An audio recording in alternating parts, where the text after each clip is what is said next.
All right, and welcome to Chinese DPC. This is the final day before tiebreakers, if there are any, for the regular season of Chinese DPC Tour 3. It's been a fun one. It's been a long one. Lacoste, some would say it's been a chunky one, but I need to know what your thoughts are here. Just Tour 3 in general of the Chinese region. If I had to sum it up, what happened in this Tour 3, I would say pretty standard stuff. IG again showing up when it matters pretty much. And that's about it. Maybe, throw in Azure Ray, newly formed team that we had high expectations, but they could potentially fall short. They might not go to the major. We'll have to see how their series today goes. So that's going to be a very important one. Other than that, I would say what impressed me the most is how they welcomed Sumail. You can see the crowd. We were back to LAN, which is real nice. Yeah. You can see the crowd being very hype about Dota matches, about the players and everything. And it's good to see it. It's been a while since we saw Chinese players being on LAN other than the regular DPC season. And it brings me a lot of joy. But it's still very shaky, I would say, when I look at other regions, because mostly I look into Western European regions. That's a region that I'm also covering. I could say that China will need to step it up. They will, especially at the major, their 4 teams will need to do extremely well, and especially because we already have 3 teams from other regions qualifying. That's Team Liquid Gaming Gladiators and EG. So you will have to, not a single team is in top 12 yet from China. Yeah, it's definitely close. And speaking of close, Azure Ray, their win over, if they were to win over Piggy Killer, they'd be guaranteed at least a tiebreaker for the major. It really has been pretty close. And the reason it's pretty close is because of the last play day. June 3rd or June 2nd, depending on start times for you, where you were in the world. But Aster Aries against Bright, it was, I would say no surprise, but Bright, the series before, had beaten Azure Ray 2-0. But here, Azure Ray, Aster Aries, they beat Bright back 2-0. And it was, Bright, I think, that one series over Azure Ray kind of made me feel like maybe they've got something more to give, but it's a little disappointing to see them be 1-6, and this late in, it's just too far gone, right? Pretty much, but Aster Aries getting a dub here is, I think this whole day was just packed with surprises. I don't think anybody expected these results. At least I didn't. I thought Bright's just gonna take down Aster Aries, because Aster Aries, these are the only 2 games, we're not talking about series, they didn't win a single game in the DPC until they beat Team Bright 2-0. Yeah, that's pretty wild. I mean, showing it was a day of upsets, pretty much. But still, both of these teams are gonna go to Division 2. Team Bright could have potentially played a tiebreaker if they managed to get the dub there, and if Piggy Killers doesn't get a win today, then both teams would be 2 and 5. But unfortunately for Bright, that didn't happen. I mean, they got, I'm not gonna say dismantled, but it was relatively one-sided series, and this is a huge upset that we mentioned. One of the reasons why we said it is IG winning 2-1 against Team Aster. It's we're gonna start slowly, not as slow as they did in the previous DPC tour when they were 0-3 and still managed to go to the major. So they had a bit of a better start this tour. Yeah. But overall, IG, I mean, they most likely gonna go to the major. We'll have to see. There's potential tiebreaker scenarios. But IG stepping it up when it really matters. This is what they did in the previous DPC tour. I'd say both Emo and Dust played extremely well throughout this whole series. Yeah, it's their results definitely mirror how they play. Inconsistent. And we look at this IG roster and there are guys that are just you love to see play well. You love to see Emo play well, PYW, Dust. it just you always it's so weird because I almost find myself always rooting for them, even though I'm so harsh on them because of the inconsistencies that have happened with this team. But here again, they started 0-3 in Tour 2. Then they won 4 in a row, and they went 4-3 and went to the major. And now they're in a spot where they could go 4-3 and go to the major again. But the series today is between them and XG, which is basically win and go to the major, lose and you're in a tiebreaker. Yeah, pretty much. For some odd reason, I'd say IG is going to do it. They're going to find a way to sneak in there. But they're playing better. Like we did talk about like Emo when he pops off on certain heroes that team does really well, like these Void Spirits, Queen of Pains, something that is maneuverable. He really makes it shine. And the last series of the day, also another upset, I would say. PSG LGD against Extreme Gaming. All relatively longer games, 45 minutes, and then 55-minute game. But PSG LGD, they're still, I would say, struggling to find their identity. Yeah, I mean, that'll happen when you've changed offlaners every tour. You could definitely find yourself losing yourself a little bit. They are 5-1. Like, I don't want to be too harsh on them. Extreme, I think this is a little bit of what we kind of expected coming into the tour, considering the fact that they were first place in Tour 2. So, I expect this from them. I expect them to have this win, but how can you not be an LGD fanboy? I guess, when I say that, I'm also an LGD fanboy, so it's hard for me to be like, oh, how can you be this? But, like, I am that. You're expecting LGD, and I think that's just, like, the identity of the brand, right? You expect LGD to be the top team every single time. Yes. And there's no... For Extreme and for Azure Ray, there's no history. There's no, like, previous excellence. That's just like you expect LGD, whether or not the roster is the same, to be the top team in the region. Pretty much. You see this name, you see some of the players that have, like, long history, Xiao 8, why you know that they've been established for, like, top-tier players, coaches for such a long time, and you know that they don't care about getting that, like, 5th place, 3rd place. They want to go for the top every single time they play. I mean, they lost against Extreme Gaming. Their last series will be against Aster. If you win, you secure the first spot in the region, secure DPC points, extra 500 points coming out from this DPC tour. Should bring, like, Aster to 1100 and PSG LGD almost to 1100. Like, right. I would say it brings you to pretty much guaranteed TI. It's tough because, like, obviously we don't know if the points are going to get lower for requirements, which they always could. But taking the first seed in this region should pretty much guarantee you TI. Well, just by looking at it mathematically, I think you still need to do well at the major. I don't think, like, just getting first place will put you into this threshold. Could be. It also depends on other regions. Still relatively far away to say. And, right. If I don't see it being green on Liquipedia, I'm not going to call it out. So, fair enough.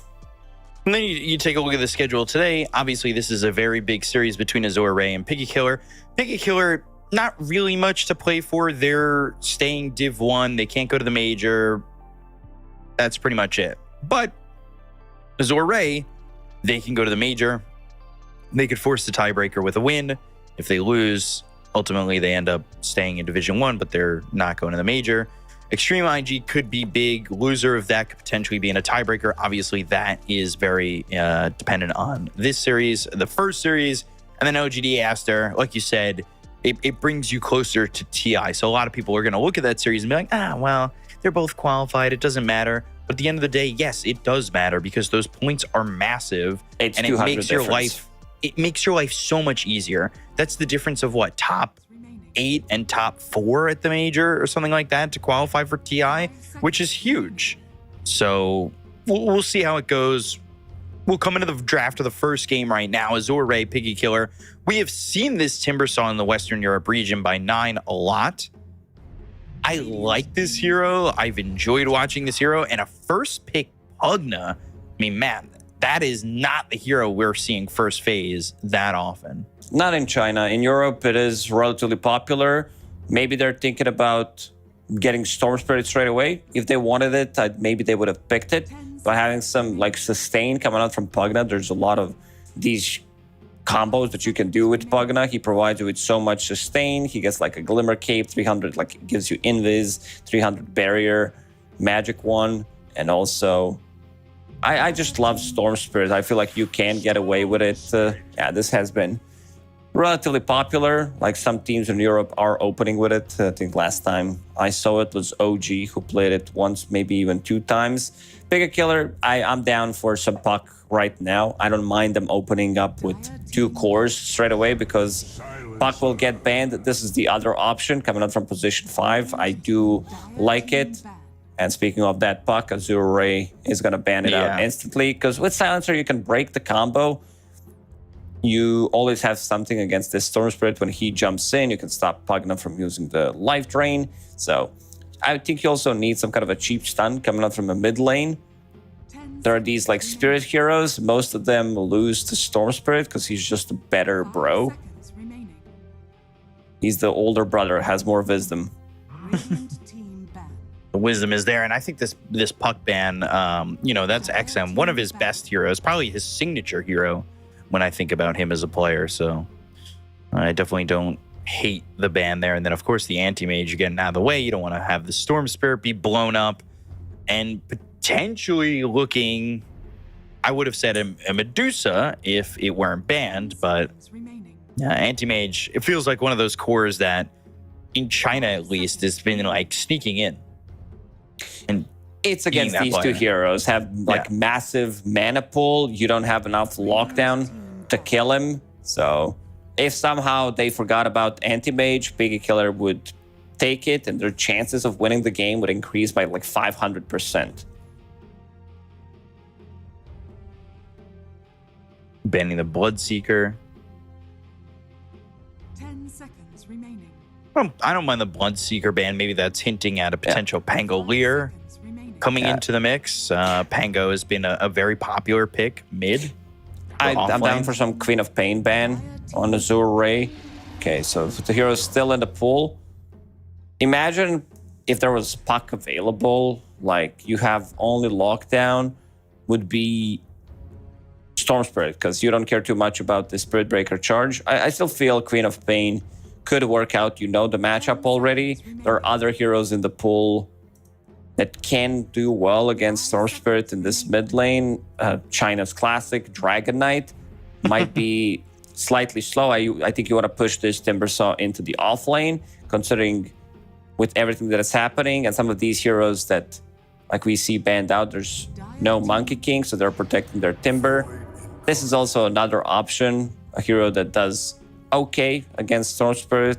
This is like 55-45 matchup because again, you are a ranged hero. You use these remnants. Sometimes matchup as a melee hero could be a little tough. 10 seconds remaining. Bloodseeker could have been a ban for that Void Spirit too, right?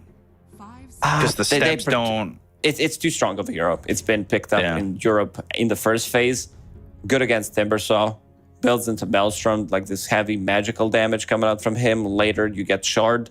So, like Rupture, of course, makes him stop. What is that? Yeah, I'm like just looking at that. Like, yeah, some wild pictures. 18 plus. Yeah, I'm just watching these and I'm just like, okay. Dude, I'm not gonna lie. Azure Ray look tired. They're Somnus and FY are all both like yawning and rubbing their face, and like I know that feeling. 7 a.m. The alarm goes off. You've got high school in the morning. Then time for the bus. I don't want to get up. I don't want to do anything. And then you finally get to school and you're at your desk. Mom, my tummy hurts. Then you make up like some shitty excuse to not go to the school because it's way too early. But, not a Wind Ranger again. Why? Stop, please. It's dead already. Fine, you don't have to school. You don't have to go to school. You don't have to pick Wind Ranger. It's fine. But yeah, this hero has what? A 25% win rate in Western Europe? These are the type of players that skip the school, they stay at home so they can play Wind Ranger. Oh gosh, what are you doing with your life? When you skip school, you gotta, be watching The Price is Right at 11 a.m. for all you North American folk watching. Team ban. Let's make a deal at 10 a.m. I don't know if you had that over where you are. Wow, they banned Troll. So what do Interesting they want to ban. pick? Maybe, do they want to go something like Phantom Lancer? That's the first hero that comes to my mind. Like, it has to Slark? be illusion-based carry. 10 Maybe seconds something like, remaining. I don't know, Naga Siren could be a hero that they're looking for. Either that or Phantom Lancer. Azure banned Faithless Void, which is a good ban. It would give them even more control against this Pugna Storm.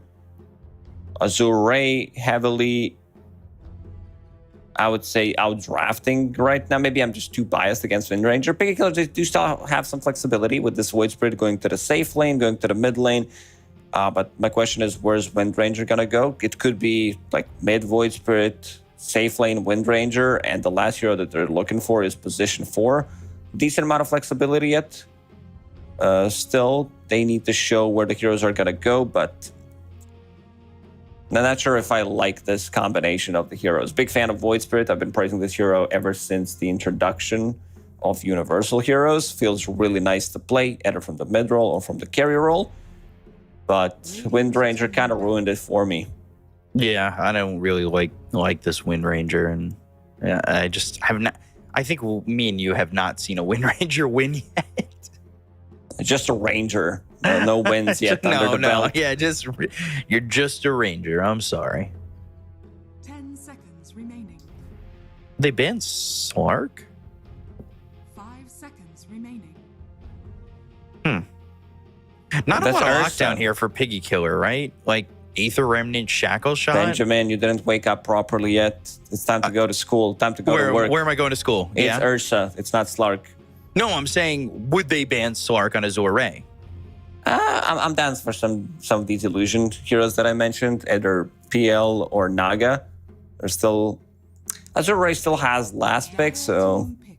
How come? let's see what they decide to go for. Because the pattern Both that I teams are kind see, of lacking lockdown. both are Battle Fury carriers. But then again, if you pick illusion, Azure can just Sven. I feel Right. like Sven is super strong here because of the combo that they have. You have a hero that runs in, shows you where they are. That's Spirit Breaker plus Storm Spirit. You also have like strong combo with Darkseer Vacuum.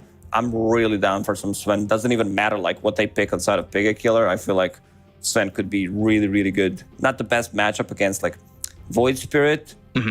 Wind Ranger, there's also Global, but he's also a BKB buyer, so he can lock onto the target and just like dismantle it instantly. Team I mean, I'm always a big fan of vacuum into Stormhammer cleave damage with God Strength. You don't have to ask me twice. Morphling? Oh God, no. It is happening. Oh no, it's the fly Morphling. Pick Clockwork. Go for it. I don't care. You'll be fine. Just throw a Rocket Flare. Oh, he full shifts into Agi. Oh gosh. I like Fly though. As much as I give him a bunch of malarkey, I do enjoy watching him play. It'll be interesting to see him here on the Morphling though. Where's this Wind Ranger going? 4? Looks like 4 right now. Yeah. Have we really seen that much? I feel like Wind Ranger's been mostly a core. We've seen, I'd say, even a couple of games from FY. Yeah, he played 2 matches of Wind Ranger. All dubs. Okay, they are the ones that go for Naga Siren. In terms of, because I would say if it was core Wind Ranger, they wouldn't go for illusion-based hero because you find the right one, even if you like pop Mantis style or Focus Fire still keeps on going. They're not going to have enough damage to kill Timbersaw early on. So he should be, I would say, relatively fine. unless they bring like Storm Darkseer. It's a lot of magical damage, maybe charged with Spirit Breaker. But I'd say the Pig Killers kind of try to salvage their draft with this last pick Morphling. Not sure if it's going to be enough tempo that Azure Ray can put onto them. It's a lot. And also, I guess one of the reasons why they went with Naga Siren is because you have way to disengage, just kind of counter this global silence type of a play that Pig Killer wants to do. Because you're a Manta style buyer. This is the first item that you buy on Naga Siren, can easily pop it, Song of the Siren, and then global silence is nullified. Okay. So I just feel like both these teams, maybe Azure Ray more than anything, kind of lack a little bit of lockdown. They've got Vortex, they have the net, but like, is that enough here against a hero like Timbersaw? Like, if there's not enough lockdown, just kind of finds itself in a position where, okay, I get to do whatever I want. I guess we'll figure it out. The matchups are going to be nice. I like both drafts. Truthfully, I'm kind of excited for this game. Like, there hasn't been many games where I'm like, okay, we come into the draft 50-50. So many drafts I feel like we're seeing teams have been outdrafted right at the get-go, but I don't know. I don't know if you agree with me on this one, but it feels pretty like 50-50, 55-45. I'd say Pig Killer Draft is much more difficult to execute compared to what Azure Ray have in the game. Because they might not have this early damage to go through Morphlings and Timber's tankiness, but they're looking to play with like 2-item timing, I would say. 2 items on Storm, 2.5, 3 items on Naga Siren, and you're going to be good to go. Okay. We'll see if that ends up being the case. 2-item timing. I'm talking about 2-item timing when they start to put like more pressure on the map. And they also don't have any kind of cooldowns. Outside of Pig Killers, there's a big one. There's global silence, but other than that, they can also like keep fighting, but it's also a big tool that they bring into a team fight. FY does have Iron Shell on him. I thought you meant 2-item timing, wands, treads, and then you just win the game. Yeah, 2 branches ready to go. Call it. I love when you know what I'm, joking about. Yeah. When you're right on it. Just 6 a.m. in the morning for you. 6 slotted heroes already. Looking at FY on Spirit Breaker has that Observer Ward, then going to be 5 slotted. Oh, no. He might be 4 slotted if he uses that Blood Grenade early. Mid matchup always exciting. I feel like XM, to me, he was always one of those mids that was like on the cusp of being great. Yeah, this is why he called himself XM. Excellent mid. Had some really good performances, and he's like, yeah, I got to change my nickname. But should be Storm Spirit favored. He's going to be the one putting the pressure. We all know Somnus Storm Spirit. It's been a staple in the Chinese region, I would say, for a decade. Yeah, a very long time. Just one of these days, he'll go back to being known as Maybe. And that was a different player. Everybody's got to change their in-game name, right? Like Paparazzi, he was then he went to Paparazzi, then he went to Eurus, now he's back to Paparazzi. Like, I'm waiting for the Somnus era when he goes back to being into the Maybe era. That's when you know he's back. Maybe he'll do it. Maybe he won't. We'll have to see. Yep. We'll have to see. FY dragging this creep wave and sitting a little bit low. Not a hero that you think of when you think FY, but I'm always excited to see him pull something a little bit new out of the hat. Not the hero that it's not a skill shot hero. You're like charge, do. You go in, pray that you're gonna get some bashes in, and that's about it. It's not like you can really style on them with Spirit Breaker. Did you learn that from American baseball? The charge song that you just did? Oh, you guys are trying to say everything's American. No, but No, I don't think I've ever watched baseball. That's one of my dreams, to go to a baseball game for some reason, even though I don't even know the rules. But If you come to New York, I will buy us tickets. Okay, and a clip hat it, and a hot ship dog, it. promise me. I will. I'll buy you a hot dog And a drink. I'll get you a pretzel, Jersey. whatever you want to drink. Jersey, that might be a little That's bit like too far, 500 bucks but already. I'm in for it. Okay, God. we'll and, have and, this on and stream. we'll make content. Okay, It'll be we great. can- Let's now focus on the game. The game's a bit slower, 3 minutes in. Now people are going to pick up these Lotuses from Lotus Pool. One's going to be available on Ava, going into Vanguard. Both laners do have that item queued up, so going to be very tanky, difficult to kill.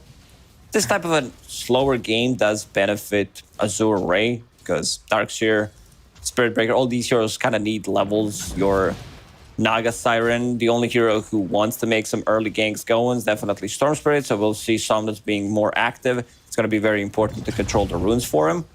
So for mostly like 6 minutes, there's going to be 5 or 6 heroes in this mid lane. Yeah, we'll have to see who moves over. Somnus dominating this mid matchup. Didn't know it's going to 22 be and 6. Wow. this bad. He Every coin helps. plays his heart out for every single creep. As we could say in pubs, when someone does this, it's called try-harding. You start all chatting, start harassing them because they're doing better than you. Yeah, you Your try to get ego under can't their take skin. it. Somnus. I Uh-oh. said 6 minutes. Blood grenade? Somnus, double blood grenade. Yeah, he might be in trouble, but the double blood grenade onto Frisk, he's low. But Nice he'll remnant. finally die there to the Pugna and XM. He's got the Resident Pulse shield and then dissimulates away. So it ends up being a 1-for-1, but not one you want to be giving up when Somnus ends up dying for the first blood. And the first blood went the way of Mercy. Showing him none of it. No points in Glaives of Wisdom. Love to see it early on. I'd say on level 4, you kind of want to get it also in some certain matchups where you're playing against intelligence hero. Surging away, but wants to die to neutrals and couldn't get it. Arcane Curse was the tick that got him. Mercy, 2-0. It's going to make some stacks. Not going to be able to stack that second camp because Chalice blocked it before he died. So Aether something Remnant? out of his that mid lane. Charge Hard. and the dissimulate. Yep. Getting out. That Resident Pulse early. It's a level 3, so good physical barrier to make sure that he's pretty much okay in this lane. And what was a domination has now kind of, sat itself pretty close. Top lane charge on Fly, who's shifted pretty heavy in the Agi. Always gives me anxiety seeing Fly low on Morphling. Yeah, anytime it gets about under 200 health, I'm a little concerned. Look at that Vanguard timing at the same Wow. time. 5 minutes, 45 seconds. Good luck killing this Timbersaw. Because they're keeping mid lane busy. They know where the real threat's coming from. So Somnus, after that first death, he's forced to go back, which is pretty big. Picky Killer's doing a really good job. Yeah, Picky Killer, as much as I think they're getting a lot of flack for being 2-4 in the season and not making it to the major, this is a group of... Dyer's top tower is You just stopped. You stopped to see how much Fly. HP he has. Yeah, but yeah, I had to take a look. I didn't see it. I didn't think he was going to die, but I guess they vacuumed him. He's and also very high in the charged. Agi if you look at his Dyer's top hero right now. But yeah, this is a team of players who I think... Oh, Somnus again on this mid lane. He's level 5. he's in trouble. He's Silence, dead. Arcane Curse. XM, he's got another step. Maybe he gets a kill here on Mercy, but with that Astral Step, Somnus is going to die. And to finish my point, finally, I would say is, Picky Killer is a team of a bunch of veterans. These are two teams that I think are in similar positions, right? We're veterans, we're putting a squad together. Can we do what many think might be Yeah, improbable? it's just they changed names, so maybe people who don't follow the scene as much, they're like, who are these guys? This is Fade we're talking about. Yeah, you got guys like Mercy, who, before was on Magma, went as Mian Mian. I used to love calling him Mian Mian. He was a great 5. I thought he was one of the best players on that Magma squad. I did really well, but look at this mid tower. 7-8 minutes into the game, Wow. They managed to kill Somnus twice. He's jungling, still level 5. They used this opportunity because they pushed him out of the lane. XM was level 6, so they have this initiation going from Astral Step into Remnant play. Dire's top Things are going really well for Piggy Killer. They're going to take another tower in this bottom lane. Not So much you can already do. the map is just Radiant structures shrinked are fortified. Dire's 20%, top tower is under maybe even more than that. It's kind of insane. Shackle Shot, Chakram, Astral Step, and an 8th Remnant. I leave Tia Ming dead. Tia Ming, and to go back to players in their history, he was one of those guys who I thought was going to be a big star in the Chinese region. When he played with that original eHome squad of Old Chicken, Old 11, Yi, and all of them, I thought he was going to be a star. He played really well. He had that moment at the Bucharest Major, or Minor, I want to say. One of those GIFs I still have saved on my computer when he went absolutely haywire after winning a game and playing so well. And I loved the emotion. And I thought at that moment, like, he was going to be the next big support. Yes, slowed down afterwards. Yeah. It was unfortunate because I still think he's that guy. And Ming again. Yeah. I'm getting caught out. Astral Step, there's the kill. And you see that Mercy, he's got the +2 because he finally took a point in the Glaives of Wisdom. That's +4 already. It's Not a going to bad start spot to to be add in. up. Things looking really, really good for Piggy Killer. Morphling, Fly, he's farming this top lane. Changed his item build. He was thinking about going Mass, but bought Cornucopia, going into Lincoln's next. So, great item, wants to protect himself against Spirit Breaker. Something about, like, Chinese players loving to buy FY? Charge, Morphling. wall. FY hit with the 8th Remnant and killed off. There are a lot of heroes here from the side of Piggy Killer. They'll get the kill in a frisk. Chalice trying to run, but the wave for him, the ball lightning. Now the Vortex on a Fly. Uh-oh, Mercy's dead. Fly might drop too. He's trying to run. He's trying to shift. Don't want to shift too much, otherwise you'll activate sticky keys. That's still a thing. I don't know why. Why is that even like? I never actually read it. Like, what's with the sticky keys? I don't know. I turned it off on my computer. Should be turned off by default. But yeah, Chalice getting a double kill. Tanky enough with this Vanguard with a cold bracelet. Like, this is the item that you want to have. And speaking of the item, Lou also does have one. He's farming up. It's important that Somnus is not dying, that he's getting like some gold. Right. Not going to be the easiest game for him considering the start. Lowest net worth core at the moment. And you're also playing into Silencer, who's not level 6 yet. But definitely not an easy matchup by any means. And you also gave an extremely good start to XM, who was about to finish off his Echo Saber, an item that we see kind of being a core item nowadays on Void Spirit since the Universal Hero change. Core item on a lot of Universal Heroes in general, right? Yeah. One thing I like about this Azure Rays draft is the combo that they have. Because later down the line, you will have Aghanim Scepter on Storm, Vacuum. You can set things up with Vacuum because it goes through the Song of Sirens, so you can reposition them while they're slept. Charge, like Vacuum into Charge, is massive.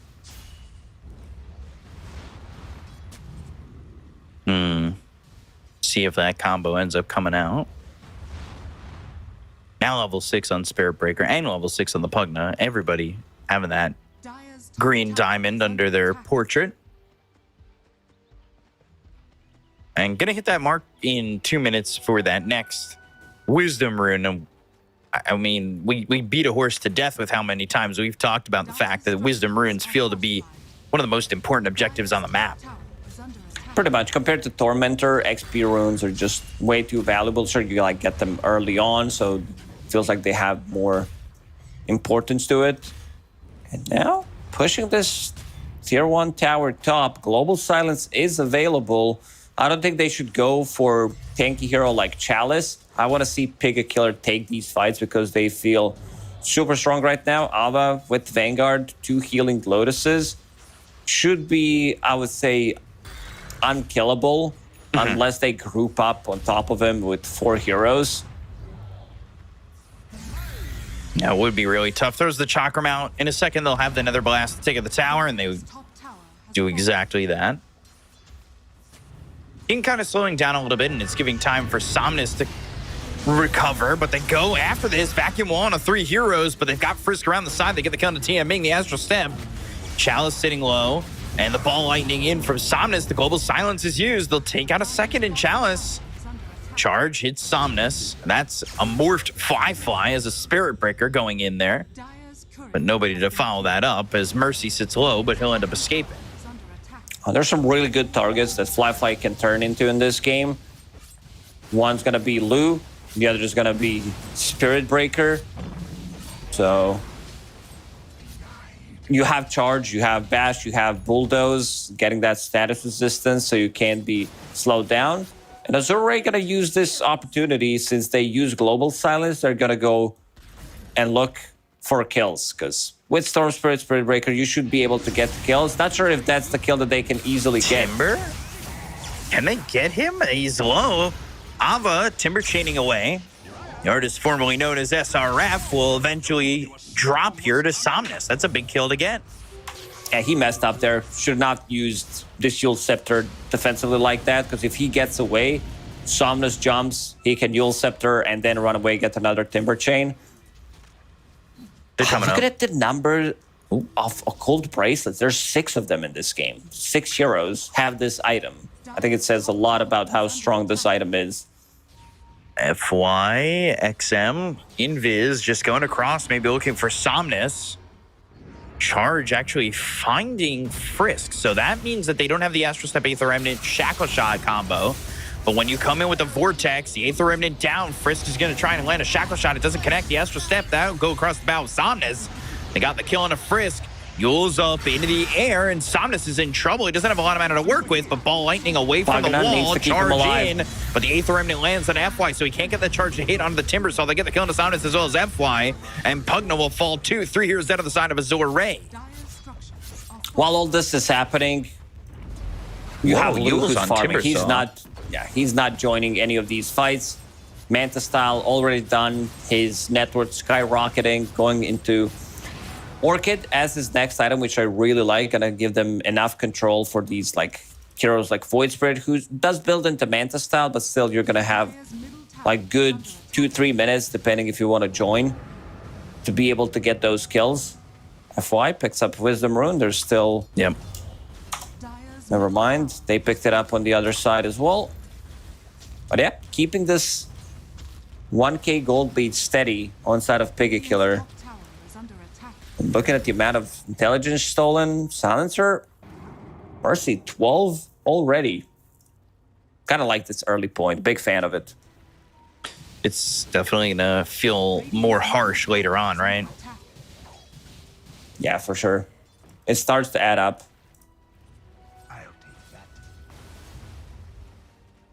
So Shield Rune bottled up by XM. That's gonna give him an extra 1,000 health, basically.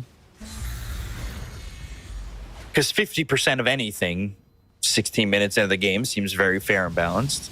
Dire's top tower is under attack. Yeah, it's too high, I think. It should Like we scale with the rounded it game. up, like they were probably thinking, you know what, 30%, but 50 sounds better. Because this is 70, like especially on Universal Heroes, because they do buy into all these stats item, and suddenly you have a hero with 2,000 HP 20 minutes into the game, then he picks up a shield rune, and that's an extra 1,000. Is under attack. Dire's top tower is under attack. XM kind of in this interesting spot. Staying out of blocking that camp, making sure that he can farm as much as he can. He's going into the Manta next. This is no surprise. I mean, this is just the typical Void Spirit build. The Yules is the really big thing that's kind of put me up for a loop here on Ava. great in terms of dispelling things. There's like multiple things you can dispel: Decrypify, Bulldoze, Surge plus Ion Shell. They thought they're going to use this as budget nullifier. It does give Ava slightly more mana to work with. Mana regen feels always nice on Timbersaw. Man, Lou's farming wildly fast. He's 0/0/0. It means farm mode activated. And now they said, I said that they have like good 2-3 minute timings to kill this Void Spirit before he gets Manta Style. Morphling not the easiest one because he does have Lincoln Sphere available, but they can proc it with Charge, Initiate with Storm. There's going to be Global to counter it. But now Lou feels like he wants to be slightly more active. Look for the fights. Maelstrom picked up by Frisk means he's going to try and be the fourth core, right? Yeah, we've seen it. FY when he played it, when he played against Medusa, also did go for the scaling item, went for that Diffusal Blade. He feels like he might need it. And also you are playing into this Naga Siren, so you could be the one dealing damage. You find the real target. It's going to be a lot of procs from Focus Fire, help to deal with the illusions. This is not effective as it is if you're a core because you don't hit the timings, but still going to feel good in the game, I would say. But if you're locked into, I don't know, some Glimmer Cape Force Staff type of situation, then you will not be able to scale. Mid lane, XM. Nothing going on. Just fake hype.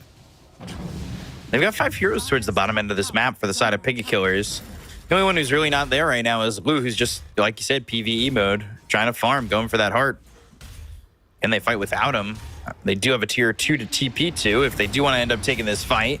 They'll charge all the way through. They'll land on Frisk. They've got the Nether Strike, Nether Blast, Vacuum into the wall. That's on a 3. Global Silence is used a little bit late. They already got the kill on the F-Fly.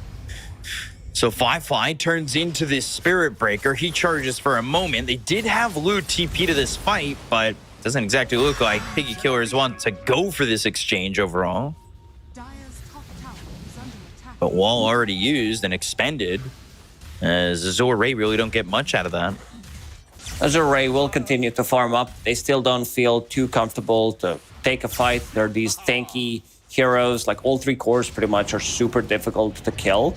So they're going to farm it up. Somnus definitely needs a BKB to feel less threatened about this global silence. XM, another shield rune. And now that's 1,000 because he does have 1,000 HP at the moment.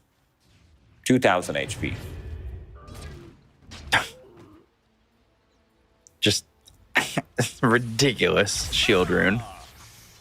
I really think it either should scale or give 30%. 50 is just out of control. The amount of times we've seen heroes that have this shield rune survive because they've activated it and they just don't even lose any health, or they go on the hero that has the shield rune and then they only get through the shield to realize the team's responded is insane. And looking at the ways how to amplify his damage, XM finds Specialist Array or chooses to go for it since the token has been added to the game. Right. So you get extra 12 damage, you get 5 old stats, which is extra like 10.5. So that's almost 23 damage coming out from this item. Orchid, Manta just picked up by XM. And also had that shield rune activate. Right now he's dealing with an extra 1,000 health. Fly mid lane will wait for him back to his side of the map. Wisdom rune picked up by Mercy. There's a wisdom rune waiting on the side of Azure Ray. Almost a heart for Lou, but again, both these teams not exactly looking to skirmish yet. What Azure Ray wants to do, I don't know. They're trying to go for Ava? Ava here. He's super tanky. Vortex charge, Timber Chain? No, there's a vacuum. But still, getting a kill on the Timbersaw doesn't feel likely. Would have been surprising with the amount of commitment there. I do have the Guardian Greaves now on Chalice. We haven't really talked much about Chalice or his build at the moment. Pipe into the Guardian Greaves. Looking for the Blink Dagger next. Pretty standard stuff, I would say. Makes him super tanky. Pipe has also been picked up by Ava. He's They also found holding FY. on to Dragon Scale. FY gonna drop one more time. Do they go for more? It's what they're looking for with Ava. Nice Yule's heals. up into the air, Chakram down, and can they get this kill? He's got Guardian Greaves in 8 seconds, but it doesn't look like he's going to be able to use it with the Aether Remnant. However, finds himself invis thanks to the Glimmer Cape, and they go to the backlines, they get the kill into Ava, so he'll survive and use those Guardian Greaves. They take out Mercy, 2 heroes down to the side of Piggy Killer. And can they get anything more? Ball Lightning and a couple of right clicks on a Frisk makes it a 3rd here for Azure Ray. They're trying very hard to get this song. They'll get the Surge. Can they catch up to Fly? They can. So Fly, he has his Lincoln's pop. That allows them to get the charge. Now he'll pop that Manta, throw those illusions over on Lou, and I doubt that charge goes all the way through, but it will mean that FY can keep up with his team. Yeah, Lou's going ham in the previous fight. And look at his net worth skyrocketing FY? to 17,000. Somnus was looking for something with FY. Yeah, hoping that combo would connect a little bit earlier where he was Ball Lightning over to.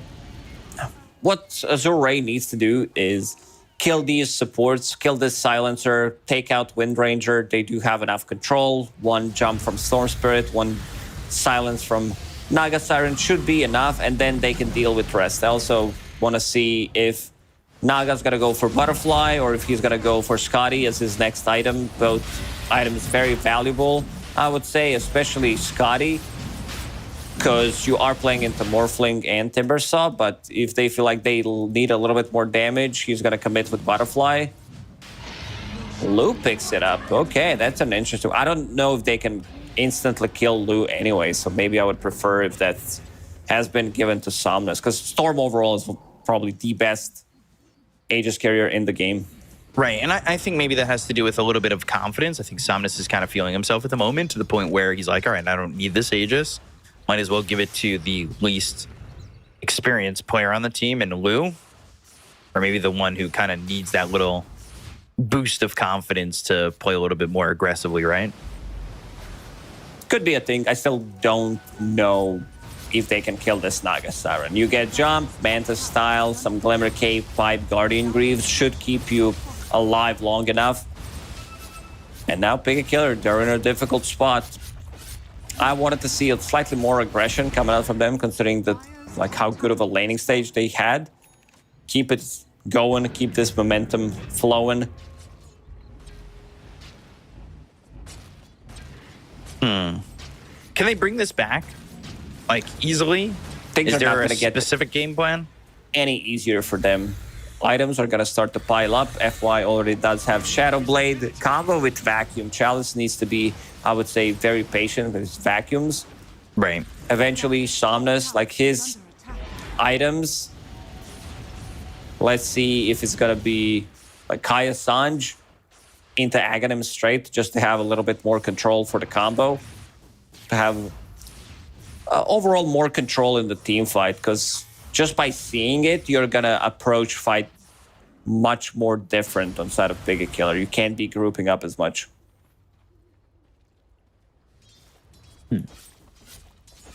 So we'll have to see, of course, how it goes. It does feel like more so that Azure Ray are grouping up together to try and make something happen.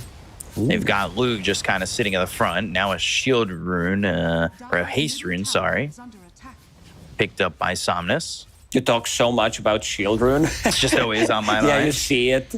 Whatever, it doesn't matter what it is. Everything is shield rune if you try hard enough. Yeah. I guess the reasoning why they decided to give Aegis to Lou is because he's gonna be the one sieging. Sure, you can like siege with your illusions, but they just managed to take 2 tier 2 towers and like this constant threat of Spirit Breaker plus Storm Spirit. So if you show on the lane, They know where XM is. Global Silence is going to help him Astro step away, but can he even get out of this one? They go and pop the Guardian Greaves, so the Silence is no longer there. They'll vacuum him back. They've got themselves the Ball Lightning to stick with him, and the charge hits while he tries to TP, so they'll take out XM. With Even no though he XM died, for 50 seconds, that's a problem. Song? Song on a 2. Like, they have the combination here to really make this work. Vacuum's on cooldown for another 10 seconds, but you do have the net. And the focus and the real attention is on the Ava. They take him out very quickly. They've got the Nether Strike to hit on the Frisk, and this happens right next to the tier 3 top. The ability, like the recent change in 7.33 to net, where you can use it on the sleeping targets, is pretty big. So you can actually set things up. You don't need Aghanim Scepter anymore for it. And now this game feels, I would say, even completely over. Pika Killers, they can't take the fight. They're going to lose a set of barracks, still holding the Aegis for another minute and 20 seconds. Naga Siren, too difficult to kill. Truth, I don't think you need to really back up. No, you have enough sustain. You have Guardian Greaves, Pugna, this Heart Regions kicking in, so you can go for another set. They lose a fight, game ends. Yeah, I stop reading my mind.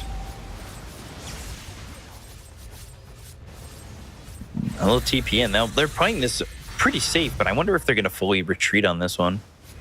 They've actually got FY going after this Silencer. He's all by himself. Arcane Curse. Shackle connects. He's dead. Ooh, I say that. Yeah, no, he's dead. And that's +4. Now they find themselves Chalice, who's kind of here without his team. Vacuum on 5, but okay. Not sure if Chalice needed to die. That was another 4 for Mercy.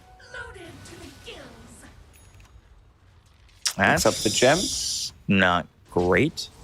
Also gave XM big items. Same goes for Fly, who just had his Aghanim Scepter picked up. So you're going to be turning most likely into Naga Siren in these next fights. As, again, you have multiple heroes that you could turn into. Naga Siren, Spirit Breaker feels really nice, but not why you picked up this Aghanim Scepter. So most likely you're going to be looking to steal stats from Naga Siren. And then again, Nullifier on Void Spirit. We've seen it time and time again, how much this item is able to achieve. Against Pagna, Decrypify, Glimmer Cape, you remove Bulldoze, Surge, Ion Shell, every single thing is pretty much dispellable. So Shard picked up here for Pugna. How do you like it? I would say not as much, but since Morphling wants to turn into Naga Siren, it's pretty good. Because you're going to be using Light Rain on your Netherboard to deal with those illusions. So, keeping one step ahead. 5-man smoke here by Pika Killer, but FY, he's already dead. Do they still fight this? Global Silence is used. And Double damage bottom. Looks like it a massive may be it. Ball Lightning all the way through. Double damage picked up by XM. They're going to buy back on FY. Now they'll go to the vacuum into the wall. That's going to be out of 4. They don't get the kill yet onto this Void Spirit. They're charging him as they've taken out Mercy, but he already used that Global Silence. That was part of the engagement to start with. Yule's up into the air, into the Aether Remnant. Now they've got the Shackle Shot connecting. They get the kill there on the Chalice, and they're looking for more. FY, who just bought back, needs to be careful. They got the stun onto XM. They just don't know where he is. So Lou's going to try and fight this one out. Ball Lightning over onto Frisk. They get the kill there on the Wind Ranger. And the Ball Lightning looking for more, trying to get Fly a charge in once again, hitting on the Morphling. He's low, and Fly, ooh, he's not going to die yet. FY's going to be the one who falls to Ava. Ava falls to Lou. They're back in with the Astral Step. Aether Remnant landing on a Lou. Nullifier hits this Naga Siren, who will go into the mirror image. They know still which one is surviving real for now, but they know fire. him, and they should be able to kill him. Adaptive Strike to Decrypify, and eventually he will die. Double buyback, both position 4s buying in this game. Let's see if they can find Tian Ming here. We see the power of this Morphling Aghanim Scepter. And also, a bit of a mistake there from FY. He didn't lock down Void Spirit immediately with ulti. Manages to get Manta Style off. I mean, that is... Wow, XM was sitting with, what, no health for so much of that fight. We'll see it again. Nullifier also in action. This item changes pretty much everything. There's also an item pickup that we didn't mention. We'll mention it later after this finishes. Because you can see Somnus locking onto Wind Ranger with this item. That's the Revenant's Brooch. So you have Enchanted Quiver for best chance. You have Revenant's Brooch that does provide you with True Strike. So that's the hero that he wants to kill. And also gonna be extremely good against Morphling because he's high on armor. Right now sitting at 43 armor, which is 70% physical. So you want to have magical damage. So great thinking from Somnus. So, smoke on 3. Now smoke on 5. Big Killer, they could bring this game back if Azure aren't too careful. With the life drain on the Ava.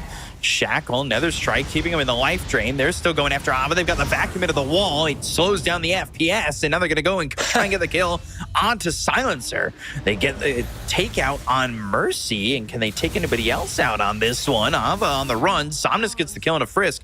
Both supports gone on the side of Piggy Killers as they don't have buyback on the Wind Ranger. They're going to take this tier 2 bottom while Roche, minute 40. Guys, my PC is going to overheat from all these illusions. Yeah, Naga Siren, Darkshire, maybe if Morphling turns into Naga Siren himself, there's going to be some extra illusions coming out from that. And Monkey this is King exactly comes what into the they need game. to do, what we talked about. Kill these 2 supports off immediately, then take a fight 4 versus 5. And they 3 just don't versus feel 5. comfortable fighting 3v5. Pretty and much. They'll lose their tier 3 for it. The ensnare, the net. I'm look at the amount of health he's losing. As soon as Lou saw this Aghanim Scepter on Morphling, he's like, well, I'm going Lincolns. I don't care about your itemization. I want to be able to protect myself. And I like the next item that I see in his quick buy. A little bit more control. This Hex, he can still upgrade his Orchid into Bloodthorn, which is going to be great against like pretty much anyone. They can lock onto a target. Timbersaw, he does have the spell mechanic of his own, but you can see Piggy Killer, they feel like the game's slipping away from them. Roshan, going to be up in 30 seconds, double damage. FY spinging it out. Somnus will bottle that up, and yeah, Roche in 30 seconds. 12,000 net worth lead, but it does feel pretty even overall, I would say. I don't think it's too one-sided at the moment.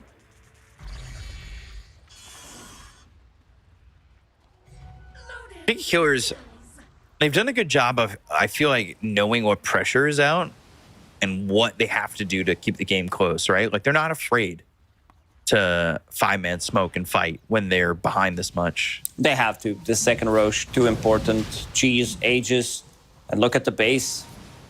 Timber forced the TP out. It's time to go now. They saw him. When they're TPing out, Morphling as well. Seems like they don't want to take this Roche fight. Roshan's going to be on Dyer's side now, 35 minutes in. So he's going to go through his twin gates. Lou already there, setting things up. Oh. So not too bad. Like Piggy Killers, they defended their bottom and top. Bottom and mid. Top and mid, sorry. It's early for me. My brain's still not woken up properly. Still trying to contest this, but again, you're playing into Naga Siren, so It's tough. not going to be an easy one. Dominic, it's time for school. Wake up. It's early. There's Dota to play. So, 13,000 net worth lead. They pick up that Aegis. They've got the cheese on Somnus. Again, the Aegis now on Lou. I think Somnus is at a point where he feels pretty unkillable, and he's been pretty much unkillable for the majority of this game post-laning phase. I'll kill that ward. Does have Gem. Yep. Picked up by Tian Ming, so some extra gold coming out from him. Very interactive gameplay coming out from Pugna. Follow Storm Spirit, use Life Drain, and Glimmer Cape. Yeah, pick up. Oh boy, got the Wisdom Rune too. Oh no. He just got 2 levels. He was level 20, just got it. Jesus. So, gets a kill, gets XP Rune, Aghanim Scepter now available. This is massive. This is the combo that we mentioned. Finally, it's there. Are under attack. Is Tian Ming trying to save up the Lotuses to give to Somnus with that cheese? Yes. And he finally finds it. Great healing Lotus. A vacuum wall, ball lightning with the vortex that lands on Ava. They charge and hit the Morphling, and it really is XM trying to go to the backlines to get this kill, but Fly's caught out alone, and he'll end up dead. So will this bottom set of racks. So Fly dead for 75 seconds, doesn't have buyback, charge on the XM, that'll be stopped. And now their attention is on to the last tier 3 and Ceterax as Chalice comes in with a normal punch. Aether Remnant, Global Silence, and Chalice is dead just like that. I mean, that was a quick little kill there. Somnus has the AOA Vortex. They'll lock on to XM. Ball Lightning to finish him off. He doesn't have buyback either. And Frisk looking like he might be next, but they've got the silence. Now that we've got the Arcane Curse, Somnus is pretty low, but he'll Ball Lightning away while they've got the Ensnare. The charge comes across, hits all three heroes. Yule's up into the air by Ava. Lu trying to do some damage here, but he doesn't really care about them. He can put some damage onto the towers. He can put some damage onto the racks. It's really up to him. He doesn't need to fight. They've got themselves Mega Creeps, and they'll call GG. Yeah, so Azure Ray will take game number 1 over the side of Piggy Killers in what was a tough laning phase, but afterwards, they really made it work. You can see them being more experienced. They made like living hell. Somnus, they kill his tower early on. They kill him 2 times. He's level 5. Void Spirit's level 7. They also have Vanguard on Timbersaw. They kill tower early on. The map opens up, but there's not this aggression that keeps going. I feel like they needed to keep fighting all the time. Void Spirit, who was extremely farmed, but yeah, they gave enough time to Azure Ray to be able to come back into the game. I did like the itemization. This Revenant's Brooch should be one of the earlier ones, I would say, on Wind Ranger. On Storm Spirit. So Somnus picking it up, killing Wind Ranger in some of these fights. And also Lu. He's been really stable so far throughout the DPC, I would say. His performances are top-notch. Even in the games that they lost, he's the one who tends to do really well. Yeah. Continue to farm up, understands in this game that he can carry the game, that supports are going to really suffer, and then he can lock onto bigger targets. So Azure Ray having a pretty good read what needs to be done in the game. Yeah, and I think that's one of the big things here for Lu. And, I've been talking history. I've been talking players in their past. And I think the big thing, at least recently with Lu and like Shiro coming out of the scene and being these big position ones with Ame no longer being in the mix, is a lot of the community talks about, or at least a lot of the Chinese community talks about, who's going to fill those shoes, who's going to be the next Ame. And I think, we've talked about matchups like Ame versus Monet, and I feel like the Lu and Shiro matchup is always one of those things that I kind of look at when I think about their careers and everything. And it does feel like with a lineup like this, Lu really knows what his objective is, what he needs to do for his team to succeed. And the same could be said for Shiro. So it's like 2 of these young guys who have really impressed, and Lu in this first game doing a very good job overall and knowing what his goal is. Yeah, doing really well. I mean, he still yet has to prove himself in the international scene. He needs to get to this major to show his worth. But the rest of the team also playing well. There were some, I'd say, questionable plays coming out from Chalice and FY. He dies instantly, like he gets Yule Sceptered by Timbersaw. He gets nullified in the end, dies. A couple of unnecessary deaths, I would say. Chalice maybe needs to work on it. But again, someone needed to soak up some of these ganks because Pagana, he plays with the Storm, so he's going to keep the distance. Someone needs to go in, buy enough time until Lu and Somnus come online, and that's exactly what they did. But yeah, I think we give the MVP to Lu because he carried the game. Yeah, I would agree with that. I think, again, knowing his objective, I think Lu is definitely the one who did the most here in terms of getting themselves to the victory in this game number 1. You could see focused on the last hits, focused on everything he really needed to do, right? In terms of kill participation, not as high as maybe you would expect. This is Nagasiren we're talking about, so 50% kill participation is pretty damn good. Loved his item build, going for this early Orchid.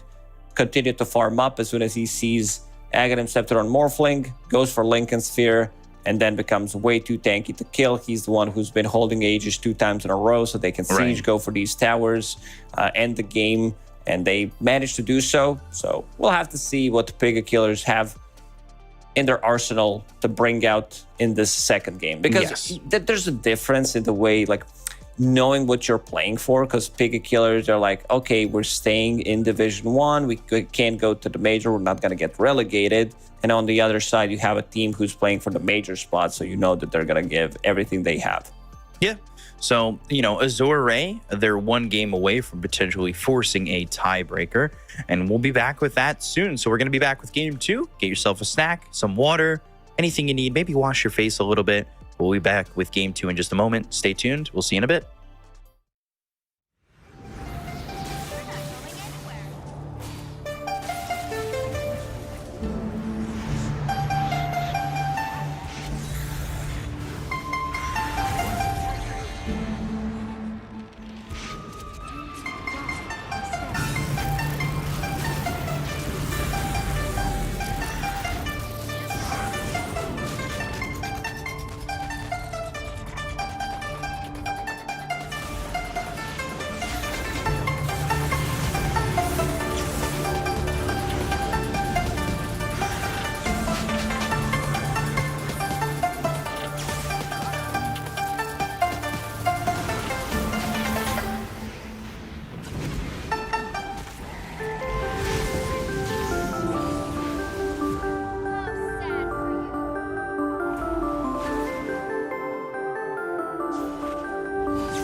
All right, and welcome back to the Chinese DPC. It is, well, potentially a big day here in the Chinese DPC. It is the last play day, which kind of sounds like play date, which me and Lacoste are having right now because we're your talent casters, whatever you want to say, giving you this beautiful, beautiful series of Dota. I'm excited. I don't know why I was wondering where you're going with this. It's like when you get yourself into a situation like, yeah, what am I even saying? Like, oh, let's say something that never nice. happens to me. That never happens to me. Don't look. Don't look. It happens to me every single time I open my mouth. But yeah, I want to see some adjustments from Piggy Killer. I think just in terms of how they played it out in the end. In terms of drafts, was still favoring Azure Rays, but Silencer did good. I would say that Mercy played really well. They needed to utilize XM slightly more, so it's going to be Timber into Enchantress. Usually it's the other way around, so you will have this pure damage coming out. This could also be some kind of a core Enchantress when, like, first game I was casting Chalice. No, he was the one playing Enchantress, and he fed. He was like 0607. Like, this guy blows. Damn. But ever since that, big fan of Chalice. He just had a really. It was something bad. When was this? I need to know. Yeah, I don't know. It was like 6-7 years ago or something. All right, let me go to Wikipedia, Lacoste events where Chalice played. Oh gosh. Yeah, but the most likely it's just gonna be, position 4, position 5. Maybe you want to have like the matchup against Timbersaw, so you want to play it as 5 to threaten a kill on it. You also picked Pugna into Enchantress, so you will have this early dispel mechanic. And also against the Beastmaster, not the easiest hero to play because you want to keep the distance. Beastmaster with the Hawk could easily scout you out, creep from Enchantress. So already liking what Azure Ray picked for themselves. What are these pictures? Like he just made a black tooth on it. This is like me in 3rd grade. I freaking love it. I'm just gonna say, I'm pretty sure this experience you had happened at DAC when Chalice was on LGD. Just doing a quick little research here of looking at your events that Chalice was at. Yeah, you weren't even listening what I was saying. You're in the background doing research. I'm listening. You said, what are even these pictures that they're drawing? See, I listen. I know how to multitask. My brain is always on multitask. It's never on single task. It's a very difficult life I live. Gosh. FY looking as he does, Yeah, I thought the camera was frozen, at least his part of the camera, because he was very stoic, looking at his monitor, focused, as he should be. Very important series, after all, for Azure Ray. Yes, I agree. Beastmaster pickup, okay. We've been seeing Beastmaster kind of finding a little bit more favor. I want to say that there were offlaners that were definitely like phase 1, pick 1, and now Beastmaster's kind of like finding his slot. Yeah, people were kind of stopped picking him when auras were being built. Sure, we've seen some of the Beastmasters going for like Greaves, Pipe Crimson immediately. Right. But ever since the items have been nerfed, Beastmaster's back, even though Helm of the Overlord has been nerfed as well in terms of cost.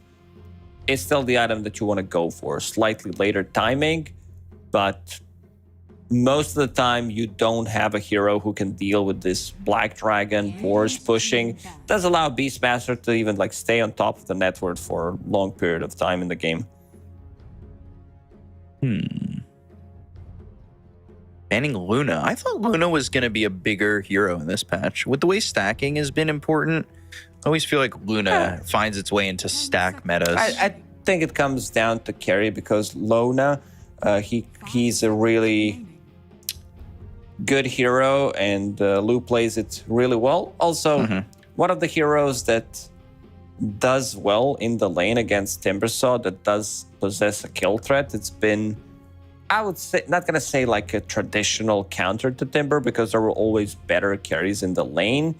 Because there's like Monkey, Ursa when he was strong enough to be picked, Bloodseeker. But yeah, Luna always popped up from time to time. since she does have both magical and physical damage, and it will also give them a lot of momentum. Imagine playing Enchantress, Beastmaster, Luna, everybody having extra damage during the night, Beastmaster aura, Helm aura. You can go for Roche relatively early on. 5 seconds. Oh, We've seen some that- teams take advantage of early Roche. Yeah, I'm down for some Void Spirit right now for Azure Ray. Somnus Void Spirit. You need to remind me to get on my Rosetta Stone so I can start reading these signs out. No idea what some of them say. Get your Rosetta Stone. Okay, thank you. Dire team pick. Radiant team. Shadow Demon and Pango. Interesting combo considering when we see Pango, a lot of the time we see Cop be the support. Yeah, double the spell. I don't know if I've seen these two supports paired up together, but looks really good in this game. You use your ulti on Spirit Breaker, he's Dunzo. You also have a save. Great against the Cripify as well. Remove Spirit Breaker from the game completely. There's not going to be Bulldoze. You have another hero that Timbersaw doesn't like to play into in terms of the lane because you have Shadow Poison stacking. Most likely, it's going to be Enchantress 5. Shadow Demon plus Beastmaster and Pango with Diffusal Blade. You need to pick some kind of control. Emperor is my guess. Oh, Storm Spirit's in the pool. Okay. I mean, but both are fine. So, in terms of lockdown, they don't have much. Looks like a really good Storm Spirit game. You also have Mana Battery coming out from Pugna. So, Piggy Killer taking one from Azure Ray's book. What happened in the previous game? 5 seconds remaining.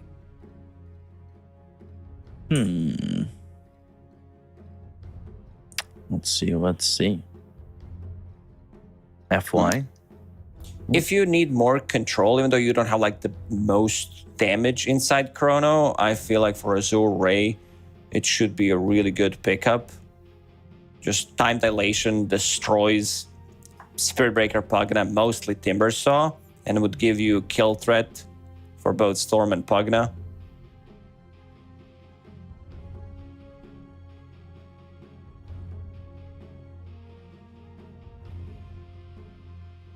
Trying to think of what you ban here. If you're Piggy Killer, you gotta ban the Anti-Mage, right? Yeah, that's well, Azure Ray bans AM. They thought they were picking. Yeah, that just was like, okay, sure. I guess they didn't want to play it because they had the first pick, so they didn't need to waste ban on it. I'm pretty sure Piggy Killers would ban it themselves. Oh, for sure, right? Like, that just seems... We were talking about it in the last game when Azure Ray had Pugna and Storm themselves. Like, ban Anti-Mage, make sure to get it out.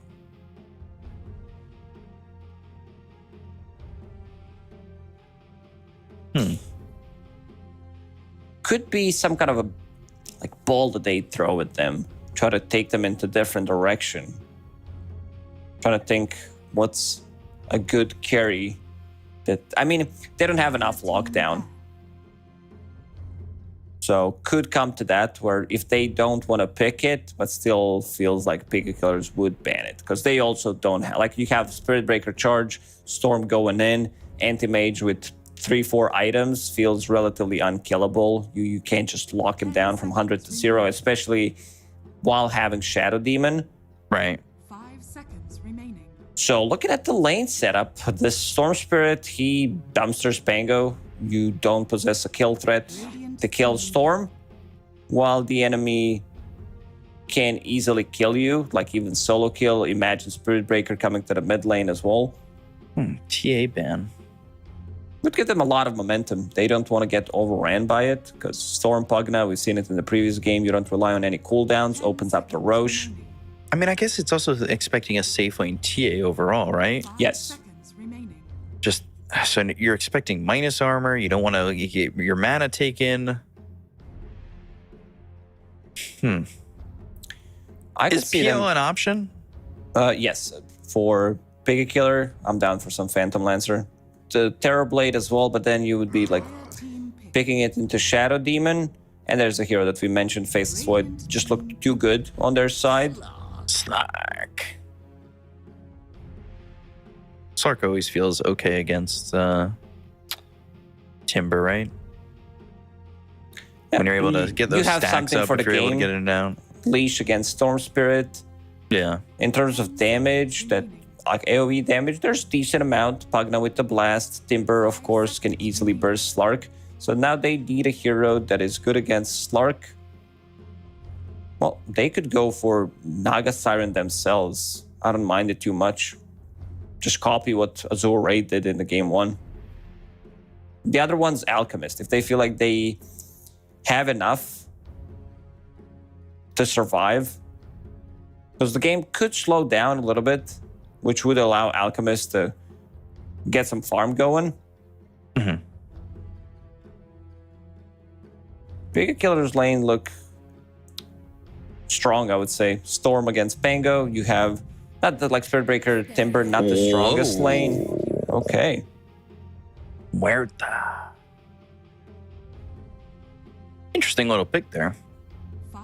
This is the first time I think I've gotten the chance to cast Muerta.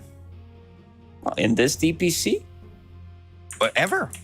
I think ever, yeah. Pretty sure we cast some Muerta before. 60% win rate, I just checked in DPC Div 1, 10 games. It didn't look too hot during Berlin Major. I think it was like 40%, maybe even sub 40.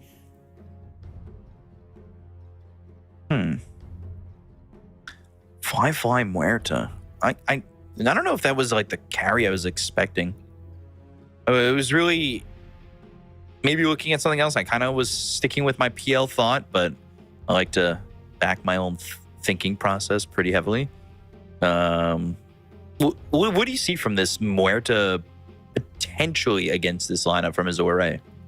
It's the hero that can farm extremely fast. They also have like a little bit of protection. She has 3 good heroes that can walk in and soak up most of the damage, so Muerta is not going to get targeted. Mm-hmm. I kind of like it. I think I need to see more of Muerta when she started to be picked more, especially during Berlin Major. There were a couple of really good performances. This is the hero that when you are ahead, it feels like you're really dominating, but sometimes it feels awkward to play from behind. Not in terms of getting the farm, because hero can farm extremely fast with Gunslinger. It's about having your role in the game. Right. So it'll be interesting to see what this hero can accomplish, if anything, in this game. You know, Azure Ray, they really need to get a victory here, as a victory would guarantee them at least a tiebreaker. As we find ourselves in a pause. Nothing too crazy, though. Let me take a look. A lot of branches. I was about to say the same thing. It a always lot of branches. sticks out to me. Do you think branches should get like a stacking capability or something like that? I get what, sorry? Like a stacking capability, or maybe you buy so many branches. We already have that. It's called Magic Wand. No. It would be too OP No. if you could, like, I don't know, get 10 branches and suddenly you have a new item called the Forest. Hay bale. It's just a bunch of branches together to form a hay bale. There we go. That's the B-Cop thought of the day. AKA where my brain goes How when I should many be of listening your to a ideas have been added to the game? You've been saying this for a few years now. Is there a single one that's been added? No, I don't think so. Okay, we'll start from there. That was mean. You know what? I'm gonna go with that was so mean. No, I like stats. That's what I like. So The just wanted to stats don't check. lie. I'm 0 for 5,000 on my thoughts, but like, you know, if you're just including Dota, that's the number. Yeah, I mean, I don't know. Have any of my ideas been implemented? Does the frog ever listen to me? You got to say more of your ideas. Eventually, you're going to get one correctly. Yeah. You know what I really need? I need an editor out there to go through all my broadcasts for the last 3 years. And if I've made a attempt at putting something new into Dota, just put it into a compilation. I'll give it to the frog, and maybe one day we'll get one in there. I'll give you a piece of advice. Let's start with something that is not as extreme as you're putting it out, where you're like, Muerta, but Spirit Break. Like, she can jump on top of a hero, turn and control allied hero for like 2 minutes. I don't say that. While having a free hand on Midas. So, like, some of your ideas do sound like that. What? No, they're never that extreme. I mean, my Hand of Midas 2 idea was pretty cool. I don't even remember what it was. Neither do I, but I remember I said Hand of Midas 2, and I was pretty excited about it. And then I said, and you know what? There is one. I said upgraded Diffusal. And then I remember you gave me flack. You were like, you mean Diffusal 2? And I was like, no, a different like upgrade to it. And well, now we have that. So I'm going to say that's a check mark for B-Cop innovation. Okay, that's one. Okay, sure, you took it from Dota history, but we'll give you credit because it has been removed from the game for a good 10 years or something, and now it's back. But let's check the laning stage. Fly. As you said, going to be playing this Huerta 5-0.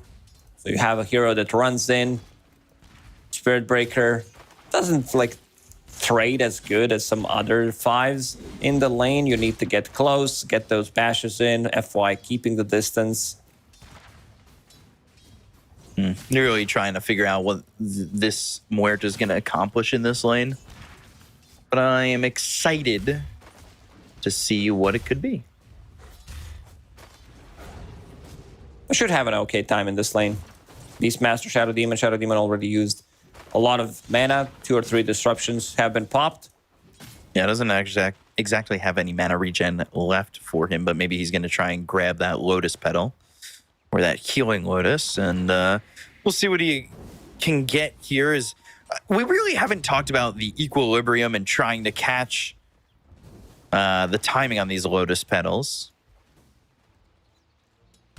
How important they are to lane. How important do you think they are to the lane? Very. Is it as important as getting water runes? I kind of thought you were going to elaborate a little bit on that one. Yeah, no, I was just kidding. Yeah, it does push you into this like situation where you can play aggressive. You pop a magic wand, maybe a fairy fire. There's a big turnaround play with it, so you want to pick it up as soon as possible. Want to push out the lane. Oh, Ooh. Blue. He's fine. So is Teaming. He's got that level 1 in the Impetus. We've seen some Impetus damage be pretty crazy at times. I wonder if he's going to go 2-1 or if he wants to get that enchant a little bit higher. Probably wants to put more points in enchant. As 5, it's kind of difficult to just like justify going into Impetus straight away. They're doing a good job keeping Slark CS low. Timbersaw's free farming. Storm's doing a good job as well. Mercy. Kind of sitting low here. Both heroes kind of sitting low. As Fly, he's got 1 in each. 1-1-1. Now the real spam's going to come out. Chalice hits level 3. Has Arcane Boots. You get close. Shadow Poison also level 2. They're going to get pushed out of this lane now. Spirit Breaker doesn't provide you with much. Right, and they're already right on the tower. This is kind of crazy, the damage they're putting in. What was the timing on the mid-tier one before? 7 minutes, right? Yes. So we'll see if they're able to do anything else like that. Mercy, Blood Grenade, and Shadow Poison. FY is going to get first blood with this Shadow Demon. And again, not a hero that is immediately one that clicks in my mind. These axes. Oh, calling? Down, but Fly, I think he's, very dead. He kind of looked lost there. I thought he was calling for help there because nobody answered the phone. Somnus getting charged on the mid lane. Didn't talk about his CS. Of course, gotta have less than Storm Spirit, but still managing to survive. Has Magic Wand Bracer. Tanky enough, sitting at almost 1000 HP. And this also means that Fly is alone in the bottom lane, so they can start to play more aggressive. FY. Oh god, this is gonna be 2 mana boots 4-5 minutes into the game, so you can keep spamming it. Not sure if they needed an extra one immediately. Like usually you don't see this build, but seems like they want to focus heavily. Fly, getting disrupted.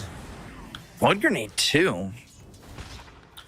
Is that an upgrade when you said Blood Grenade 2? Yes, so Like my new Midas idea is if you stack 3 Blood Grenades together, you get Blood Bazooka. I thought you were gonna go with stack 2 blood grenades and then you get blood grenade 2. Oh, okay. That works too. That's how I think. Blood cluster grenade.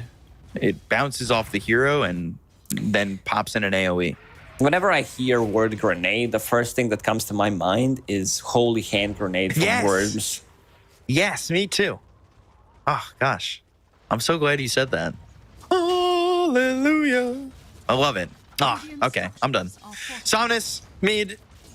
XM and Frisk are here, but TMing coming in with a Wild Wing, and that could mean a Hurricane action.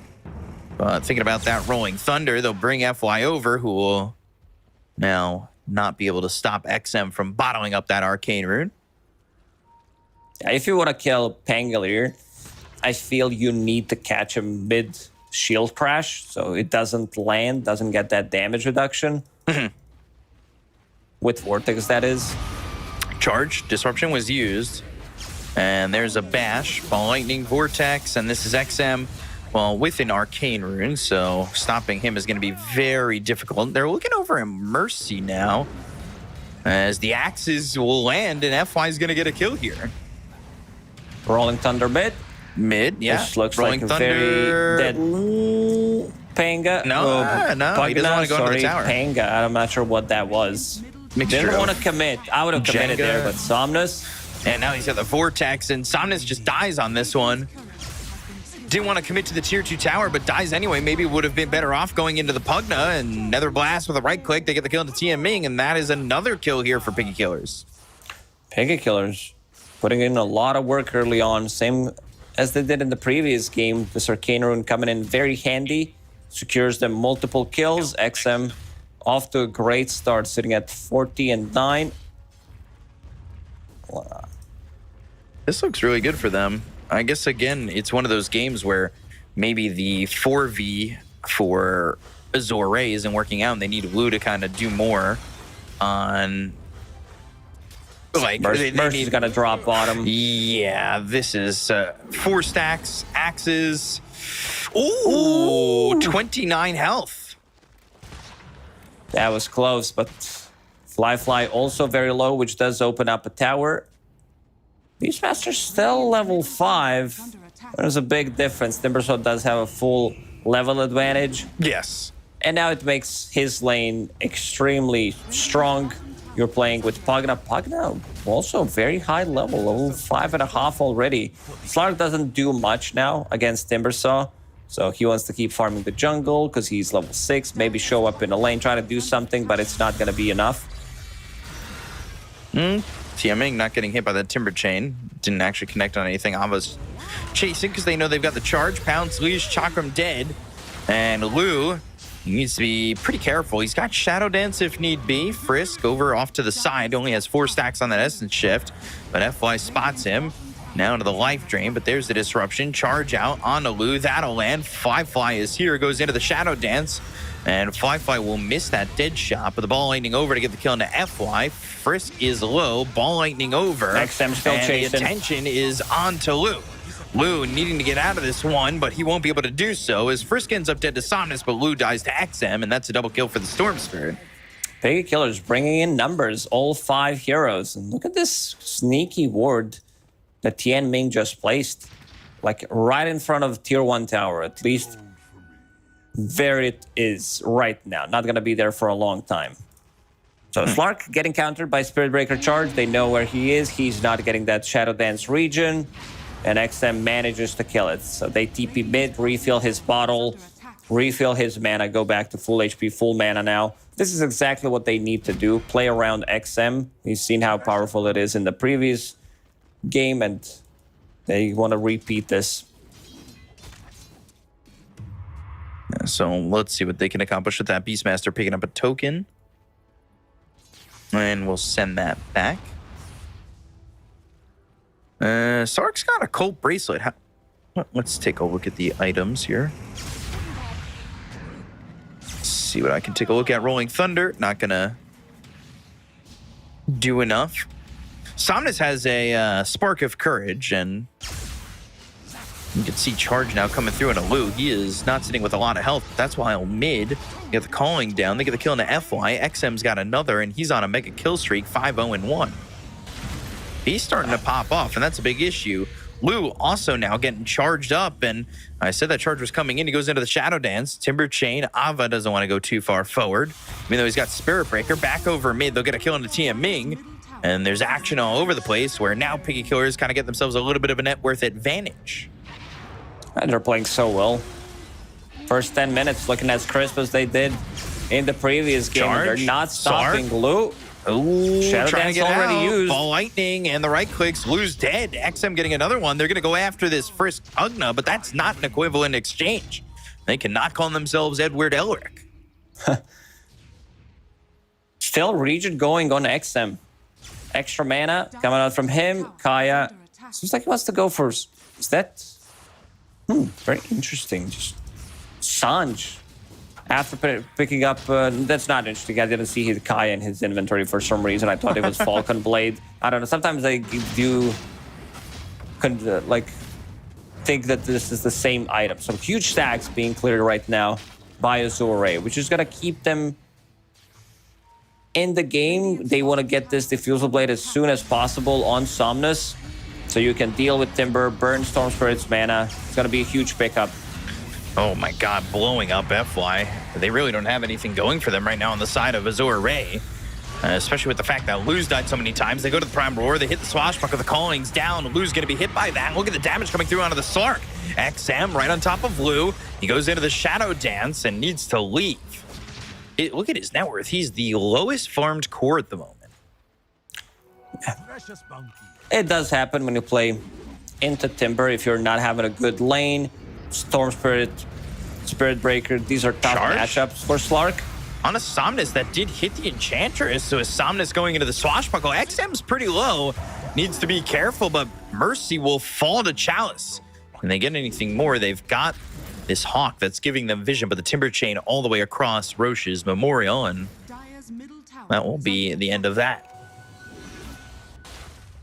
Now fights are going to be different. Bangalore picking up that Diffusal Blade, Spark of Courage, going to be tons of damage. They also have a little bit extra control from the Centaur Conqueror against Storm Spirit.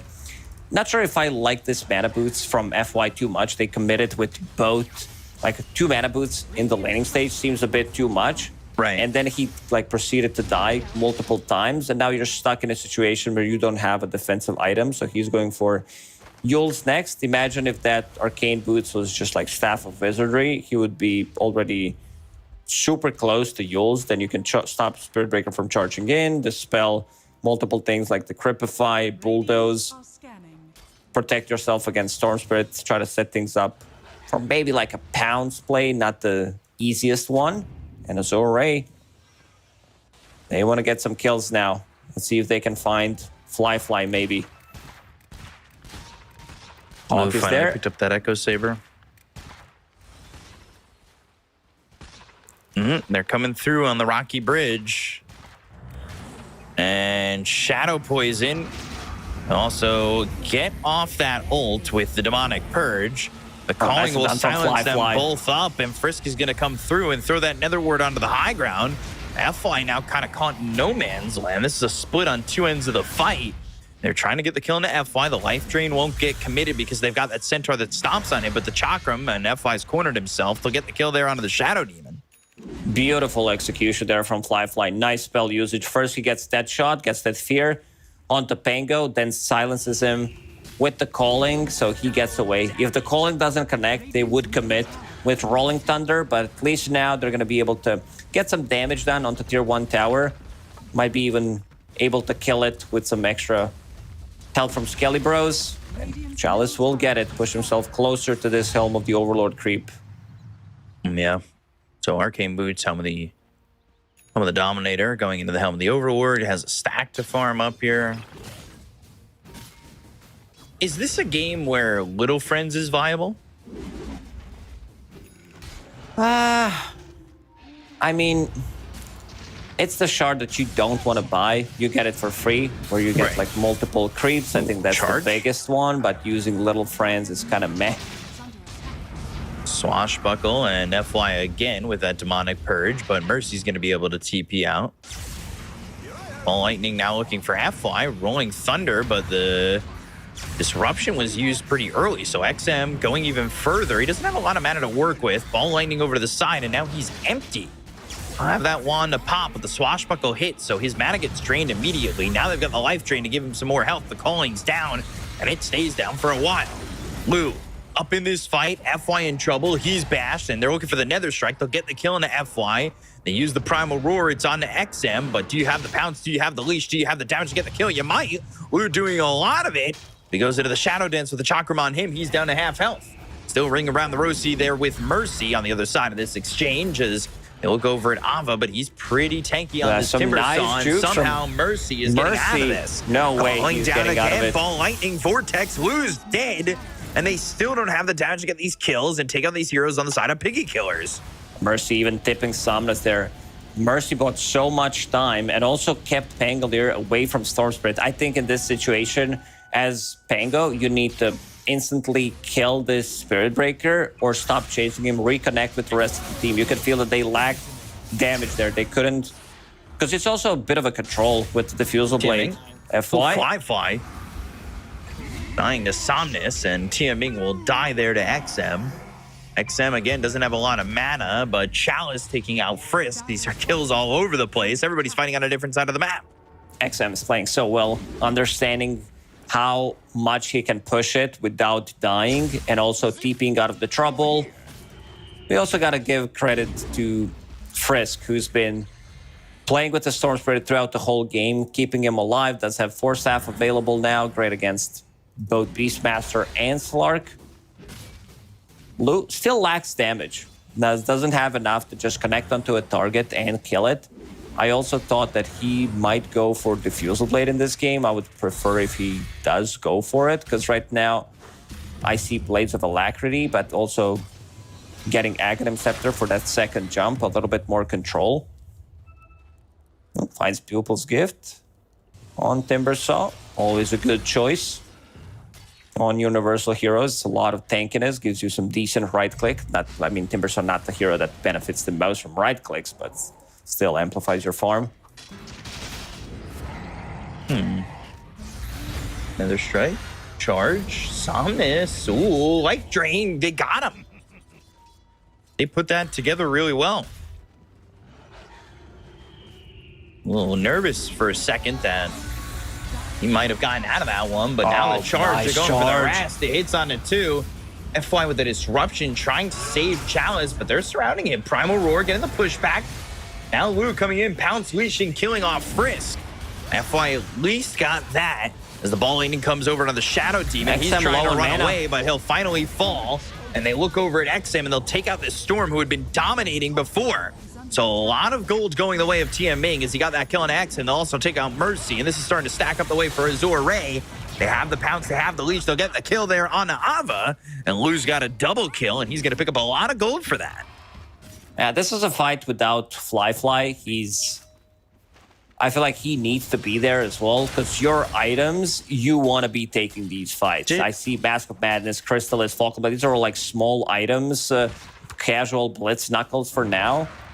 So you deal a ton of damage, and it felt like they needed it, because he was relatively active early on, showing up in a fight, using Deadshot, calling to choose where they want to take it, and now fights are going to be much more difficult, because Slark does have that Aghanim Scepter, and...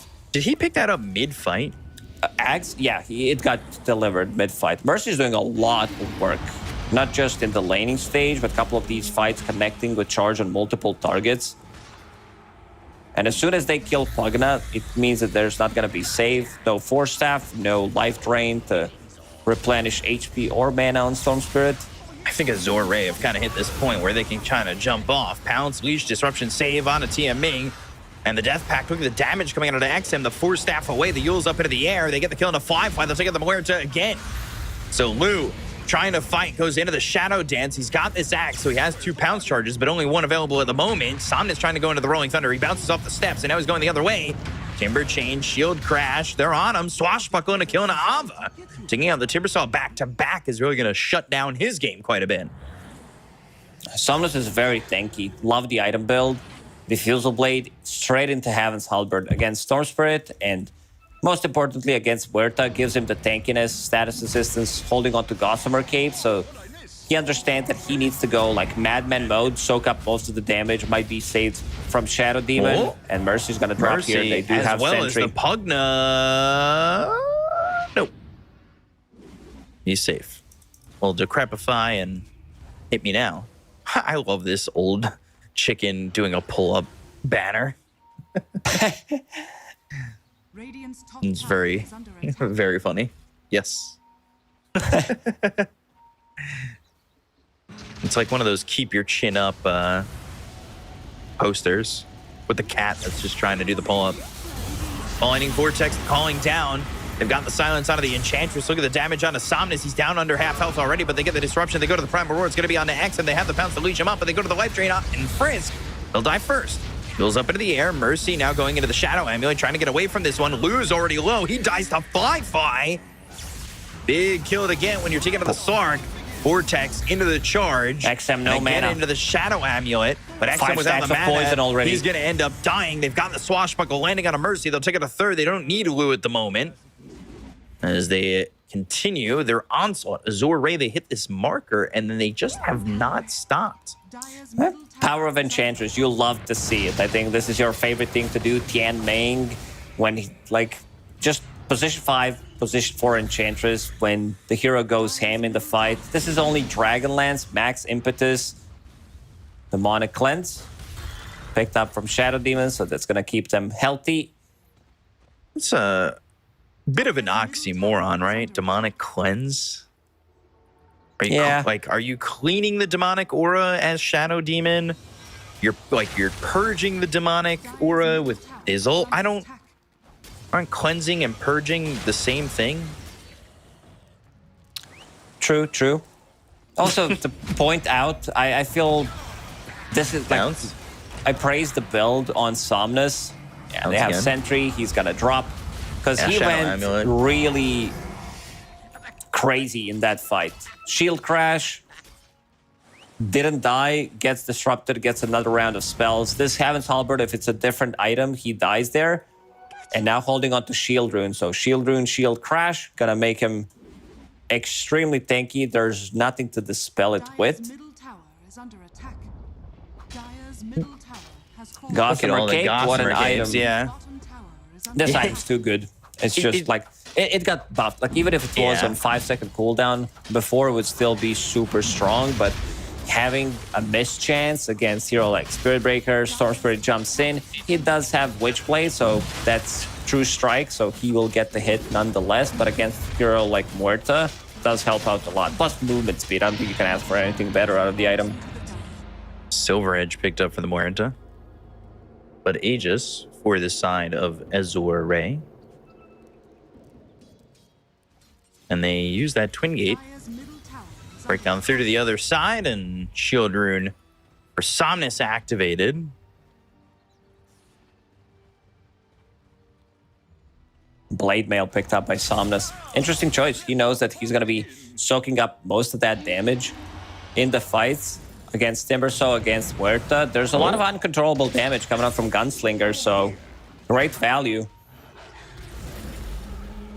What a great value. Indeed. Calling only level 2 at the moment. Yeah, you want to max out. Like, this is the ability you want to have early on, but you want to max it out later.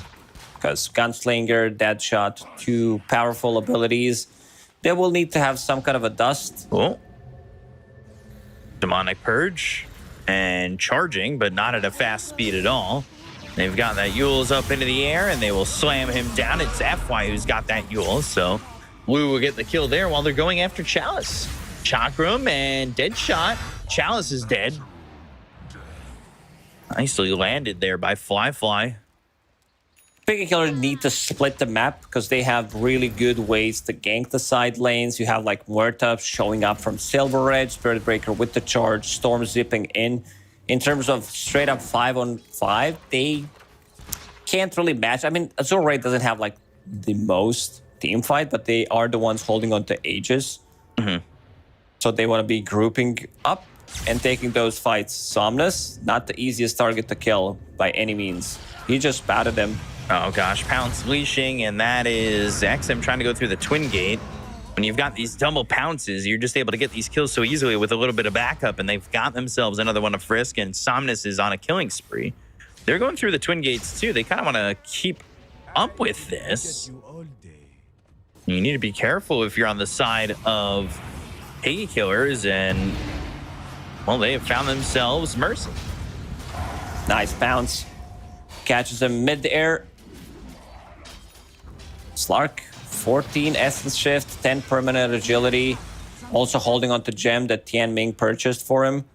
So gotta get rid of most of vision wherever he passes. There's gonna be some extra gold coming out Tian Ming's way. Always nice to get that support gold. Bottom tier 2 is going to drop pretty quickly. Radiant structures are fortified.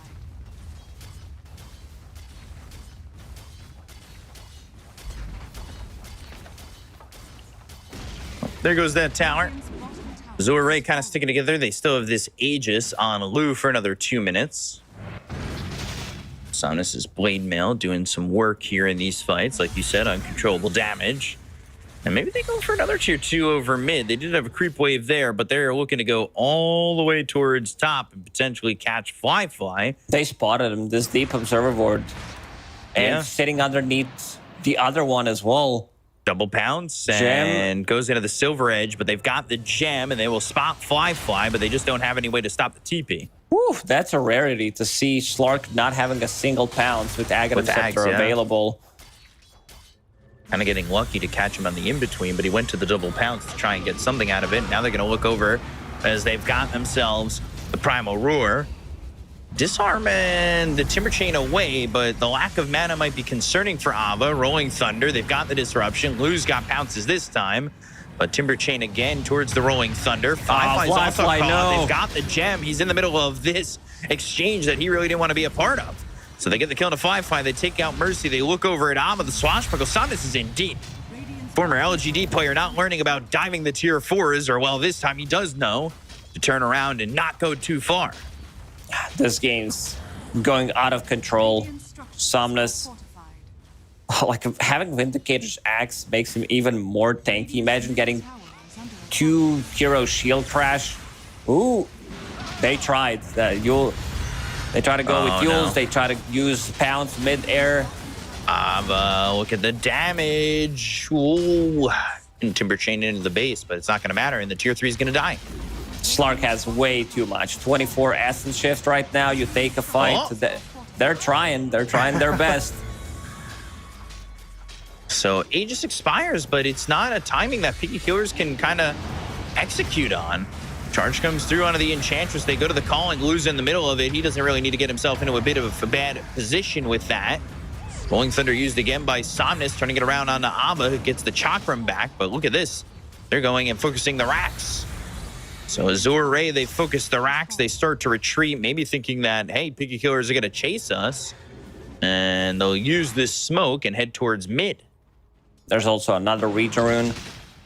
Azure Ray has been controlling these active runes every single time Somnus shows up with shield rune, double damage, whatever it is. And they're not done yet. They want to keep chasing, controlling the vision. They know that there's none available right now for Piggy Killers, except that one deep observer ward that's going to expire anyway.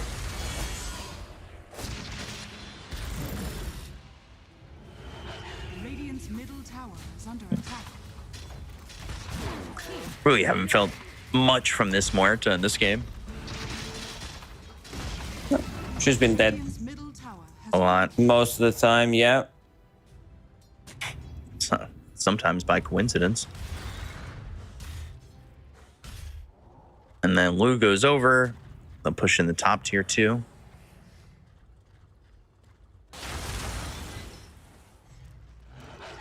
slowly but surely becoming a very high net worth lead here for the side of Azure Ray. And there's not much of the map that Piggy Killers can farm. Radiant's top tower is under They're kind of corralled in their base and don't really have many other options.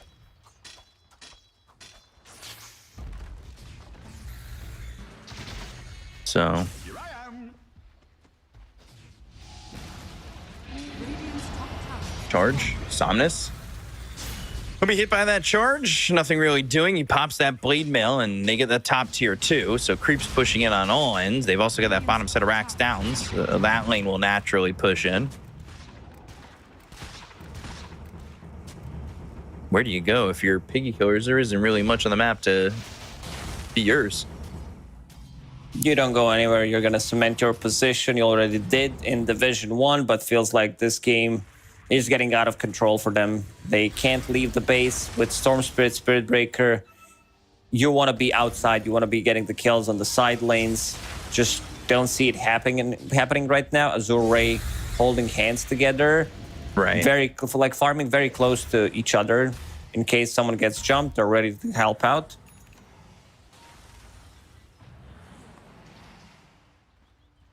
$16,000 net worth lead, and Roche will be 2 minutes. Not sure they exactly need that. I feel like one more fight is all Piggy Killers exactly have, and Wi-Fi goes into the Silver Edge, but you got to remember they've got a gem. Calling's down, they've got the silence, but not before the Rolling Thunder is out. They look over at Chalice. He's a little bit low with the BKB pop by XM. They get the kill on Mercy. They go to the Prime Aurora. XM's going to be controlled up and killed off. So 2 heroes dead, one of which doesn't have buyback, and that's XM. No Timber Chain there. Frisk is gone, and well, this is going to be Ava trying to leave. Fly was able to escape, but look at that pounce, leashing him up from such a distance. 4 dead on the side of Piggy Killers.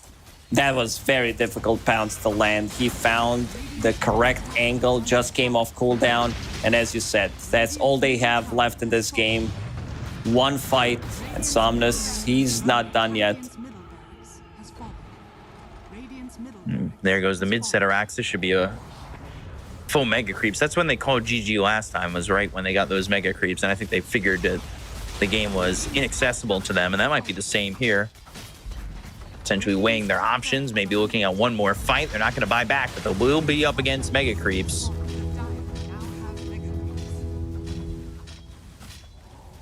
Smoke used, and if you're using the Cave Johnson voice back, you just heard him ask, can they come back from this?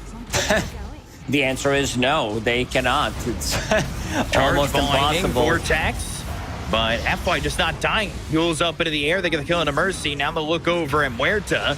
4 staffs away, but Frisk, they'll end up dead, and the control onto FY is going to be enough to at least get that kill with the Prime Aurora. XM, no mana.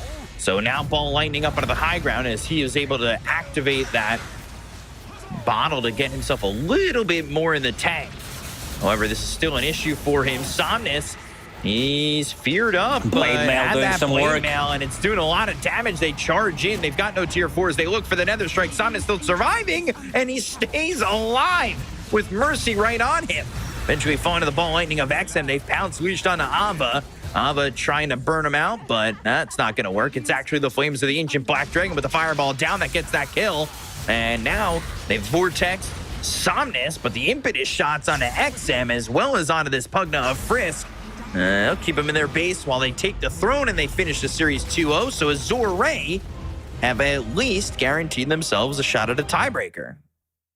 Yeah, nicely done. Again, Piggy Killers, they played a game really, really well for the first like 12, 13 minutes of the game. They're making all these aggressive moves, and then suddenly it just stops. They take 2 bad fights, and you can feel that pretty much what happened in the previous game, that game is slipping away from them, that they're not going to be able to control it, and then they stop with this aggression. Suddenly, the game snowballs out of control with just 2 bad fights. Yeah, really just got out of hand very fast. And, well, you know, Azure Ray, it's a bunch of veterans who aren't going to let you make those kind of mistakes. And they took advantage. You could see the way that they squeezed the map and were able to just shrink it and make sure that they extend their lead and found their openings. You know what I really appreciated was the fact that Azure Ray didn't feel the need to play it too safe, go back for Roche and wait for the Aegis. They knew their advantage, they knew how to play it, and they used it well.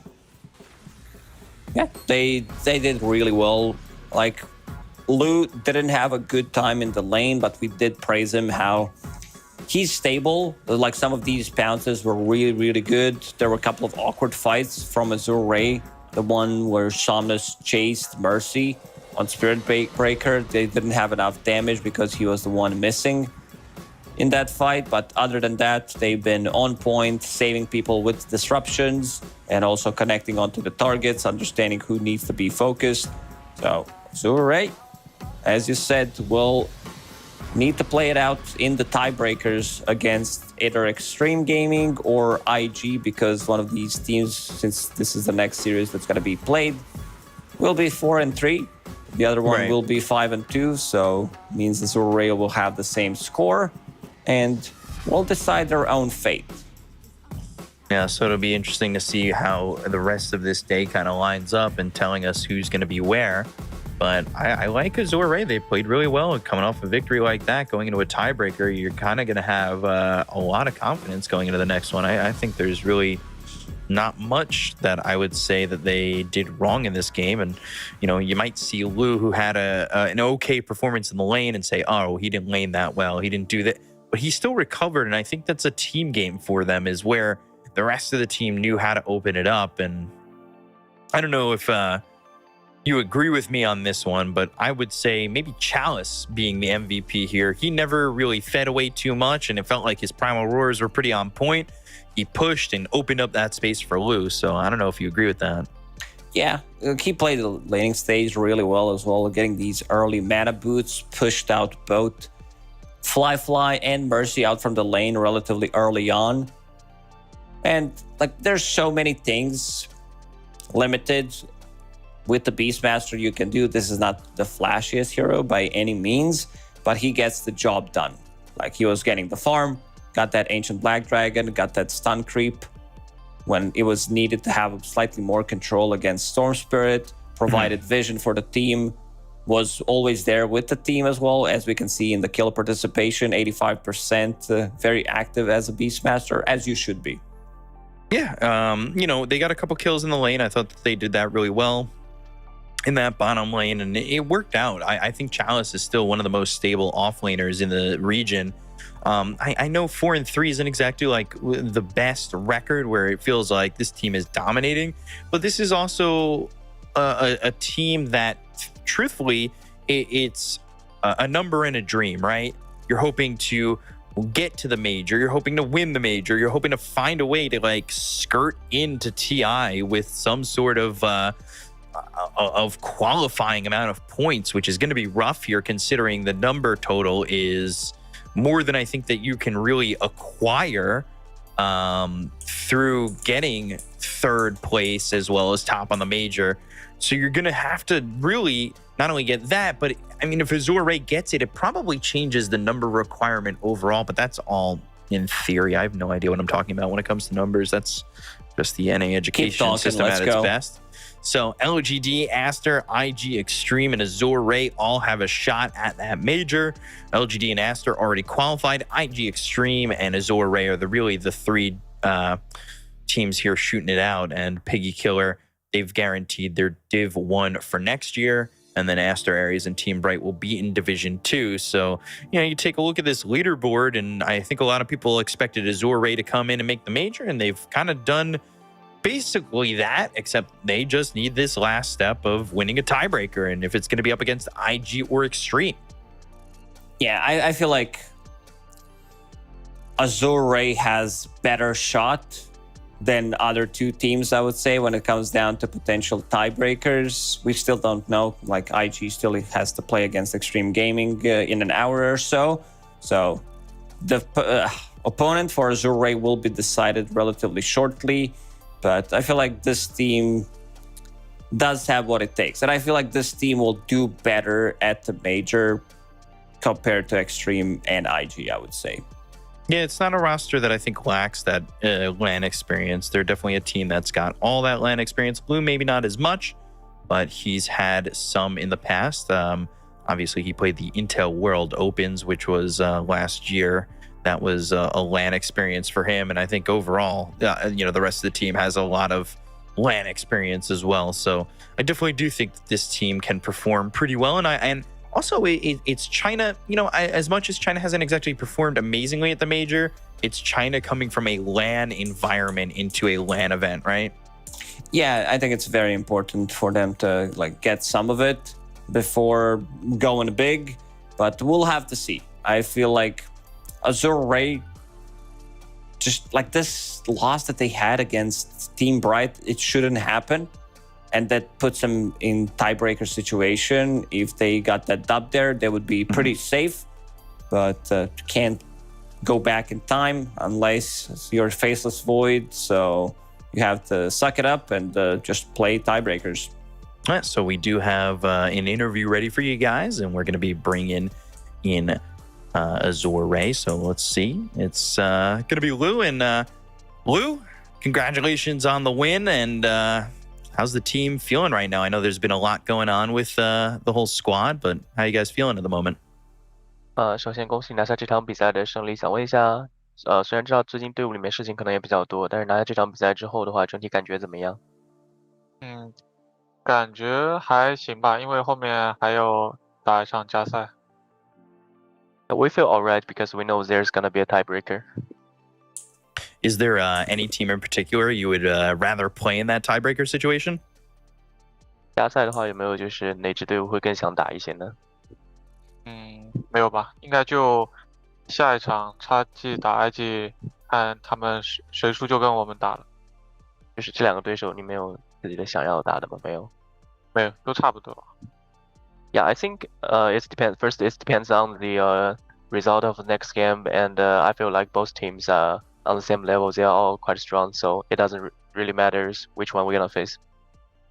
Okay, Lou, you're playing around a lot of veterans, and it feels like you've kind of found your identity with this team. Who do you think's been the biggest influence for you on this squad to become the player that you've been so far? 这支队伍里的话有很多经验比较丰富的老将，然后的话，然后你也是慢慢的打出了自己的风格。你觉得这样风格的形成，可能是受到了队伍里哪位选手的这个影响会比较大？教练吧，应该是。Yeah, I think it's actually the coach. Okay, LAN. Has being in the LAN environment really helped you kind of hone in your skills? And has there been any signs from the fans that you've really liked seeing at the LAN event? 那想问一下，就是打线下的话，你觉得你会发挥的更好吗？包括有没有一些你线下可能比较看到的跟粉丝的一些这种互动？感觉会更好一点，比较兴奋吧。Yeah, definitely playing LAN will bring better out of me, and I'm always excited playing LAN event. Well, Cost, you got any questions? Yeah, I just want to go back in time a little bit. What happened against Team Bright? This was supposed to be relatively easy win for you guys. What do you think it went wrong? 你觉得之前那场输给 Bright 的问题出在哪里呢？因为大家当时赛前都比较看好你们。我们训练的比较少吧，然后那2天可能状态更差一点，然后就输了，没怎么训练。Yeah, we have some schedule issue, and we didn't really scrim that much during those 2 days, and it reflected in the real game, and we lost the game we wanted to win. Yeah. Speaking of scrims and practice, what does practice look for you guys? Like how many scrims, how many pubs per day do you play, like as a team and you individually as well? 那想问一下，你们平时训练的这个安排是怎么样的？就是训练赛之后的话，你们队员的话还会加练吗？然后如果打路人的话，一天整体的训练量是什么样的？现在正常就是2、4、7 3个 BO2 嘛，然后打完就是复盘，看一下问题，有问题就说，没有问题就可能路人在，因为这样早起的话，可能打个2、3把就差不多了吧，可能1、2把，打得晚的话。So according to the schedule right now, we have 2 BO2s, 3 BO2s on Tuesday, Thursday, and Sunday, and because we want to can make a healthy schedule. We want to get up earlier, so probably after that we're gonna do some review, watch some replays, have some discussion, and if we play PAB, it's only gonna be 2-3 games, not gonna be too much. It's a good schedule for sure. Like, is there a team or is there a player from a different region other than China, as you talked about, that you look up to as a carry? Is there like one person that you really like to watch play Dota? 那除了中国赛区之外的话，有没有自己特别喜欢去看的第一视角一些选手或者队伍？之前去看过GG的1号位吧。Yeah, I often watch the carry play from GG. Yeah, he's very aggressive as you are as well. Like, what do you think? Just want to ask you like a more personal question. What do you think is like your biggest strength that you bring into the team?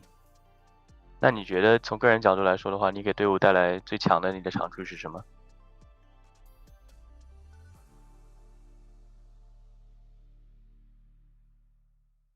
刷钱，然后后期的那种终结比赛的能力吧，快速掌握抢十题，终结比赛。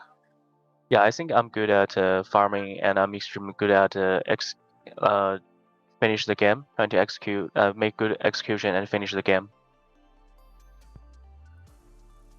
Thank you for the answers. You've been looking really hot, like whether you're playing from behind or if you're dominating the game, and looking forward to see you more. And wishing luck, Lou. 也是感谢你接受我们采访，希望你能继续在比赛里主宰比赛。好，谢谢。Thank you.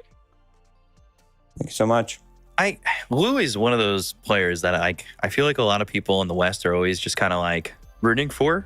It's not like this, it's not as massive as like say Ame or anything like that. But I think that like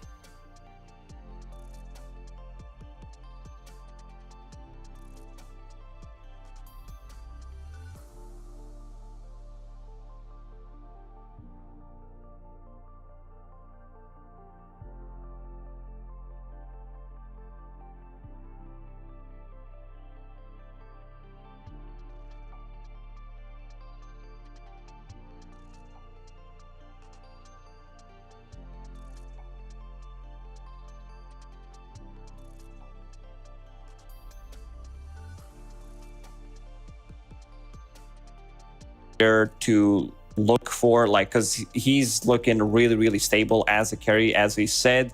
And I don't know, you mentioned that it's kind of hard not to root for him, and it is the same way. So I would definitely love to see him and the rest of the team find a way throughout the tiebreakers to go to the major so we can see him on the big stage.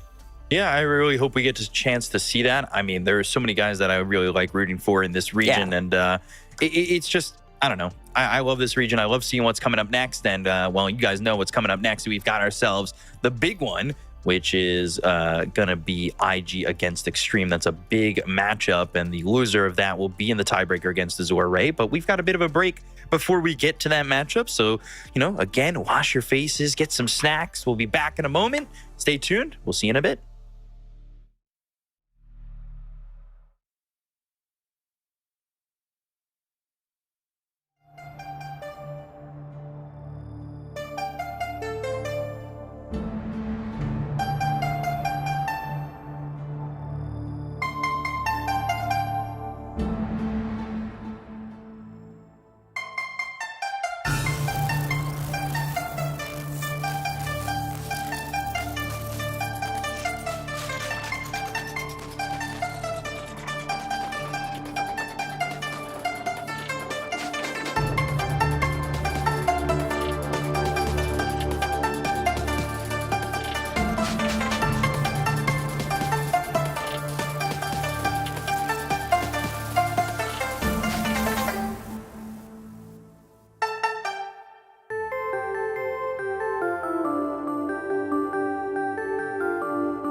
welcome one and all to some Chinese DPC action.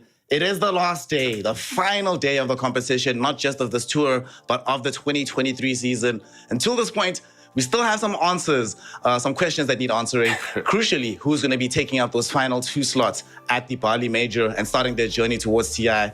My name's Sneh. I'm with Lizard again. Band name still pending.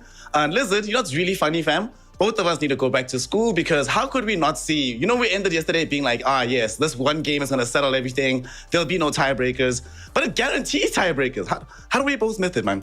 But that's what we remember. Math is not arithmetic. These are very different things. Didn't we say it's going to be a guaranteed tiebreaker? Maybe my memory is bad as well. I think we said if Piggy Killer wins, I think. But No. We called it out. We said for sure. Remember it. We said it's going to be a guaranteed tiebreaker because of that one series that can't remember which way it went, but it's going to be guaranteed no matter what. One game series though, right? Like one game tiebreaker. Like Azure Ray 2-0ing Piggy Killer after losing to Team Bright. I feel like these guys are, I don't know, they just wake up. They want to play Dota. They wake up one way, they wake up the other. You know, one day they lose versus the team that has lost versus everyone in the division, and the other they can win versus even PSG LGD. Not the series, but the game at least. Was a fun first series. Did you watch it? This morning's one. Yeah. I did. It was very fun to watch. I enjoyed the interview with Lou as well. Just him being very honest about the fact that they didn't scrim properly, so they weren't adequately prepared for the game. I think it is important sometimes for people to be like, yeah, we messed up, y'all. That's on us. We screwed up that situation. Ultimately, though, I think with Azure Ray, after they got their win there, I don't know, what do you think? If they come down to a tiebreaker situation, I don't know, something inside me is still not convinced about what happens when the pressure is really on, when it comes down to like one game send you to major, one game let you stay at home. Not entirely certain how I feel about this and whether or not I'm convinced that they have what it takes. I know they can play well. That's not in question. It's about the team chemistry. I'll be honest, I was really disappointed by that Bright game because even if they weren't scrimming, I would imagine that they have enough in the tank to just walk over that series. So that was a bit of a red light for me. That gives me a lot less confidence in them after a tiebreaker. But that being said, maybe that's also for them a kick in the pants that they needed, right? To be like, guys, nothing comes for free. We have to earn every single win we get. Let's try even harder. And I think it probably reflected today why they won as quickly as they did and as hard as they did against Astor Aries. You know, sometimes it's good to lose at particular time. You know, like you learn from your mistakes and you improve on them. Like you said, some red lights, they spell danger, and they needed to look at them. They needed to think about how they're approaching the game and the whole league and improve on it a bit. They're still not out of the gutter. They still need to prove to us that they can reach the major right through a tiebreaker. We'll see who they play against, but do I think that they're the best out of these three? If the season was normal, I would say, if it was the normal duration of the season, I would say that they have what it takes to win versus IG or Extreme. I still think that they do, but right now, I'm gonna regret saying this, but I'm a big IG fanboy once again. I'm gonna regret saying this. I know in like 30 minutes. But IG for me, I don't know. This team just takes a special place. The organization as well. The only problem is when they start losing way too much, right? Like they kind of break my heart, and I can't go on. I can't keep on taking the L's. But I have a feeling that there's something about them in these. There's something about Timo in particular in these high pressure situations. Like he thrives upon them. So let's see if they can utilize that versus Extreme, because Extreme is, well, did they win yesterday? They did, right? Like they had they won versus Aster or LGD, right? Extreme beat LGD. Yeah, and then and Aster IG beat also Aster. lost. Yeah. Yeah, So, IG beat Aster, yeah. so 2 Titans fell yesterday. Gonna be fun. Like 2 Titans that fell yesterday fell versus IG and versus Extreme. So IG and Extreme are the strongest in the region. Is that what it is? Easily, bro. That's exactly how it works. It's transitive properties. I think it's actually interesting, right? Because Aster, the closest they came to losing before ultimately losing to XG yesterday was to IG, was against XG. That game one, Paparazzi and crew on his puck. Some of the best Dota we've seen in a long time in the region. They end up losing the series. And then IG, they also looked really good against LGD, even though they ended up losing this time around. So this one, even from everyone we've heard around them, all of them say that these two teams are of equivalent strength. So let us witness what they have to bring to the table, Healers. Game one, draft is started. IG have first pick on Radiant side, busted combination, and Extreme Gaming have the second pick, Dire. So what are we expecting this game? We saw lots of Snake Lady yesterday. I hated life. We got a couple Morphlings, got quite a few Terrorblades, but the hero of the day hasn't been banned just yet. Techies, don't do it, guys. Don't take this risk of Scream Gaming. Just ban Techies. Take the advice of Lizard. Find space in your draft for a Techies ban. Maybe they're thinking IG doesn't play it. They leave it in. I feel like IG would rather pick something like a Kotlal or a different hero. IG Emo question mark. There we go. Never mind. Emo is like, nope. We're getting Techies. And the hero is absolutely goddamn broken. So you gotta pick it. You gotta play with it. I still haven't found. You know, the thing about good supports is you can't answer them. Like, there is no answer to a Techies. Like, Phoenix is okay because he has that built-in BKB and he can fly over and stuff, but it's not like you have a billion mines to work with. No, he stuns you and kills you off with a little bit of extra disable before you even act. So, and he defeats you in that lane matchup. And Yay. Medusa, nice. Oh my God. Very nice. Yeah. All right. That's a good yawn right there. Yeah. Are you That's the sneaky yawn. Like, yep. Are you a sympathetic yawner, by the way? Or is it Me? empathetic? I'm not sure. I think sympathetic, maybe. I think it's sympathetic, that one. Yeah, sympathetic. I'm actually right? not. I'm actually not. I'll see I people am. and be like, I can see a cool. cat on the street yawning and I yawn instantly after. And then you just feel like, oh, me and that cat are one right now. We are the same person. Yeah. I imagine our life together, me on the couch, the cat sleeping on my chest, instantly. I thought you were going to say you're sleeping on the cat's chest. And you're the one that's being petted by the cat. Oh, that you went into some wonderland right there. I like it. Keep this up. Well, in the wonderland of Dota right now, Extreme Gaming with Phoenix, still no full answer for the Medusa. So what have we seen people do? We've seen some Pangos, we've seen some Wind Rangers. We've seen some people just play uber quickly with like Alchemist drafts, but that's already banned out. Yeah. We saw that one TA game that wasn't super bad, but there's still not also been a reliable answer for the Medusa either. So you kind of have two busted heroes on the side of IG. What are you banning here if you're them to maximally protect Dusa? Is AM enough, or do you also want to put in like Wind Ranger Pango? Pango, I think, is a good shout. And for me, the best hero versus her is still TB. I feel like TB on that carry position eventually scales better than Medusa. All you need is some CC. And if you can get on top of her as TB, a couple of illusions, she's just gone. So I have to say that that's my favorite one. But yeah, let's see what they ban out. I feel like you're right completely. Pangolier should be the next one.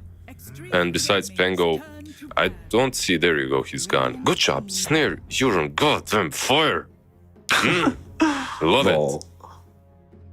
This is a peculiar ban. This Brewmaster. They're definitely going TB. You're right, dude. This is definitely TB. Like, you ban Timber and Brewmaster in the same phase. I'd be very surprised if Ghost doesn't play that. That's a lot of question marks, man. He had only one.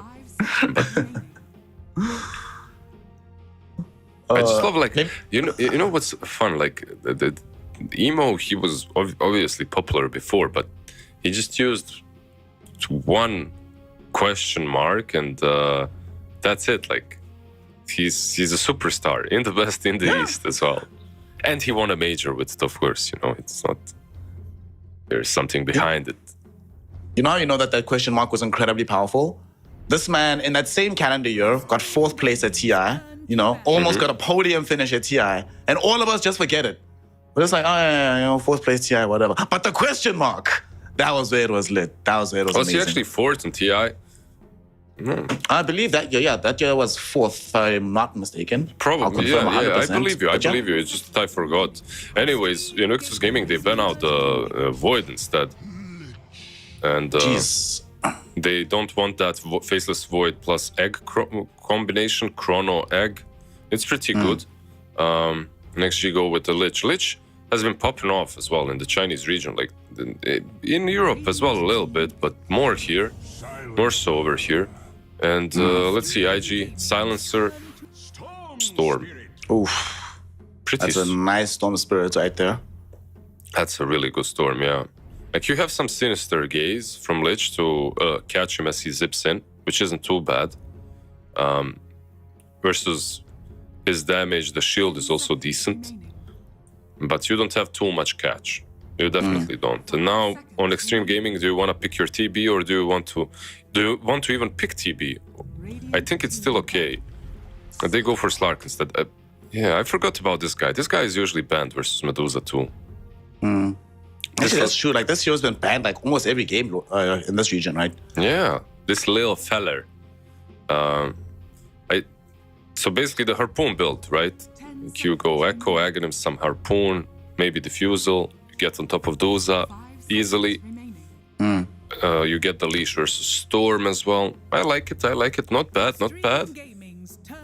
I like it too. I also think it's always nice when you're playing with Lich to have a Frost Shield carrier that can go, not just retreat from the fight, but go in as well. Utilize the slow in an aggressive fashion.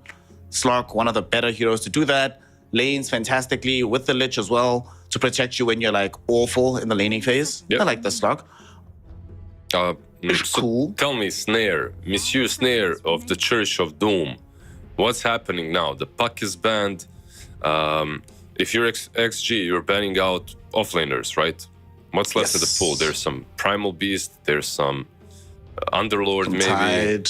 but all pretty bad into the Slark. What do you want into the Slark? Some Enigma? I haven't seen Shangye play Enigma, so I'm not sure he does. No one LC would have plays been it. cool. Yeah. Axe doesn't feel that great. Tide doesn't feel that great. Underlord doesn't feel that great. I could still see Underlord potentially. Or maybe some like, because they're potentially going to play Terrorblade, right, for XG. So maybe some Darks They here won't play for IG. Terrorblade, man. They have Slark. Come on. They will play Wake up, Terrorblade Snare. and Slark. I'm kidding. Okay. So they need a mid hero, right? Since they have Slark already. Yeah, Why yeah, are my yeah. brains so slow today? Maybe Darks here, actually. I could see them playing some Darks here for IG. Nah, I don't think so. Like, maybe it's possible, but Bloodseeker was a good ban, I guess. You could still put Medusa on offlane and pick a complete counter to the Slark, which is still possible for them to do, but probably it will. Like, two ranged heroes and both of them being universal into Slark, like, he's gonna have a sad time if they do, if they do decide to do that. But they don't have utility. I'd still rather have some form of utility on their offlane. Maybe a Mars is an option. Like, you still have that. You can spear the Slark away at least, if nothing else. Gives you some protection, but not enough damage, I feel like, in the mid game. I'm not even sure. Trying to You think can't here. have Mars techies. They Okay. go Ursa. Okay, so they are it going to is- be putting the Medusa offlane. Yeah. Okay. He's gonna be sad. Like, the Slark is gonna be sad, Snare. Yes. This is an excellent Ursa pick, though. Like, Yeah. juice up the lane to make Slark sad. Ursa is going to be great into the Doom. You have a way to deal with the Medusa with the Phoenix Egg now, which you didn't have beforehand. During the duration of Global Silence, you can actually like really kill heroes once you get more and more damage. I like it. This is cool. And I don't think this was very surprising to anyone. The one last spirit left. Well, there was. Yeah, the one last spirit. Ember banned out, Storm picked up, they go for the Void. There's Earth Spirit as well, but let's not go that far. So, I don't know, like, both of these drafts, I think they've got what it takes. I think IG will come out of the lanes a little bit stronger. Ursa should do well into Doom Phoenix. Not amazingly well, but he should do fine. You're still dealing with Fire Spirits of Kaka. On top lane, I feel like PYW and Medusa should dominate. That's the hard one for me. I just don't see Slark and Lich really doing anything in that lane. So Medusa is going to be having some phylactery minute 5-6. Minute 5-6 for Lecter. Oh my god, that sounds terrifying to play into. Shangyu playing this hero. Yeah, like you said, very strong lane that they're going to have on that side of the map. We know what Storm is capable of doing from the mid lane for Emo. We've seen that before. The only question mark, honestly, is going to be the Ursa, because there's been many games where Ursa's look good, seem like the priority option, even starts the game well, but just has a bit of difficulty ending with that same degree of strength. But this game is also for all the marbles. Winner of this goes to the major. The loser finds themselves having to play a tiebreaker up against Azure Ray, who are looking really damn strong right now. So you do not want to mess this one up. Game 1 is where it all starts. So let's find out what happens between Invictus Gaming and Extreme Gaming. Let's do it. What do I want to see here? Let's do it. Let's do it. Woo! Let's do it. Yeah. What do you want to see? Tell me. I want to see another interesting build coming out from this IG lineup. Somebody must build something interesting. Like, across the course of these last few games of this, someone's always done something cool. Whether it's Shangyu from the off lane, Dust with his mid Monkey King, or Emo with his Battle Fury Void Spirit. This team has just been fun to watch, honestly. It has. I completely agree. They've been, especially in these situations when they have to clutch it to get to a major or to win a major. It always has been like that. So, Emo on the Storm Spirit, I feel like he's as much of a carry as the Ursa is. So you can look at one or the other to really carry the game. The only difference is Dust should have his lane set up for real success.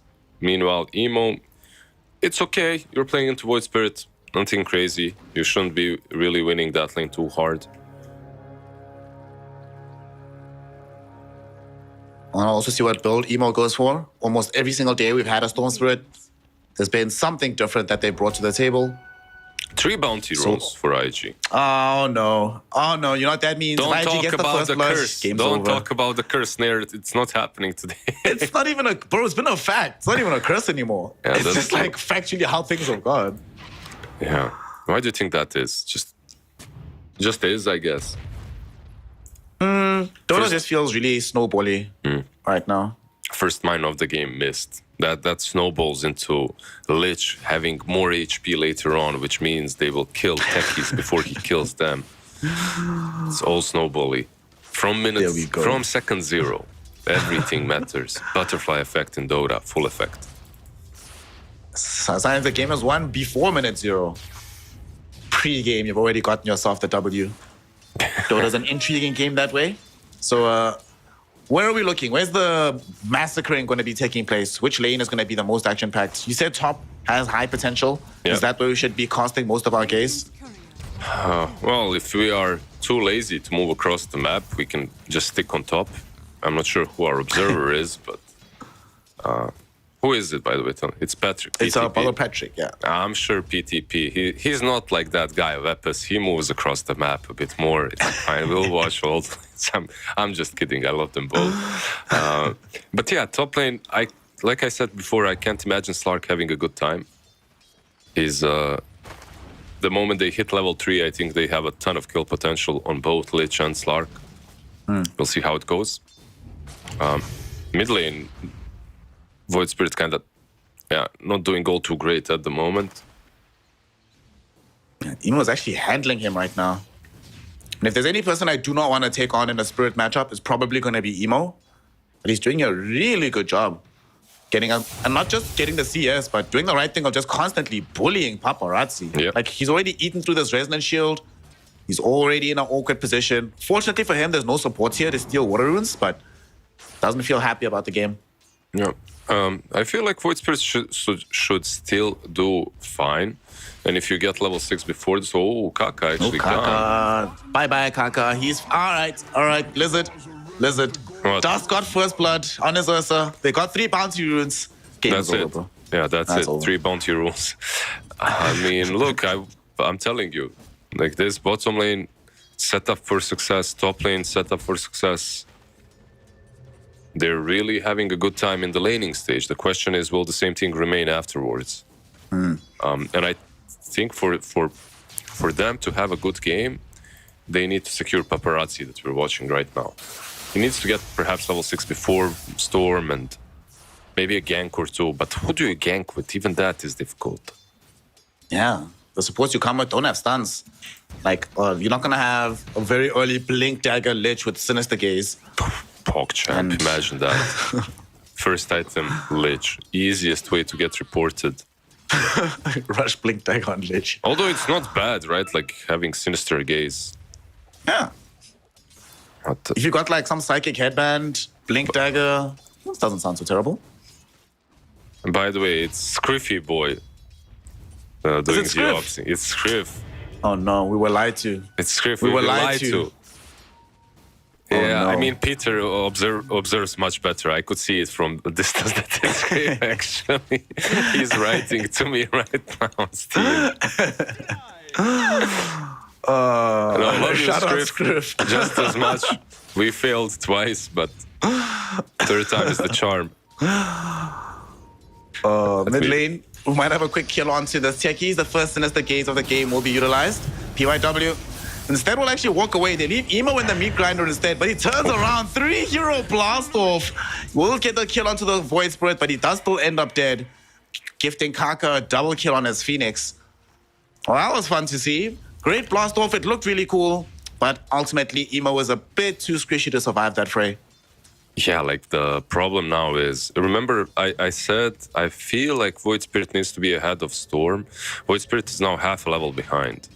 So yeah, that truly doesn't feel great because Storm will hit level 6 earlier. Another gank will connect with techies or something. There's a chance that Void Spirit dies again in like a minute or two. So keep an eye out on that minute 6 top lane. Top, we do have some danger onto PYW. Ends up dead. And they the bring him tip. down. And the tips. Ooh, okay, that must be spicy. What was happening to, it's to draw these tips from him? It's DY and PYW tipping each other, you know. That's true. That's in their contract. If you kill each other, we need to tip each other. If you're not playing in the same team, of course. Well, if you're playing on the same team when we deny each other, then we absolutely tip each other. Because that would be super cool. Yeah. So, Ghost, how's his game going on this Medusa? Actually doesn't have that much net worth, equivalent to the Slock right now, but closing in on getting that Phylactery, which is all he really wants out of this laning phase. He's been playing a lot of Phylactery heroes because he played Visage a couple times the other day. Now he's playing this Dusa. He's just getting used to having to buy the soap item. I think Phylactery is amazing, especially on Medusa and Visage, so I'm really not surprised. I'm really not surprised that he's buying it. I think you get this Phylactery and suddenly the Slarky boy will have a difficult time laning into you. And there we go, level 6. Right. Which was there though. Good read by Extreme Gaming. Good read by Extreme to show up right on time as the 6 comes from the storm. Middle tower is under attack. Also good stuff from Scriff to make sure that we're directed to the right area. He's always like, Scriff is, you know, like unsung hero of Dota. Always in the right position at the right time. Makes sure that we don't miss any of the action.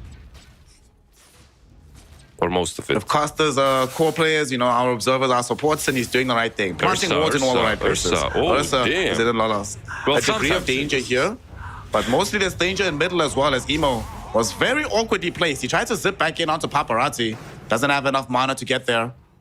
Both heroes coming so close to death, but being able to stay alive by some miracle. Yeah, Scriff right now was please die, so it doesn't matter that I missed the kill on bot, please. So basically what happened is something you don't really expect, and I don't blame him for it. I was super surprised as well. Ursa just ran on top of Doom and Phoenix. and Speaking killed of both running, Doom. top lane, they run onto the Medusa and they were trying to Gaze. kill her off. The gaze was there onto PYW to block off the blast off. Interestingly enough, I'm actually thinking blast off would have been great to if it hit and the stun would have been awesome. But does he maybe not die? If even 1 second of the Sinister Gaze, that minus mana, maybe Ghost is able to get the kill. But at least they exert themselves a little bit in the top lane. Bruh, I just understood why everyone is picking Lich into Medusa. I'm crazy. Paparazzi, let's get away. We talked about this yesterday. Did we? Yeah. Or maybe not for long, but You know, sometimes I minus talk 20% about mana. things and I forget them like a minute after. I'm sorry. Goes through one ear, exits on the other. Double damage. Picked up by Paparazzi, but he needs to run. Should be okay. Does have Astral Step in a couple seconds. All right, so Lich Master, since this realization has just redawned on you, share with the audience. Tell us your teachings. My teachings. Yeah, why you just learned that Lich is very good to do so. That's tome 3 of my Lich support teachings. He goes mid, Sinister Gaze maybe. There we go. Look, he lost some mana. So my teachings are Sinister Gaze is not a good disable only. It also takes mana away from people. So it's good versus Medusa and Storm. Dire's structures There we go. For someone that played Lich like 90% of his games, I should know that. But I don't know. Sometimes I just forget the simplest of things in Dota. There's just too much stuff. Radiant structures are Dota's a hard game. Very difficult to be abreast of everything within the landscape of Dota 2. Maybe it's And I a think, honestly, especially because you play Lich that much, it makes it harder to remember every single thing because you're just used to the feeling of the hero. maybe it's a hard game. Maybe I just have super bad memory. Maybe a bit of both, you know. Who knows? Level 6 on Kaka. We can expect something happening with the Seg. He can dive the Ursa, but probably not the best idea because of the overpower. Top This lane Ursa's there. not so healthy though, so I could see a rotation coming in Run, for Medusa. Paparazzi. Run. But Medusa, she needs some help. DY gonna come in. Doesn't get off the Sinister Gaze because the Stone Gaze comes Even first, but yeah, Kaka will be damn. very happy to commit the Supernova for this one. There's the Sinister Gaze. Look at the range on that spell. Are He's you got kidding wand. me? They will be able to get the Medusa shield down. No. She does have 14 one charges, so she is still alive. And here comes Emo, looking for the turnaround directly onto Ghost. QIQX is the first one to die, and they really want more out of this fight as Paparazzi also makes a presence known. Taking out this Medusa, they follow up with PYW. Ghost gets himself a double. Emo looking for revenge, trying to kill Ghost. Ghost will survive by the skin of his teeth. And Emo runs out of mana and out of options. So a 3-4 nothing. Extreme Gaming came so low, but they just did not go over the edge and lose any heroes. Yeah, and the region rune as well for Paparazzi. He's gonna maybe even go on top lane after this. Like, look at the boy. Taking the region. Actually gonna just snatch their stacks instead. Perfect. Gotta Okay. feel good. Yeah, those rotations, I thought that Phoenix Egg was maybe even an overkill because they weren't killing Medusa. At least not initially anyway. She only died because Emo showed up and they continued fighting. I feel like if you just bail there, you're fine. But Emo shows up, which triggers Paparazzi showing up, which triggers a whole mess, and you lose 3. But I can't blame them because these kind of fights you want to take on a Medusa lineup. Like, you want to be fighting in that at this point because you're insanely tanky, deceptively tanky. It's a Mystic Snake level to the maximum. Sadly, in the aftermath of that fight, not only do they end up losing multiple heroes, we have to remember which hero was involved in that fracas. This Doom was chin-chillin' farming bottom, whilst the Slog got some additional stacks on the permanent Agi. So that actually made him stronger, getting closer towards his Diffusal Blade. And there's something I remember you mentioned the other day about how the best time to buy an item is not just when it's good for your hero, but when it counts as what the enemy team is doing. Yep. And Diffusal for the Slog, amazing against at least 3 heroes on the enemy team, and phenomenal on Slog in general. Feels Yeah. so good. And the smoke is phenomenal this game as well. They're smoking down mid lane, it looks like. Paparazzi and DUI. Do they have egg? They have it again. I always say DUI, like driving under influence. Dota under the influence. There you go. Yeah, Dota under the influence, exactly. Well, the smoke did not connect middle, sadly. And the heroes that were positioned as potential targets have now turned into hunters themselves. Smoked up to the top lane, but they will not find Ghost. I think his team let him know that, hey, bro, we don't see anybody middle right now. You should probably be careful. And you will not end up dead. So kind of mirror movements happening at the moment, right? IG is the one Hold that on. smokes up instead. Hold on. They actually popped the first global of the game. Yep. Ghost, does he get out of this? They don't have enough damage just yet, Lizard. He's going to get off the Shadow Dance. He's still alive, attempting the TP out. And Earthshock just does not do justice.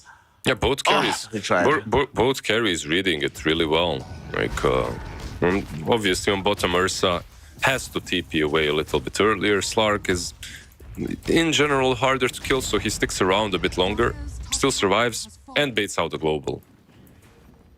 So nicely done. Very nicely done by both Ghost and Dust. We're seeing more and more of the Dust glow up this weekend, man. We still need to ask what they've been eating, what happened in the training gym. Mans has been on it. Under attack. He's the guy that's leading those carry struggle sessions in China right now. Does your nickname it has to end on ST if you're a carry player, right? We have Ghost, we have Dust.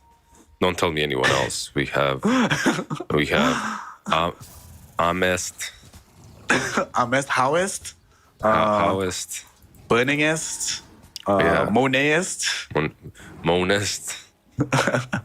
Sure. Makes sense. If something doesn't fit your narrative, just make it fit, cram it in there.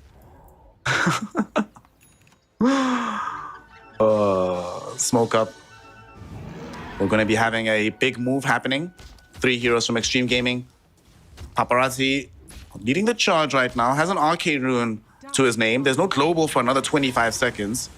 QIQX is positioned to pop this smoke. It's very hard to get to where this Ursa is. And it looks like they're not going to But- even try, really. But ancients. Tasty. Dyer's middle Can they take? They can't even take these, right? Unfortunately. But tasty. They can't, but they went towards it like thinking, can we not? It looks nice, but probably not gonna happen. Meanwhile, QIQX planted a very defensive observer ward on that triangle, just making sure they have vision over the ancients. And the game did slow down a little bit. I think that benefits Extreme Gaming. They came out of the laning stage much better than I expected. They even sort of won it after that 3-kill on top lane.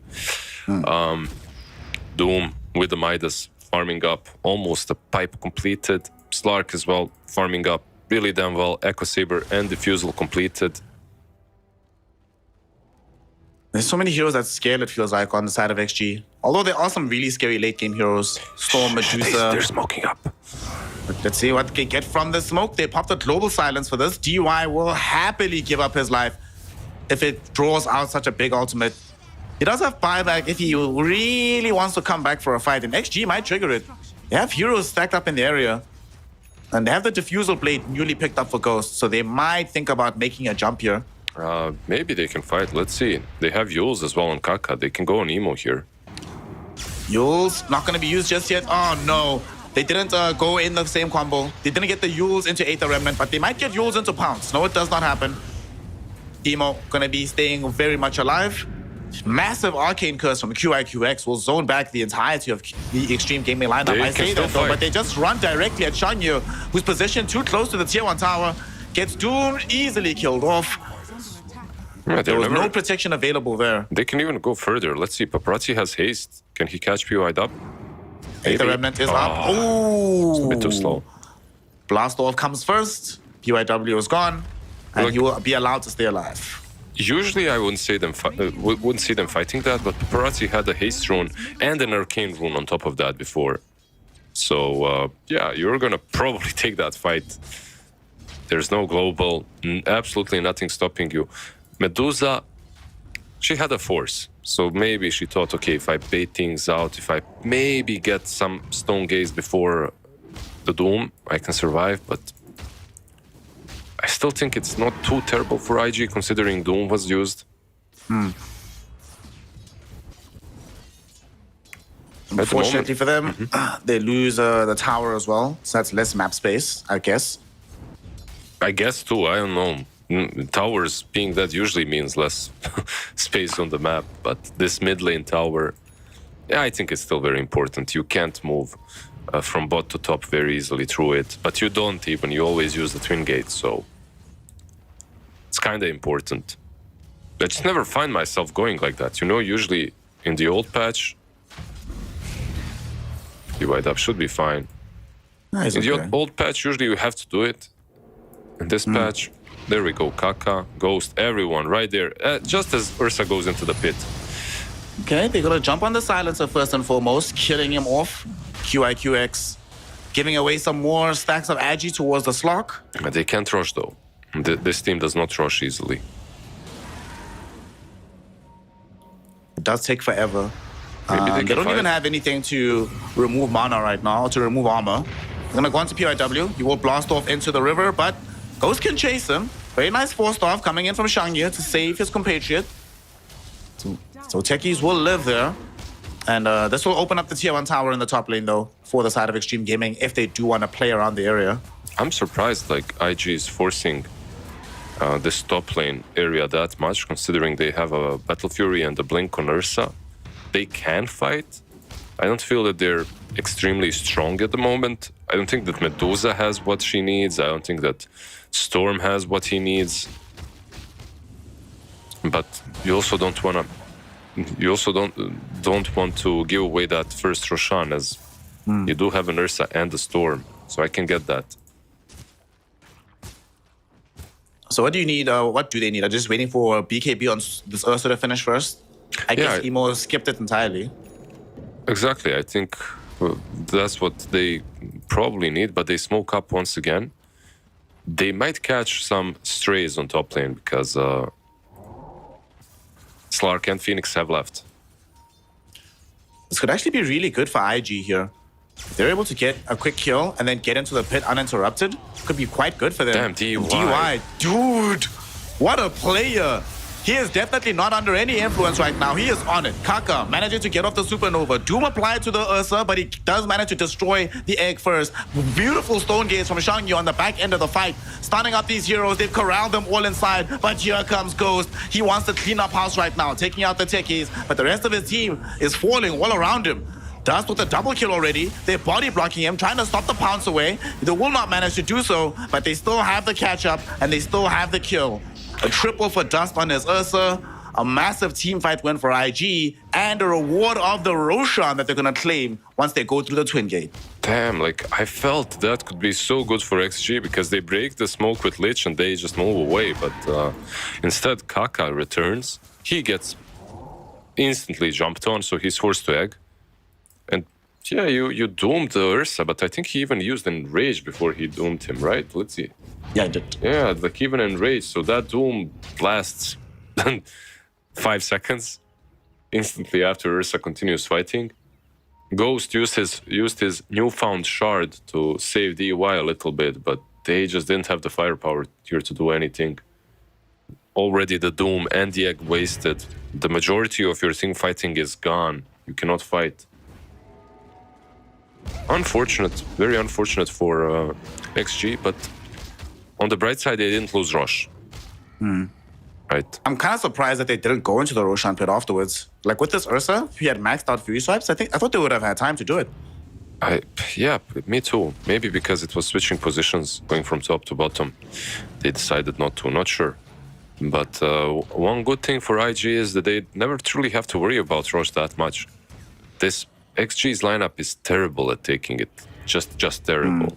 They need like a DD on Void Spirit or something to take it right now. Or a full team fight that they win. Well, whichever comes first, of course, they'd be happy with. Said Void Spirit does have an Arcane Rune. Would love to be able to utilize it somewhere onto someone. Extreme Gaming, that last fight that they experienced, not going to be great, but you know, they were still doing okay beforehand. They didn't lose any additional structures or objectives on the map. They'll still get their Tormentor. They'll still get their Wisdom Rune. And I think it would have been the only worst part about it is Slark dying. If Slark didn't die, that would have just been like, whatever. Yeah, I think there are some bad things about it. Specifically Medusa getting an Aghanims completed off of that. She's got it after this creep wave on mid. There we go, point booster flying in. Nice. Scanning. Yeah, suddenly you cannot kill her. Sinister Gaze will not work. Luckily for them, they have a lot of abilities that kind of target the hero, but you don't have to point and click. So it's not going to trigger the Mystic Snake. Actually, that's a shard. Never mind. No, that's a cold-blooded. Yeah, I literally played her last night. I played her 6 hours ago, and I think we have to increase the confidence interval in your memory being bad part, bro. yeah. I mean, he's gonna get the shard. He has it queued up. You don't get the shard without getting Aghanims. That's the point. I mean, you first buy eggs and then you get the shard, and then it feels really damn good. Dire's bottom tower is under attack. Gonna feel good for IG to pick up this Aegis as well for themselves. First run of the game. You can't really. You could contest this, arguably, if you were all in position, but you aren't on XG, so Ursa takes it really damn fast. Nice. And it looks like they'll give it to him as well. Never mind. Radiant's middle tower is under Maybe as he was about to click on it, Emo's like, bro, if you click on that thing, you're kicked from the team. Like, okay. It looked that way because Dust actually gave himself an inventory slot. tower is under attack. But actually, they still want to fight. Look at this, smoking up, even without the Slark being there. Not sure if the Slark smoke can will make work. his way over. He's starting to run that way right now, but I also don't know about this. They will go on the Medusa, find the Doom first and foremost. Aether Remnant will be there. Did get a 4-star pretty far back, and the Sinister Gaze won't be good enough either. And here comes the Ursa, jumping directly onto Lich, and a 5-hero blast off from the techies. Oh my goodness. Kaka, though, does still get up the Supernova close to the tier 1 tower, forcing the rest of IG to get back. Stone Gaze now popped on the Medusa as the Doom has elapsed. They're going back in onto Paparazzi. Emo really wants the Void Spirit. Runs out of mana though, so they run out of damage. Kaka might not be as lucky. He comes down from the Yule Scepter though. That gives him the Icarus dive away. Somehow, with all these spells being popped, all this action happening, only a lonely Lich dies at the very end here. I can't believe it's just the Lich that died in the end, but yeah, like all these spells used, a ton of big ultis, 3.5k damage dealt by the techies. Nothing wrong here. Buff it up a little bit, Ice Frog. I think it needs, he needs some buffs. One item literally saved the game for IG here, the fight that is. And that's the Gossamer Escape. Gossamer Escape, whatever. Gossamer Cape on Medusa. This shit versus Doom is way too good. Like, he jumps in with the Infernal Blade Doom, and Medusa just, the Infernal Blade misses, so she can turn, she can force stab before the Doom even comes. Just probably the best item that you can have against him in that neutral slot. Feels good, man. Yep. You're definitely right. Any other circumstance, if he doesn't get off that 4-star and the fight is closer to the tier 1, XG very easily kill Medusa and move on to the fight. Man, I love Dota. Everything just stacks up upon each other to create a symphony of chaos. Beautiful to see. In this game, though, we might have another one because they're coming in for Extreme Gaming, looking for QIQX. At the same time, though, Dust jumping in onto DY. QIQX will still end up dead, though, and doomed up for good measure, but he got off the Enrage first. Emo jumping into the middle of the fight. He wants DY, but he's falling so low while he's here. Will give up the Aegis with the Chain Frost bouncing around, and they now jump onto Dust. But yet again, 3 heroes caught in with the blast off. It bought some time, but it's not going to be enough. As they end up losing the Ursa. Emo jumping now onto Paparazzi with the help of Shangyu. They almost kill off this Void Spirit, but he gets away by the skin of his teeth. Now Emo himself has to get away by the skin of his teeth. They've abandoned Shangyu, however, as he's left behind to deal with Extreme Gaming. Gets a forced off, another clutch one onto the high ground, away from the Supernova. Dodges the Aether Remnant. This Snake Lady might not have any legs, but she's dancing around Extreme Gaming right now. Will she escape is the question. Ghost gets juked out again. What is Shangyu on right now? Eventually, though, they will corral around him. They'll Sinister Gaze him, and they kill him off. Ghost with another permanent Agi stack. And Extreme Gaming with an incredible team fight victory. Yeah, talking about these small little things, a lot of mistakes happening in that fight for both sides. First, Doom jumping the Ursa. Just about to use Doom, Kaka uses him. So Ursa manages to get off both the BKB and Enrage before the Doom. Still though dies, so it didn't really change a lot. But one big thing is Medusa and Storm, like your two big cores were fighting to kill off Lich, and they didn't finish him off. Like, this guy survives. think that was pretty big because it gave them a little bit extra disable later on. He had Pavis and Frost Shield on him, and they thought they had him, but just lives a little bit too long. I really thought IG had this fight again. They had the Aegis, Emo dies there. Look at the UI. Lonely Lich killing off an Observer Ward as well on the high ground just to survive. So they can't see him. And then he Sinister Gazes the Medusa afterwards. What a player, DUI. Really showing off a little bit here. Radiant's top tower Yet is again, we under did attack. see the influence of this 4-star from Medusa. Lots of repositioning available for her. Scanning. But for Extreme Gaming, that's the kind of fight that you look back on and say, hey, we won the game right here and here. And if they do so, Lizard, they'll be the first team to overcome the curse. Hasn't happened in this region just yet. It could happen today. Middle tower is under attack. I'm just retweeting your tweet with me tagged. Thank you, Snare. Very Hey. nice. While you're on the socials, Extreme Gaming, socially walking around together, holding some hands, looking for a kill. They do not come across anything, however, so they just have to keep farming. But they are getting some really big items. Like, we're about to have the Aghanim Scepter for the Slok, and then after that, he can start building into the Harpoon, and that's where this game starts to feel really, really scary, especially for these silencers and these techies on the backlines. And speaking of, they're gonna fight bottom. Techies does get killed off here by Paparazzi with the DD rune. Okay, can't steal our wisdom runes, buddy. Those are for our support only. Only DUI can get these. I think it's for Phoenix even. Who's gonna? Never mind. Paparazzi is like, yeah, it's my debated. They There's a don't do Doom that gets Medusa. expended onto Medusa. Ghost has a pounce in 3 seconds. They get the inhibit out with the diffusal blade. They should have the kill onto Medusa. And the Snake Lady goes down. Shanya giving away a life. 10 Agi on the Slog, permanent. This is starting to feel a little bit scary, Liz. Yeah, he's getting a lot. Also, keep in mind that he went for a little bit of a different build than you see in your normal games. Storm, next target. Is he gonna die? Infernal Blade is on him, but they do not find the pounce in time. I really don't see the world in which he dies there. Just not possible at all. They had pounds to work with, and that's it. Maybe some Yules, but no real disable. He's got Lincolns even on the Storm, so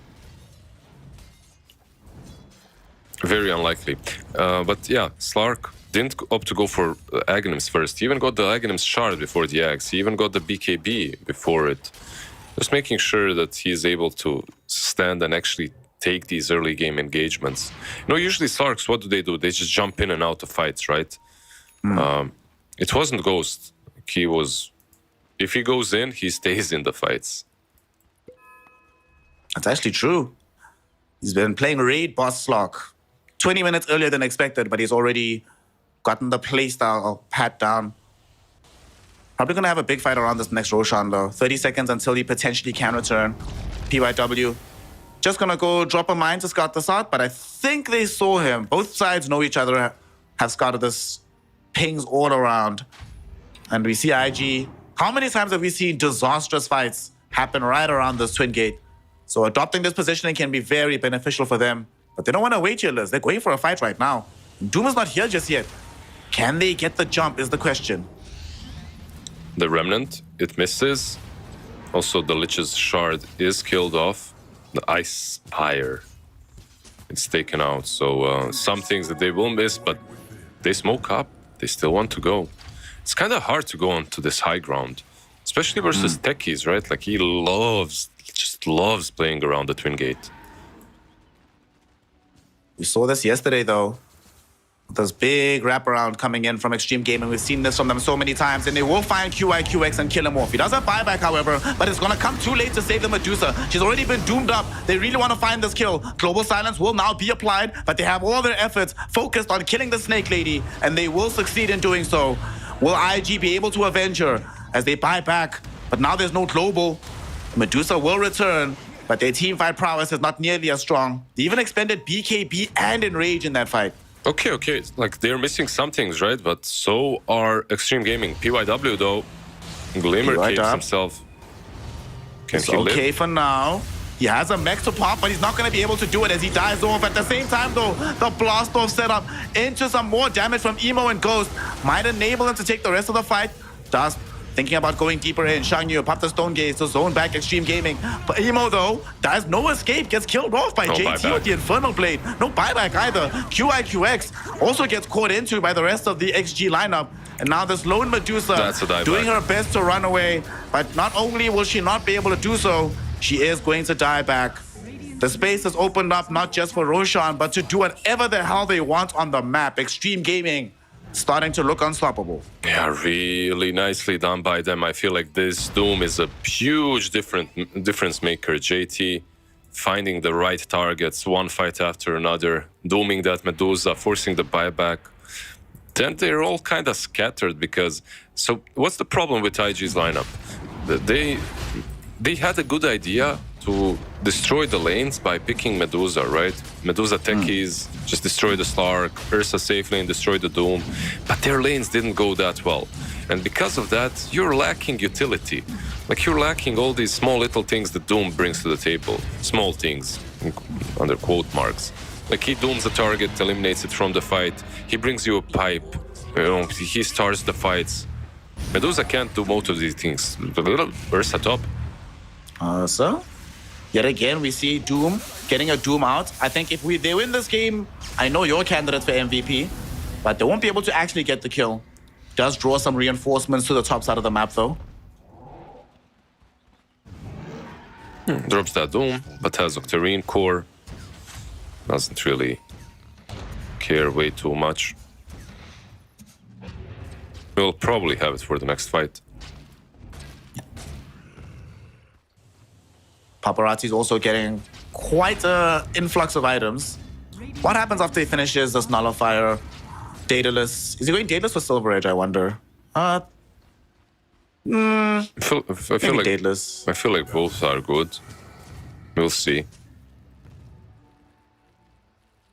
I feel like The thing is, right now, they're not really struggling for damage, right? yeah, So, yeah. Like sometimes you get Daedalus because you are struggling for damage and you're kind of in that situation where it's all or not. But I don't think they're there, so you can do both, Daedalus or the Silver Edge. Yep. Honestly, even if he doesn't do either and he just buys something else, it's fine as well. He can do what he wants right now. For Paparazzi, as they're sieging the tier 2 tower in the bottom lane, trying to expand their map control. And you know that point in the game you mentioned where they don't have to worry too much about Aegises? Well, long since past that point. So the more map control they lose for IG, the more future Aegises will also go to XG. Doom But Jade, zooming around. Fine. Oh no. Now that I said that, he jumps back in. Oh no, JT. He has BKB though. He's He good should be BKB. okay. He's fine. He's just So gonna get the kill. they will even. just kill QIQX. All right, good guy, JT. 3.5k HP together with the Doom. He TP's bot now. Just to save off Void Spirit though, just to make sure that he doesn't die. He's so scary that as soon as he shows up, Ursa just pops BKB. He's like, oh because no. You have to, right? Like he has travels too. He TP's on the Void Spirit. You don't know if they're gonna go on you or fall back. So pop that BKB. Make sure you don't get killed off. Really good game from Extreme Gaming. They're looking towards getting themselves into the third and final major of the year. They missed Lima. They made a presence in Berlin. Didn't go that well. So they want to guarantee TI qualification. But Dust. now they're going top and they're going to find Dust. Ghost acting as a port point for JT. Easily able to mop up this Ursa. PY dub. And PYW also gets caught out. And I don't think he's going to be allowed to blast off here. He got caught midair. So he will be killed off on the ground. 2 heroes fall. That should be at least one tier 2 tower through the mid lane. And do they potentially try to breach the high ground here or at least force a buyback from Ursa? I think they can. They'll probably go for the other tier 2. Let's see. But they don't have creep wave on top, so maybe mid lane would have been a better idea. It's not easy. We are still pushing into Medusa and Storm that are alive. So you probably won't do a lot, but I feel like it was possible to damage it a little bit at least. And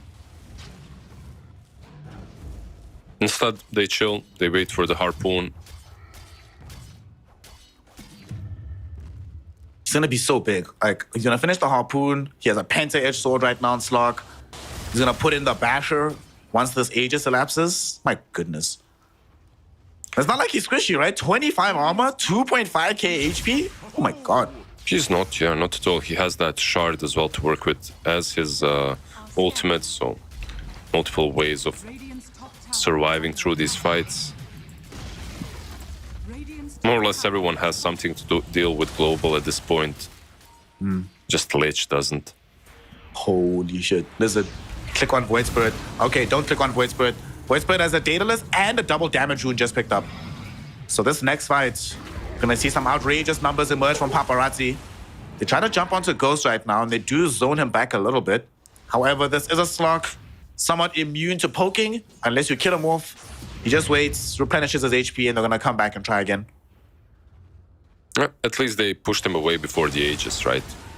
So 15 seconds, it should be reclaimed by the time they push high ground again. And if you're IG, you're not happy with the state of the game, but at least the next fight will be a bit more fair. It won't be 5-on-6.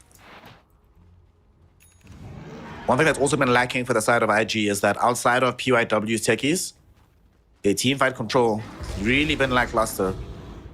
But they're gonna try and ameliorate that. Emo building into the Aghanim Scepter, so we'll have some blue hole shenanigans. Do you think that helps them? Like I guess with the Battle Fury on Ursa, you have some cleave, some AoE damage. I You have think some with the techies regularity blast off. that PYW has been finding multiple Nope. hero blast-offs, it better help. And Doom is gonna get found out right now, but just pops BKB. His team is actually miles away from him, and they still lack confidence they can take this fight. And they are correct, because the team has very high mobility, and here they are. Paparazzi, holy shit, blows up PYW with the Astral Step, and they do the same to this Ursa. What the hell just happened? Doom now applied onto this Medusa. She gets caught in by the harpoon, newly picked up by Ghost. Paparazzi with the DD rune goes onto QIQX, comes back for the Medusa, turns it into a 4-hero wipe. Emo at the very least jumping in, looking for Kaka. Does get him.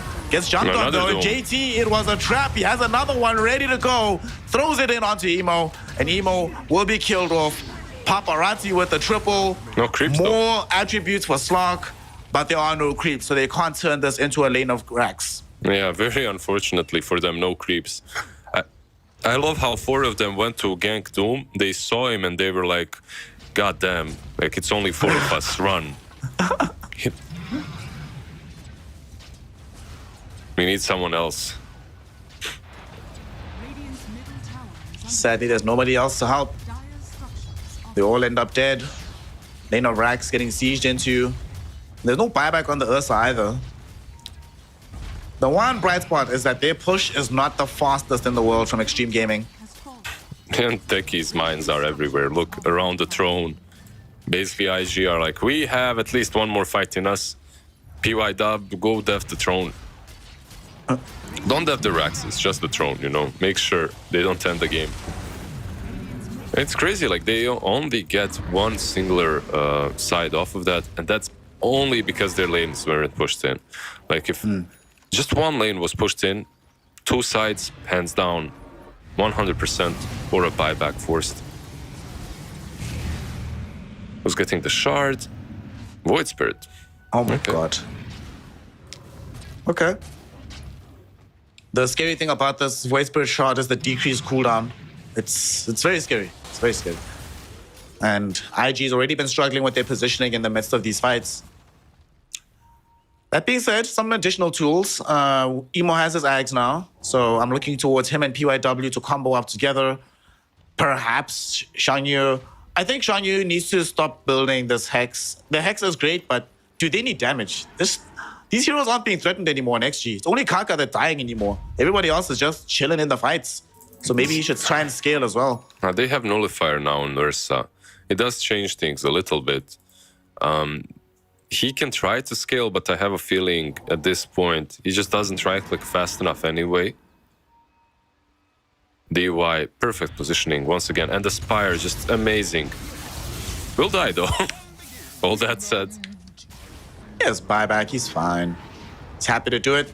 Whoever TP coming in onto Paparazzi, JT and the boys might still want to take this fight, and they jump directly onto the Medusa. DY does buy back. QIQX throws in the global silence, but Medusa's life will not be saved by this, as she is going to get one click down by a Ghost and killed off. PYW now also in danger, as Ghost is able to finish him off too, and Ghost now going onto this Ursa. Dust cannot fight Paparazzi as he gets killed off. Kaka throws out the supernova on the port back Medusa. She popped the stone gate to try and escape, but she really wishes she was anywhere else right now, as she got jumped on by Ghost, killed off by XG, and that might just be a second lane of racks and potentially the end of game number 1.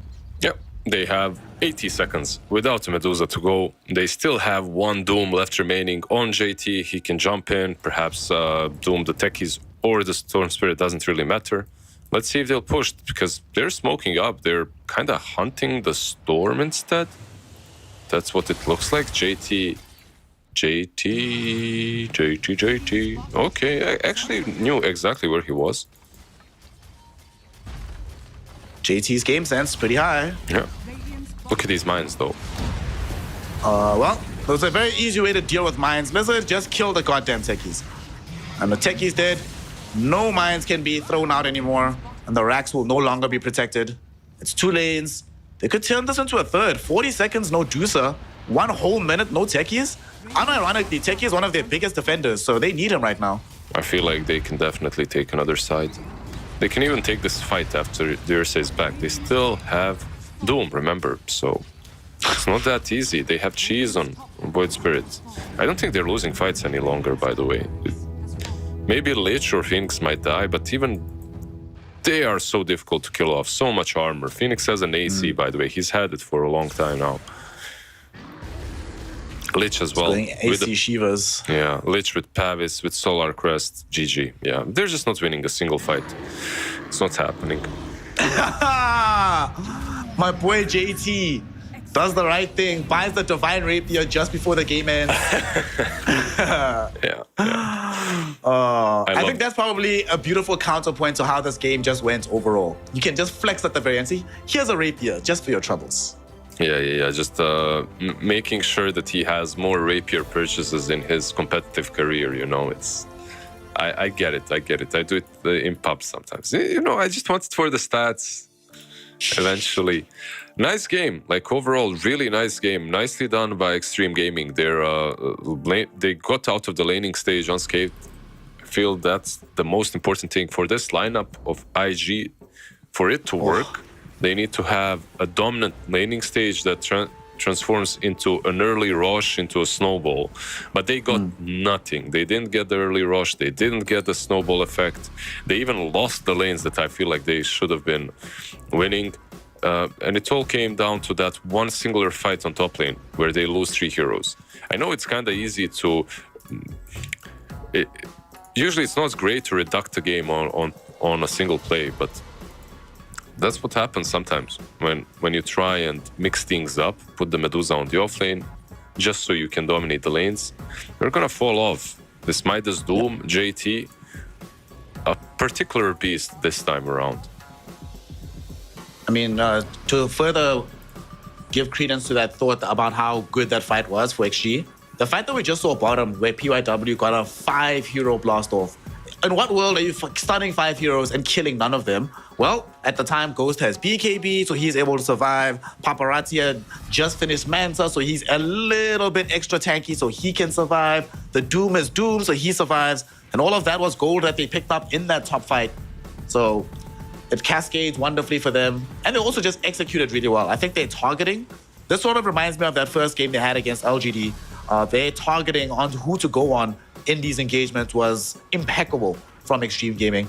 And it always seems to be whenever JT's having a phenomenal game for Extreme, they just seem like they're communicating better overall, have a very clear focus as an overall unit. And let's just give it to JT. The scoreline might not necessarily reflect his impact on this game, but good God, was this Doom very, very impactful. 9-2-14 is still a solid score. We've been spoiled by what we are seeing. And the man had a rapier. Like, of course he gets the MVP. The rapier deserves an MVP every time, especially on Doom, even though it's bought in the last millisecond of the game. But yeah, very nicely done by him. I feel like he was the difference maker. It wasn't even about his playstyle was really good, by the way, very ballsy, getting some solo pickoffs here and there, making sure that they cannot take these fights easily. The biggest difference for me is like you have Doom with utility and he's jumping your offlaner and making her absolutely useless, dooming her. And on the other side, you have Medusa. Like he had a decent farm at the beginning. He got the axe, the shard. It just didn't truly do a lot. Like it still didn't matter. But remember the fight under the tier 1 on the bottom lane with Gossamer Cape? Even though they miss it, even though they don't manage to doom the Medusa, still nothing happens. Like they only lose Lich. It was so difficult for IG to play. I really think they need to have a normal offlane in the second game. Yeah, I felt like Medusa, because she has a very interesting and unique role, right? If she's playing offlane, they need her for the Stone Gaze. They need her to be that rock in front of the team, which also means she's the perfect Doom target. Once she's doomed, then what? Who else can take up that particular spot for her? No one there to protect the silencer. Good stuff coming in from Extreme Gaming. Also, this will interest you to know, Lizard, I just went and checked. First Rapier on Doom, at least purchased. There have been games where the Doom gets Rapier, but purchased. In all of Dota 2 history, this man right here, JT, has broken the record and been the first Doom purchase with the Divine Rapier. So shout out to him, doing it in a pro game. I will witness whether or not he'll be allowed to play Doom again in game 2. Kind of doubt it. But more importantly, whether IG can make the comeback happen and defeat the side of Extreme Gaming. We find out after a very small break, so don't go anywhere. More Dota 2 action in just a couple minutes, so we'll see you soon.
Welcome back, one and all, here to the Chinese DPC. We are looking towards an incredibly interesting matchup of Invictus Gaming taking on Extreme Gaming.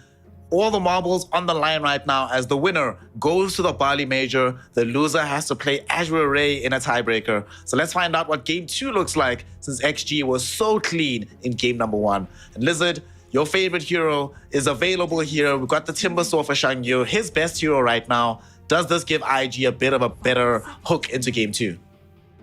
It does. I feel like already they have a cooler opening, but they gave techies away, which isn't something that I'm a big fan of. I do like the Timber Venom. I do like that. I like Venom into Batrider. I feel like Batrider right now, Venom, was he that good versus bad before? Sort of. Not amazing, but he was decent. Right now, I feel like he's pretty good.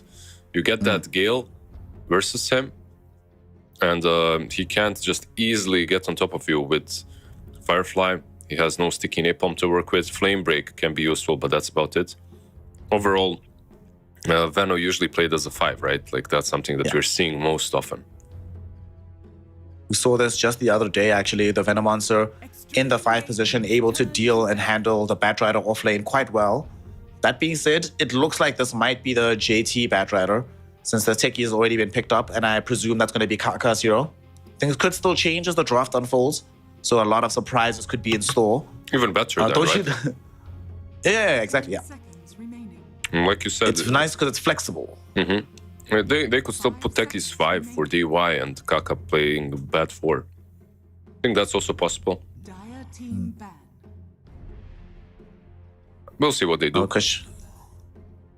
So where do we go next year? Extreme Gaming has to be picking first out of phase. I imagine, do you pick a mid hero so you keep it at least still hidden between Techie's Batrider? Do you pick like your mid or safe lane? Or do you just pick up your 3, make it a little bit more obvious, and then try to leave the versatility for the 1 and 2? 5 seconds. I think you can, if you're XG, you can still keep it kind of closed, just because of the nature of your two opener picks. The next one, you can keep it a bit hidden, and then you can give away everything on the last pick of the second phase. I think that would be a nice way to go about it. But you know what? Like recently in this new patch, I have a feeling teams are valuing broken meta over ambiguity and just being sneaky with their drafts, right? They're just valuing the normal stuff. Pick 3 cores that are broken straight off the bat. We don't play Dota, I don't care. You know, Medusa, some mid lane, whatever, universal hero, plus a Timber or a Beast, and you're happy. Make the Dota sound so easy right now. Just play some of these busted heroes and get yourself some easy dubs. I feel like it's maybe easier to draft a little bit than it was in the old patch. The old patch, 10 seconds. even though it looked straightforward, there was a lot of thinking going on, and 5 seconds. you needed to know the right counters to everything. And you did know the right counters because 2 years have passed on the same patch, right? While here, there's just a lot of good shit, a lot of good stuff that you can pick up very early on and be happy, be satisfied with your draft no matter what. Lots of happiness. And the game is just a lot of fun to play at the moment. Do you miss Lina Snare? No. I do miss her as I miss her as a mid laner, honestly. As a provisional spellcaster every now and then. I don't miss the right-clicking Nina. I think that was kind of boring to watch, but spellcasting Nina was always fun to watch. Dire Yeah. team pick. I haven't seen her in a long, long time. But we are seeing spirits very often, and Ember gets picked up. Now for IG, what's left in the pool for their mid lane at least? There's Void Spirit. Storm has been banned out. They could go for Void if they wanted to. There's like a Wind Ranger. 10 seconds remaining. There are some other things that they can put down there that are universal still left in the pool. We'll see. I think Ember it's... Spirits. Yeah. Hasn't this guy been banned like every other game? Ember? It feels like. Or Yeah. Void? Ember Spirit. Yeah. He has. Dire team pick. Majority of the games at least. Oh my god. You're not a fan? Are you gonna tell me you're a fan of IG plus Morphling? I mean, there's no Fly. There's...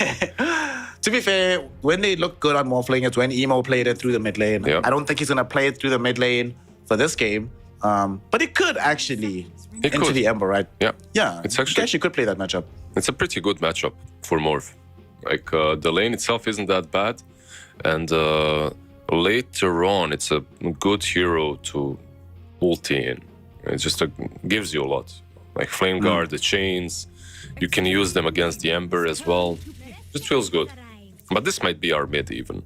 It could be your Timber Dark Willow offlane as well. I think that's pretty solid. Venom Morphling versus Bat on safe lane sounds pretty damn good. But if they want to spice things up, they could even put the Dark Willow on the mid. 10 seconds She hits hard. I like that option. Oh. She does indeed. She does Aw, indeed. so cute. Get me out. I can't. In case y'all didn't know, Liz is just here for the cameras. Just for to watch the community, the Chinese crowd. Wish I was there. That looks like a fun place to be. It's hard to talk about the draft. I'm just looking at the crowd having fun. Dire team ban. Look at Coach Super. He doesn't look like he's having the most fun right now. He looks like he is in deep consideration as to what comes next. And unfortunately for all of us, Naga Sion is what comes next from Extreme Gaming. So Ghost Naga, the Ember Spirits here. God, there's such an annoying draft, dude. Batrider Techies as supports, I imagine, and a different offlaner. Ugh. It's Yuck. So why did they pick Naga? They picked it into the Morph, right? That's the reasoning. Yeah. She's pretty damn good into the Morph, really good into Veno as well. Really good versus Dark Willow too, because you have your illusions to ruin all the brambles or just to get rid of her spells. So yeah, like a pretty good Naga game. I just feel that this Timber is left unchecked still. You have some magic damage between the Bat, Ember, and Techies. 10 seconds remaining. I don't feel like you have that oomph that's needed to kill him though. 5 seconds remaining. Extreme Gaming can sort of fix that problem with their overall loss pick, as they do have the 24 in their pocket. For IG, Team ban. it's going to be about finding themselves a hero that they will draw the entire draft together. We don't know if it's a mid hero, an offlane hero. It's funny, the first pick team is the one that has this super open draft, and Extreme Gaming with second pick have a much more rigid structure at the moment. And Extreme Gaming seem to agree because they ban out an offlaner, despite the Timbersaw seeming like provisionally the one that goes there. Brewmaster would have been good, and Shang Yu is the best Brewmaster, so the ban does make sense. Yeah, you saw IG switch things up in the last game. I think this is a very versatile lineup that they've got once again. You could easily put the Timber mid, Morphling safe, or Morphling mid, Timber safe, like whatever, you know. Dark Willow even kind of versatile, but most likely I'm expecting a carry from, a mid laner from IG and the support from Extreme. And what that support will be on Extreme, it could be an offlaner as well. But Pangolier, by the way, went all the way to the last ban. Yeah. Not something you see very often. The tour started where Pan goes every single game. He's been banned more than he's been picked lately. But even when he's been banned, he's been going later and later into the draft. 10 seconds. Wind Ranger also completely ignored throughout our series. Honestly, I'm not too upset by this. I'm fine. Just get the Void Spirit and let's play some Dota. I'll call it a day. Yeah. Pick Void Spirit. Don't worry too much about it. If he's not going to pick Void Spirit, it's either that. I hope he doesn't pick Quap. DK maybe. There's some DK option I feel is good versus Naga. Like your scaling into her is extremely strong. Like you can actually, that Black Dragon just destroys the illusions, a lot of armor as well. Underlord is another option. And just another tanky This is one of the beast, other ones. Yeah. So it is going to be Timber going mid then. This Underlord going to be decent again. I mean, there's a big beef. Eventually, Naga gets very beefy, so it has some percent-based damage, some roots for both Batrider and Ember Spirit. Remaining. They have so much. Oh my god, that if it's a Dark Willow Underlord lane, that sounds disgustingly annoying to play into. Yeah, I like it. I don't even know what you pick into this to feel good. Like some Enchantress maybe, get some creeps to help you out. I don't even know. Like I'd actually love Ench here. Not only because of that, but because of Impetus and heals versus Venom, Impetus versus Timbersaw and Underlord. If you can get some, if you can actually get some gold on her, just a Dragonlance and Power Treads, and you're already dealing a lot of damage to these high armor heroes. How would you feel about Cuddle in this game for Extreme? Sure, with the Ember, right? It's also really good. You only where would you lane it then? Like Kotl Bat, I guess. Yeah. You don't I'm thinking Cuddle yeah. Bat. You just keep spamming out that wave. You force Morphling into the jungle sooner than he wants to. Okay, so it's Yeah, just pick a watermelon. yeah, bad support after all. Yeah, they switch things up. Okay. Oh my god. Oh, we're getting some fun stuff here. Dust is playing the Underlord. Emo is on the Morphling. So several things could still happen here. Timbersaw it's going to be played by Shangyu. I'm glad they're keeping it on him because it's his best hero. He goes off lane. Dust could still go safe lane with this Underlord. You play it into the Tidehunter. And yes, Tidehunter does have Anchor Smash, but honestly, with Firestorm, you don't really care. And then Morphling, you do pretty well into the Ember Spirit. This could work if they are going to be running this Morphling mid. Because I do think the main issue I have with Morphling right now as a safe laner is you just need too many levels on this hero because of the changes they made with when you get the bonus attributes. So if you put him mid, the time period where he's uber weak is a little bit shorter because he's getting more experience. He can back off and farm with his crew. This could happen. Where do you think they're going to lane this? I think it's Morphling mid, safe lane, Underlord, and off lane Timber. What's your read on the situation? Yeah, I think Morphling will be mid lane. That's a pretty good lane for him.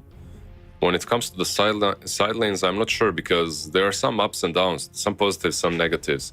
Like whoever plays into Tide, like you'd like to have the Timber play into him, but it's Tide plus Bat. And Timber, even though it feels like a good lane, that can go really wrong. They have a ton of magic damage against you. So it might not be that easy for Timber.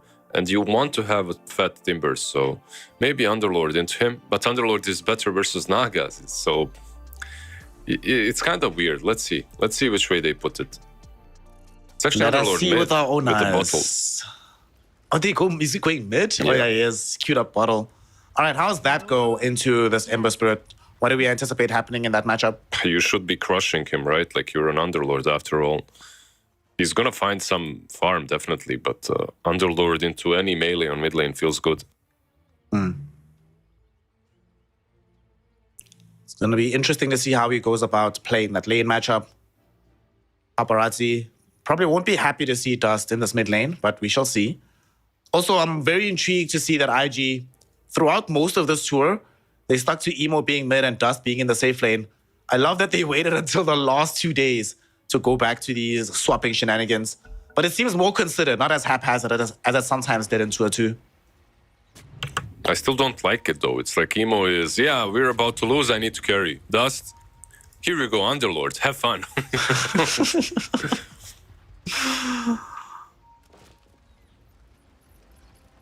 Being thrown to the wolves here. Worked out last time around that they ended up doing this up against some pretty strong opposition. Let's see how it goes here in game 2 though, as we have our first start breaking out. QIQX found a very decent Venomous Gale, but he's losing too much HP. They need to get the Venom out of here. They can't do it, so he does end up dead. First blood drawn by Extreme Gaming.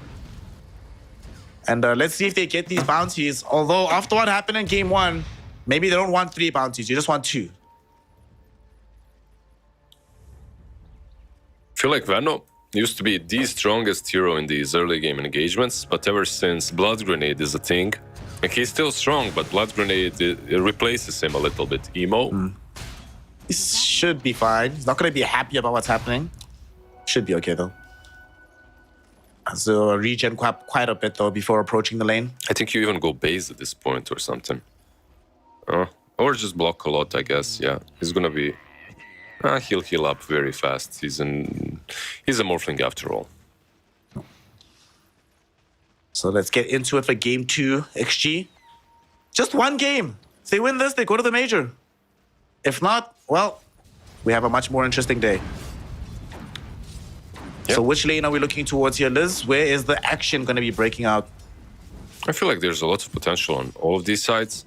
On top lane, I feel that there's even maybe a bit more potential on Emo and QIQX to kill off Bad, but as I say that, QIQX is about to fall. Like gets hit with a flame break back. Yeah. They end up bringing him down. It's Man, your Caustic Curse has been on point these last 2 days as well. today in particular. Yeah, I agree. The blood grenade was awesome, right? The flame break, blood grenade. I don't know. I see Venom. I'm thinking, yeah, this lane should be solid for him. But Morphling doesn't contribute way too much this early on. Morphling gonna be struggling for a little bit. On the other side of the map, we have Ghost and DY versus PYW and Shangya. And DY taking a bit of damage there and showing us potentially what could end up happening to him once Timber Chain is available on this Timber Soul. Which will be like level 4, right? So up to that point, he should be fine. But as I say that, his Timbersaw probably gonna get it level 2 instantly. And he does it. And indeed he does get it at level 2. But he had to get it. He was being aggressed into by this Naga. Yeah. So it was the right call. It was sort of, because he doesn't have reactive armor, right? Like, so that might hurt him a little bit, but at the same time, his aggressive power is much stronger with this build. Radiant's middle tower is under attack. How does this mid lane go? Right now, it is mostly even in the CS department. You said that you anticipate this Dust Underlord being able to do really well. I imagine once we get the second point atrophy, it starts to get a little bit easier for him, right? You need to do the invert lizard today. Everything that I say, you just by the power of -1.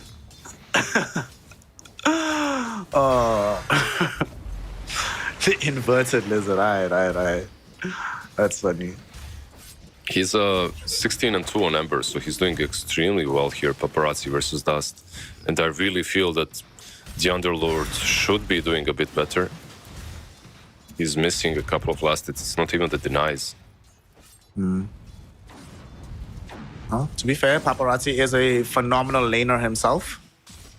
So maybe Dust falling a little bit behind on that regard, but he should still be A-okay himself.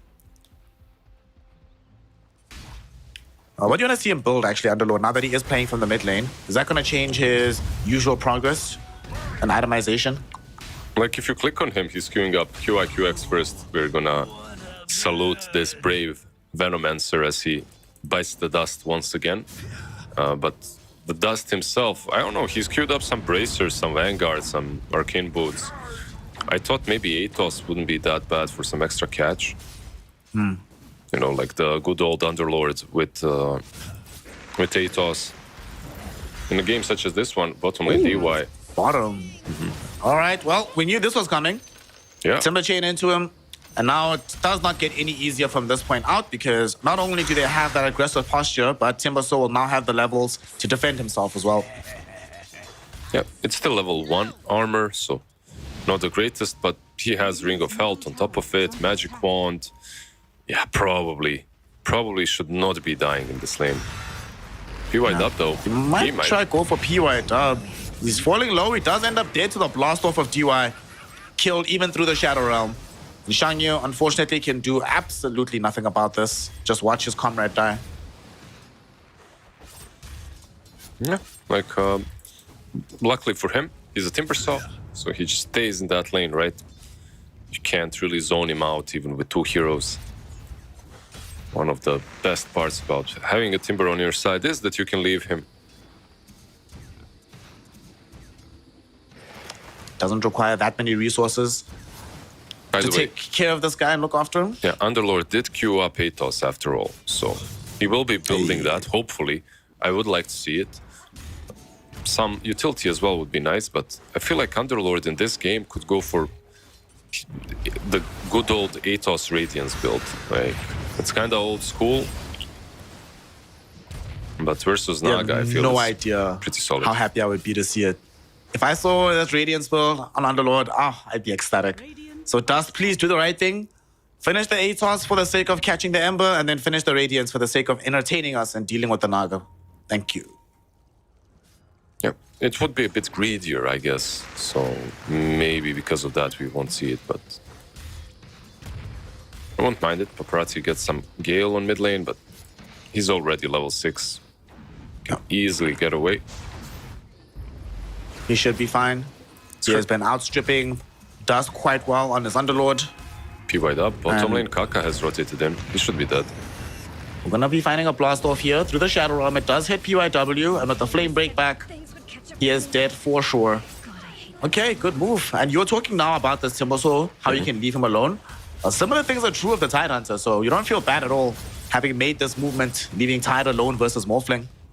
Yeah, the only difference is JT is going to be maybe the same problem as the Timber in this game, because like, sometimes Tide Hunters, they're all about the Ravage, but this Tide, he's going for Helm of Dominator actually, and he's gonna have it in a couple of seconds now. So he will try and pressure your lane. Dust. They're coming middle onto Dust, and they're trying to kill him off here. Paparazzi does have the Remnant forward, and they do have the damage to get the kill. Kaka gets the credit, and they're still trying to maybe make a move onto JT, but they don't have enough damage in the top lane. Yeah, that's just not happening.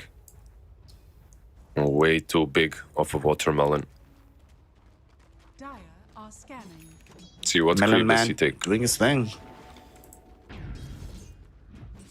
Okay, the set tire. Yeah, it's a decent option. Not my favorite one, but gives you some of that unholy aura, which is really nice. Get some of that regen. Yeah, in before he JT. zaps the Morphling with Shockwave. Dude, if you can kill a Morphling with Hadouken, then it's just destiny. You're supposed to win this game. Valve itself, Ice Frog himself has deemed it necessary.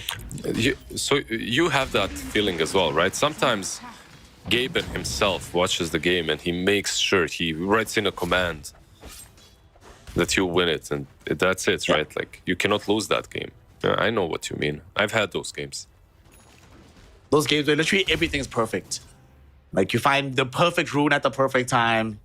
You find the perfect camps. Every smoke gank works out. Your supports are de-warding perfectly every time. It's magical. Yeah. For now, though, Feels good. Hadouken will be used more for stacking. QYQX, meanwhile, will be used for Dead killing. again. Yeah. That's actually quite a big problem. He's died several times. Needs to find some revenge here. Dust does get the Pit of Malice out onto DUI. And they enable the catch-up and the kill. So 4th death on the Venom Monster. Only the 2nd on the Techies, but we finally do get to see Dust involved in the game. And sadly, he's not playing a very dynamic and mobile hero. So it's very beneficial for him when the kills can come in his direction rather than him searching them out on the map. Yeah. I have to admit, though, I was praising Venomancer as a hero. It hasn't been living up to its potential so far.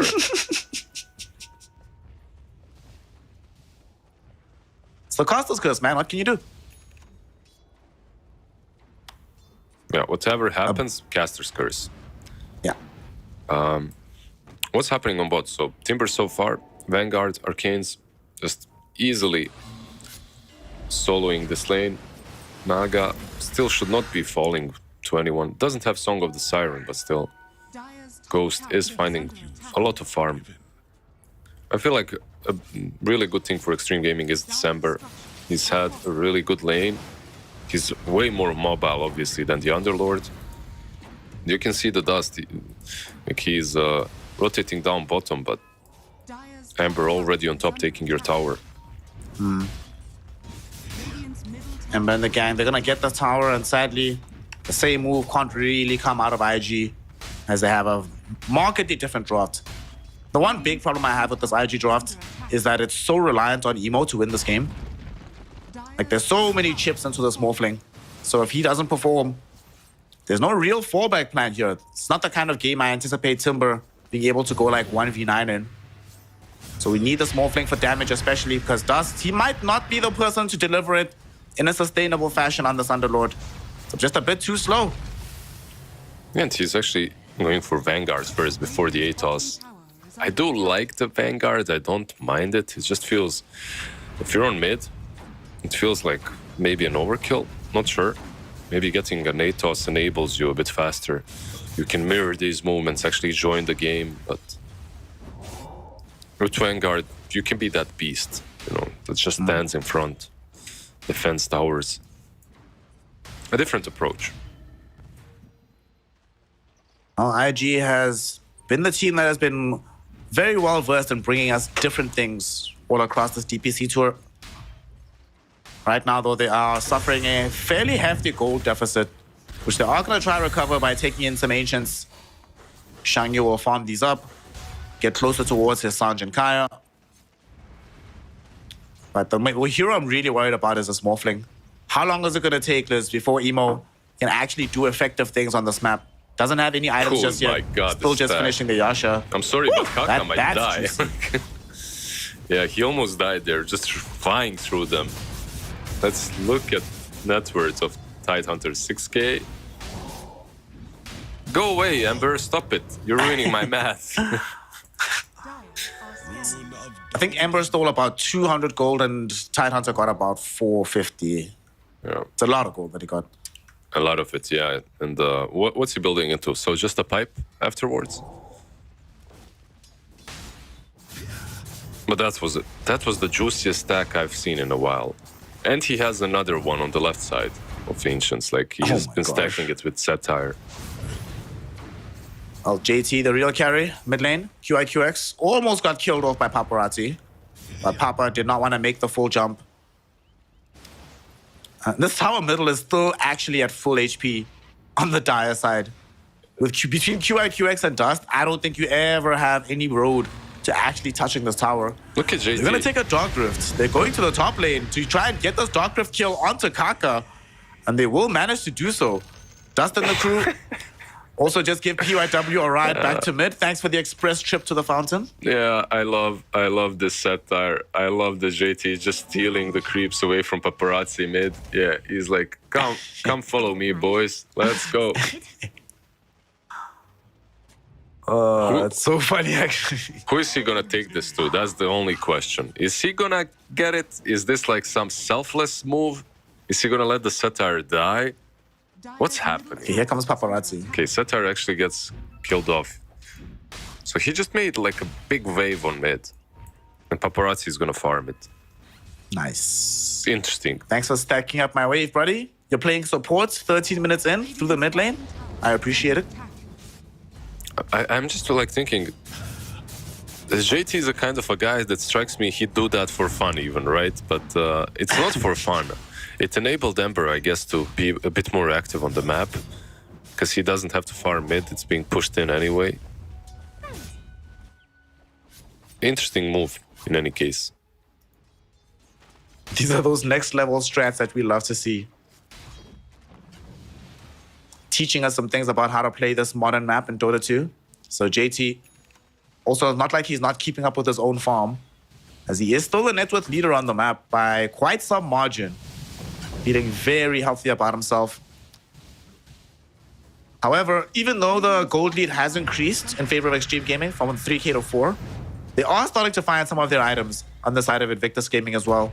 We have the full Vanguard Sanj for the Timber Soul. Morphling finally has Yasha. And even Dust not that far away from having the Rod of Atos. And they've only lost one tower in the process. They're probably still okay for the next few minutes. It's like they can find the gold advantage, but they can't translate it into anything. That's how I feel. Mostly because of the Tidehunter on the offlane. I think he's... I won't call him a problem, it's just the nature of the hero. He doesn't really do a lot into Timber, into Underlord. He can't make any big ganks. He can kind of stand in front, but even that isn't easy versus all the percentage-based damage.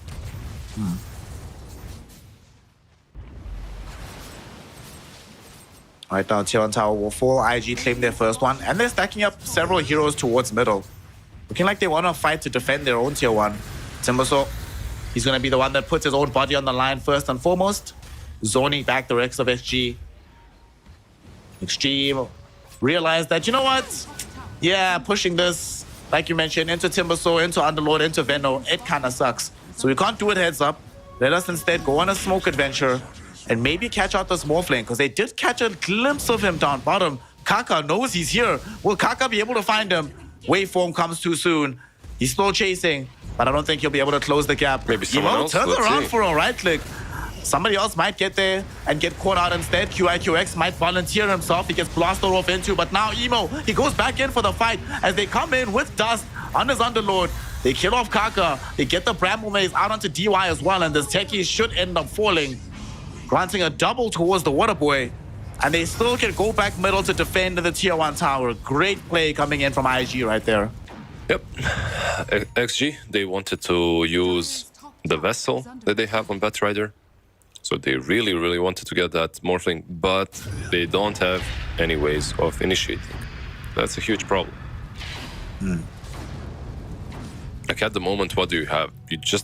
You saw what happened. They literally were just running the Morphling down until he was all the way under the tier 1. We need a Blink Dagger for this Batrider ASAP. It's non-negotiable. Otherwise, those kind of moves are very difficult to pull off. And you can't always rely on paparazzi to always find a slight change, right? It's not realistic. I mean, it's not even that big of a disable at this point, right?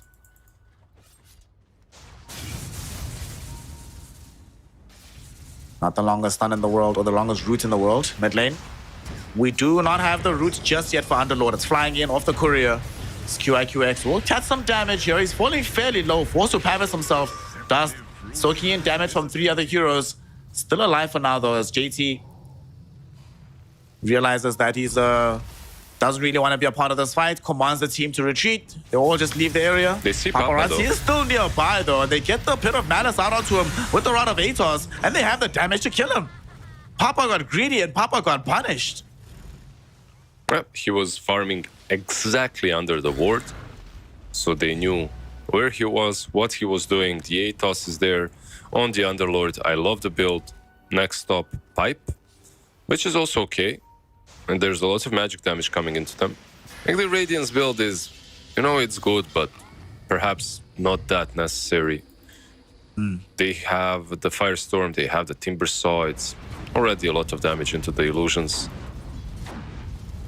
The illusions which are completely, by the way, left unchecked. Naga has been farming up. She's on top of the network. She's got Manta. Orchid will be completed in a minute as well. Speaking of, Orchid could have been used necessarily in this mid lane. Paparazzi found a beautiful Searing Chains combo and they got the blast off and they turned that into 2 kills. Emo though shows up looking for some revenge. Will be able to take over the Ember Spirit form and secure a kill at the very least on the techies. Unfortunately though, his team will not be alive for him to help him out. So 3 heroes will fall and finally the tier 1 tower through mid. Yeah, that was a really good fight. Good combo of blast off and Searing Chains as well. Meanwhile, I just love that JT is constantly using his creep to run around with it, give info, stack up. Look at this Hellbear, zoning out PYW.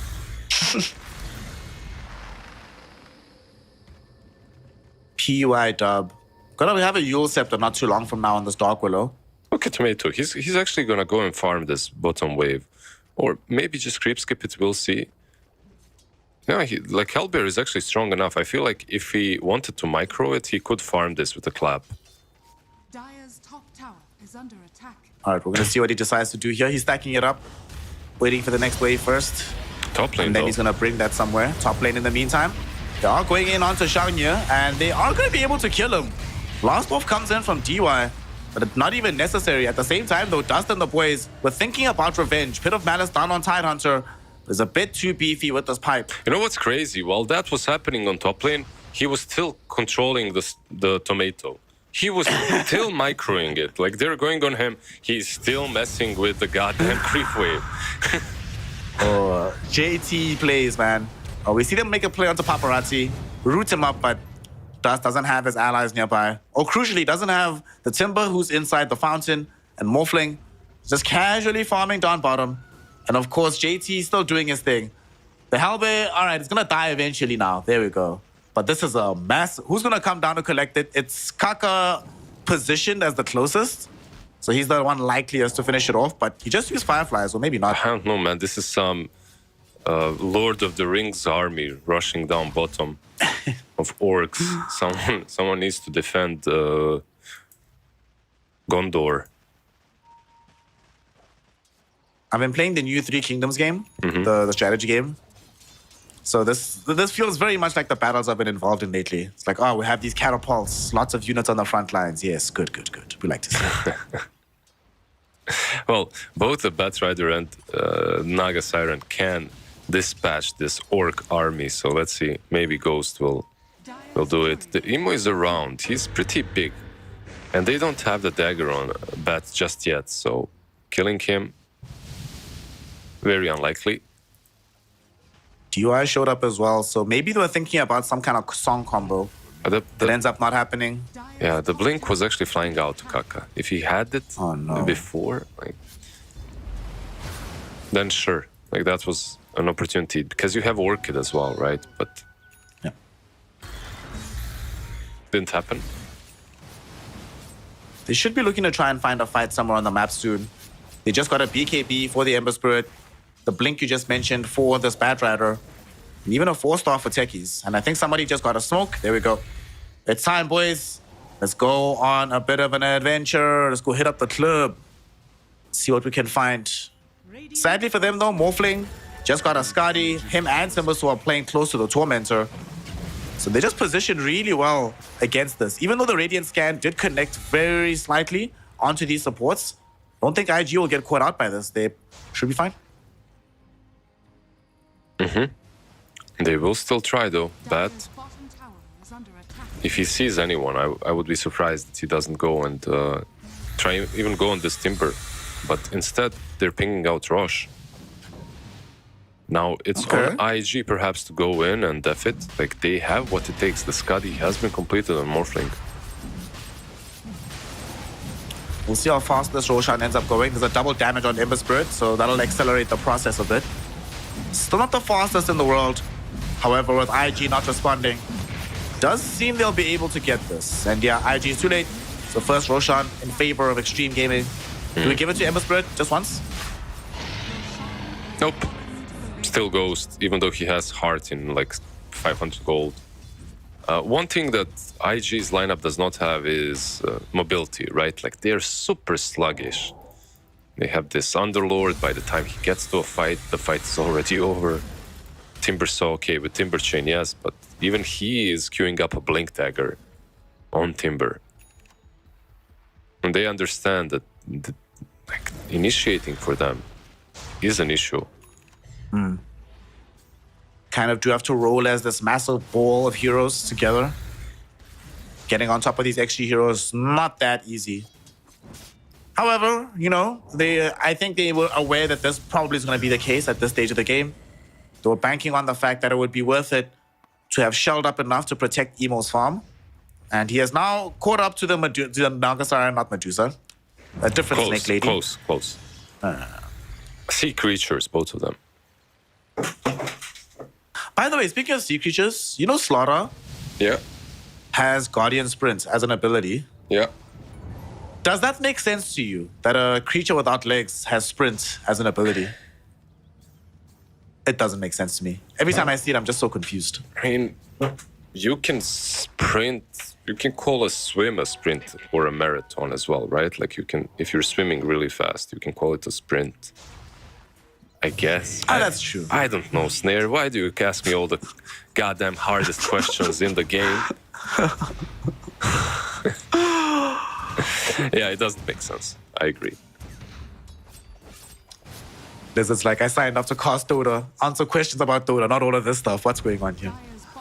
As a Smoke, Firefly play, they really want to get this Blink Dagger last two out onto somebody. But IG have been doing a very good job of just evading them every single time they try. Is it? Yeah, let's see.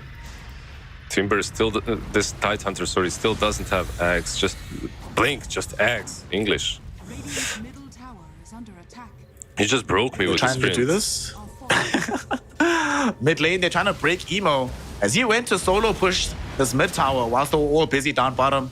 They might catch it does look like he's gonna be able to get himself away here. Maybe not. They caught up to him with Paparazzi, silencing him off as Ghost as well. The Rabbit stalls him up too, and they should be able to finish him off. He's still alive somehow. He gets lassoed for this as well. Massive Pit of Malice coming in from Dust onto absolutely everybody. And Emo's not freaking dead. Now here's the turnaround from IG. And as Kaka and JT die, they realize they need to get the hell out of here. But Ghost, doesn't have a TP. He doesn't have a way out. He doesn't have a life.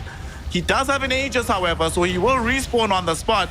But I imagine that just means he'll die on the spot as well. DY thinking potentially about a big blast off.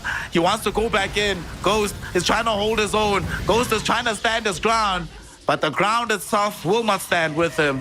As he dies, IG get 4, and the man who drew it all, Emo, is somehow still alive. Yeah, I don't know about sprinting and stuff, but that was an amazing team fight for IG. Damn, look at the damage dealt. It's crazy. The Timber as well. Yeah, a lot of good things connected there for IG. The Lotus Orb was there in place to save the Morphling before he got lassoed. Then he managed to, obviously as well, morph into Ember, dish out a ton of damage. This Ravage maybe was a bit too soon. Perhaps he could have waited for one more hero to get out of the portal. Dire's top tower is under attack. In any case, fought around the portal. The sleep as well wasn't really that great because it prevented DY from dishing out any blast off stun and damage. And yeah, you cannot move fast on IG, but you also cannot die apparently. You're way too thick. Thick with 2 Cs, of course. Bottom, maybe not QIQX. He might still be able to die. And he will demonstrate that to us by giving up his life for the sake of academic research. Thanks, fam. The rest of IG, though, stood so strong in that fight. And Emo has a BKB Scotty Manta. Even more difficult to kill after everything that went down.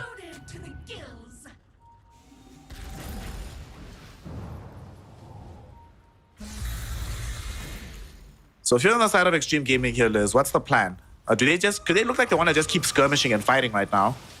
Is this what they need to be doing? Just trying to force fights and maybe have this Naga push in the waves in the aftermath of these engagements? It depends on how they feel the late game goes. I feel that overall Morphling is stronger of a carry in the super late game, right? Like eventually he is the ultimate win condition of the whole game, but you do have Ember on the other side. So I think it's on XG to make plays just because IG cannot. It's not like XG has to. They can continue farming, but IG up to this point, I feel like they had to just farm. They just couldn't do anything on the map. They're way too slow. The only way they push or force a fight is by going on an objective, forcing a rotation on them. We might see that happening soon as we just got a Heart of Tarask picked up by this Timbersaw. Is under attack. So Extreme Gaming know that they have to deal with quite a lot of heft and beef. They are getting some items to deal with that, though, to help them out at least. Aghanim Scepter for Papa. That's going to make a huge difference. And once the Bloodthorn arrives from this Naga Siren, they'll definitely feel a bit better positioned to try take fights. Yeah, I don't even know. Like, I don't know how you take down the Timber. The Underlord being nearby with Fiend's Gate. Damage reduction obviously helping out quite a lot. Dire's middle tower is under attack.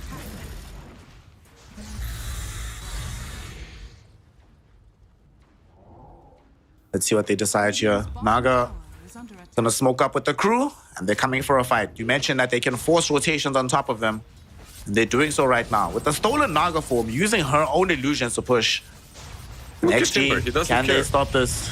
Timber standing. What a pit of malice. Stops the entire rotation coming in and disabling the Blink Ravage from JT.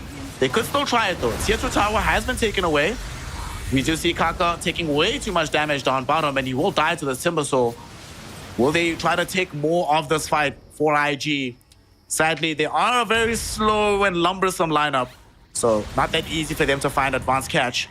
But they got what they wanted. They got the tier 2 and nobody died for it. Yeah, they got bad as well. The Pit of Malice could have been... The positioning was perfect. It's just that XG pretty much evaded the majority of it.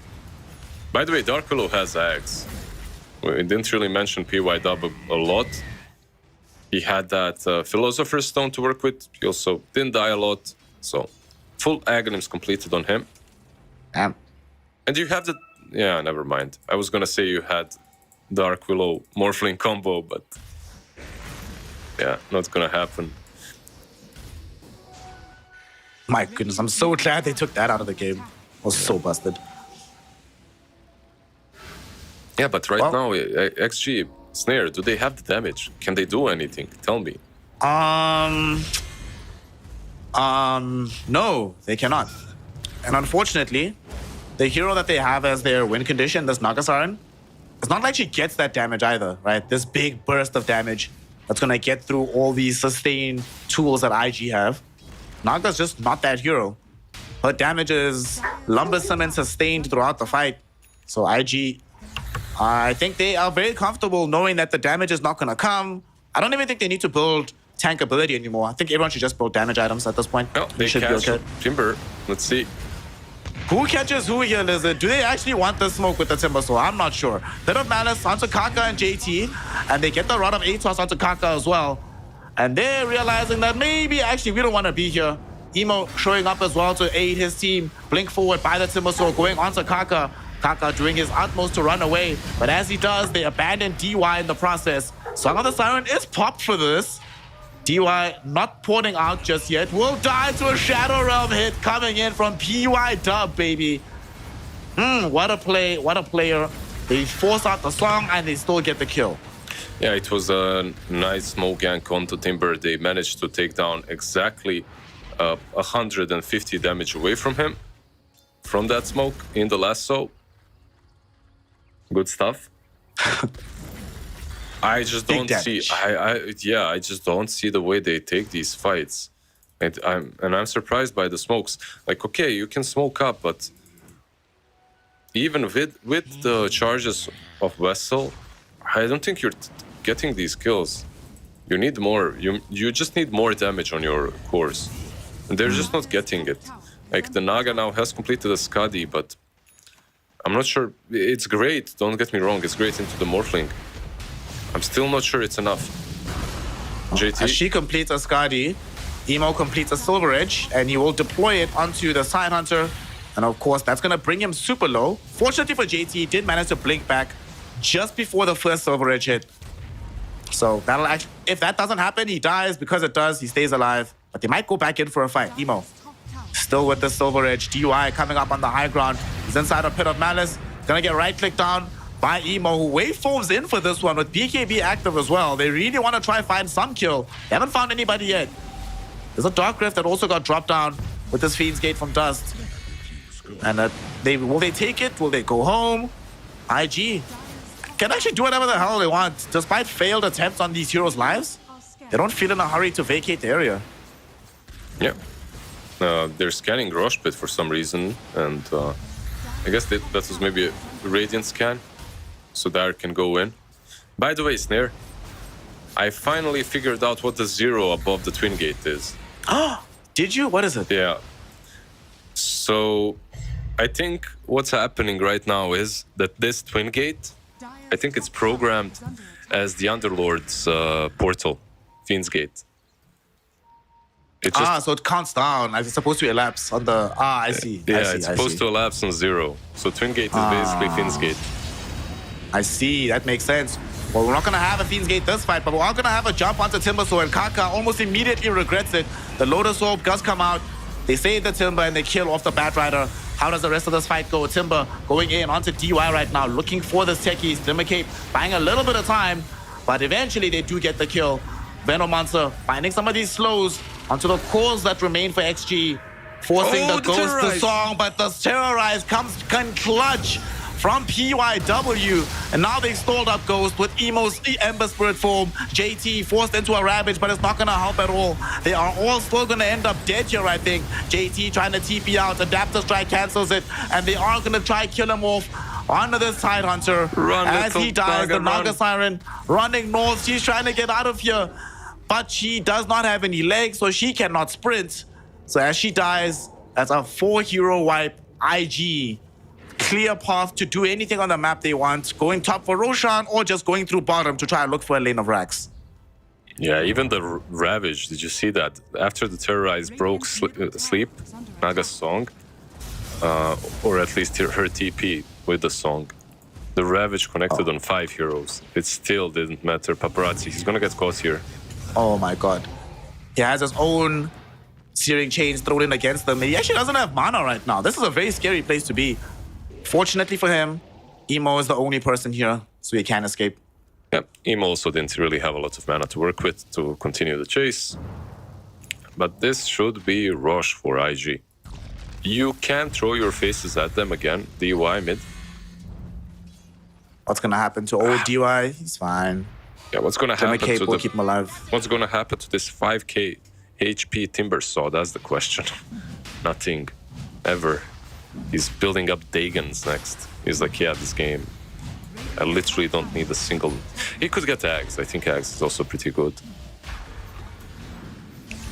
He could literally buy whatever he wants, so I don't think it matters. Dagon, Ags, Hex, whatever he feels like is necessary for the situation. It's gonna be very good. Emo gets an Aegis now with the cheese on this Timber. You know, I was about to be like, why give cheese to Timber or even Underlord, because these heroes don't die. You know who deserves cheese? QIQX. Give it to the Venom Monster. Yeah. He's been receiving a lot of damage this game, that's for sure. Radiant's top tower is under Out of 17 deaths on their team, he's got 8. So, Oof. So Naga just got a Bloodthorn for herself. tower has fallen. That is... Radiant's middle Well, at this point, I think that's the only item you're gonna buy now. All that remains is to farm for buyback at this point. yeah, he's And you're even, gonna have to go back home. yeah, he's even queuing up. I think he maybe tries to split push this at this point, and they try to def with everyone else. Not sure, let's see. He can Oh, perhaps he is creep still skip- bottom. Yeah, he's creep skipping mid and bottom. He wants to try and get a bit more farm, be a little bit cheeky with it.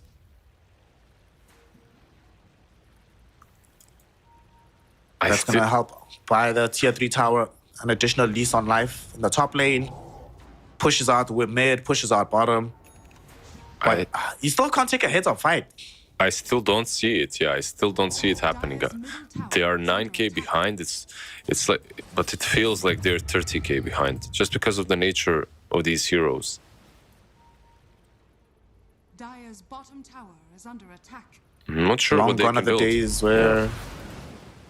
So you can't build... No one on the... Okay. Here's the way back. Here's the way back, right? The only way back is we need to rewind the clock. Get Paparazzi Rapier need to Embers. channel Yeah. Eternal Envy. There we go. Daedalus Rapier on the Ember Spirit. That's the only way out of this malaise. Like, honestly, I was thinking the same thing. It's not gonna happen, don't get me wrong, but it feels like the only way that they're gonna have enough damage to take down the Timber or the Underlord. Or the Morphling that has completed the Satanic, by the way, and the BKB. So, on top of that. Well, even if they were going to go for the Rapier Daedalus route, said items will not be available right now. Dire's courier So has whatever they do next has to come from pure execution. At the very least, they do delay the Octarine from PYW, killing off his courier, but it's not going to make that much of a dent. JT jumps forward, he jumps into a Pit of Malice, immediately gets zoned back by the rest of IG, and they're still putting damage onto him as the side hunter. He's at half HP right now. Round of Atos and Malice. He needs maybe to go back to the fountain. IG have smoked up on the low ground here, leaving Emo by himself to siege these buildings, zone back the rest of Extreme Gaming. And Emo getting close to getting the rags here. What do XG want to do to try and stop this? Jump in from Shangye, forcing back DY. That'll create a window of opportunity for Emo to mop up the range racks. We still need the melee though. That's the big target here. Can they get Look it? at The mid. Bramble Mazes are dropped down, but mid is being completely demolished because JT is on it again with his Hammer Dom. The Wild Wing Ripper, baby, saves the game potentially through this mid lane. Yeah, JT just delaying the inevitable, really. That's how it feels. Delaying, doing JT things. He's been doing this the whole game. And you know, I've been praising the Helm of Dom as he's done a lot of stacking and stuff with it. But besides that, what did it accomplish, really?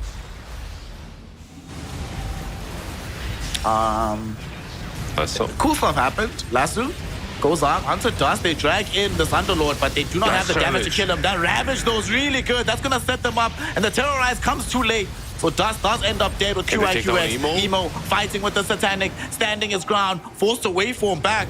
Still has an Aegis for another 35 seconds, but Paparazzi wants to chase him. And they do get the stuns out necessary to kill off the first life of the Morphling, but it almost kills Paparazzi in the process. Survives by the skin of his teeth. Literally 100 HP. As he does die though, Dagon down by Shangyu. Emo has been left alone here. He's in between Ghost and JT, and they will not be able to kill him as he waveforms away. They popped a song from Ghost, trying to chase as much as possible. But they will not catch up to the Morphling. They do find Timber, but Timber is not easy to kill. He blinks back in, kills off Kaka. And honestly, I don't know if he dies here. 5k HP, they buy back on Batrider. He Timber chains away. Shangyu might be good. Ghost is still chasing him. But Emo right next to him with the Silver Edge. So it's not a safe chase to be making as the Naga. Eventually they give up as he crosses the river. And the fight eventually comes to an end. Yeah, PYW in the end also TPs from the Radiant jungle. That fight, all things said, I feel gave me at least a little bit of confidence for Extreme Gaming.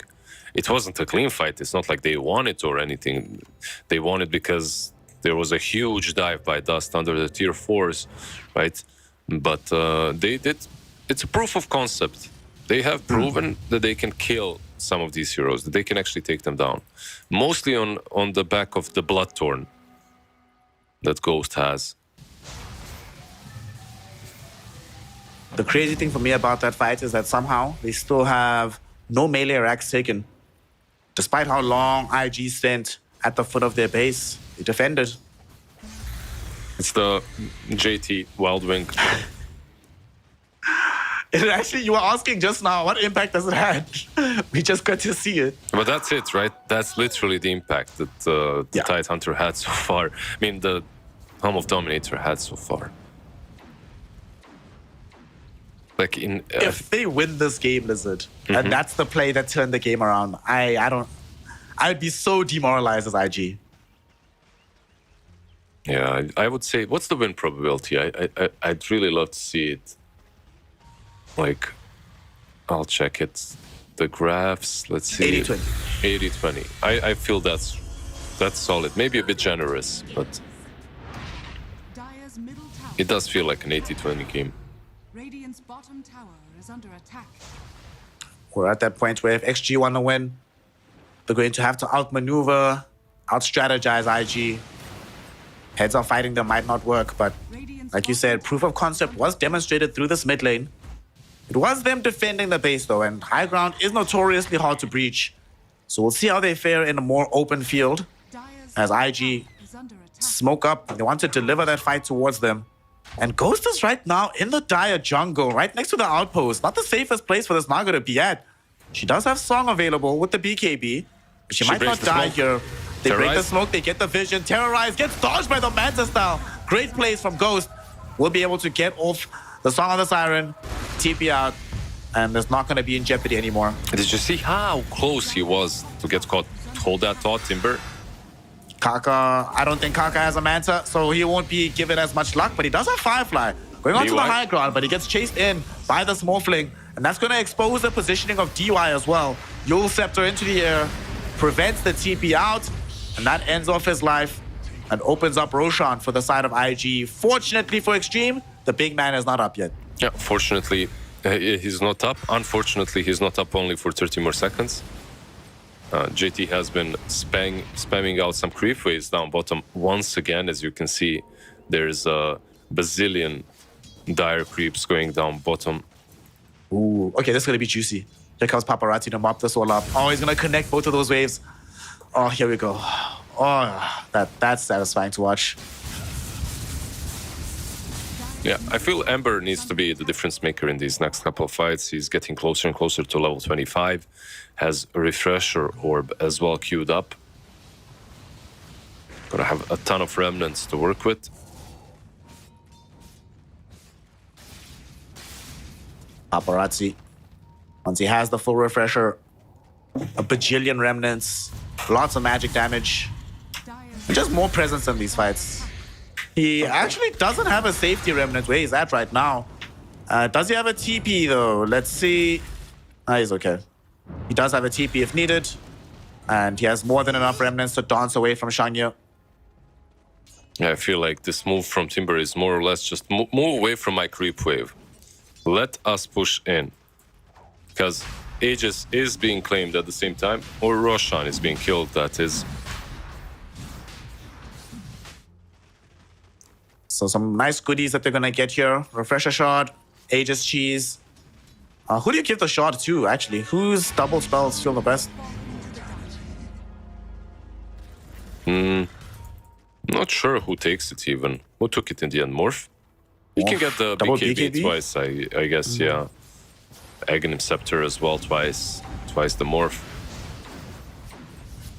Twice the morph. Twice the Morph, yeah. Twice the waveform, you know, like 6.3 seconds cooldown, you can refresh it. 8.9k gold on him as well in this Morphling, by the way. He can just sell the boots, buy Swift Blink straight away. Yeah. Who needs boots anymore? Once he has Swift Blink, he's still taking out this Naga form and pushing in these waves. Ember did commit the full buyout for the refresher. Look at them. So now we are at that point without buybacks for a lot of these heroes on XG. I do like the minefield in the Radiant base. Oh my god. On top. Sadly for them, they're moving bottom. Is this Dota or the Korean DMZ between SK and NK? My goodness. So many mines. Emo. He's on the forward lines right now. Wanting to take their first lane of racks completely. Tier 3 tower falling low. Kaka looking for the last two jump after the Hex, but they couldn't get the full jump going. JT also wants an opportunity for a Blink Ravage. It's not coming in so far. Paparazzi trying to make that space happen, jumping in onto Venom Monster, and QIQX will end up dead. DKB was committed, however. IG, let's see how much they care. They could buy back on the Veno. They could just stand here until he respawns. They have options here, Liz. He died, but at what cost? The refresher was used. So Ember used everything he had. And right now, it's not going to be that easy to stop them. Oh, Lasso is good. They get a Lasso out onto the Morphling, but this hero does have an Aegis, even if they do manage to kill him. Emo, losing his first life, will eventually get taken down. Dust and the boys are on the high ground as the tier 3 will fall. Can they protect Morphling as he comes back? With the BKB, goes in onto DY, mops him up very quickly. Song of the Siren will be utilized by Naga. Catching 4 here. JT, will he follow up with the Ravage? Yes, he does, no. but it's too soon. So it misses completely. Oh, no. JT will get killed off for this. The Dagon zaps him away. Naga Siren, she passed BKB. She did her best, but with the BKB finishing, she's gonna get hexed up and very easily killed off by the remnants of IG. Pit of Malice allows her to see some hope, get a little bit of healing from the fountain, but it might not keep her alive for this game. There's a triple kill for Shang here. They might go for the Ultra now as they look for the Naga's life. Do they get it? Give it to him. Give it to him. Oh no, Emo steals it away. But it does not matter. It's a team wipe. It's a GG call. And it's game number 3 in this major deciding game here in the China DPC. IG, show us what they're made of. Yeah, IG, they mixed things up once again. In the first game, they switched the lanes with a couple of picks, right? In the first match, they, what was it? The Medusa switch up. This time around, it was the Underlord switch up. They put the Dust on mid lane. It worked out pretty damn well. Like the mid lane itself didn't, but I feel like Extreme Gaming with the Naga carry, they just didn't have the scaling that was necessary. They just didn't have the damage to take down these big boys. Camera is a bit that way. They had the Timber, they had the Underlord to deal with, and absolutely no damage later on to actually take them down. Just couldn't scale. So much beef. Yeah, too much beef, no dots, and I have a feeling it's this Tidehunters, and not JT's fault in any way. Like, he had a good game. It's just the Tidehunter as a hero here just didn't do a lot. Like, you're playing as a Tidehunter, you want to jump in, Ravage, clean up house with that Ravage, right? This game, he Ravages, he connects on 5 heroes. Look at this. Everyone. What do? You can't. You just can't kill them. You don't have the damage. They really did find themselves lacking quite heavily in the damage department. Not for a lack of effort. They actually were able to dish out, in terms of pure numbers, quite an astonishing amount of damage. It just so happens that IG's sustainability was even more astonishing than that. And even circumstances like this, yes, you catch and kill this Morphling, or you found this Veno earlier, Or, this fight, I'm looking at it, Liz, and it's like 4v5. And they're taking it uber comfortably with zero worries through buybacks as well. But this was, if there's anything that's going to give you an indication of how this game went for JT, it's this right here. This, oh no. Did you, production, did you have to do it to him in slow-mo as well? It was necessary. Was the slow-mo that necessary? Make the guy feel even worse? At this point on, like the Ravage, maybe it would have delayed the inevitable, but the outcome would still be the same. If they can dive your fountain without dying, I'm pretty sure they can sustain themselves through that Ravage as well.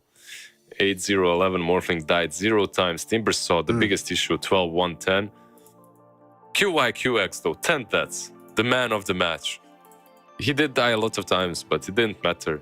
As a Veno, he did his job, slowed people down, used that Pavis. Felt good. You give the MVP.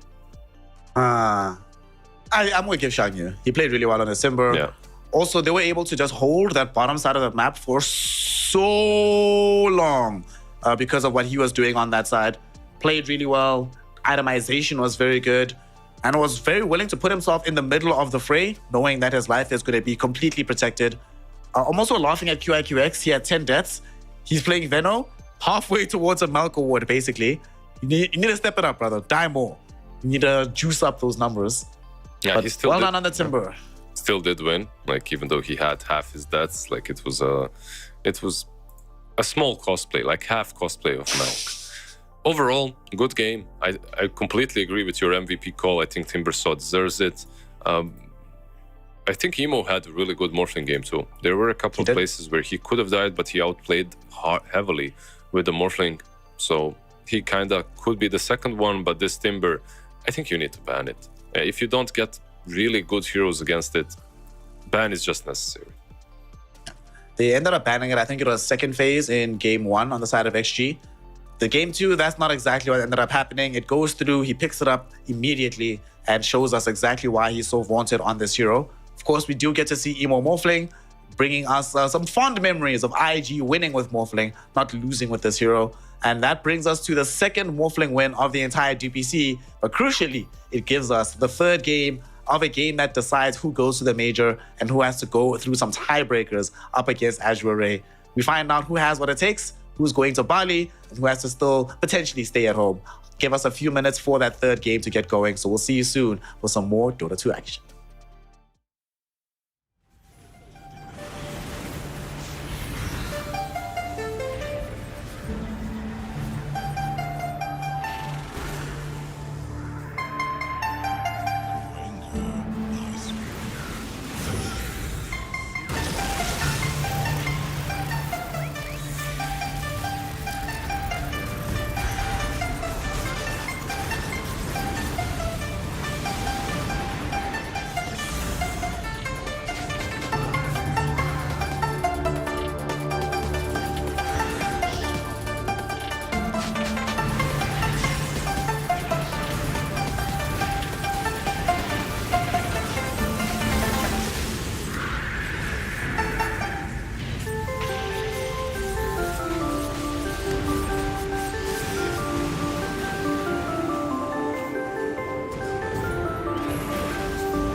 Welcome back, one and all, here to witness some greatness in the Chinese DPC. It is the final day of the DPC, and we still have 2 major slots to award. Right now, IG and XG are competing for one of them, and it's gone down to the wire.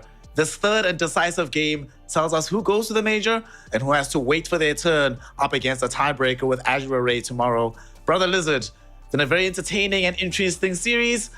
Game number 3. Who do you back? Who has the momentum in your opinion here? Who has impressed you the most based on what you've seen today?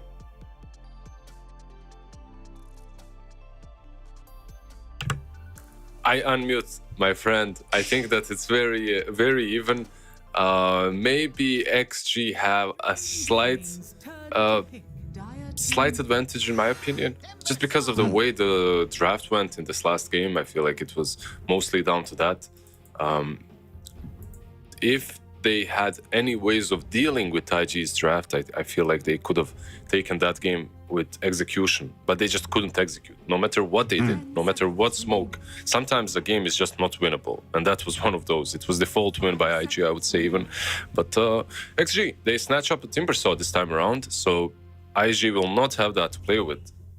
Yeah, they isolate the problem and they believe the problem is the Timber.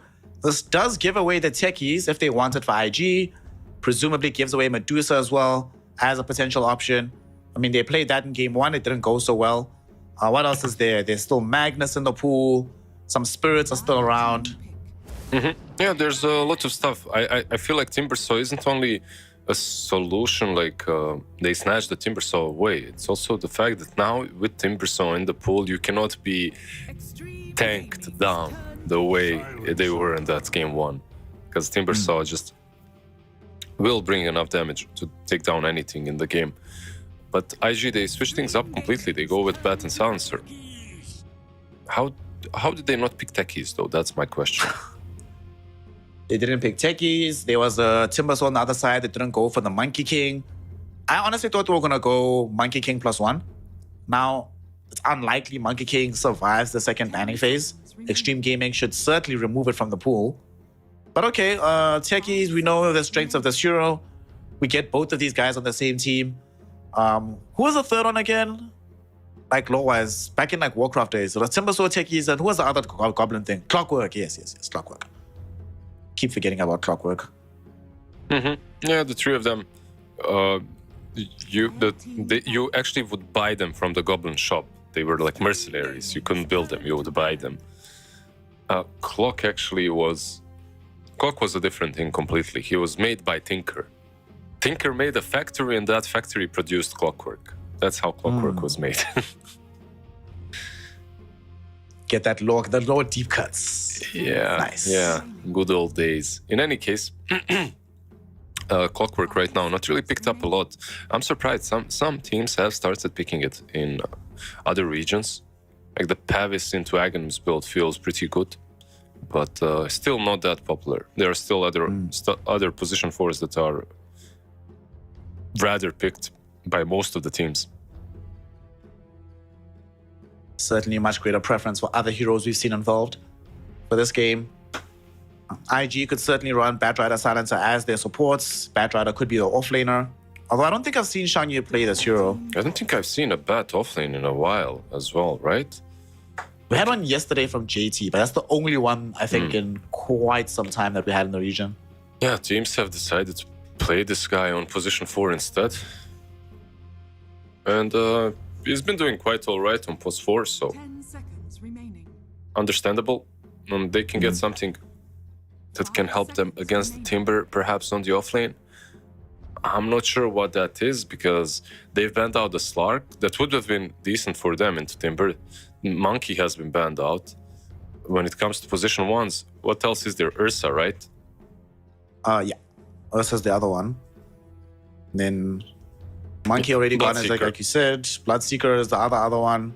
I would actually want them to... it's a bit risky, but it would be nice if they could get Bloodseeker and have Timbersaw in the game, but I imagine it might be too difficult to give away Bloodseeker and have to play it into Batrider Silencer. Like Batrider Bloodseeker, that sounds phenomenal. So I hope they do ban it. Yeah. There's that one hero as well that kind of goes through. Isn't really a counter here by any stretch, but the lane itself is really good with Silencer. That's TB, right? TB and silencer lane can be hard for anyone to deal with. 5 seconds It's the remaining. reflection and the arcane curse and the blood grenade. You're just moving with 50 movement speed. I actually wouldn't mind seeing a TB anyway, even though there is a Timbersaw and the techies, but it's a hero that buys BKB, it's a hero that buys Skadi. I want a big raid boss for IG. I don't want them to end up in the same situation as what we saw Extreme Gaming have. And I think generally speaking, IG do always feel good when they have an air of inevitability about them. That but if it this doesn't- game goes too long, they just win. I just wanted to say, if he doesn't get banned, it's going to be Storm pick for emo, right? But of course, they ban it out. Because Medusa? Yeah, okay. Anti-Mage banned out, Slark banned out, Medusa left in the pool. They get it. If it does get somehow countered hard, but I don't see... This is a TB for Extreme Gaming then, right? Like, you go TB plus something here. 10 seconds It's just that you don't really have too many options. 5 seconds remaining. Let's see. So they need a hero for Ghost. TB Still need a Oracle? hero for the mid lane. Oracle. I'd like Oracle. Let's see. So TB Oracle could be good. TB CM, not that great. Raptor, I don't really want to see. It feels a bit complicated to play. How about TB Lich? How would you feel about that? I think it's also pretty good. It all depends on where they want to run the techies. Do they want it again on 5, or can Kaka play it? Do they want to put it on 4? But in any case, I feel like TB is that one last remaining carry that's in the pool that feels very good into Medusa. Everything else, that as much as I can see, has been banned out. Like, you can go try and play the tempo with some Ursas and TAs, but it just doesn't feel that good. Instead, they get the Void Spirit first, Wind Ranger at your service. and the Wind Ranger. Okay, the Kaka Wind Ranger. We have seen FY just win games into a Medusa with Wind Ranger. So, building that diffusal early on could work. Maybe this is the reason why they didn't TB instantly. The brew was still left in the pool, right? Yeah. 10 That's true. seconds remaining. And when they picked the Naga last game, an illusion style carry, they did make sure to ban the Brewmaster before that pick emerged. That actually, this goes back to what we thought Tour 2, watching Shangyu, when he played 3 heroes and Brewmaster was first pick every game. The later you get to pick these kind of heroes and the bigger his overall repertoire, seems like it's complicated drafting for enemy teams. Can't pick up some of these big counters to heroes like Medusa, and now IG can just ban terribly. It feels good. Yeah, I was thinking maybe they won't even ban out the TB because they have brew, but yeah, you still want to ban it out. It's one of those strongest carries into the Medusa, even if you have a counter. That counter might not always be enough. So, okay, they ban out the TB, the PL. What's 10 left? seconds Out of illusion heroes, there's Naga, but you don't want to play Naga here. I don't feel that way, at least, No. for XG. What's really nice is that you have this semi-carry in position 4 that can scale really well if the game is good. With Diffusal, you can deal with the Medusa, but I wouldn't count on that completely. And they don't even have a lot of time left. So most of the Diffusal builders have been banned out. The only one that's left is Jug, but I hope they don't pick that. Oh my fucking god. Okay. It's not that bad. Like, we've seen some games in which Jug doesn't work, but maybe this time around it can. Let's see, what do they have here? On the offlane versus Jug, some LC, and life is good, I feel like. You get that true BKB piercing, disable. The lane itself is decent.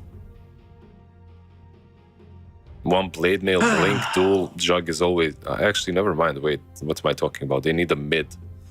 Brew is the offlane. My bad. Shangyu can go mid, it's fine. But it's presumably gonna be DK? Quap. You may now Okay. select your heroes. Quap of Pain. I mean, before this, it didn't have much burst magic damage, looking at the IG lineup. This gives them also a way to have persistent damage through the wind run of Kaka. This gives them the catch on Extreme Gaming. It's okay, it's decent enough. But a careful enough Queen of Pain, once she picks up the Lincoln Sphere, should be able to evade a lot of it. I'm okay with this. And you have Global Silence to bail you out of trouble when things are going south. And you know, we've seen a lot of these co-ops end up losing the game because of being over-rotated into in the earlier portion of the map. Kaka will come, definitely, as the Wind Ranger can leave the Timbersaw alone, but PYW can also respond, so it makes it harder for them to consistently jump and kill you. Okay, I like this. Not only do I like it, Lizard, I like the IG draft, right? I like Queen of Pain at the very end, but I hate Juggernaut, and you know I hate Juggernaut. So tell me, where is this one going? You know I'm uber biased against the Jug hero. I know you're uber biased generally against Co-op, so which draft would you prefer to be a part of for this third and deciding game? I'm not that biased against Co-op, like in general. You're also biased against Co-op. Nice one to try and put one on me, but I think Co-op is fine here. It's okay of a pick. Maybe some Storm would have felt a bit better, but Co-op also gives you that extra magic damage that you can deal to Timber, right? To actually take him down. The Axe feels good here. It gives you a hero that can play make with Brewmaster in that mid game. There's a lot of nice things about the Co-op. I'm not really sure which way these two drafts are gonna like. I'm not sure how it's gonna go after the laning stage, and because of that, I'm not sure where I'm leaning. I'm leaning towards Medusa always in the current patch. That has to be said first. But if Jug has a good time, if he gets his good farm fast enough, I think that they can play the tempo. Like Timber, Void, Jug, they can play the tempo, perhaps prevent her from getting that first stages and ending the game 25 minutes in. Another real treat that we have here. Man, how the tides have turned. Mans was bounced out of IG or out of PSG LGD, Shang Yu. They thought he wasn't good at that many heroes. He's only really a boss at this Brewmaster. They wanted more out of their offlaners. They brought in two different ones. Neither of them has worked out at this point. And yet here he is in a game that could take him to the major, saying, you know what, I still believe in this Brewmaster. We all know it's really good. I am really hoping that cards on the table. I've been a fan of his since I watched his Brewmaster the first time. It would be very poetic for me to watch him go to Bali off the back of it. Yeah, I think it's a different hero when he plays it. Like anyone else, picking up this Brewmaster doesn't feel as strong. 2 for 2. That's what we want to see. A nice even way to start off affairs. No easy advantage given over. So here we go. One of the biggest sources of action that we've seen throughout the course of this particular game has been Paparazzi's mid prowess, but this time around, with Emo on the Queen of Pain, what do we anticipate happening here in the mid lane? I think it's a matchup that, like a long time ago, Co-op was an answer to Void Spirit. You pick her up against him and you just dominate the lane. It's very difficult for him to dodge every single Shadow Strike. I think things are a little bit easier for Void Spirit now. Like you have a ton of damage, you're universal, you're building that bracer. So it should be a little bit better now, but still, Emo should be the one pressuring. So far, we see him putting out some of that pressure. And DY, bottom lane already, dropping really low, but that should be fine in the end. Too close to the tower. Once they hit level 3, though, this becomes very difficult. Flame Break, Firefly, plus more Shang-Yu spells. DY needs to be very careful with how he positions himself in this lane. Ghost won't be able to always bail him out with the Blade Fury. It's got a stupendously long cooldown. I see you're a real Jug enjoyer in the laning stage as well. You like it. My favorite hero, fam. My favorite hero. Or at least in my top 5. It's like, if you know anything about me, you know that Juggernaut, Techies, Naga, Morphling, Tinker. Love all this stuff. Bottom Techies does get off a blast off onto PYW. That's going to give them the first blood as Ghost manages to spin down the Batrider. Secure some bonus gold in the lane. Just as I wanted to say, like, he might not be your favorite, but it feels like one of better heroes into Brew as well. Like, you get that built-in sort of a BKB to run him down with a lot of damage. Same goes versus the Bat. Bat that has TP'd mid. Refill the bottle. Doing the right thing. Another aspect of this jug is that you just need that one value point into healing ward, and you have all the sustain you could possibly want. You don't have to buy a ring of health. Feels good. Yeah, mid lane, by the way, Paparazzi and Emo. Basically just Shadow Strike spam 24/7. Even though he doesn't throw it, he's just spamming Paparazzi, trying to bait out the Simulate. So far, Paparazzi not taking the bluff. By the way, have you been noticing a lot of these Void Spirits skipping Dissimulate entirely until like level 7? I think you can do that, but not versus co-op. Like versus co-op, you need it. It's like the only way to dodge the Shadow Strike. What a spell. This is even before the buff up of the Aghanim Scepter. Once that emerges in this game, lots and lots of magic damage. Of course, though, that can be ameliorated by a Timbersaw buying pipe potentially down the stretch. He's doing quite all right in the laning phase against this Dusa so far. Yep, it's Timber after all, right? Like Medusa, she should be able to farm freely. At the same time, she shouldn't be able to zone out the Timber. You can play around his mana, I suppose, spam out that Mystic Snake.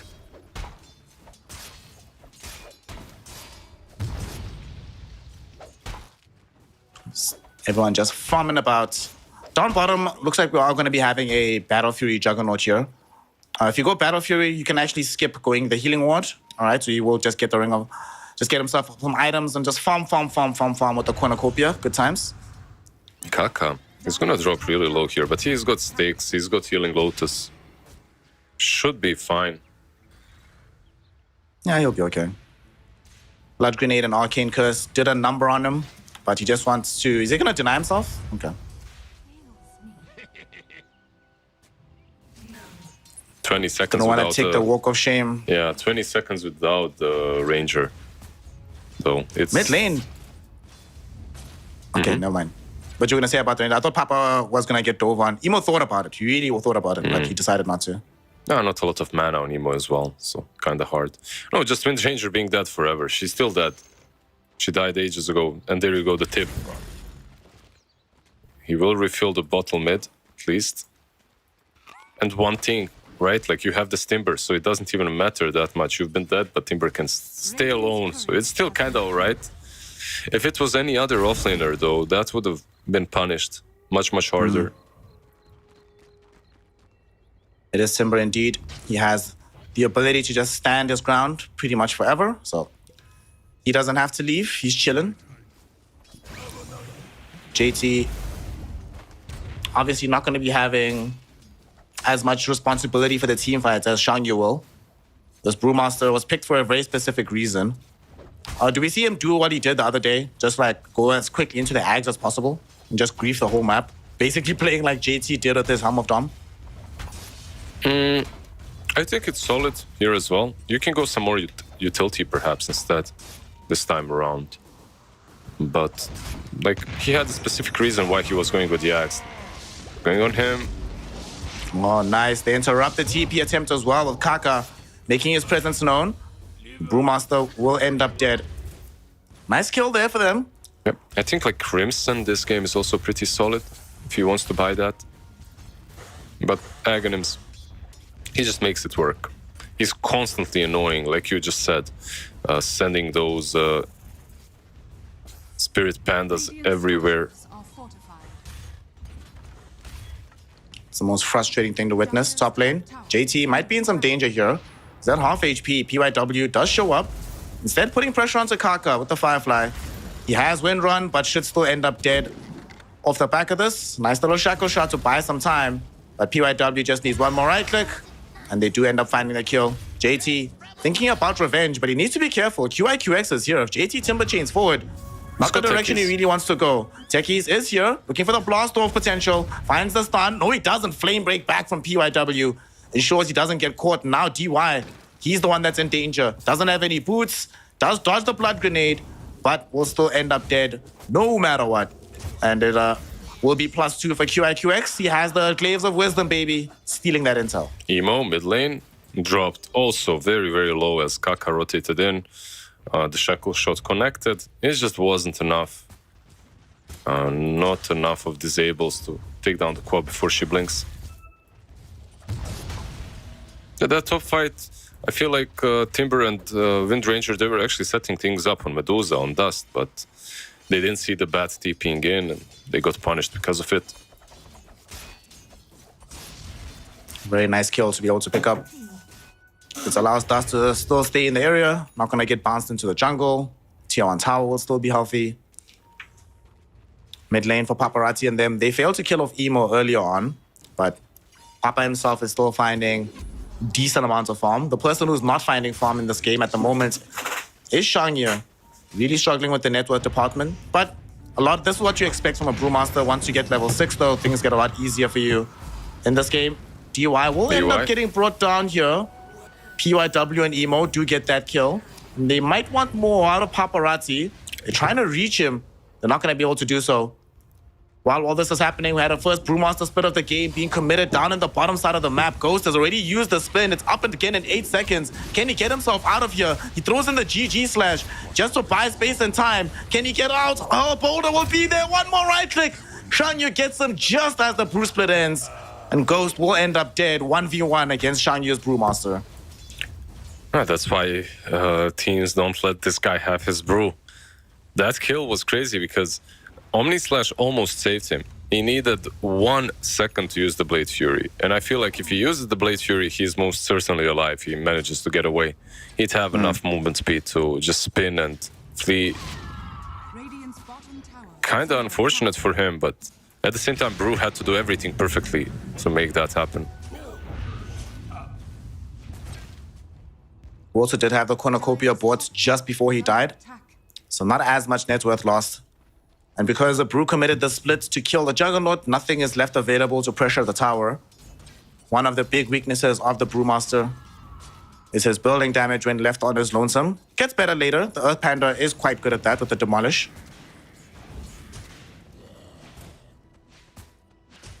Dire's top tower is under attack. For now, though, very, very solid game for both parties.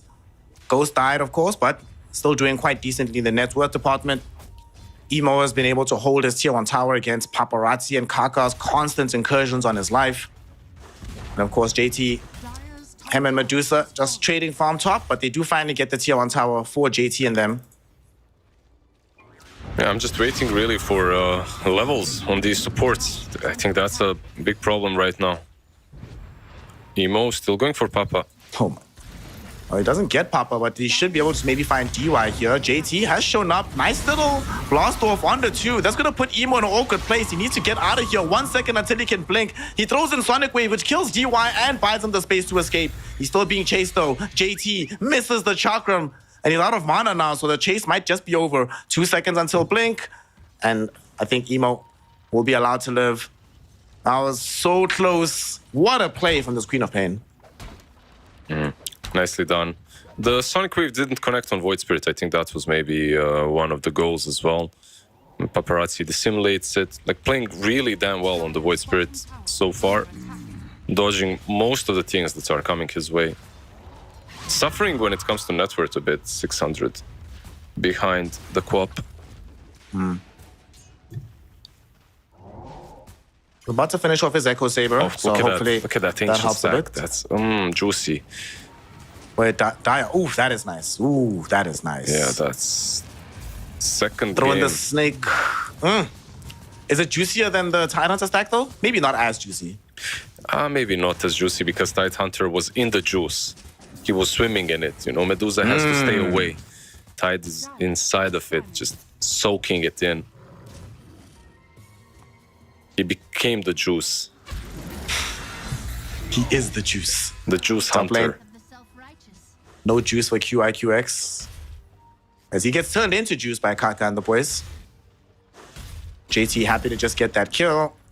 Continuing to perform well on the Timber. In this game, although the Medusa is farming very, very well right now, and she is going to remain quite large for a while, does still feel like it hangs in the balance, and a fight or two could turn things around. However, I hate to talk about it, Liz. Juggernaut with this Battle Fury build.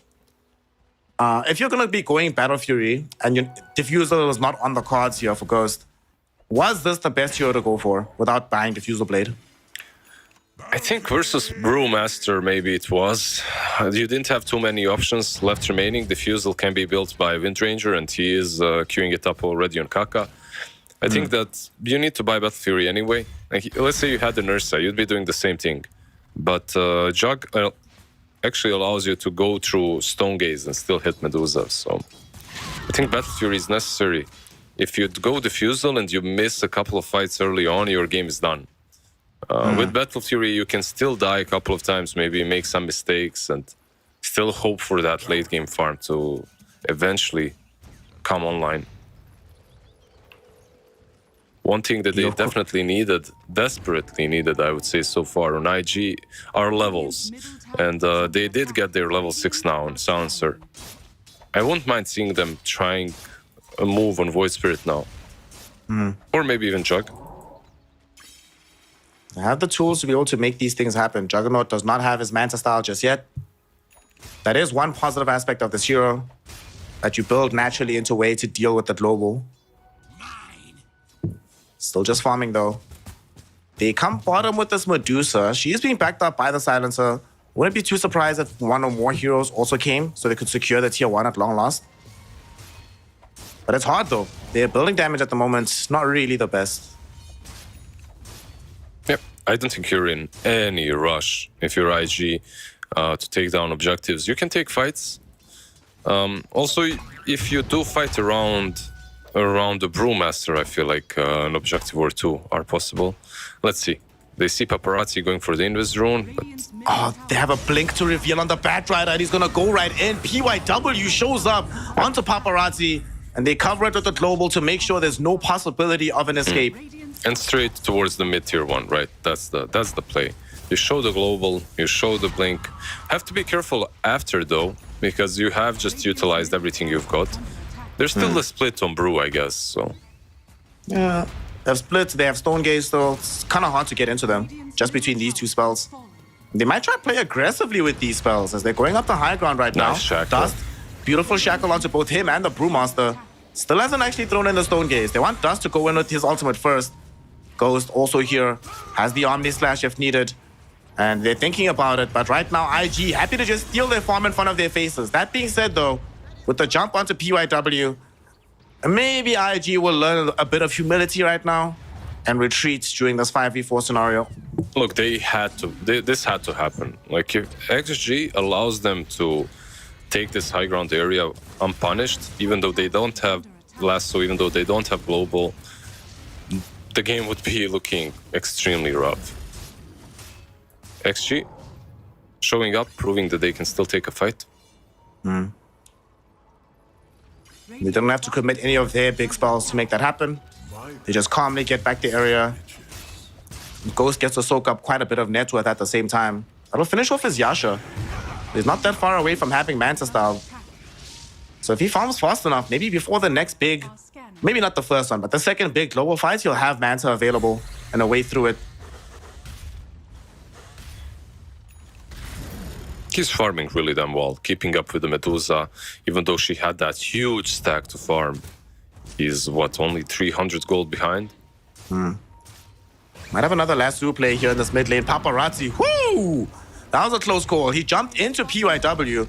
Took him a second to realize his mistake, but he gets out quickly with the dissimilate. Not only that, but he ruins the gank JT potential. though. JT, he timber chains, but he doesn't get all the way across the river, so he certainly is in danger here. Does PYW want to make this reach?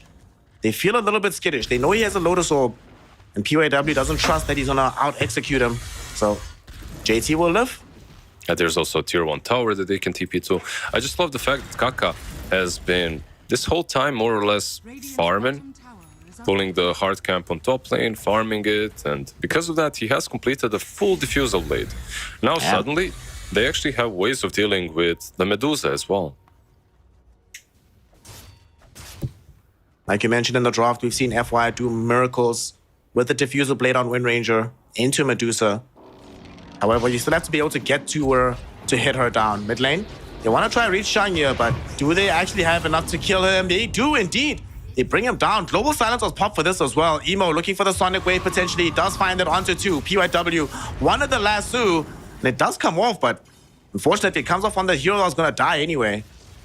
So they get 1 for 1, but the one that was traded off, super important for their game, and they had to pop Global for this, and Sonic Wave.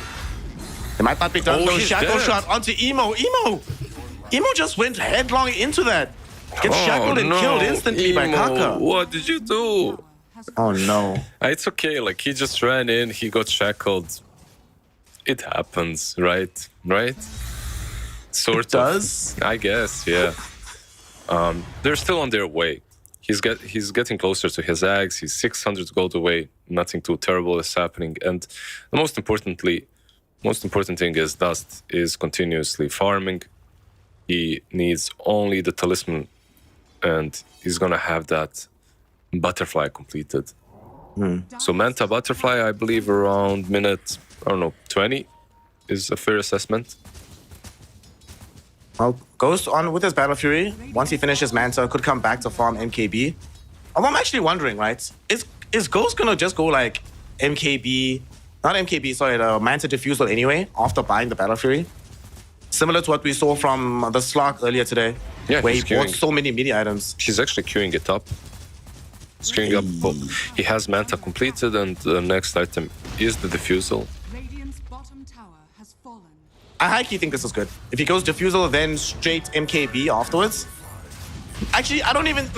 I think he needs MKB, otherwise GG Slash doesn't feel that great, but with MKB, maybe eventually a Butterfly of his own, he could get really strong on Juggernaut. For sure. You sound like you are a reformed Juggernaut hater, by the way, Snare. Where is this newfound love coming from? Tell me, please. Brother, I'm just on the clock, you know? I had to speak positively about Morphling as well. I did that professionally. I see, I leave my hate outside of the game. You are a true, remarkable professional, I have to admit. That's something. That's something else. Because if I hate a hero, I continue hating it. But I really like the fact that they stole away the Aegis from Medusa. I think that first Aegis timer on Medusa is as big as on, I don't even know, like Nursa. It's huge. And they just snatched it away from her as she was finishing off that Butterfly, which she still does have. And because of that, they still will smoke up. UIW is the one that needs to lead the charge as he has the Blink Dagger. We'll catch a glimpse on Kaka. They know where he's at, but he's not the one they want. They'll settle for him, though. There's nothing else to claim. And they'll find both himself and DY, in fact. Easy kill onto Kaka with the Sonic Wave. DY killed off with some right clicks from Dust.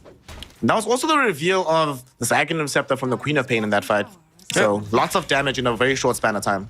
Not a huge reveal, because they also didn't use Global, they didn't use Brewmaster Split, they didn't use anything really. Lasso as well. Just the Sonic Wave. So if you're IG, you can still continue taking over the map. Your big teamfight spells are all available. You know the move we saw earlier where all these IG heroes stacked up middle to secure that tier 1? Bottom lane, quick kill onto PY Dub. Bye-bye. Free gold for Papa.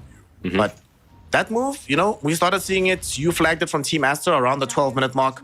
Teams replicated that. But the other move we're starting to see, all these dire sides just rushing headlong into Radiant side between 15 and 20 minutes and trying to secure their high ground from them, take away the triangle. I think that comes down to not necessarily on only the side, but the amount of farm and the type of heroes you've got. Like if you're able to fight, you do that on either side. But yeah, I've seen that as well. Taking away the triangle, of course, is a huge deal. It feels like, yeah, but we have those other ancients, right? Well, not necessarily. Those other ancients are also really damn close. So if you go and farm those on the sidelines, like you can still be caught easily. The Diffusal has been completed by Ghost now. Just needs to fly out. Actually, a scary amount of net worth on this hero. If he GG slashes you, yeah, you are dead. Maybe Medusa survives, but everybody else will die. Well, Brewmaster will die, he just presses R. But except those two, everyone else dies. Mid lane, we're gonna have a death on PY Dub. They are taking down this bat quite a lot. Like he's been utilizing his lasso well, but he's also been caught a couple of times now.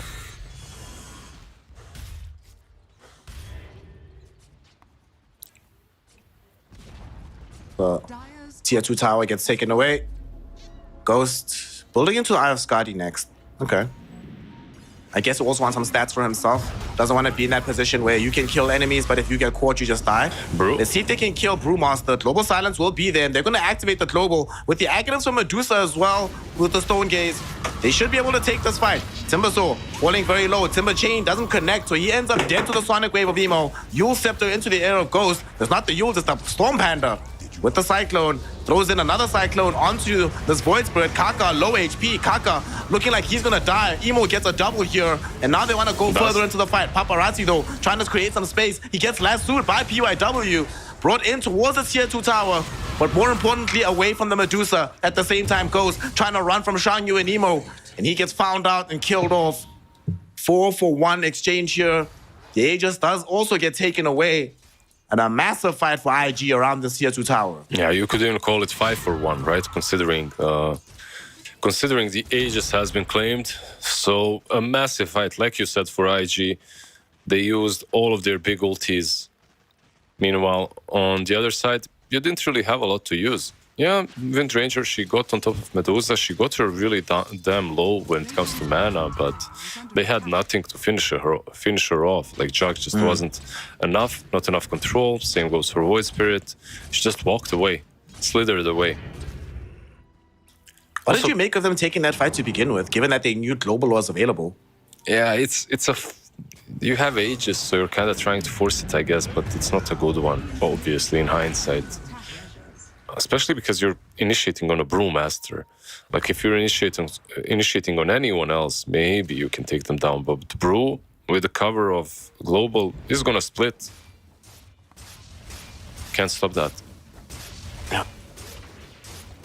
Shangyu in that fight was able to find some pretty clutch Cyclones. Radiant are scanning. Did it super fast throughout the course of that engagement. Radiant's top And now, tower is under they don't have a gold lead for themselves on IG, but Dust is the strongest hero on the map. Now building into an MKB of his own. Dire's bottom Gonna be crazy strong on Dust. Although I would like to see a Skadi. That last fight was kind of scary, so I do think they need to pad his stats a little bit on the Snake Lady.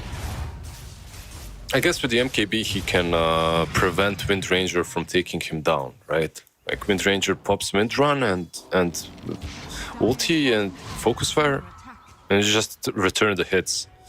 So he can't just stand and hit you. I think because of that, MKB might be a good idea. Radiant's top tower. But having the MKB and Daedal is, yeah, I agree, it feels like a bit of an overkill without a lot of stats. Right now, she is just leading the charge as her team is backing her up with the smoke. And look who it is, the man of the hour, the one who they want to kill. Kaka, nearby on the Wind Ranger, but takes the Twin Gate to join up with his team. So this move from IG turns into more of a warding expedition than anything else. And the mines are scouting them, right? Like, they're treading over mines. So Extreme Gaming should know exactly where the smoke is. This Dusa with this Daedalus, she's so strong. Her right-click output, they can just stand here and sort of dare Extreme Gaming to come fight them. That's exactly what they're doing. Tier 2 tower, already at half HP, and without any teleports, it's too late to defend it. It's gonna fall.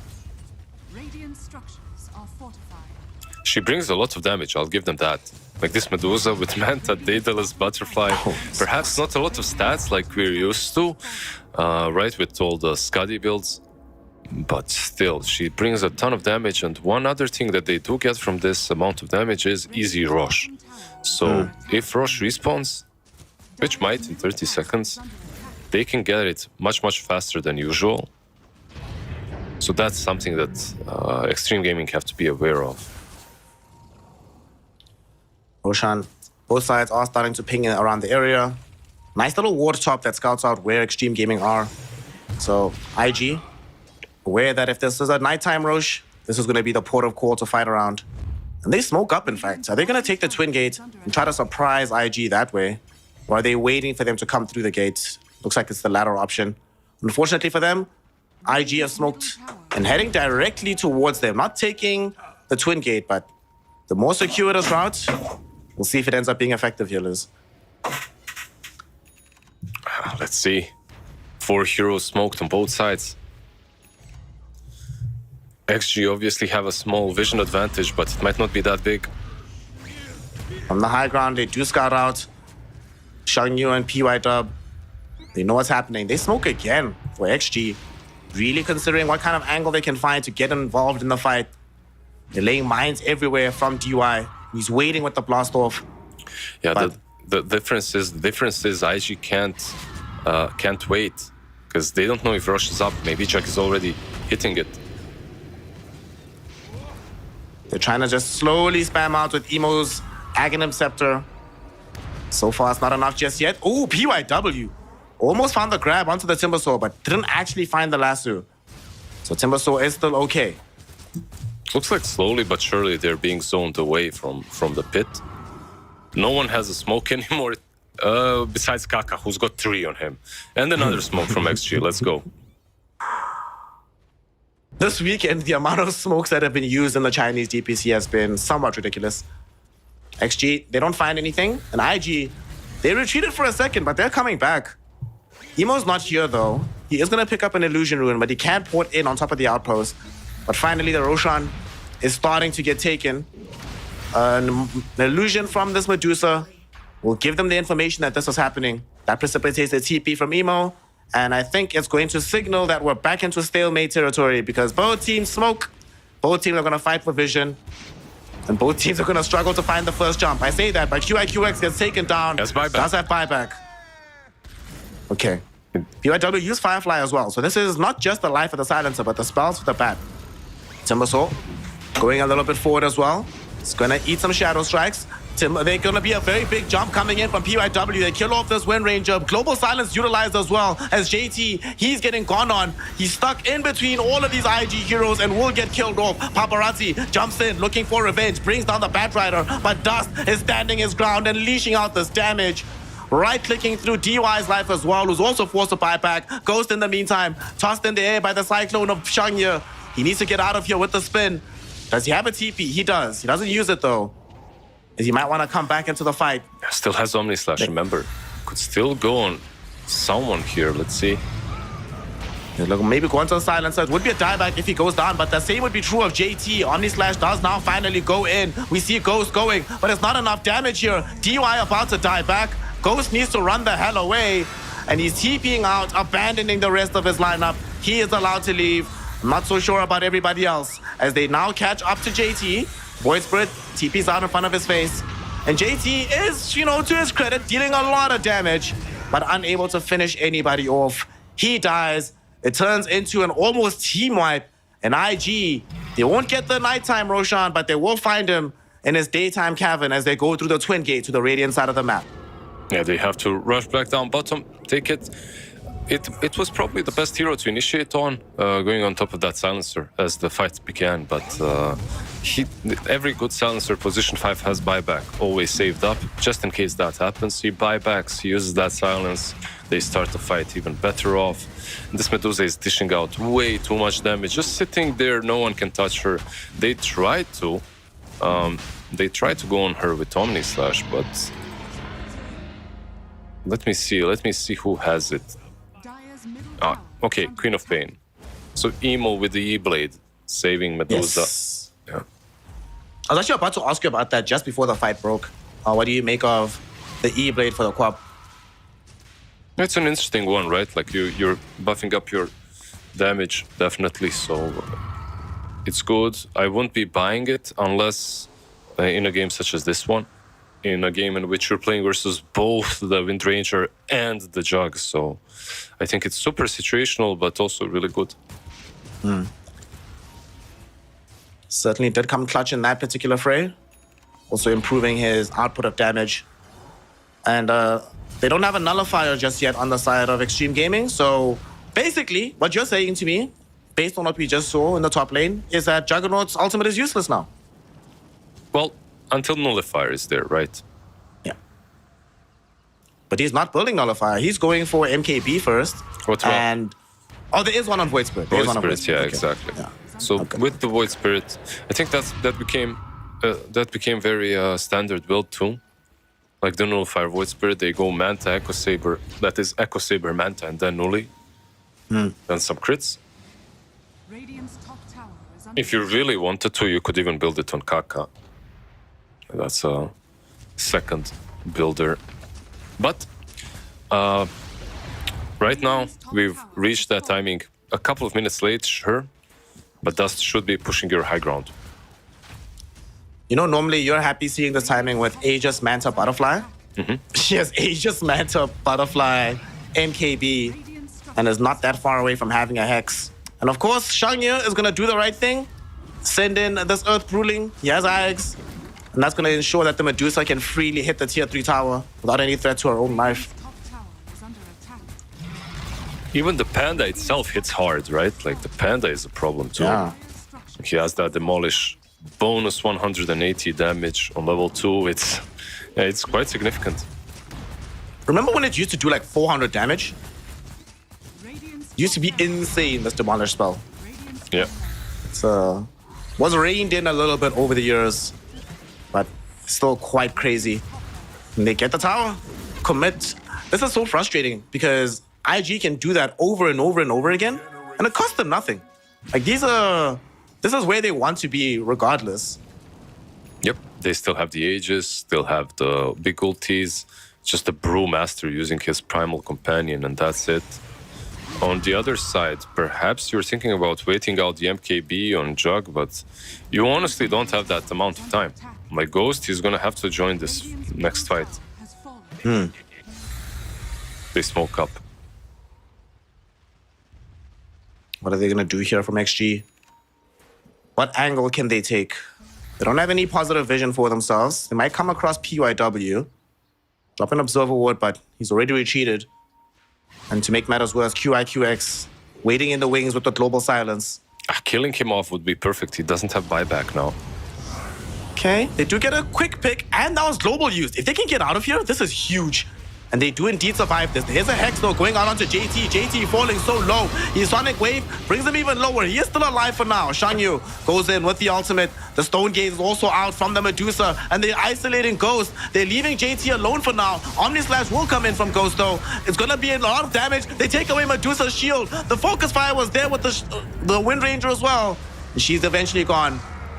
Once she comes back though, do they have what it takes for the second round? IG still have their core standing around, even though they lost their supports. There's a Cyclone up onto this Wind Ranger of Kaka. Emo gets some damage out. The Scream of Pain will be there, and they are going to be able to finish him off. Yeah, straight No onto the buybacks high for ground. anybody. Exactly, no buybacks, no Omni Slash. Void Spirit can join the fight a little bit, and he'll have to if they want to keep this side alive, but Radiant's middle barracks are under attack. that's just not Radiant's realistic at this point. MKB together on Medusa with the Daedalus, with the Hex. If you approach, you're most likely dead. I feel like the fight went even better at the beginning of the fight. They did get globaled, but they took down Batrider immediately. Let's see what they get here. They got a 2-hero blast off, but unfortunately, these heroes are just too squishy. DY is already gone. Ghost is here throwing in some right clicks, but they don't care about this Juggernaut. They just look at him and say, okay, now what, boss? He has to retreat. Shiva's God slows him down. Shangye is on top of him. And with the Sonic Wave to finish him GG. off and no buybacks available, GG is called. Extreme Gaming throw in the towel. Invictus Gaming get the W. They are going to the Bali Major. But more importantly, they have restored Lizard's faith in the organization. Yeah, that's definitely what they were worried about. So right now, IG has 5-2, right? 5 wins, 2 losses, and that's how they end the season with. Like, you can see how happy they are on their faces. Really nicely done. Just a Medusa lineup executed really to perfection. Yeah.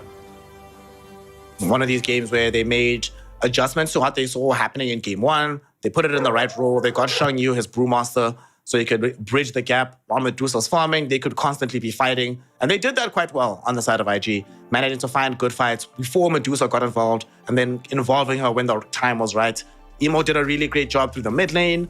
I must say though, it was difficult for XG because it became apparent for them that them starting fights, the degree of investment needed was always very, very high. And they're always so worried about global silence. QIQX, just by not being dead, was breaking up a lot of these team fights that XG wanted to take. Yeah, I feel like it's this matchup itself. Like you're doing this Jug versus Medusa thing. Jug, you're just finding answers to something that's broken in a hero that's strong, but not necessarily or nearly as strong as Medusa, in my opinion. And you're alleviating it a little bit by picking up this Wind Ranger that has the diffusal that's helping out too. Meanwhile, on the other side, you're just playing Dota. You don't care about what they're doing. You're just playing, you're getting the items that you like. You know, you're just having fun.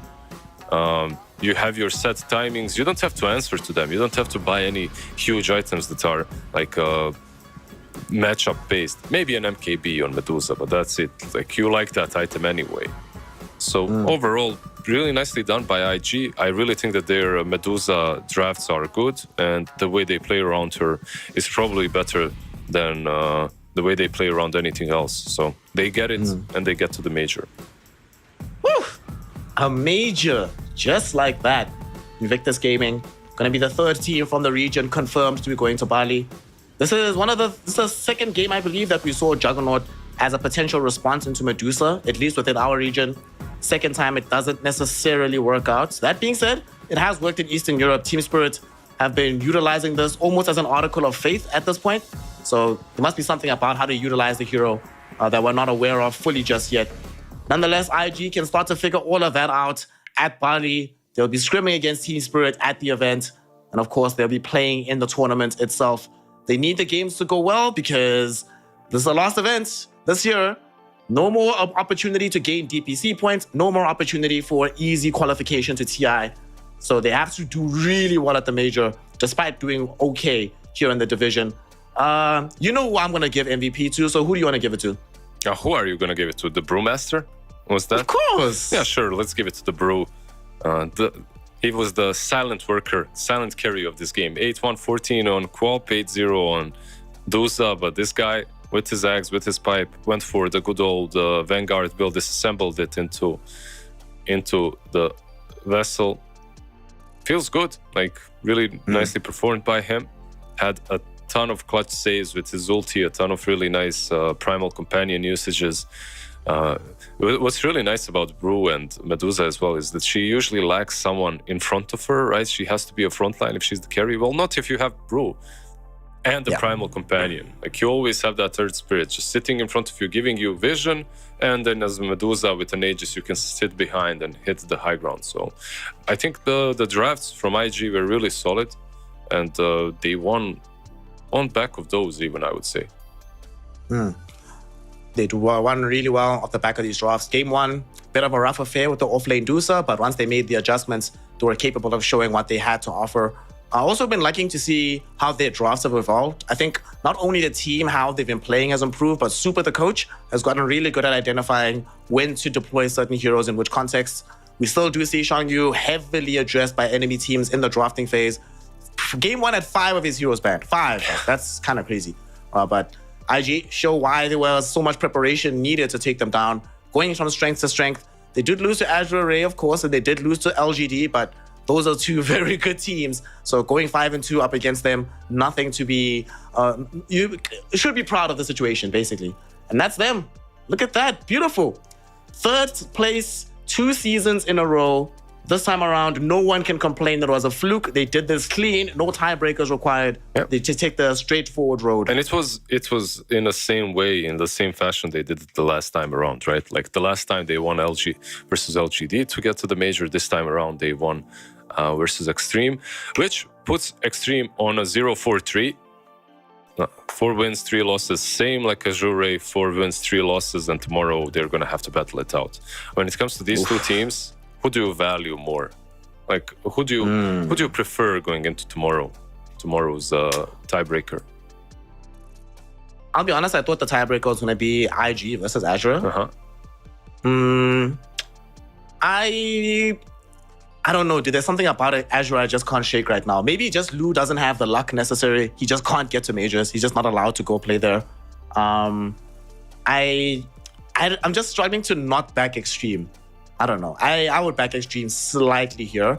I also think that all the games that we've seen between Azure Ray and Extreme Gaming, although Azure Ray has been more consistent outside of that one game against Team Bright, the ceiling from Extreme, they've done some things that Azure haven't been able to accomplish just yet. Azure's had really good games, but they haven't had, like, you know, game one, dude, that we saw Extreme Gaming do to LGD. That game one is going to live on in my memory for a long time because that was some special Dota, and I haven't seen that many special games from Azure Ray, unfortunately. Yeah, they definitely have the necessary talent for it, right? I feel like yeah, definitely. I couldn't say like Ghost and the boys. I think they're really strong, but Azure Ray as well. Like they have some insane names on their side. So no matter what, we're going to have a really nice series tomorrow for that last spot in the major. So I'm looking forward to it.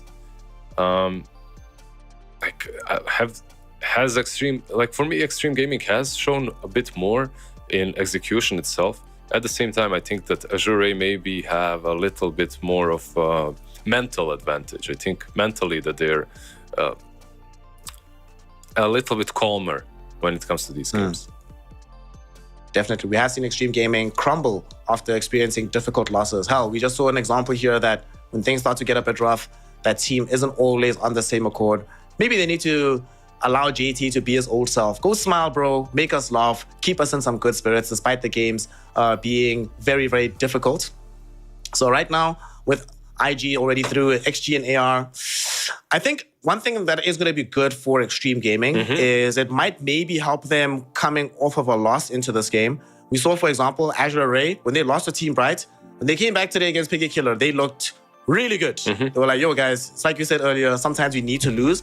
So maybe this is the kick in the pants for Extreme to be like, guys, come on. Like, we topped the division last time around. We can't be out here not only losing all of these games, but maybe not going to the major, then not getting to TI. Nah, that's not allowed to happen. Like, the option is not available to us. What happened when they faced off each other, by the way? Who won? It was Azure Ray, right? Like 2-1? Yes, Azure Ray beat XG. Yeah, so according to Keikaku, according to Snare, they're the ones to get beaten tomorrow because Extreme Gaming will go into the chamber and just farm up, get all the necessary data for them and return stronger tomorrow. At the same time, Azure Ray, they just witnessed the series, a full 3-game series that they can learn from and perhaps find the weakness and identify them the same way IG have, right? Yeah. Very much so. IG clearly showed that with enough preparation, they can definitely get one over Extreme Gaming. That being said, I do think it might also be, for going from this season to the next one will be different because AR don't have as many gotcha hero picks, right? You don't have to worry about the Shangyu Timber. You don't have to worry about his Brewmaster potentially coming to spoil the entire show for you. You don't have to worry about like some Emo Storm. And as good as Somnus is really good on a lot of heroes, right? For example, but he doesn't have like an Emo Queen of Pain, for example. That's just like, well, we gave this over, boys. GG, well played. Go next or whatever. Maybe some Lu Terrorblade is up there, but or maybe Chalice Beastmaster. I think that's the one hero that they have to address. And if they don't have a plan for Chalice Beastmaster, might as well give up that series. Yeah, and you don't even know which Chalice you're getting. He's one of those players, right? Like if you give him Beast, he can be a beast and just dominate, win the game on his own. If he gets a hero that he's not really practicing recently, it can feel a little bit worse on that offlane, even though he's a god gamer, by the way, don't get me wrong. Some of the heroes that he's playing right now at least look much better than others. So maybe that's something that Extreme Gaming can look at exploiting, ban out one of these good ones, leave the worse ones like a Visage maybe in, and then counter it with a couple of picks. I think that's perhaps an option for them. But in any case, they have a day to prepare. I don't think these two teams are going to let this one slide that easily. Like this day will be put to good use, and maybe we get some really interesting meta tomorrow in a single best of 3 series. It's a best of 3, right? Well, if it's 1v1, yeah, it's a best of 3. Which is, honestly, it's so scary. Because a best of 1, if you lose best of 1s, and you can complain later, well, it's just best of 1s. Things were just random. We're preparing against like 5 or 6 different teams. But it's only one team. It's like, this one team, 3 games, that's it. You have to decide in the situation, do the preparation.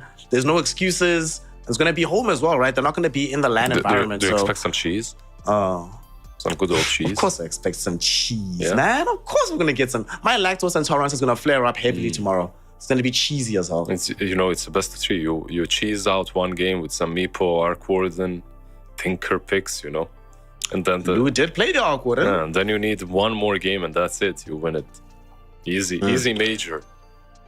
There we go. Game one, go Arc Warden, Beastmaster. Let's do it. If I was in a situation, I would cheese the hell out, But the problem is, cheese isn't as strong as it used to be. Snare. Back in the day, Meepo, you pick it in a good game, it's like hands down free win. Every series you're playing, it's a free win, right? Right now, there just aren't that many heroes to cheese with. Yeah, we just do not have that many heroes to cheese with, unfortunately. Right now, there's just, or rather, every hero is cheeseworthy. So when everything's cheesy, nothing is cheesy at the end. Of course, the team that won today did so without the use of much cheese, just excellent player-hero combinations. So we need to have a word with them, and that's going to be QIQX joining us from the side of IG. QIQX, congratulations, sir. You are going to another major for the year. Was this the plan coming into the season? And what's the plan going into the major? Because Berlin didn't go well for the organization. What do you guys have in store for us at Bali?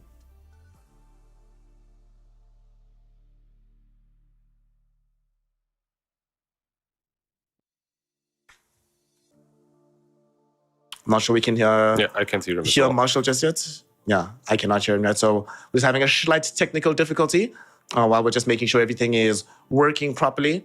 We have the technology to figure it out. It's all good. Must be nice to have gotten this W. Winning the game as QIQX. Good interview. Thank you for joining. Oh. Hey man, listen, he's a man of few words. He plays Silencer Lizard, Yeah. He casted global silence on the interview as well. Exactly. He was like, yeah, you know what? Nah, guys, I'll answer and maybe some next time, Maybe next time. Major, I'm hyped for it. And that's it. He's like, I'm not going to give away strats. I'm not giving away any strats. I'm just keeping it close to the chest. Yeah, look at Aster. Like, they talked about how strong Storm is and how they're losing with it. All right, we're going to try again. QIQX, good sir. Hello.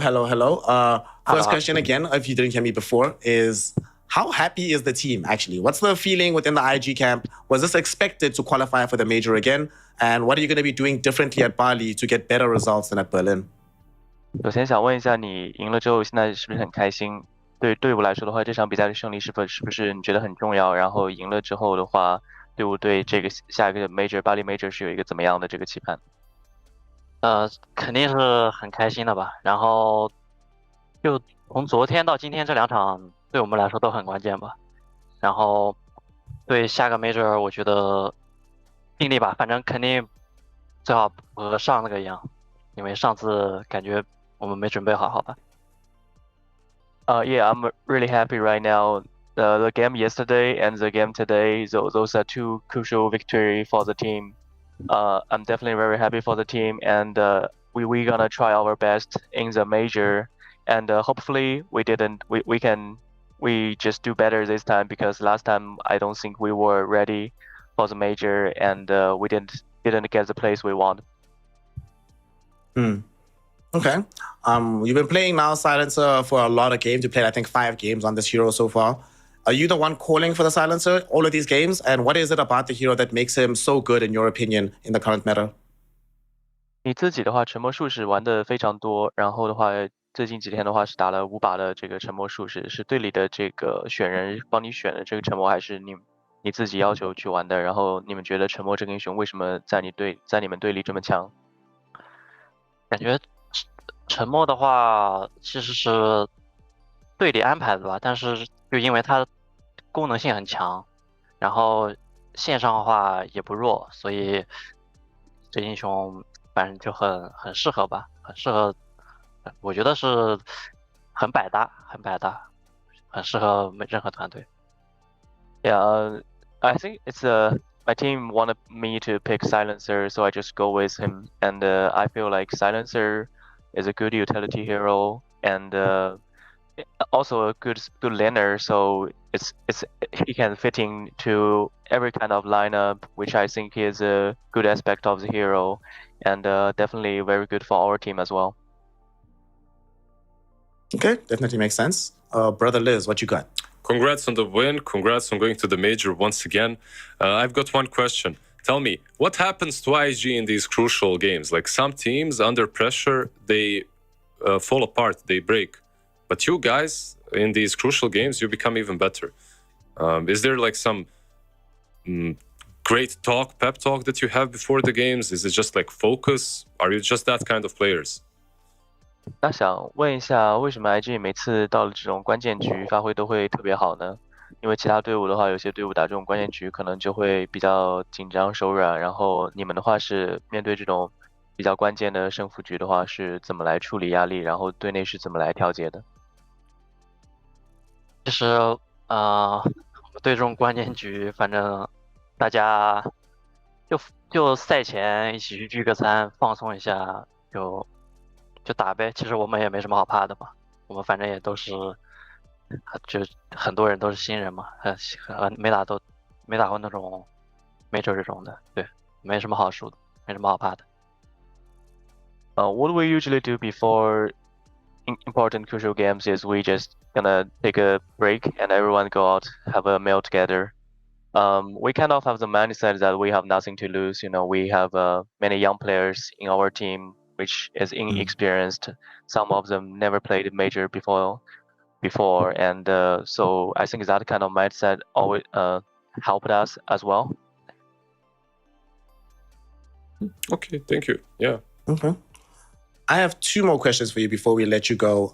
The first one, obviously, like you mentioned, your team has a lot of young players in it. You yourself are a relatively newcomer to the scene. Is there any advice you would give to players behind you who are also trying to come up and get into IGs, get into these majors? Anything that you would tell them in order to make sure their journey is a bit easier than yours was? 那你说到了年轻选手，其实你的话也是慢慢打上来，然后加入了 IG 之后，成功的现在有机会去打 Major 了。那想问一下，你如果给同样是新人出道的一些选手建议的话，你会帮助给他们一些什么样的自己这边的一些感？就信任队友吧，然后就尽量先做好自己的，然后再帮助队友，这样你才会提升。Yeah, I think you have to trust your teammate. You have to do your own work, of course, but you have to do your own work and then try to help your teammate and trust your teammate. And I think that's the right way to go if you want to improve. Okay, and then one last thing. Do you have any plans for Bali? Are you excited? Anything you want to go and see while you're overseas in Indonesia? 那想问一下，就是巴黎是一个旅游胜地吗？有没有一些就是去玩的一些打算和计划？目前来说的话，是可以去的，到时候看吧。如果有空的话，肯定大家一起去玩一下吧。Yeah, definitely. You have a good point, and we will probably make some plans after today. But right now we didn't really look it up. So. Well, you were taking it one day at a time, and of course, that considered approach got you the W. So congratulations. Hope to see you in Bali, and good luck. Have fun at the major. 今天结束我们采访，希望你在 Major 也能有好的发挥。谢谢。Thank you. Thank you. Thank you so much. That is, of course, QIQX support player for Invictus Gaming, and our boy Marshall handling the translation for us as ever.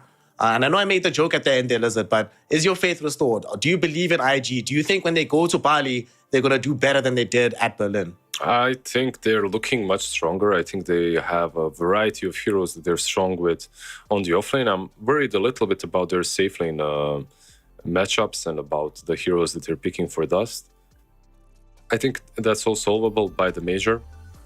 But right now, they look the strongest when they're having some Medusas on him. I want to see him on more of a casual carry before I am completely reverted back to fanboyism of IG. But yeah, they're looking much, much better, and I think they should do better than in Berlin. Well, you've been in despair mode about this team. The squad itself has been in despair mode for almost a year and a half. But finally, we do get to see a better form of IG. Of course, we aren't done with today's Dota just yet. As we've sorted out our third major slot, we still don't know who's going to top the division and take the lion's share of the DPC points. And to find out, we of course need to turn towards watching PSG LGD take on Team Aster. Neither of them have emerged without a blemish, so both of them will be in the mood for some revenge. Let's find out what happens when that series gets started in just a few minutes. So don't go anywhere. Some DPC action to round out 2023 will be with you in just a little bit.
Welcome back, one and all, here for some Chinese Dota action. We have confirmed our third person to go to the major in the form of IG. We don't know the fourth, we'll only know that tomorrow. However, we need to find out who truly is the best team within China. And to do that, we have PSG LGD taking on Team Aster in the final best of 3 of the 2023 season. The Temple of Doom, the Church of Doom, the worship place of Doom is back again. It's Snare and Lizard. And Brother Liz, one team has Su Messi, the other one has João Guardiola. Which team is going to be getting the W here? I have absolutely no idea, but we're getting the W just because of this game, right? Like we get to witness them. It's I don't know if it's fortunate or unfortunate that nothing is at stake here besides ultimate pride and glory of being the best team in the Chinese region. What do you think? Would it be better if there was like a huge major spot on the line, or is this better like this? Leave the best for last and it doesn't even matter that much. I kind of hope and would have been nice if both of them had beaten IG and Extreme Gaming yesterday, so that today the stake would be who is unblemished, like truly the best in China. Yep. But maybe in a way this makes it better, where it's like we're not playing for any kind of accolade. We're not going to a major. It's not gonna change any of our record books. No one has a new record being broken. But we're doing this to just demonstrate we are the best. And that being said, though, Lil, yeah, you're gonna say? No, that being said, you probably want to say that 200 DPC points isn't a small thing, right? Yeah, because if Aster wins, Aster is in the top 12. And because the side of TSM is not going to the major, TSM is on 900 points right now.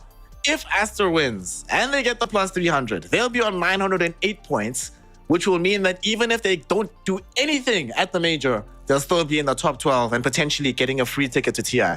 So it's a pretty big deal for them, at least. For LGD, they still have to win this and then go on to still do well at the major. But for Aster, they are those additional stakes that could make a difference. Yeah. I feel that no matter what it is, you're fighting your best fight here. You're bringing your A game. You're drafting your best stuff. You know, like in China, it's everywhere, right? But in China, like being the top of the region means quite a lot. And for these teams, there is no messing around. Like LGD and Aster, they both of these teams, they want to prove that their keyboards can work first. Like, because something is wrong with this one, apparently. I can see him. That was a Control-Alt-Delete right there. I saw it. I can see it from miles away. You're like, I've been there. I've been in that exact position. I know what's up. Yeah, I've been there. I've done that. That's a really good, by the way. This is the posture that you need to have. Good posture. Maybe Sumail, honestly, maybe even better. Sumail's is pretty good. Yeah, Baboka. Hydrating, are you happy? Very happy. Remember, everybody, hydrate. Dota is a difficult game. Don't want to play this game while you're thirsty and having your mental performance deteriorate. And Mad, the ultimate coach, kicks Baboka out. He's like, yeah, get the hell out of my chair, like, what are you doing, bro? I'm about to draft. What the hell? One thing I love about Mad, and I find very intriguing about him as a coach, is he's worked obviously with some of the biggest names, right? Lanem was coaching Aster for the longest time.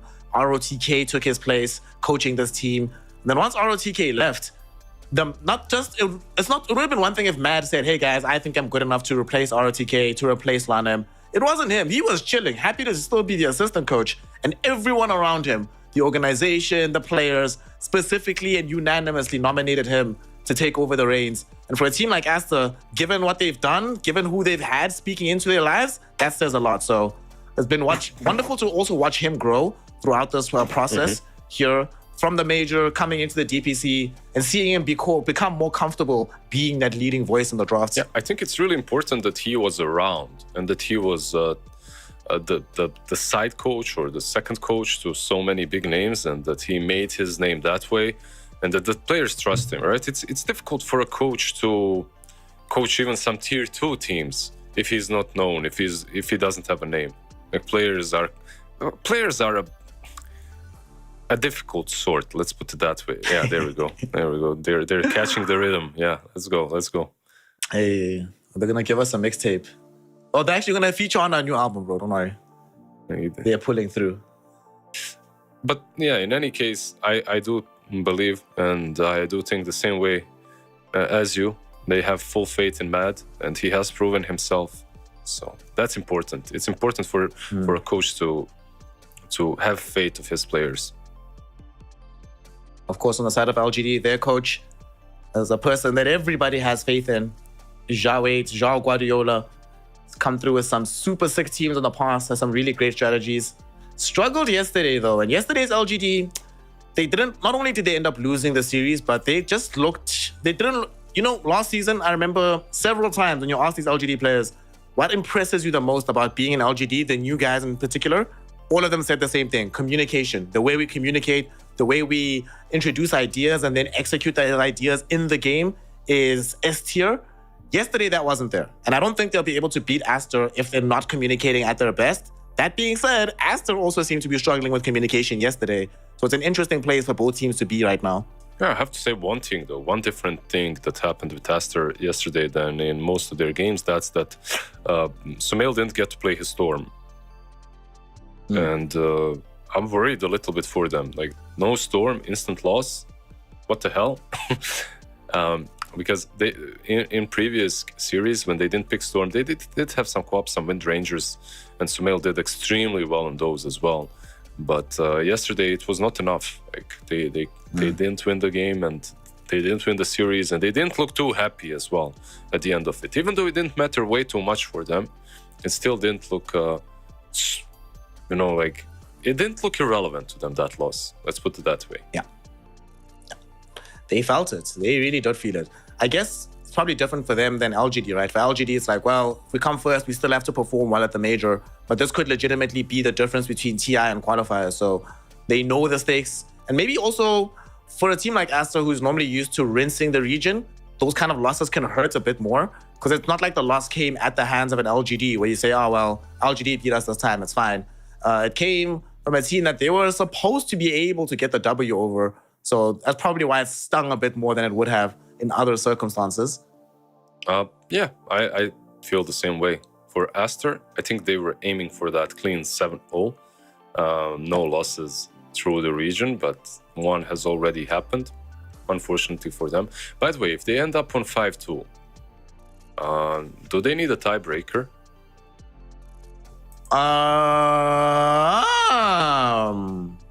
You ask interesting questions, sir. You ask very intriguing questions. Right, because that actually should be the case, yeah, because IG is 5-2 right now. Yeah, and it's 100 points difference. So I think we're gonna have 2 games tomorrow, right? No matter what. Woohoo!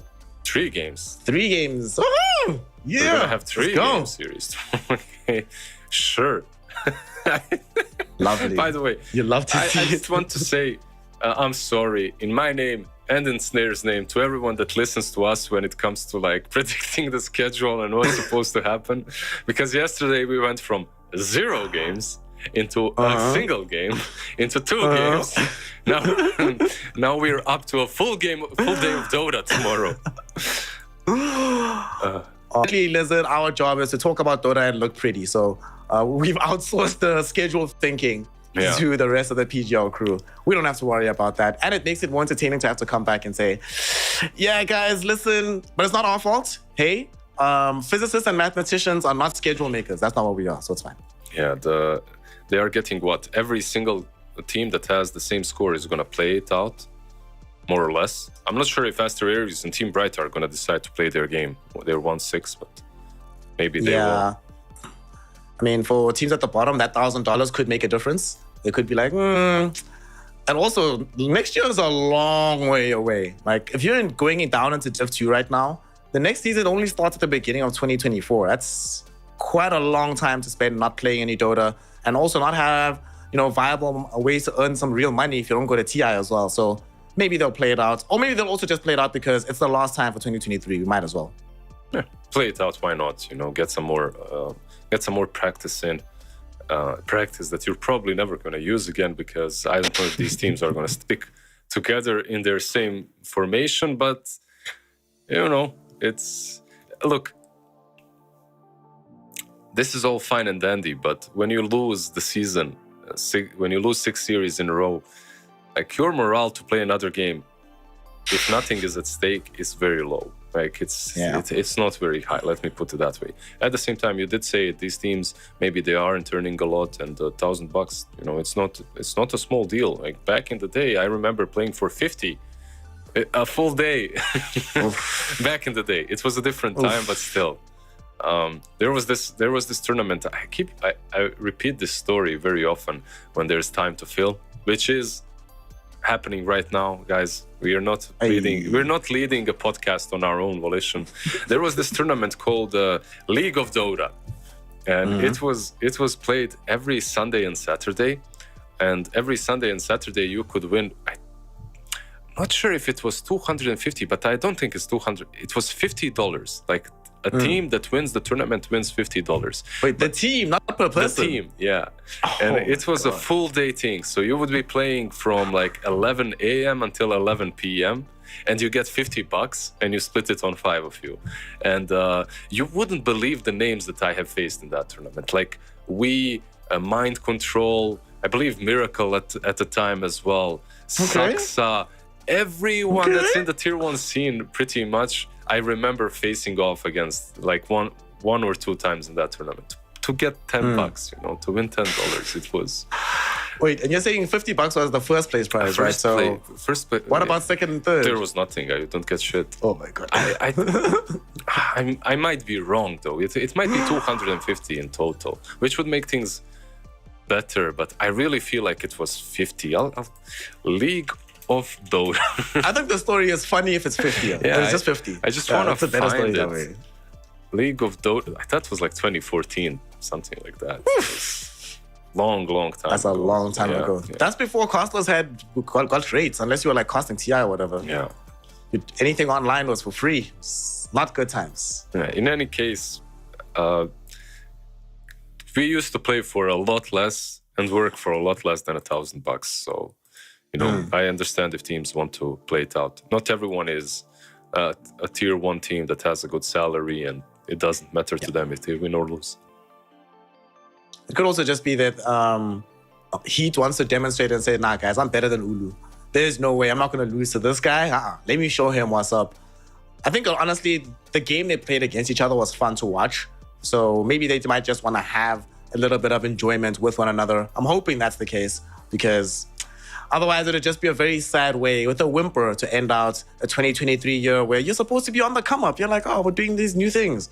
Going into this series, though, Zhao 8 on the one side, Mad on the other. Of course, Zhao 8 has the experience, but that can sometimes play against you in the world of Dota, right? Where the person that isn't as wedded to specific ideas they have about the game might be more open to what the game presents when a new opportunity comes around. And it's a new patch especially, so there might be some hidden tech that Mad's able to discover because his head is further in the clouds than Zhao 8 is, whose feet are firmly planted on the ground. Yeah, I think that Mad is also playing a bit more Dota, like he's even standing in for the team. Zhao 8 has also standed in recently, so they both play a lot. I think that maybe Zhao 8 has proven himself so many times that it's not as important for him as it is for Mad, right? For Mad, winning the season and being on top of the league as the coach would be huge. Then again, it's like we hype up these coaches and they do matter a lot. The drafts are extremely important. But of course, in the end, it all comes down to the execution. How do you execute? Clicking on the buttons, making sure that you get those hero damage numbers out.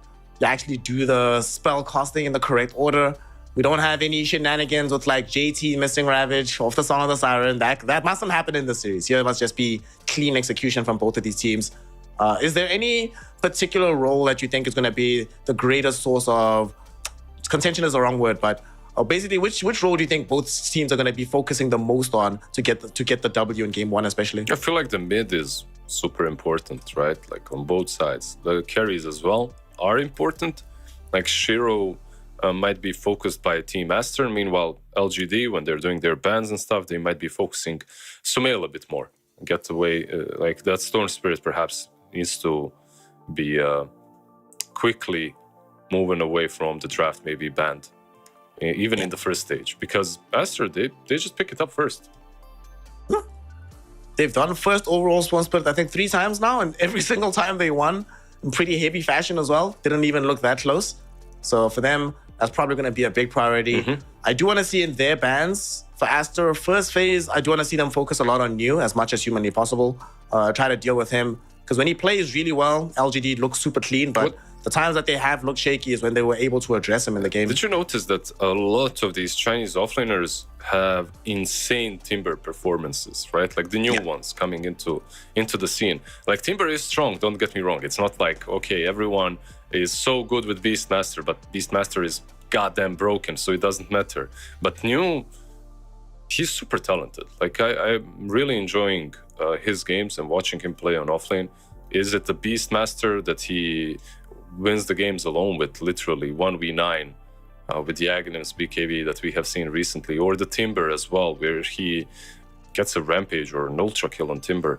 He's bringing some freshness to the team as well, and it was perhaps something that PSG LGD needed.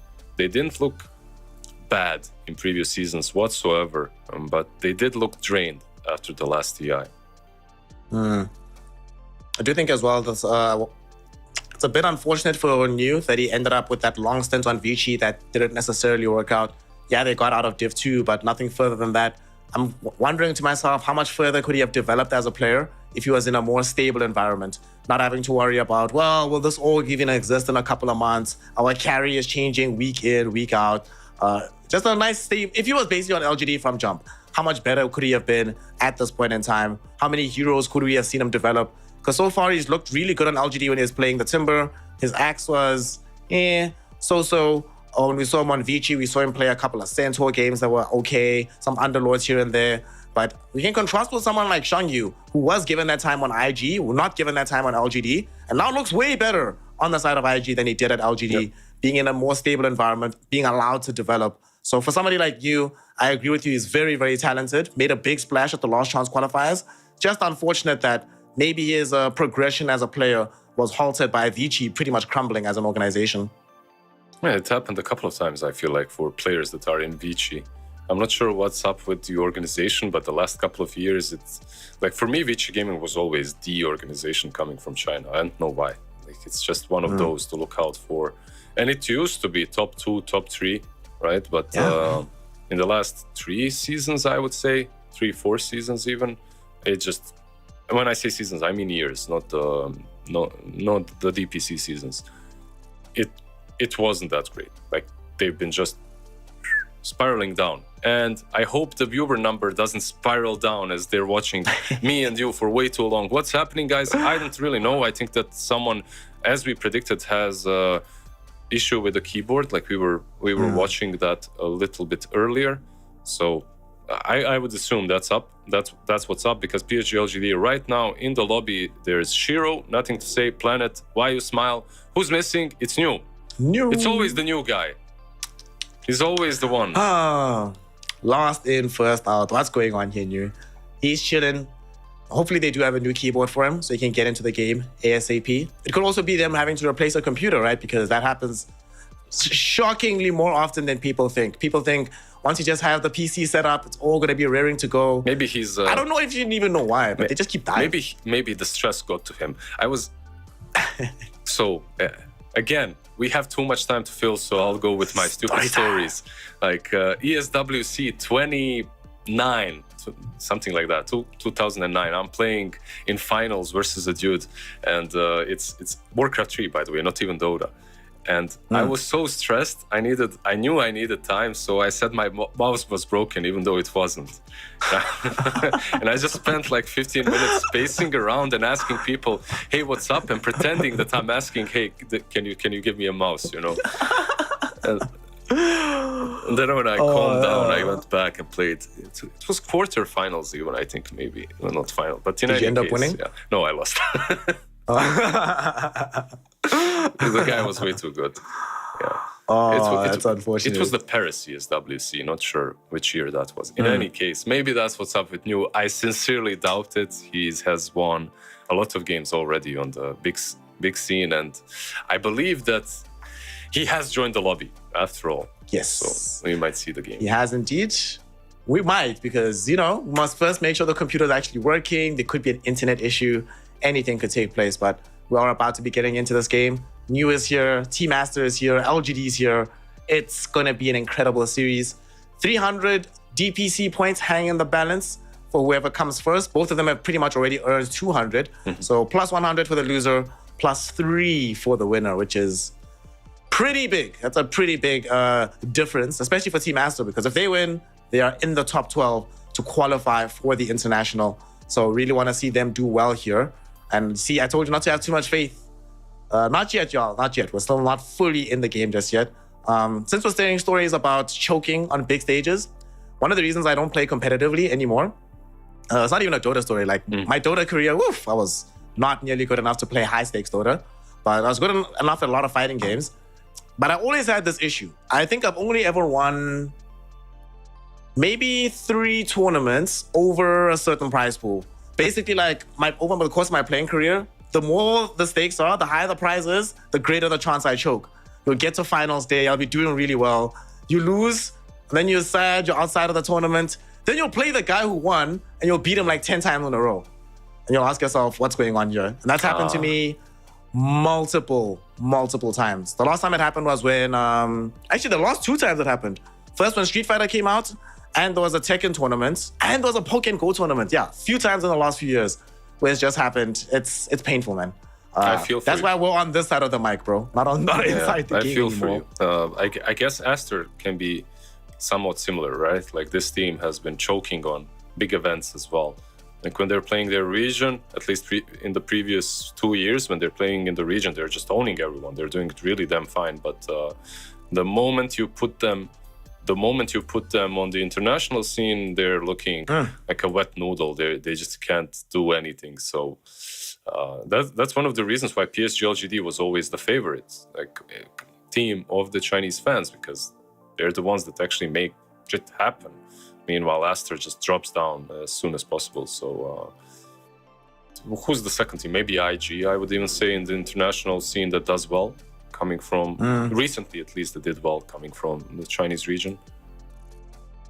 IG's always been that team that, like, within China, was up and down. You never knew what to expect from IG, but they would do really, really well going overseas. Do you remember the 2014 IG that had Luo on it still? It was Luo, Faith was still there, Chuan was there. Who was carry at the time? I forget. No, Luo was playing carry. Who was playing offlane? I forget now. But that's the team that at that ESL tournament, the one where they got that legendary 22-0 game with these crazy jukes throughout the course of the series. In that same tournament, when they're crushing international teams, a week beforehand, they'd lost some tier 3 DPL, like 4 games in a row to some random scrub teams. And you're just like, how is this even possible? But that's IG. You just never know what to expect out of this team, which makes them difficult to go against. It's also interesting to me, don't you find it weird how some of these teams, despite having very different players within the organization, still carry that organizational culture with them years after the originators of that org have passed on? Yeah. And that, by the way, that was YYF on the offlane, I think. Yes, right? YYF. Yeah. Yes. I still have his sticker in Dota, I think, somewhere. Or some item with his signature. I'm not sure. I have something. Like YYF of IG. Got a triple kill in a game, this and this, whatever. I like those items quite a lot. Remember those things? Are they still in the game? I don't think so. Can you? I don't believe so, no. They're not, right? Like you can't get a drop anymore, right? Am I correct? No. Yeah, I love that. As far as I know. Yeah, I don't know. I mean, it was kind of cool getting those items with player names. Like Dandy of Navi scored the first blood in game this and this at this and this time. At this and this year, I don't know. It kind of felt nice to have.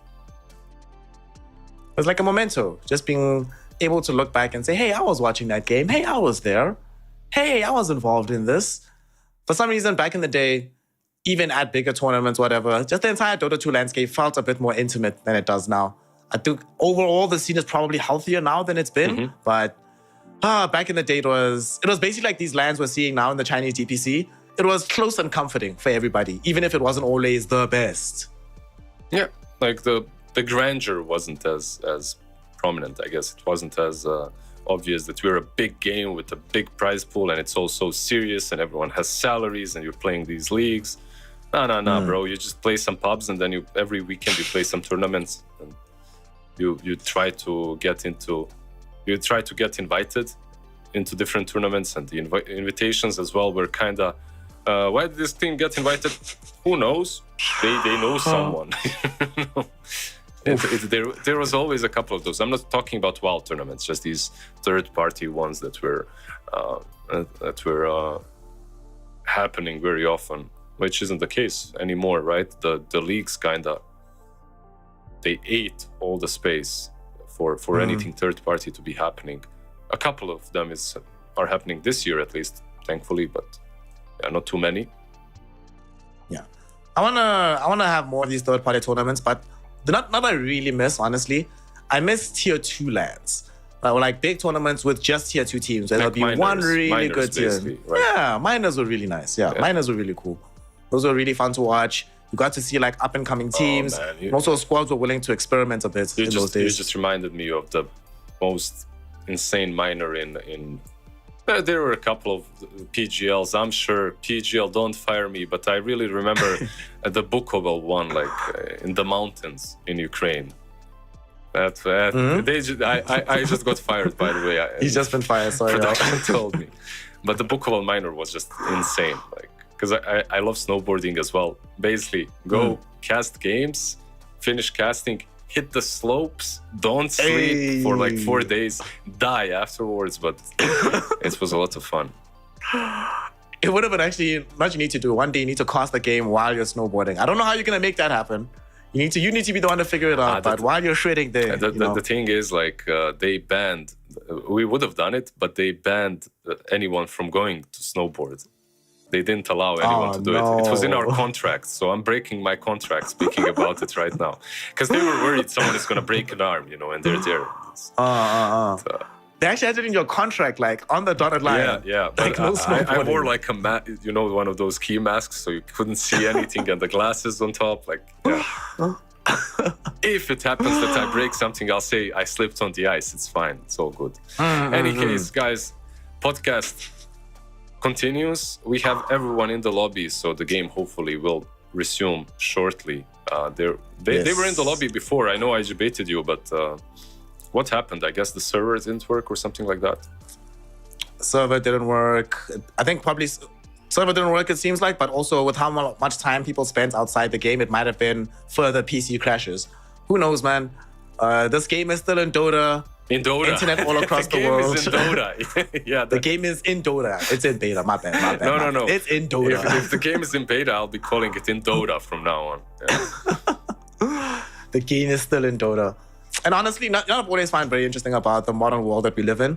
Despite how much we rely on telecommunications writ large, despite how much we rely on the internet, all of us know for a fact that this stuff is not reliable and does not work consistently. Yep. Every single day, there's going to be something that goes south. So this is completely within expected parameters that's going on here. As more players have dropped from the lobby, they're unable to join the game. So I think we're still going to have a little bit longer on podcast. What are we going to call it? You come up with a bad name. I've tried so many different iterations here. What are you going to call the podcast then? The podcast? I'll figure out the name. I'll think of it. Don't put me on a spot immediately like this. We'll get something. You're a freestyle, bro. Yeah, we'll call it, I don't know, beta. Game in beta, yeah. Game in beta. Something like that. That's beta gamers, maybe? It's not too bad. Beta gamers, yeah, sure. Because the podcast is only happening because the game is crashing, so yes. It does make sense. So beta gamers, looks like we are about to end our episode though, because we could have an actual game starting between LGD and Aster. Honestly, this is, whenever you have a game with this many stakes, it's this highly vaunted, all want to watch it. Of course, we're going to be having the delays before the game starts itself. That's just how life works, man. It's too exciting to go smoothly. 9, 8, 7, 6. It's not going to work, 5, buddy. 4, 3, 2, it's 1. Not doing Players it. Nope, connecting. nope. Connection failure. Returning to matchmaking. Yeah. At least we're attempting. At least we're attempting to join the lobby. I feel like they are indeed. I feel like they want to throw us to a break. By the way, at this point, the production is sick of us. They're like, get the hell out. Stop talking. Production is like, oh my God, Lizard's gonna spill too many secrets. We're all gonna get fired, not just him, if this keeps up. I won't spill all my secrets. Don't worry. I have my gym secrets always are kept safe. I have to keep that one thing that separates me from other talents in check. I see. That's why you don't want to give me a workout schedule. Oh, I see. I give you. It's not a problem. You just didn't ask. B-Cop asked, and then he couldn't walk for a couple of days. Shout out to B-Cop. I'm sure he's watching, and he's going to be flaming in the chat now. Shout out to Benji, who's not just been taking on Lizard's workout routine, but if there's anybody in the world who's a real China fiend, it's B-Cop. That guy has been around. Both of us have crossed at awful tournaments, but that guy has an encyclopedic memory of random Chinese players, teams that haven't existed for like 7 years. He's like, oh yeah, by the way, E-Home Immortal Star or like Keen Avenger. Yeah, they had this and this guy in the off lane. What a legend. He just fiends Chinese Dota. He fiends. He's probably right now concocting a way to create a new keyboard and send it to New. He's like, bro, I got you. Don't worry. I know a guy that knows a guy that has a keyboard exactly like yours because I know what keyboard you use, which mouse you use, what pair of underwear, and the size. I don't know why he knows that, but he knows it for sure. Just in case it's needed. Well, B-Cop is getting the technology together so that LGD and Team Master can play some Dota. Let's go to a small break because B-Cop needs to concentrate on getting that tech to China. So we'll be back in a couple of minutes once the game is live, either with the PSG LGD game or with another episode of the Gamer Betas or Beta Gamers. I forget now. We'll see you in a few minutes anyway with some more Dota.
He's back. What's up, y'all? I'm here. We made it in time. I was just going to start the game. I was tired of all these people complaining, where's the game? So I went by myself. I clicked the start button. We're in it. Team Master versus PSG LGD. Finally happening, Lizard. And because they've had so much time to think about the draft, both of these teams seem to have a very clear idea of what to do. Tell the people the truth. The moment you stepped away from your PC, the game started. It was you all along. Because I went to start it. That's what I'm saying. I had to go start the game, you see. I went to the other room, get the game started. So now we have Team Aster and PSG LGD.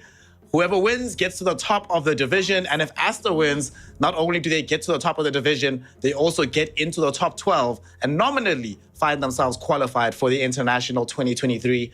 So let's see the drafts. Let's see what we got. LGD, first pick Techies, no surprises there. Silence of Void Spirit on the side of Team Aster.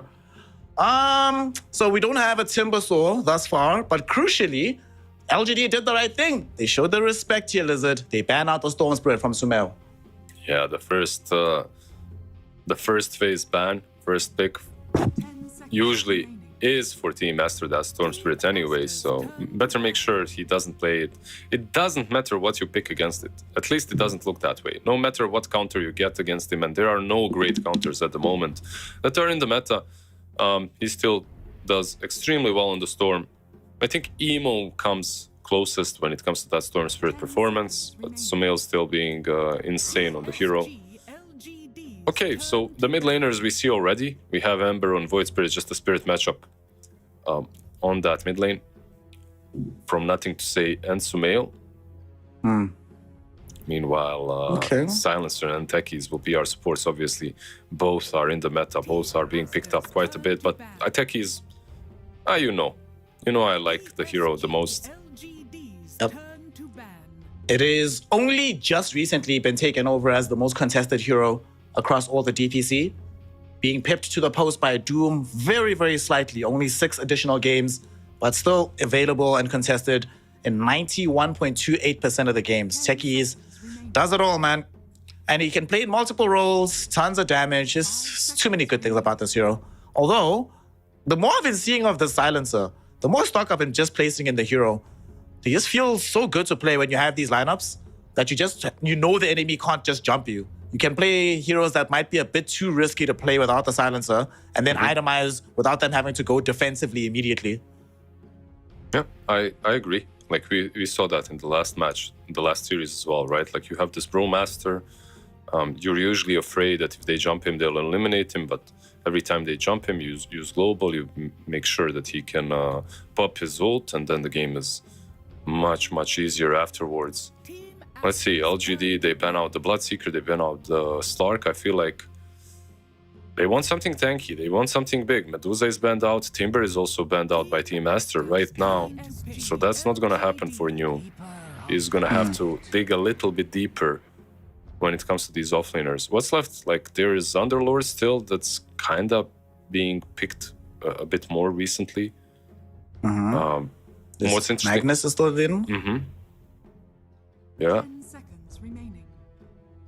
I know it's not popular here, but some Mars Phoenix would be also very solid in my opinion. Like, none of these 3 heroes deal with Yag very well. Global is annoying, that's sure, but I don't think LGD plays that though. Like, from all the games that they have picked so far, they played some Phoenix, but mostly with Doom. Magnus, let's go.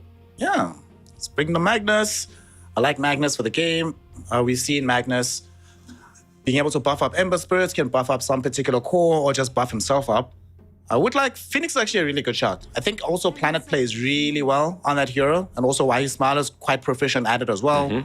Like you mentioned, no egg hitters. It'll give them that bonus sustain. I'd like to see it, but we go the opposite direction. Instead of getting some sustain and team fight, they will still get some team fight, but now we have some root onto the Void Spirit and some mana regeneration for Ember. I don't hate this. Yeah, it opens up your safe lane for domination. Like, you can actually play versus the Kotl +1 with this Crystal Maiden. You can get some Ursa. I believe he's still in the pool, and then Crystal Maiden Ursa, Crystal Maiden Jug. All of these heroes feel pretty solid. Jug with Magnus would be okay. LGD has played Ursa quite a few times before, so maybe that's an option for them. There aren't too many offlaners left in the pool that are, let's say, popular at the moment, that are in the meta. There's Visage, right? Like, that's something that you can go for. But Visage and Kotl, it's not great. It's not really the combo that you're looking for. I still wouldn't mind it, but maybe Spirit Breaker. But also not a great combo with the Kotl, and can be punished a little bit. What Let's else see, is the there? Team Master. Yeah. There's Pango, right? Batrider? Is it in the... Oh no, Batrider's gone. bad. Pango is good. Yeah, Pango's good. If you want to play XXS Pango, like you could, but he doesn't play it very often. Get a Morphling instead for the side of Team Master. So we have the Monet hero at the moment. Let's see. LGD, what stuns do they have? They have RP, Frostbite, as well as the Roots from the Ember Spirit, has 10 techies blast off. Either way, most of them are not fast enough to prevent the positive attribute shift. Yeah. You should be able to get that for yourself almost always. I think if you're Aster, you're banning out what Naga and maybe PL, or Naga and maybe TB. I think TB. Something like A that, bit right? scarier. Yeah, Morphling used to be a long time ago a really good answer to the TB, but I don't think the matchup is quite the same anymore. Naga, however, in that last game, she didn't do well into the Morphling, but she didn't do well against him because of Timber and Underlord. This time around, this is a really good Naga game, I feel like. So if they wanted to, they could go for that Anti-Mage as well. I think that's a good ban. And for Team Master, for LGD's bans, that is, for Team Master's offlane, they ban out the Axe with Kotl. I think that's a really good ban. Axe is one of those heroes that I still don't actively think about. You know, it's good, but are you really worried that much about the Axe? Most of the games he hasn't done well, in this region at least. He sort of creeps up on you, right? You're just like, oh yeah, look, there's an Axe. And then the game doesn't always go that well. And you're like, oh, that's an Axe, we see. So that's BKB Piercing Disables banned out from both offlaners. No Axe, no LC. So it could be one of these illusion heroes. It could be Juggernaut potentially. Yeah. It could be like Life Stealer. I think Jug is very likely. Maybe a Nursa as well. But seeing these two bans, I feel like Jug makes a lot of sense to be banned out here. You can build into a Diffusal if you want to. You benefit a lot from Mag.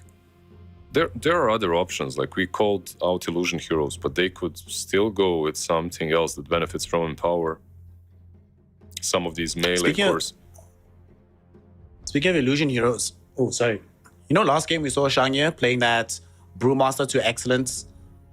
XXX doesn't play a terrible one, and maybe they let through one of the Illusion cores, expecting it to be picked, and then you just go for the Brewmaster yourself.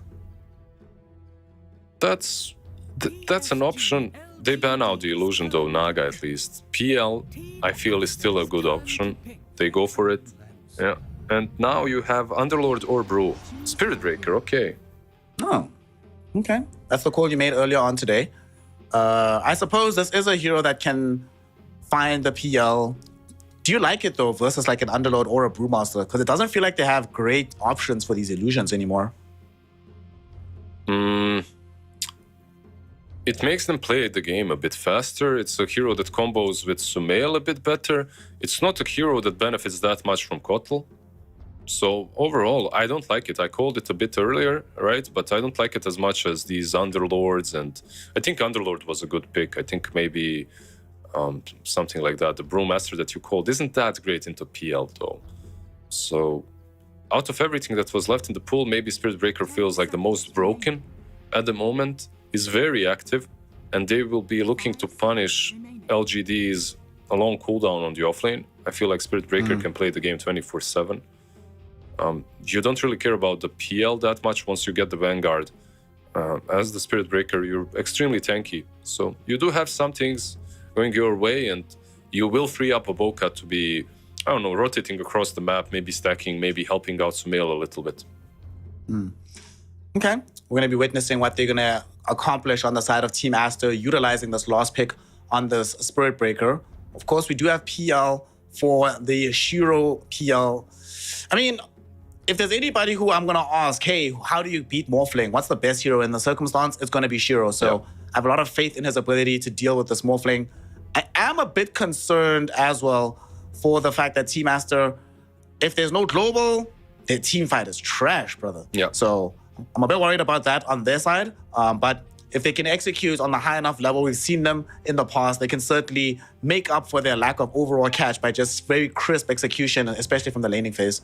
Yeah, I don't know. I feel really, in my opinion, here is that Aster have got a hard job in front of them. Unless they just make something crazy happen, unless Void Spirit pops off, unless there is a matchup secret that I'm unaware of between the Morphling and the PL. Like Morphling with an axe perhaps is a bit better against PL than he used to be. But overall, for me, LGD looks like they're set up for success. I just bit my tongue. Ouch. Maybe I'm wrong. I should stop talking, probably. PSG LGD set up for success, and Aster set up for XXX. Yeah, Are you gonna do bad puns now as well? Is that what's gonna happen? But I casted one game with Lacoste. I got infected, bro. Yeah, but no one else can do what he does. That's the trick. I feel like LGD's lineup though just feels so damn good. Like it's in the meta. They have everything that it takes. At the same time, Aster, maybe if they play this game real fast, they can dominate it. Remember the good old Morphling Spirit Breaker combo? Sadly, he can't do the same thing right now, but it would have been really difficult if he could to deal with. You know, this is the second time today that you said, remember this good old Morphling combo. None of them were good combos. They sucked. They were all way too busted. This Morphling hero, it's awful, man. Yeah, that's true. That's true. No one liked playing against that. Good old Morphling plus Earthshaker combo. Making Earthshaker, Dark Willow, Spirit Breaker. You know, all of these they came after. Morphling and Earthshaker, that was the OG combo, right? That was the combo that made SCA relevant back in the day. Like they were literally owning with it. Crushing games with some cheese. Now though, we're gonna have our first game of these two titans taking each other on for the honor of being called the best in China. LGD in this mid lane, Sumail versus NTS. We've seen this matchup many, many times, but the skill level of these guys makes it... You know how much I hate mid lane matchups right now, but this one is probably worth watching. Oh, no! No! Say it ain't so. I hope it's not. I really hope it's not so. We'll see. Sorry, I interrupted you. What were you saying? I was going to say, this mid lane is going to be fun to watch. Like, this is going to be very high skill. And mid is generally very boring these days, but these two guys have never done anything boring in their lives. Never? Never, bro. Not even once. Seriously? They don't wash their face in a boring way or brush their teeth in a boring way? Do they do it with their feet? Sumail brushes his face at 9k MMR, 10k MMR level, bro. He brushes his face, brushes his teeth, and washes his... Exactly. Brushes his face and washes his teeth with like a rag. That's what he does. I see. So it's new tech beyond us mere mortals. Yeah. You need to win TI to unlock this new tech. I see. No one is on that level just yet. You usually ask me which one of these lanes are gonna have the most amount of fun happening, like kills. I feel like bottom lane should be very volatile. You have techies plus Magnus. The silencer needs to be extremely careful, but it doesn't have to mean that he's gonna be the one dying. You have Blood Grenade, you have Arcane's Curse. You can, if techies is out of position, you can take him down with Waveform. On top lane, however, I feel like Spirit Breaker and Kotl, how much can they do? How much pressure can they actually dish out here? If Spirit Breaker, if he gets a good start, I feel like he can be really difficult to deal with. We are back into the game, so we're going to be finding out which one of these lanes will fulfill this prediction. Down bottom, you should also just be farming away for the most part. He's starting to soften up the silencer, just to make sure that when they do get to level 2, level 3, they have all the tools necessary. Yeah, he's marinating right now. They're marinating him a little bit.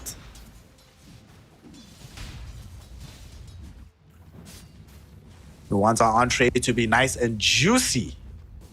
Nice and Mid, yeah. nice and boring, but so who wins here? Like, not the heroes, just like skill-wise. Who do you think is a better mid laner at the moment between Sumail and NTS? NTS, of course. I love the silence. Done. I love he just went in. I was like, oh, is he gonna know? I will not justify I this. love the silence. No, You did the I will not be answering questions. There's no justification from my side. It's just I see too many. Oh my God, my emperor in the chat, so I want to mess with them. That's all, nothing more. Okay. But Sumail is on fire at the moment. I feel like when it's his heroes are being first phase banned in a patch in which offlaners are the most broken.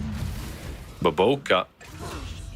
Almost died for First Blood, but instead the First Blood happens on the other side of the map. Crystal Maiden will end up taking a tumble to the Spirit Breaker. That's so sad. Shiro wanted to chase and get a kill, and instead XXX gets off to that good start you want them to have. Yeah.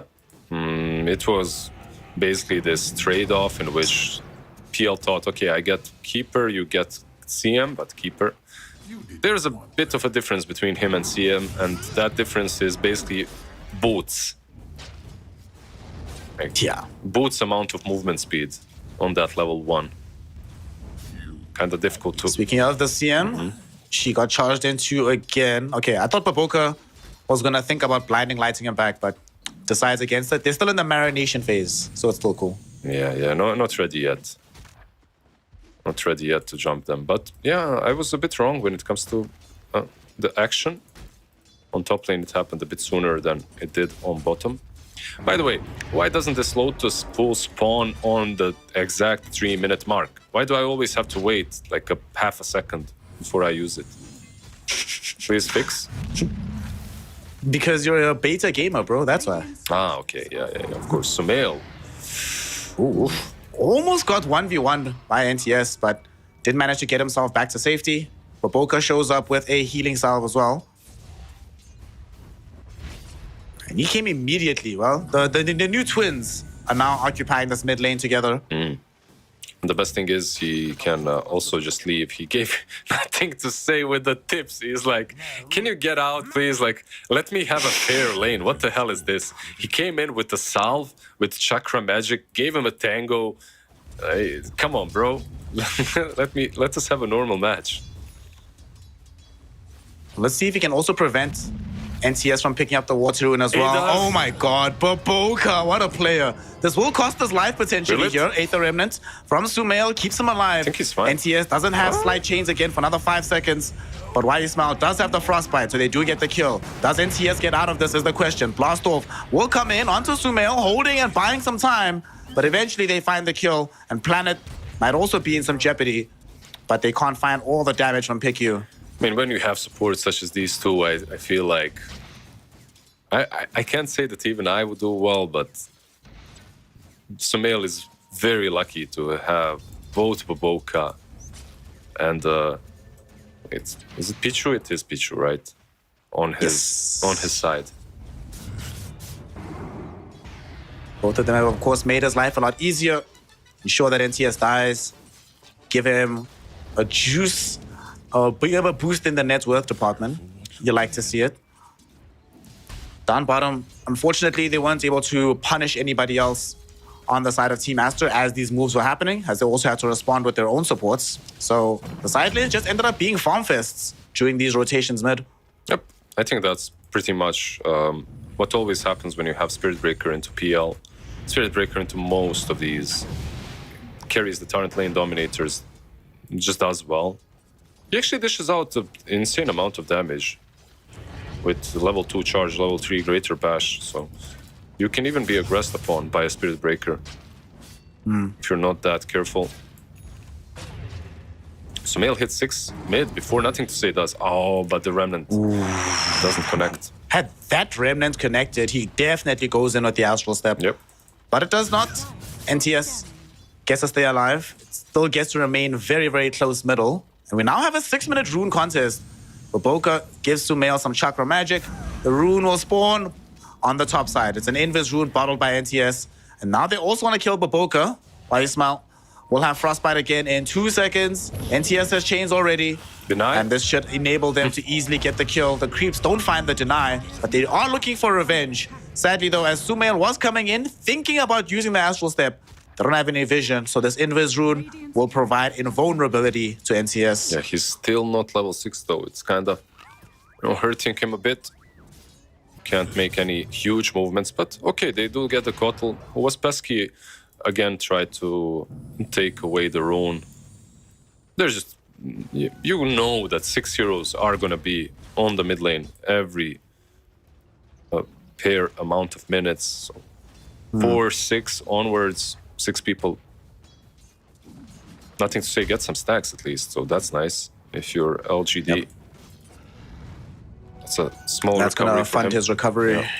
Yeah. Well, right now, while he's busy recovering in that area, Magnus is busy farming bottom. They actually could potentially bring in another hero because New does have level 6. So Monet, not the safest person on the map. And the techies is right behind. So they are going to try this potentially. If he goes too far forward from Monet, he could die. But it's hard. It's a hard It's kill. a though. hard It's kill, Morphling. yeah. They can try. Maybe with some blast off first. It's still possible if he's not careful. There we go. Blast off does come on first. There's the RP. Frostbite's out as well. They skewer him back, but he should just be able to waveform away. And they don't have the damage. They tried though. Had that come just before the attribute shifts connected, then maybe. Mid lane. Mid lane though, we're gonna have some danger onto Sumail, NTS. Could potentially choose to dive him here. As a remnant at the ready.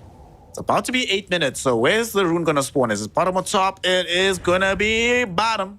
Yeah. It's a haste rune, so you could still trigger this and use could- this elsewhere on the yeah, map. this could be a Morphling or top rotation. Let's see, because Shiro, they're also trying to be aggressive on him. Does have Smile coming into a system here. He's looking now for the silencer. They want to punish PickU. They can't find him. And if XXX is the one you're going for, you will be very disappointed to find you're not going to kill him. And they don't even attempt it because they realize this.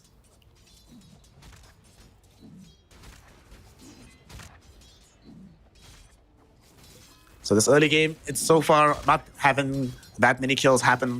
Sumail is changing NTS that. will pop the haste rune. Sumail going in, trying to get something going in the top lane. Will be able to pick off Smile. He's still involved in the fight, so hopefully he can pick off this PL as well. Shiro falling lower and lower and will eventually take a Bottom lane. tumble. At the same time, down bottom, they're going on to Monet's Morphling. They're chasing him down. He's out of mana. And last time, they had to commit everything to just not kill him. Courier. This time, they bring in even more, and they do bring him down. Although it does cost Planet's Courier to make that happen. Oh, the tragedy. How will he ever survive? But yeah, okay, the courier was bringing like a stick and some boards, I think. Overall, mirrored movements from both of these teams, kind of to be expected. The skill level is very similar, and you can see it demonstrated right here. LGD, they take down the Morphling at the same time. The PL dies on top. And Tier 1 towers, minute 10, they do fall. Now the question is, which one of these teams is happier making that aggression on the mid lane? It's usually Aster that does it, and they smoke up. Yeah. We're getting close to their nominal 12-minute timing where they bring in the entire lineup to the mid lane. It could be accelerated if they find a pick-off from this. You get the Aether Remnant out onto Smile, but looking at the circumstances here, jumping in does feel a bit too difficult. So Sumail and the boys will give up the attempt and just go back to farming. Yeah, I think to say he got that Arcane Rune as well, so you probably don't want to be fighting him. Well, he has that. What's our boy Mag doing? He's actually building into Echo Saber. Vanguard Echo, nothing really special. It's the same old build, right? Like the Echo with into Blink, into Harpoon. Yep. That's become the stock standard Magnus build. The only player within the entire division that doesn't build it that way is JT. But JT is a special lad in everything he does, so he can do what he wants. Mid lane, they're setting up potentially for Sumail here, but he does get away from Smile before the Frostbite connects. And this might set them up to jump back in. but they don't have the global silence just yet. So need more experience on the silencer before you can make these moves happen. Yeah, I very, very rarely see a silencer with level 6 minute 10. Like his lane has to go really well. Like he needs to be getting some kills, and if that is happening, sure. But besides that, like you in general need to give him some space, some farm. Who was it yesterday that were they level 7 at minute 11 or something on silencer? Yeah, there was a game. There was also a game where silencer was level 4 minute 13. Yeah, Nothing that's to true. say. It was charged, but instead they smoke up and cancel it. There's a Shadow Blade, by the way, on SB. Yeah, Shadow Blade, and he still has the Nether Strike available, so you might want to utilize that. Crystal Maiden, she will end up popping the smoke. She'll give up her life for this, but she has scouted out the gank. Information has been preferred, and she will end up dead. Yep. Mid lane, they might actually be able to kill NTS as well. XXX has a charge again. He throws it in onto this Ember, and he might go all the way. Oh, he cancels it. He has level 4 bash, but he cancels it. Maybe he was scared of getting Searing Chain in front of the tier 2 tower. 100%, yeah. That's what he was scared of, but little did he know that he actually could have done that. Maybe, meh. I mean, he could have, but he wouldn't get the kill. There's 15 magic one charges on Ember. You don't kill him. Instead, they'll content themselves with killing the tier 1 tower middle instead, Yeah, opening up some space on the map. the 12-minute mark, mid tier 1, dying. Classic caster move. We'll also see how they decide to defend these stacks here. Because while they're farming all these ancients, PSG LGD will certainly be incentivized to come and steal this, and they have the heroes that can do it. So it needs to be a priority to ensure that they're always available for the Morphling and crew to farm. Yeah, they don't really have a lot of stacks though. Both of these sides, like LGD did create some, and they farmed them already. Ember farmed the medium camp, and he farmed the hard camp in the triangle. But besides that, yeah, the teams haven't really focused that much on the stacks, which is interesting. Usually they do. There's global silence, and why you smile once again.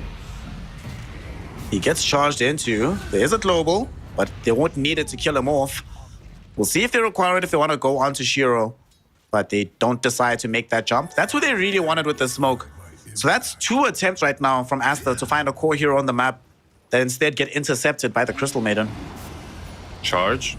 Shiro, they see him. Going on to Shiro now. And they have Nether Strike as well. There's going to be global silence to ensure they have the cover. But do they have the damage for the kill? Shiro is still alive, but will eventually fall. The question is, can LGD find revenge for his life? Beautiful blinding light. Keeping XXX alive, and he charges away. He's actually going to live. The Spirit Breaker's not dead. Boboka God, right there. Saving him, not only with the blinding light, but with Pavis as well, casting that shield on the Spirit Breaker. Just making sure, and Chakra Magic obviously getting that Charge of Darkness a bit earlier. Really nicely done. Ninjas, they go in, they kill the PL, and they all get away. Big plays from Team Master, putting pressure onto Shiro. And while all this is happening, Monet's just been farming, getting bigger and bigger on the Morphling. And this is certainly going to be one of those games where if they find themselves on the back end of a uber big Morphling, they're going to have some difficulties as LGD. But they smoke up themselves now. Hopefully they find the Morphling. That's what they're thinking at the moment. Yeah, they want to get a counter kill, but Morphling is very difficult kill. Even if they find... Who do they kill? Like, if you go on Spirit Breaker, you're probably not killing him that easily too. That's the problem for them. And they don't have Blink on you, so... Much more They're difficult trying to for them. content themselves with the tower. And he does get charged into. Beautiful 2 hero steering chains coming in from NTS. They sets up for the blast off, which enables the kill onto the silencer. Nether Strike. XXX pushes Magnus right back into the waiting hands of Monet, who has shown up for the fight. He got off the steering chains, throwing in these right clicks. He's not being able to kill off the Magnus, though. RP will now be committed by New. However, before NTS can get there, Aether Remnant from Sumail drags the Ember Spirit back, keeps the Morphling alive, at least for now. He does eventually temple, though, as we have a charge going in onto NTS to kill him off by XXX. While you smile, did his best with the freezing field, but he cannot stand his ground all that long, and he ends up dead as well. They're even TPing in onto the outpost because they don't want to let Planet escape. And they have charge, the Arcane Curse to slow him down. and more than enough Wait, damage here. where are you going? Okay. What's happening? The taser. Remember, you still gotta get the kill first, brother. There we go. It was the taser, I guess. He tried to maybe move away from the range or something, but he gets disarmed twice. In any case, a pretty damn good fight from Aster, and you could see the problems. Like, they just don't have the damage to take down these heroes fast enough. Even though the initiation was good, it wasn't like they can initiate, don't get me wrong, but they just can't finish targets off. They barely kill off Morphling even in the end, and that's because of a couple of mines that were planted by the techies. By Planet. Smoke up, charged up, onto the Ember. They're going directly onto Ember. He does have some safety remnants plopped down, but he could still end up Netherstrike and killed here. Oh no, that's exactly what's gonna happen. Netherstrike, but the Aether Remnant. the global. Rare mistake from Sumail and a rare mistake from Piku. Yeah. They commit the global after the Aether Remnant missed, so he just gets out for free. Yeah, the thing was, like, they probably communicated that they don't need global there. They can just initiate with Shadowblade ulti from Spirit Breaker. And they didn't, realistically, they didn't need the global. Unfortunately, they missed the Remnant because of that. They lose both the global and they don't kill off Ember. So, nice opportunity perhaps for LGD to make something happen. Like, they're a big deal. Yeah, the thing is, like, LGD, they're not in any rush. That's how I feel, at least. For them to play this game, all they need to do is create enough space for PL and not fall behind too hard. Just wait for his Axe. Like, he gets Axe, Manta, Heart of Tarask. Killing the PL is almost going to be impossible. It's also surprisingly difficult to get a hold of the PL with the Morphling Axe in a reliable fashion. So you don't get the automatic bonus from that. Mid lane though, Sumail might need some help from his allies. The help will not be coming as he does get brought down. XXX charged in here. At least get some revenge with the Netherstrike onto Planet. Charge One again. for one affair, but they definitely want more. Charge again, RP will be there from New. It catches two heroes. They finish off Piku, and now they want XXX. Piku will buy back, however, forcing NTS to zip to the other side of the river. Ismail will be killed off by Monet. And this fight might be over. Two hero steering chains from NTS skewer back onto XXX, and here comes Shiro, involving himself properly for the first time in this game, and that sets him up to get a kill onto the Spirit Breaker. He potentially wanted to chase Monet, but he had enough mana to get over the river, keep his life on the Water Boy. Yeah. In the end, Magnus gets the kill. Well-deserved kill, because he's the one that broke the charge of Spirit Breaker with the RP. Perfectly placed. Also, just enjoying the way Monet is playing Morphling. It's obviously a good counter to the Ember, or a good hero to Remnant in, if nothing else. He uses it very often. Almost in every fight, morphs into Ember. Waveforms, and by the time the waveform is over, he already Sleight of Fisted and chained the target. It's crazy, like, it's very fast. Blink and you miss it. Yeah. And he makes it look like it's an easy thing to do, right? He's doing it so regularly that, oh, this is just what you're supposed to be able to accomplish on Morphling.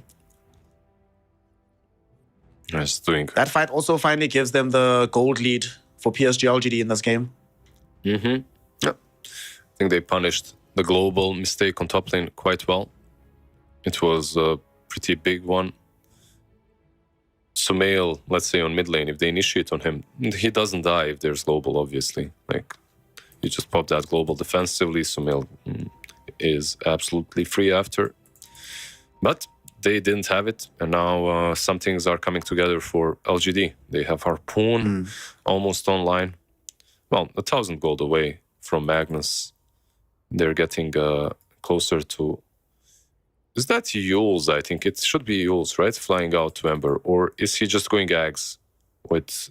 No, I think he should have Yules. It's probably in the career. Yeah. Yule Scepter. We saw exactly how much work Yules can do against the Spirit Breaker already in this tour. And we've seen how much work that item can do with a Magnus. Both of those conditions are met in this game. Honestly, it's mostly... It's really good versus Spirit Breaker, but I think he buys it because of the silencer. Yeah, global is the most important thing for you here. It's also good against Void Spirit, right? Because Void has a harder time setting up for Aether Remnant combos now. Yeah. A lot of useful things coming. with the Yules. Yulesiful, I'll stop. Anyways, Phantom Lancer with the Manta, with the Diffusal, getting towards his Ags now. And that Agonist, I feel like it enables him to join fights, but it's still not kind of his peak. The Heart, however, if he does get to that point, it's gonna be a mess for Aster to fight into. It's farming quite smoothly right now. Has suffered 2 deaths in the game, but for the most part, has been allowed to just mind his own business. He is bottom right now. He has some Radiant heroes. They could potentially decide to jump him, but they want nothing to do with the PL at the moment. They still find and farm on their heroes. They want to finish the Ags on Morphling and get this Manta on the Void Spirit. So until those are available, Shiro can pretty much do what he wants.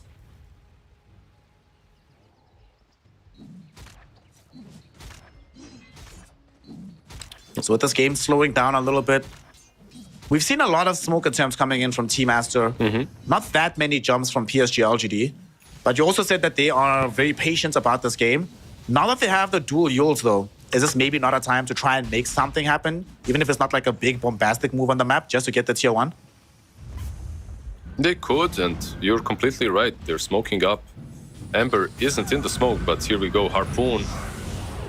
Oh, Global. What? What? Pick you. Pick you. Oh, no. Yeah, that was... Okay. No global available now. Interesting. Keeper of the Light has Vanguard, right? So he had it at the moment, I guess, because it was assembled instead of Octarine, but there is no way he lives through that. Maybe, I mean, there's no way. Literally no way. 0 chance. Even with the Blinding Light, he's gonna get used up. He's not gonna escape. So Global, I'm not sure what that was. A rare mistake. Well, now we do not have access to this for another 90 seconds. It gives PSG LGD even more freedom to play around on this map at the moment. Getting crazy amounts of farm on all 3 cores, and all 3 of them have now overlapped the Morphling and are starting to beat him out in net worth. But Aster, yet again, they smoke. Isn't this like... how many times have they smoked this game? That's like number 5 or something. Yeah, they do have Agonies now. On Spirit Breaker, that is. You've got Spirit Breaker Ags, you've got Octarine Kotl. Like, your Spirit Breaker will be just charging every second in the fights. Some Manta on Void Spirit. I'm not... like, you still don't have Global, so your teamfight is kind of weak, but... Okay. Sadly, they can't even demonstrate the proficiency of their teamfight right now. They don't find anything. Like you say, they don't have Global, so maybe... in retrospect, that's for the best that they don't find a hero to go on. Yeah, the problem is they don't even D-ward. Like, look at this casual, old-school Cliff Ward scouting all of their movements. So if you're LGD, you know you have everything you need to decide the next course of actions. Well, I don't think Planet caught the memo as he got charged into down bottom. He's not going to be able to escape just yet. Yules is up and he's... not fine. Well, he's fine in the water. I hear the fountain waters are very calming. Should have a good effect on his body.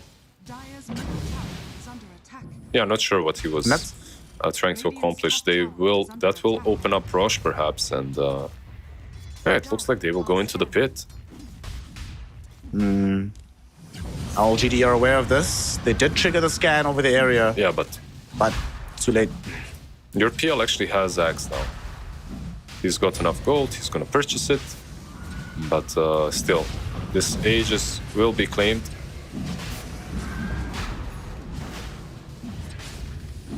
Aegis in tow for the Morphling at the same time as he gets an Aghanim Scepter. Yep. If there's anything that should ever resemble a go time for this Aster lineup, surely this is an amazing timing for them. Yep. Now we're gonna see if this PL Axe is busted or not. All right, Shiro, what you got for us? Well, what he has right now is that he's being charged into. Searing Chains will halt in the Spirit Breaker. Oh, who ulted They him? will be able to mess up the combo because they wanted the harpoon, but they got the Yules out first. There's going to be a global silence. XXX, nonetheless, still around it. Yule Scepter again onto the Spirit Breaker, and they still haven't killed him off. He's surviving. Finally, NTS finishes him. NTS very deep in the fight as his Ember Spirit, chasing down the silencer. On the north side, though, LGD are starting to really put the screws and hurts onto the Morphling. Monet losing out on mana, losing out on health. They still have RP. And that was life 1. They have RP for life 2, but I'm not sure they need it. They just get off the freezing field. He's trying to TP out. No way, dude. No one gets out that easily. He does have very high strength morph, but it will not matter. They kill him off. They win the team fight. They deny them keeping this Aegis. And now LGD are showing their strength on the map as well. Yeah, I feel like this lineup is just coming together. The strength of the draft versus Morphling being very well demonstrated in the last fight. What can he do? He morphs into PL. He's trying to do the same thing, but he doesn't have Diffusal. He's not going to be spamming Spirit Lance everywhere like the PL is. Also, the Magnus, that whole engagement, never used his RP at all. Like, not even once. I feel like right now for Aster, they can't even fight. The BKB is needed on the cow. Once he gets the BKB, I think it's possible, but before that, he's just being controlled way too hard. It's very scary that fight went as badly as it did, despite the fact that LGD started it off by overlaying some stuns. And there's a world where things could have turned much positively for Team Aster, but LGD executed well. Shiro's just farming everywhere, so is NTS. So now we have oh my goodness, NTS is also crazy farmed. He's not that far from Aghanim Scepter. That feels really problematic for a game like this, to have that early Ags on an Ember Spirit. Yeah, he's finding his farm too, and he's gonna be playing with Empower. Like, they have these 3 cores that are really getting a lot of farm. Same can be said for Radiant, just not as much, right? Like, they're also keeping up very well. You'll stop. Just unfortunately, there's a difference in the impact these heroes can prefer with all this net worth.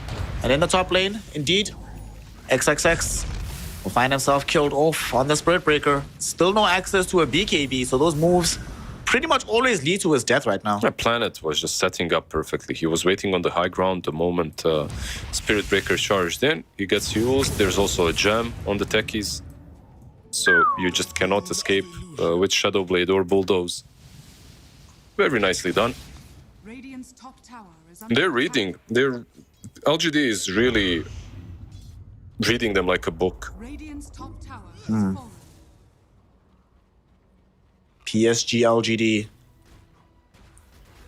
It's kind of intriguing how this game is going right now, given that there was a point where it was looking not super bad for the Radiant lineup, but as time has been going on, they just haven't been able to play uber proactively on the other side of the map, so it's given time to LGD to get everything they want. So now what's the plan? Is there anything that they wait for on the side of Aster before they can move again? Because Aegis didn't work out for them last time. What's the next port of call before they can have an advantage again? I'm looking at the items that they're buying, and I really think that on Aster, the big one is the BKB, like I mentioned it earlier on Spirit Breaker.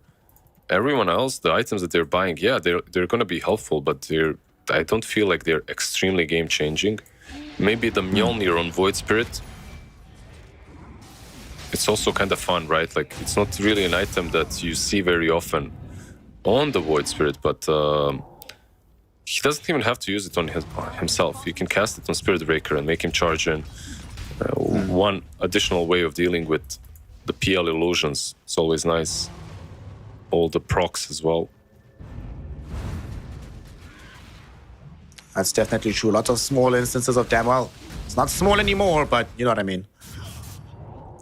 Shiro, speaking of this PL, building into an Eye of Skadi, him and the crew are thinking about forcing through this tier 2 tower in the bottom lane. So he's not actually going for... Okay, yeah, it makes sense. Like, he could have went for the heart, but as he bought Linken's, I think Skadi is better. After all, he's playing into Morphling, right? So Skadi will be just a tiny little bit more useful. It's good into the Morphling. It'll help a bit against the heal from the Coddle. Lots of good stuff to emerge from this item. Are you gonna push? Looks like it. They're gonna I force mean, them look back. where these heroes are from Aster. They're not in a good position to defend, so might as well force these TPs. Yeah, they'll force them back. I'm not sure if they'll commit heavily here, but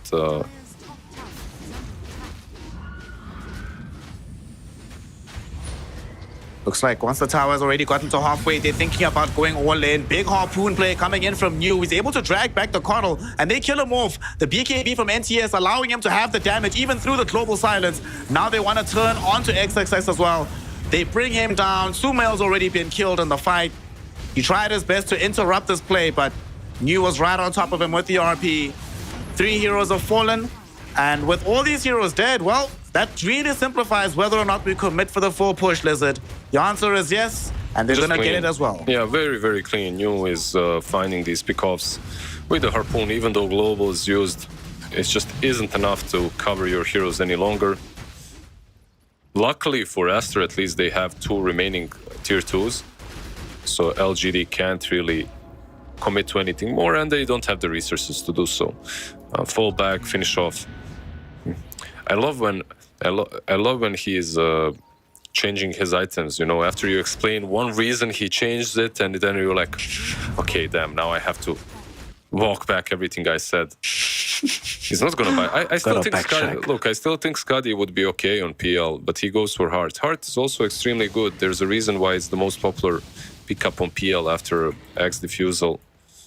You just spam your Spirit Lance, you go in, you heal up, rinse and repeat. Just did pick up at least the Reaver itself, so he has north of 3,000 health right now with 33 armor. Good luck killing him. Yeah. They still don't have the BKB on Spirit Breaker. Like, this is just not the hero at this point, and you can see it in every fight. They just control him way, way too easily. It's not that hard for them to just move the Spirit Cow around as they want, maneuver him to their will. I love the smoke, by the Now way. though- Yeah. So basically what's happening is LGD knows that Aster has to check it. Pichu, bye. Peace out, fam. Nice to know you. Yeah. That's the part to Roshan open because the big man is online now. He just came back, so they might as well go say hello. Top tower is under attack. He's got that. She's got that. Aegis, you can't even split push them because they have Ember. You just TP stop defense. You can remnant back bottom, straight into the pit. It's not the fastest rush, like your heroes don't take it very well, but it's fast enough. There certainly are no heroes from the side of Team Aster positioned to try and contest this. So they will simply let it go. Heart of Tarask completed while this is happening. With this heart, I'm not so sure Shiro is the one to get the Aegis, but if he gets it, that means he's literally not gonna, he cannot die. I refuse to believe it's possible for them to kill him 100-0 through 3,800 HP, through Lincoln Spheres twice. That's not happening. Yeah. Extremely unlikely, at least. And I don't know what they buy to make a difference, you know, at this point. The BKB has been completed on Spirit Breakers, so maybe the next fight is going to be slightly different. But I feel like it came a little bit too late. 4-man smoke. Radiant's middle tower is Basically, what they're looking for is a harpoon target, right? Just jump in, harpoon someone out. Dire's top tower. And because how effective that is, look at where they have to stand as Team Aster, just to be safe here. They're hugging their tier 4 towers, trying to mount a defense on the tier 3s. Super awkward place to be. The only person that can actually stand outside is Sumail, and he's actually going on to NTS. There's gonna be an RP though from New directly onto Monet, the Morphling. Can he get out of here with his BKB? He's trying to move back in towards the base, and he will be allowed to flee. The Spirit Breaker though might not be so lucky. Harpooned outside the base, killed off, and Planet is the one credited with his death. Yeah, even with the BKB, they find a way to take down the cow. Has to be said, he used it a little bit too late, right? He was already out, but he had no reason to use it earlier. And one thing, Aster, is they're still figuring out who to go on. which was nice. Yeah. They tried to go on the Ember, almost brought him down. He had to use cheese. Ooh, they almost got the catch onto the silencer. Yule Scepter will at least go onto Magnus. Sumail, though, has to jump away from the rest of PSG LGD as they just mop up the Coddle. No buyback for either of these heroes in the grave right now. And LGD can now mop up this mid lane of Rax, making it Strong. 2. And honestly, with how strong they are, they should just go for the throne. They bring back Sumail. Void Spirit has no way out. He's frostbitten in place, killed off That's quickly. game. And honestly, that GG well played is called by Team Master. They throw in the towel, and game 1 goes the way of PSG LGD with the power of the Shiro PL. Yeah, I feel like this was a major. Okay, I won't do this. Like during the draft, I did say that I favored Aster's drafts quite a bit. LGD's draft quite a bit. And I have to reiterate that PL into Morphling. I think if you pick that Morphling that early on, the PL needs to go. They banned out the Naga. They let the PL go through. What did they ban out? They banned out the Anti-Mage and Naga, yeah. Anti-Mage and the Naga. PL went through. PL gets picked up. Like PL is still one scary hero. I think he's in a really good spot at the moment. And if he's picked in a game in which he has no counters, the game usually ends like this. He is in your base and he's just spamming lances at you, and there's nothing you can do about it. Literally, this game maybe could have went better for Aster if they found more farm on XXS. This is a rare underperformance maybe from him. Perhaps an earlier BKB and the plate mail would allow him to stay in front and get the right pickoffs, but it's hard to say. LGD had a fantastic game, no big mistakes or any at all. Just chilling, waiting for their farm on Shiro. Shiro was uncontested. Once he got the Ags, the game felt pretty much over from that moment onwards. Yep. They had really few answers for the PL. They also really struggled in terms of just dealing with the illusions overall. It says probably a very bad thing about the game, that the best they looked against the illusions is when Monet steals the Ember Spirit form and goes in with Flame God. Besides that, pretty much Shiro could do whatever the hell he wanted. We also have to give a shout out to New on his Magnus. Not only very clutch with the RPs, utilizing them at the very right time, but his harpoon plays sometimes felt like they just came out of nowhere. Made Team Aster feel like they were skittish all the time because there's no place you could stand in the map and feel comfortable and safe lest you just get dragged out of nowhere by the Magnus. Yeah, I feel like that's always with these good Magnus players. You just get picked off when you least expect it, and every time they're pushing, someone is getting caught, right? Like no matter, because you can't do anything. Look at them; they're sitting in tier 4s. Yeah, that's a solution, but if you sit at tier 4s, you're losing your lanes, right? Like you're losing the barracks, so you can't stay back. Great performance here from the side of PSG LGD, getting themselves the game 1 victory over Team Aster and showing that they still want to go top of the division. Of course, at this point in time, looking at these scores, we have to pick an MVP. I want to give it towards... I'm conflicted between NCS and New, but NCS has gotten a lot of them, so let's give New. Let's give it to New on this Magnus. There were some really good RPs, some really good harpoon plays. Also just good laning that came out of this guy, which I think is definitely underrated up against a team like Aster, who normally crushes teams in the laning phase. You can give it to anyone you want, babe. Like, I'm happy if you're happy. It's fine. Give it to Mag. I feel like this game came off of a really good draft, and it wasn't really any individual plays that, helped them win it. Everyone played their own game, of course, very well, but it wasn't like some stellar performance by the Ember that completely changed everything up. I would even say that the supports on Aster made Sumail's life a lot better early on. The rotations were really cool. They gave him some farm, some HP, some mana as well, some control of the runes, but it just wasn't good enough. Yeah, the supports on Aster tried really their utmost to try and keep this game alive in game 1. However, PSG LGD with the superior draft and clearly superior play in game 1 take the victory. We're not done this just yet. We could still have an upset happen. We could still have Team Aster making this a reverse sweep in the opposite direction. So let's find out what happens in game 2 between Aster and LGD. Don't go anywhere. We'll be right back with some more Dota.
Welcome, one and all. We are here for some Chinese Dota action, witnessing PSG LGD taking on Team Aster to find out which one of these teams will climb to the top of the summit, take the lion's share of the DPC points, and start their journey towards TI. So far, PSG LGD have been able to take the first game, pretty decisive fashion, good draft, good execution. We wait to see if Team Aster have what it takes to do something different and bring us a different result. Fortunately, Lizard, they've started off with the XXX Beastmaster. I know how highly you think of this hero. And PSG LGD is like, well, if it ain't broke, don't fix it. Do the same thing we already did.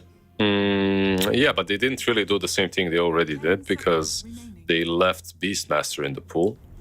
And I don't know. I would be worried if I was LGD because Beastmaster for me is still the hero that wins games alone, even if you have look, I'd much rather have Beastmaster than the Magnus on the offlane.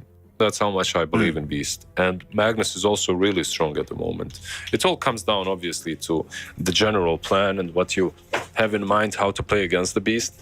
Like, a lot of teams still try something like a Timber. It's banned out, obviously, here, but a lot of teams still try it, and it doesn't work because Beast doesn't go for Overlord. He just gets Aghanims very early on with some BKB, and he's actually the one hunting you down, not vice versa.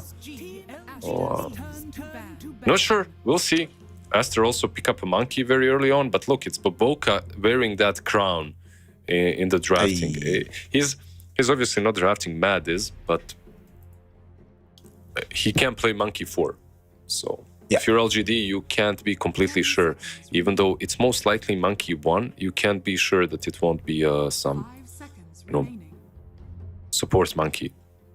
I mean, he's the one that made it happen. Before anybody else saw it coming, Boboka was the one that popularized the support Monkey King. Would be quite good if he's playing it with Beastmaster, but either way, they have so much vision now on the side of Team Aster. And last game, they were struggling a little bit to deal with techies. Their movements across the map, as usual nowadays, being scouted by these mines. But now they have a lot better vision to plan these kind of routes. I'd like to see this. It's cool. 10 seconds remaining. What do they ban out? They ban out the Bat, which is kind of makes me think that they do want the monkey as a carry. Stark and Void are the next two. This is, by the way, remember, I don't know if you remember, but yesterday or the day before, I don't know if there was a matchup Veno versus Monkey or something like that, but I told you Veno versus Monkey and Faceless Void feels like one of the strongest counters. He's really damn good into them. And if LGD does like a Veno, you know what they could do? They could mag mid, Veno versus Monkey King. And then Techie's Veno or something else with Veno. Like, he is really difficult for Monkey to play into. Well, MTS is a god on Magnus, so that's certainly something they could look towards doing. And they have the last pick, so plenty of time to make up that decision for themselves. The only problem with that is then you end up with the Veno on offlane. Even though he's strong, he's still, I feel like, he's in a good position, but not still that great on off. There are better heroes there. And like we said, even though NTS can play the Magnus, so can Boboka play the Monkey King. So if you switch things up, there's still a chance that they switch things up too. And they pick something like a PL or a Naga against the Veno again, and he doesn't have a game. So for LGD, it's not a very straightforward affair just yet. For Team Master, some information from them has to be revealed, as we do now know that this Monkey King will be a safe lane hero. For the Rubik comes in for Boboka and LGD. So Wind Ranger, only seen her as a support today. By and large, she's been ignored. I don't think we've even seen her banned, but she does now come in. I imagine that this could be the NCS hero, but I say could be because there's still a lot that could happen with the end of the draft for LGD. Yeah, exactly. I think it could be NTS. It could also be like some 4 Wind Ranger, 3 Venom, mid Magnus, last pick carry, right? Basically, what we know is that we need a Shiro hero. That's like 99% he's not going to be playing the Magnus. So if you're Team Master, you need to be banning out heroes that are good into Beast. TB is one of those. Naga is another, I feel like, that's good into Beast. In the lane itself, at least. Later on with the Aghanims, I feel like Beast is pretty solid anyway. We'll see what they ban out. I feel Naga and PL pretty solid. Have to. That would definitely make sense if those are the options to remove. Yeah, gotta think about the monkey matchups as well, right? Like that's another thing. Yeah. Because you don't want to have this like laning hero that does okay into Beast, but then you get ruffled into the MK later. So let's think. What heroes have we seen Shiro play? He's played Morphling, of course. He's played Ursa. He hasn't played Troll this patch, or at least not in this tour. That's a hero that's just completely fallen off the face of the planet. Yeah, I don't like it. I haven't seen a Troll in a long time. I don't like it at all. I think for Aster, though, this could be your, Ember Spirit that's left in the pool. Or maybe something else that is Universal versus Wind Ranger. 5 seconds remaining.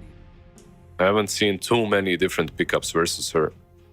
Maybe some Lash for Mr. Sumail. Not also very popular hero, but he plays a mean Lash.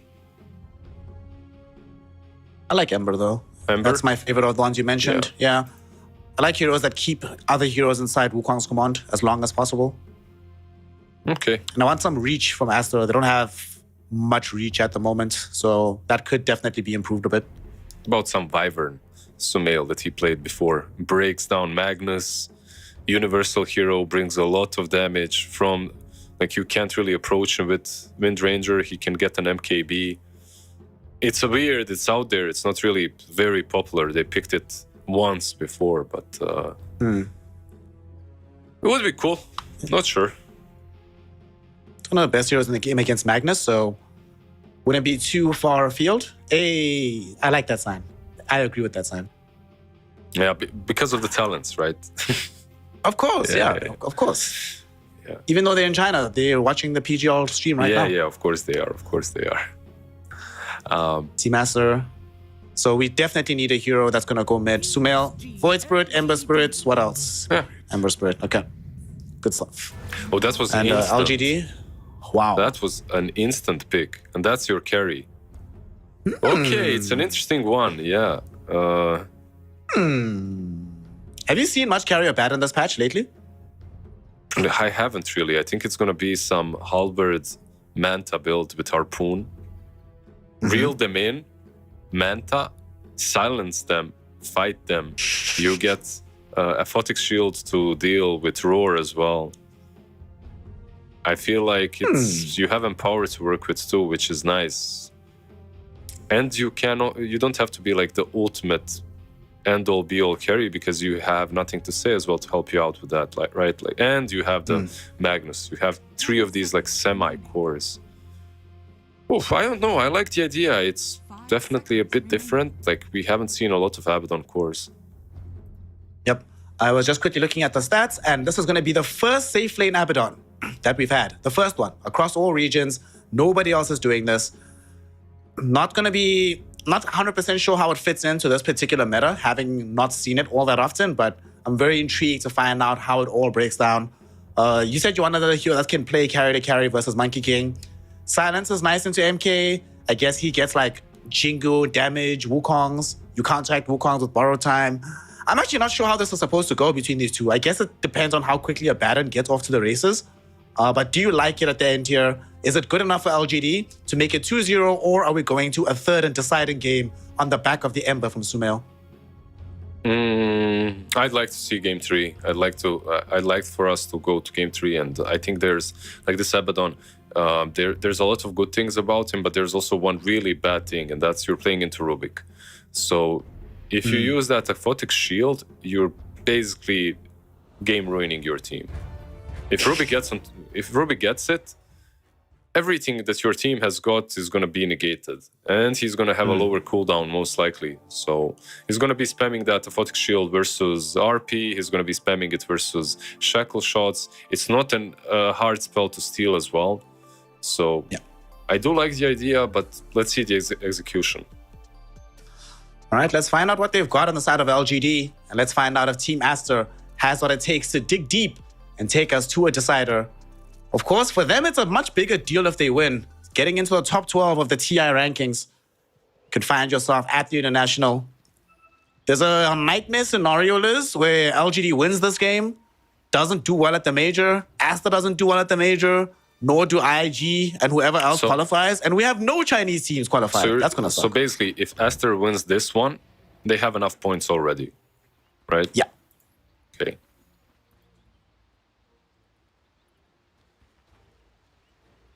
Let's see what's gonna happen here. LGD, 1 game up, trying to make it 2. Have us the why you smile, Venom Monster. Always bringing us some interesting things here. 30 seconds to battle. And Shiro or Baden. We saw him from him last season. Played really well, won some games with it. And this game, the one game that we saw getting demolished last tour on a Baden was when the enemy team had a Grimstroke for Kaka. This time there is no Grimstroke, no one Yeah. support that just ruins your entire game. She's doing the Radiance build, it seems like, by the way. Queuing up the Radiance already. There's the Sacred Relic. The battle begins. The lane itself is going to be hard as well, right? Like you have Vano plus Abba. No matter who you're playing with, even Beastmaster, he's not going to enjoy that very much. Beast Rubik into Abaddon. Not really a great lane. Shiro can actually Aphotic Shield most of the things off, so the debuffs aren't going to be that effective. I guess if you're playing Beastmaster, you just play Axis this game. Don't worry about Call of the Wild. Not going to be uber effective in the laning phase. Yeah, I'm not even sure which one is better. Axes are good. Call of the Wild as well. We'll see. I think bottom lane, very volatile. Top lane as well. There's a lot of kill potential on both sides. Monkey versus melee is always fun for Monkey. But he's playing versus techies as well, so he's going to be taking a lot of damage. Lots of damage onto Monet. Still want to see what he's going to decide to build on this Monkey King. As we've had a bevy of different builds. He's a little bit of danger in the top lane, but he's going to be okay. Middle, also had some danger onto NTS. You know, I see all these HP pools and I'm like, man, I wish someone was playing Bloodseeker. They'd be so fast right now. I think we're seeing a lot of Bloodseeker in general, but yeah, in this game right now, it would be good as well.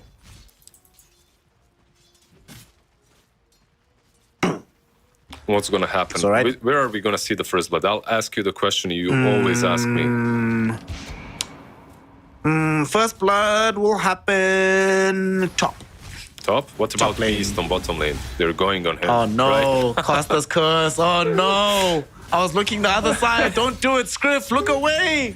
Shiro gets the first blood by bringing down XXX. Oh no, game is hot. Yeah, the classic. I love how it happened just as you said it's going to be on top. Instant go. Yeah, it's not an easy lane. Like usually in the current patch, you want to be dominating with your offlane no matter what you're playing against. But Beast and Veno, I mean, this is some good, strong laning coming from these two. Shiro is farming away quite happily on that very strong lane, so he feels good about himself.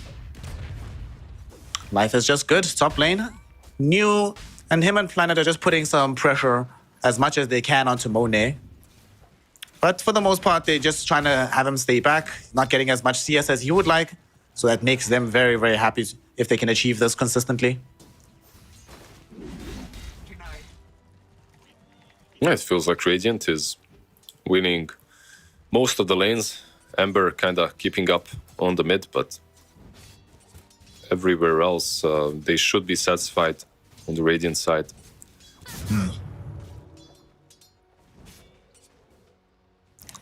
So I'm just trying to think here. For this Magnus, are we going to have exactly the same build as the previous game with Harpoon? I guess it can be pretty good for some of these more mobile heroes to catch them as well, right? Bottom, we'll talk about it in a sec because they're diving Baboka, but they decide to back off before they go in for the jugular. Yeah, gotta be careful. Like Baboka was actually going for that lift. As all the creeps were dying, he wanted to lift the Veno under the tower, but yeah, he doesn't have boots, not that speedy to get on top of him fast enough. When it comes to the build, I think it can be very similar. You could opt to go for some Crimson Guard if you really want to change things up because you're playing versus Beast. Yeah. But I don't think it's that necessary. I feel like just the casual build on Mag. Get the Halberd, get the Blink, get the Harpoon. several options. Baboka? Right now, Baboka might be out of options though, as he eats a power shot. Already had a Gale in his face. And bye-bye, Rubik. Sadly, there's no dot damage he can send in the other direction. Now he smiles like, okay, cool. We'll even leave the bounty for Ember to refill his bottle later. Yeah, I feel like Ruby could have TP'd instantly. If he just, after you get Gale, like, the best counter to the Venomancer is a TP scroll, right? Versus Gale, versus Noxious Plague, versus anything that he uses on you. Just TP out, man. He decided that he's strong enough because of Fairy Fire and Magic Stick. Didn't count for the power shot. And also, yeah, like you said, nothing to say on the Wind Ranger. Gonna get the bounty. Yay. Nice refill for me. Still just doing normally up against this Ember Spirit Noodle. Him and Sumail just farm for now. And for Sumail, yet again, we're in a situation where he has to make a lot of big moves on the map for his team. But this Ember Spirit, with the cover of the global, that's one of the big tools we've seen for a lot of these squads. Didn't work out in game 1, but I think Ember could be a lot more viable than his Void Spirit in game 2, given that he only has to really worry about like 2 stuns. Yeah, not nearly as much cash as in that last game. So feels a lot better. Who rotates from this mid lane first? Like, both Nothing to Say and Sumail, they... Usually, there's like some 8-man Dota at this point, right? Around the mid lane. Yeah. But nothing like that happening. Top lane, we do have a rotation going towards the Monkey King, Monet. And with the blast off, should end up dead here. Tried to survive, but it's not gonna work out for him. Why Smile very happy to take that trip through the Twin Gate and come back before the Rubik is around to apply pressure to Abaddon. Very nice to see. Yeah, let's see if he even has to leave.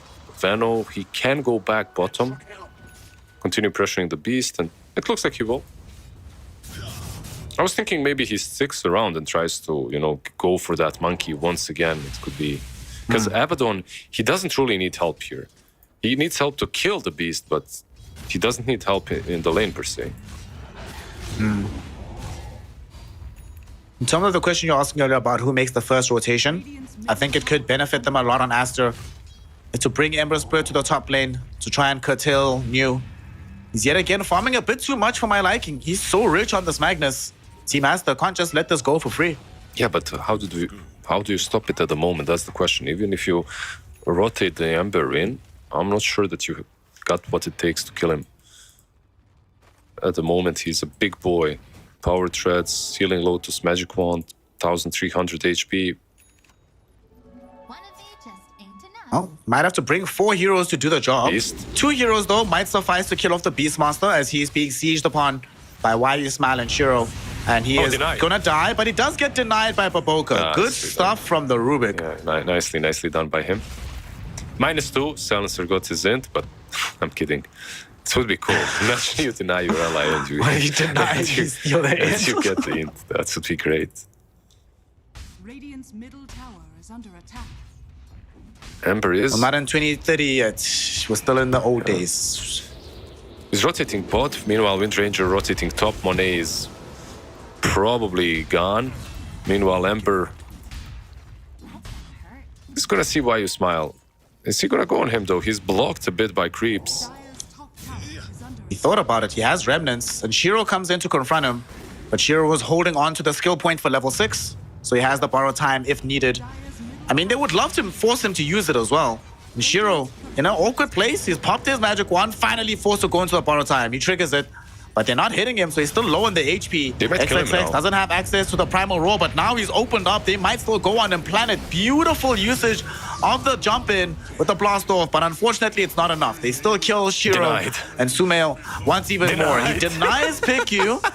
That's 2 denies in pretty much one extended fight. That's hilarious to watch. Ah, man. Like, this is the saddest Venomancer ever. Someone, I don't know, just go hug him. He can't be happy. Beastmaster got denied, then he got denied again. Silencer as well.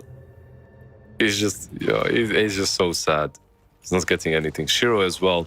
I love the way they played around him. They forced him into borrow time, and then just he gained nothing out of it, like no HP whatsoever.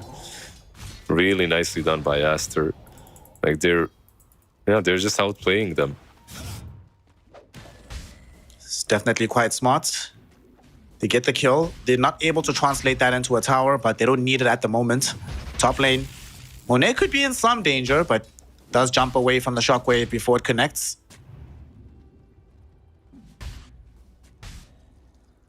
So far, this MK has been struggling for net worth, but that does change once he gets his Maelstrom.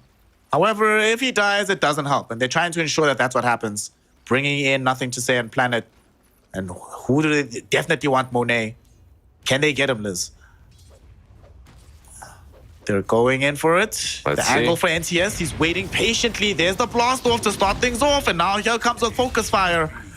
That on top of the shackle shot is more than enough damage. He's really They suffering. do get the kill. Can they get another one? They also RP? find a silencer. They commit RP for that one. Why the hell not, Okay. right? Like, it's not like you're gonna get a better pick off at this point. But yeah, Monkey King is really suffering. He's under the Beastmaster, and Beastmaster got pretty handled in the laning stage. I don't think so. PSG LGD really struggling at the moment. Not struggling, but they're struggling to not be winning so dominantly. Mid lane, Struggling Sumail to almost lose. got a yeah, big jump. yeah. Exactly. It's hard, man. Losing is difficult. But Sumail, can he kill NTS here? He's actually going all in for this one. He really wants this kill, even putting the aggressive Remnant forward. But he doesn't manage to make it happen. Shiro comes in for insurance just in case. In the top lane, though, why he's smart, I'm not sure. He has some fancy footwork. Actually, he will end up dead still, regardless, at the very end. Last hit killed him off. The noxious plague of Boboka gets him in the end. And they might get techies as well. Sumail, That'll be nice. Big Q is here, ready to steal some experience if he can, but nothing to say. Will interrupt him. Has a shackle shot at the Radiant. Sumail already lost half his HP. They get the shackle, doesn't latch onto anything. Focus fire onto PQ. Will he die? the Nice little jukes. dodge on the power shot. He's still alive for now. Now NTS might find himself. He's went too far. Stolen NTS. power shot thrown up against him. He does dive forward and secure the kill. And New now looking towards Sumail. He sees where the remnants are at. He doesn't have an RP though. But the rest of LGD are encroaching into this area as Shiro also shows up. Him and Planet finish off Boboka. Okay, I just love- this fight started in the river, it ends in the dire jungle. yeah, I just love how NTS is, not mistakes, but just Silencer joking him so well. Made Rubik die in the end, Rubik that wasn't supposed to be there or anything. It was just supposed to be a pick-off on Silencer and that's it, you go back. It just brought so many heroes in the play that Silencer and Rubik die in the end. And almost Ember too, which they smoke up. Ember, they need to make space with him.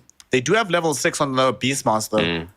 Sadly though, like going bottom is so awkward. Who's here? It's an Abaddon. He has borrow time. And this time, unlike the previous gank, when he had like half HP when they showed up, They're smoking now he up. has full stick. Yeah. They're coming for this. They want to counter this on the side of PSG LGD. Yeah, they want to fight. They're smoking up, going bottom. They also have RP if they want to bring the Magnus in. One of the big spells you mentioned though was Rubik and his ability to steal a Aphotic Shield. He has that Yeah. right now, so that could be a pretty big deal for this fight. He's gonna need to use it definitely though, as Ember reveals the Wind Ranger and the Techies. And I think that's gonna signal that this fight is not actually gonna happen. Both sides back off. Yeah, wrap it up, game over. Rubik has a Photic Shield. That's it. I feel like he doesn't have to steal a single thing in this game other than the Aphotic Shield. I would even say that it's more important than RP. Like, stealing RP is great, it can be cool, it can be game-winning, but Aphotic Shield, it will always be useful. Speaking of Aphotic Shield, the hero that it originates from, just finishing up his Radiance down bottom. He's playing behind the tier 1 tower. In fact, so many heroes on LGD can play safely behind their tier 1s, given how far away Aster is from taking them down. The same goes for Monkey, right? Like, if you look at him and where he's farming, He's doing kind of the same thing. Not recovered yet, by the way. Do they have any stacks? They don't have any stacks for him. Just a tiny bit of dual ancient stack. Of course, he doesn't have Empower to work with either, so not going to be that easy to recover. Radiant side, though, has some very, very juicy stacks. Global? Oh, might have a quick kill. Global was popped here, but they might still be able to get the kill onto NTS. Will he get himself denied by these creeps? No, he will not. He just dies, heads up. Sumail credited with that kill. That's a pretty decent chunk of gold and definitely worth expending Global for. Of course, like you kill the mid, you can maybe even pressure mid lane after that. Well, we'll see if they decide to do that. The thing is, like, if you're LGD, you have 3 of these cores. Magnus was too busy farming up a quadruple stack of Ancients. So he has that Blink, he has the Echo Saber, 1200 gold away from Harpoon. He doesn't really want to be joining these fights. Right now, LGD putting themselves in a decent position as well, experience-wise, as one of the slowest heroes on the entire map, lumbered into Team Aster's side of things, and stole their Wisdom Rune. So that's bonus for LGD. And they still really struggle with their building damage in general, because Beastmaster did not go for the I'm killing everything on the map by myself build. So their maps are really starting to feel a bit small right now for Team Aster. They've been making sort of similar moves for the last 90 seconds. Not all of them can connect flush. Yeah, but he, like you said, he's not building the Helm of Overlord. I suppose that's what you were talking about. But at the same time, he is getting closer to Axe. Mid lane, it's going to be a big fight. RP, ooh. Sumail dodges the RPs, but he gets hit with the Noxious Plague, and I think he's dead. Well, you get to save your RP new. Good luck. Yeah, and that's good job. That Photic Shield isn't on Rubik any longer. And even if it was, you need to be in position to save your teammates, right? Like, so far, Boboka has been more on the farming side of things. Because of that, he does have a Blink Dagger, but it hasn't been, like, the hero himself hasn't been that active on the map. Now that he has this, though, there is no excuse.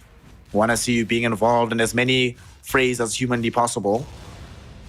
Once Nathalan's next, and Tier 2 Tower is being sieged here by Shiro and New. They're just putting in the waves, but that does mean they're not available towards middle.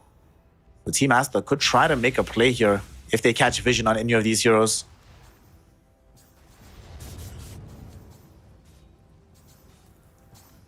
God, this is so annoying. Venom Monster just getting cheap free vision by throwing out and spamming Plague Wards. And pick you. Might actually end up dead here. A round of Atos emerges from this Wind Ranger. They get the jump and they get the kill. It feels like that's way too easy for them to do on the side of LGD right now if they come across the Silencer. Yeah, it was a bait on a ward, right? Like, that's also a thing. He wants to deward the triangle. They set up on him, eliminated him. Silencer, unfortunately, is usually played as a position 5. He doesn't have a lot. No 4 staffs, nothing like that. If he has a Pavis, he's happy. Which isn't buying, by the way, which is strange for me. Let's go. Roar. The enemy team's 5 position will also end up dropping. Primal Roar committed. What is he buying instead of Pavis? Greaves. He's going for a mech. Okay. Some GG boots. I also prefer Pavis because it requires less positioning from you to save someone uber far away. But still, Greaves overall. You're never upset at having Greaves in the team. Of course, especially when you're playing versus Venomancer, right? Like, a ton of damage coming from him, so he will manage to de-ward in the end. Ember, mid lane. They're potentially looking towards middle, but when they went in for the smoke of all the heroes to coming across Magnus Wind Ranger, while they're together, not the best. Yeah, and so many good things for Rubik to steal. He actually gets empowered this time around, and he's very happy, I'm sure, because, well, he might not be happy, but Monkey and Ember are, as they get that empower to work with. And it's even better that he has Blink Dagger, because now he can get to me even faster to give me my empower. Are they going to rush? They're rushing. 3 cores moving into the pit on the top lane. Right, just going heads up for it. We have the passive coming in from Abaddon to make this faster. So lots of damage in a short span of time. And it doesn't seem like Asta's gonna be here in time. They will clip the scan out, but it's too late.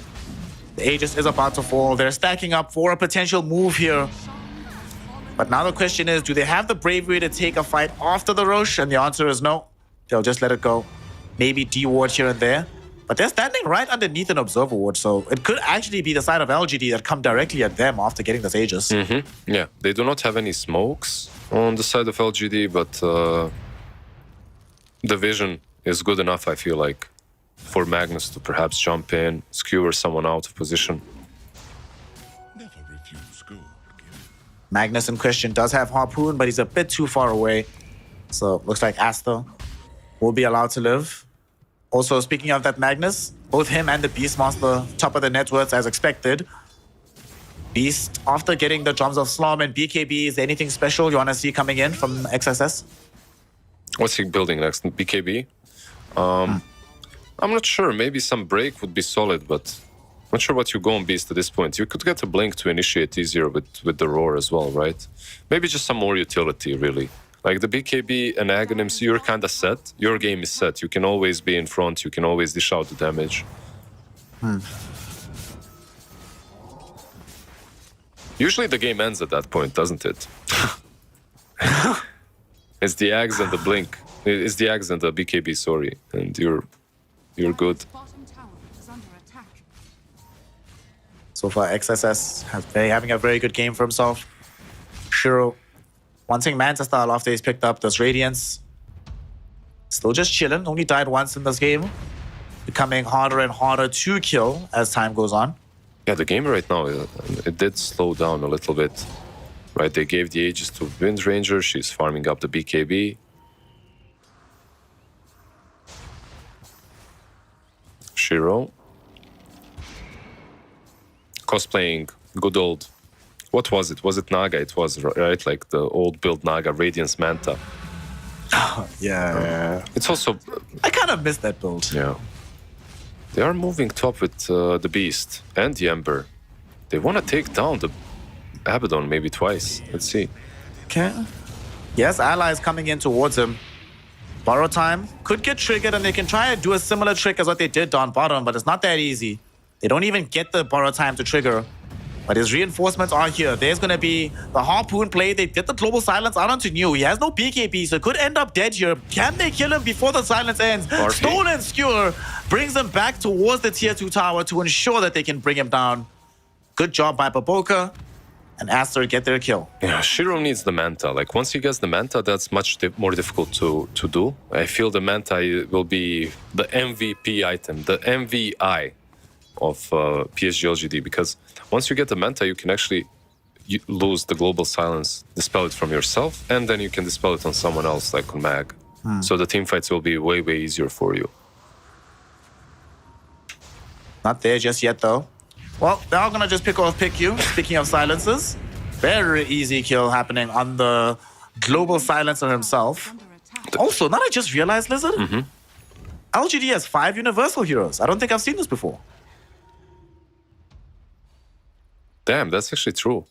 I had to, I believed you, but I had to go through all of them to double check. And yeah, you're correct. I don't think I've seen that as well. Oh, Zhao 8. Skewer. Zhao Guardiola is showing us the future right now with this draft. Baboka found a skewer back onto planet underneath the tier 2 tower, and they just mop him up with Sumail. That's gonna finish off the gold for the full big BKB to be finished for the Ember Spirit, so they could actually just go again immediately. They still have most of their ultimates outside of Global. Was this pre-planned, by the way? Getting 5 Universal Heroes, what do you think? Under attack. Nah, I think we probably realized once they had like 3 or 4. They're like, And they were okay, like, we okay, have to do it what now. can we do at this Yeah, point? at this point, we've got 3 already. Let's complete the set, you know? Yeah. It's like when you go for the spirits, you get all of them at some point. Dire's top tower is under attack. So there's your Manta. It's up now for Shiro. The Abaddon, a lot stronger, has a Dispel. Doesn't really need to go for BKB, so probably Blink Dagger will come next. And just let them siege the tier 2 tower. Dire's Take it down without too much hustle.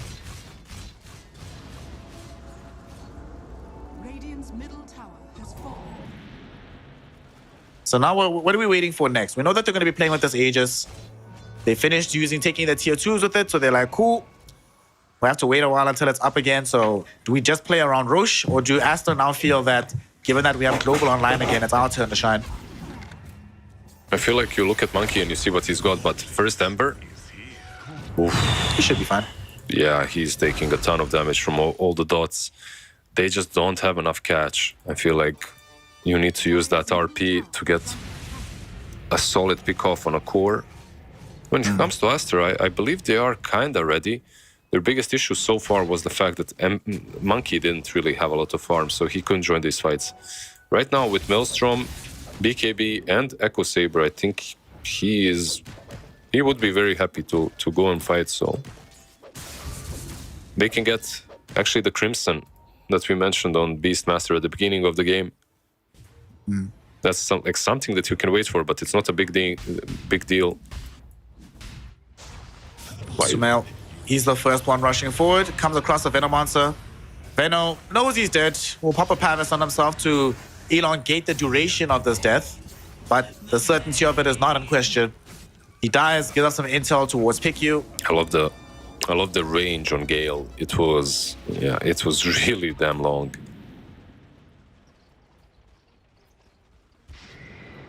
Some of these spells just have absurd cost ranges. And you look at not just cost ranges, but travel ranges as well. You look at it, you're like, seriously, what's going on here? Yeah, it's just Rubik, right? Like when you max out the Supremacy, it looks dumb. That plus the Aether Lens. Plus the Aether Lens, exactly, yeah. It's just traveling. It's traveling. Like, you feel like it's a projectile. You can like an arrow. You know, it's gonna continue traveling forever. You can just dodge it out. I grow closer to the elements. Okay, so what's happening here for LGD? I feel like this is going to be a big power spike. The blink on Abaddon. Why is it a power spike? It becomes much harder to play against the hero. You're not the one jumping him anymore. Like, he can use the Manta aggressively. Up to this point, it was mostly defensive or just a farm. But once you get the blink, what you do is you find the target and you jump on top of it. You Manta, it's silenced instantly. Like a Rubik or a silencer. Even an Ember, if you jump on them, you can pick them off, kill them. For the Ember, they probably are still going to have to commit RP, and New really wants to use the spell. They haven't been able to find any willing participants to get involved.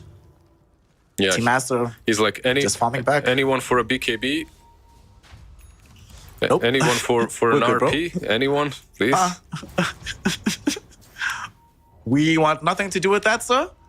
You keep that stuff to yourself. They potentially smoking out themselves on Aster, as we have lots of heroes together, but doesn't feel like they're in a rush really right now. I think they're also happy to allow Monet to become the real big hero of this game, because uber late game here, Liz, this Monkey King is terrifying in the team fights, and LGD won't have the most answers in the world to deal with him if he does get to that raid boss level. Yeah, I don't know, man. This game has been way too slow for my liking. The first series and the second series and the first game was pretty action-packed. They're all just chilling at the moment. Snare, go poke the bear. Go push them. Go make them do something. Come on. This RP. Okay, I got you. I'm gonna all chat a question mark so that they get upset. Well, We have Vision right now onto Venomancer. He walks right underneath an Observer Ward, and they will be able to kill him off. At the same time, they almost drag back Silencer. Beautiful lift back from Baboka. Will buy him space and time. The Global will come out, but there are BKBs. They utilize them from LGD to get the kill they need. That is a BKB charge, though, for the Magnus. Not going to be uber happy about committing it for this fight. yep, nothing to say. Was connecting a little bit too late there, so they didn't have the Gleipnir to work with. But as you can see, Aster, even though they use global, they're not really afraid of fighting, as they know Rosh can respawn, and they really, really want to contest that. Speaking of Rush, the big man is online. Hawk has seen it, so Aster know what's up. And they've been in this area for LGD, so they know what's up as well. That's why they're not leaving.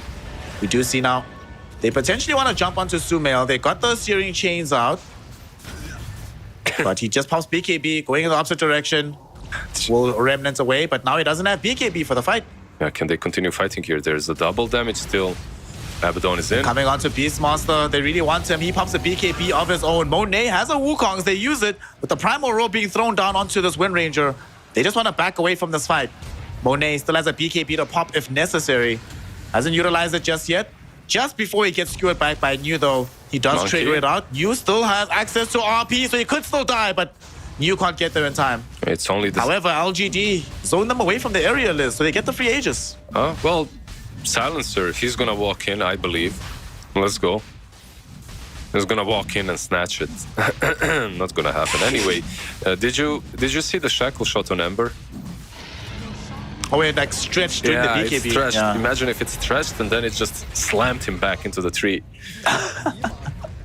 Shiro gets Boboka on the bottom lane. Meanwhile, on top, Pichu. And they're gonna get Pichu. Yeah, he's dead. It's both of them. So two supports die, they get the Aegis, they get the cheese. I feel like this is a huge power spike. Aegis is usually a power spike on anyone, but especially on this lineup of LGD, because it allows you to play the game a little bit freer, be a bit more reckless, jump in with Abaddon without a care. He's also buying Skadi, so on top of Curse of Avernus, he's going to have that Skadi to slow heroes down. Yes, GLGD in a very good spot right now. Team Aster struggling to find what they need from these fights. 15 and 9, 30 minutes in.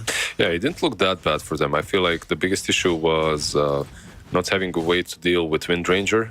And the Nullifier on Monkey King will definitely help out a little bit. And also the damage department was lacking. So you're going to have that extra Sacred Relic on Monet.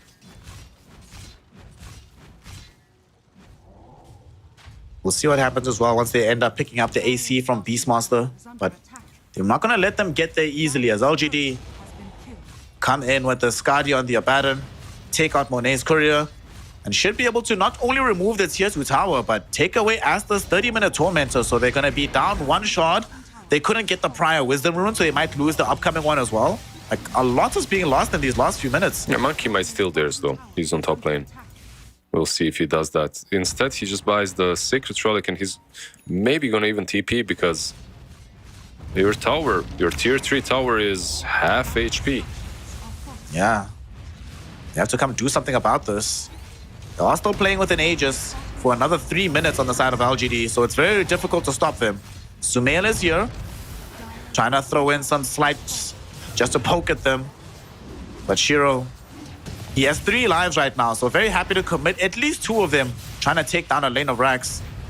They do end up losing out on their creep wave, however, so backdoor protection kicks in. That will protect the base of Aster. I feel like he had no mana, that's why they left the most important thing. And he was dropping really damn low. You forced everyone back, you used a lot of your ammunition, you're very close to level 20, no reason to completely risk it. Even though I feel like they could have.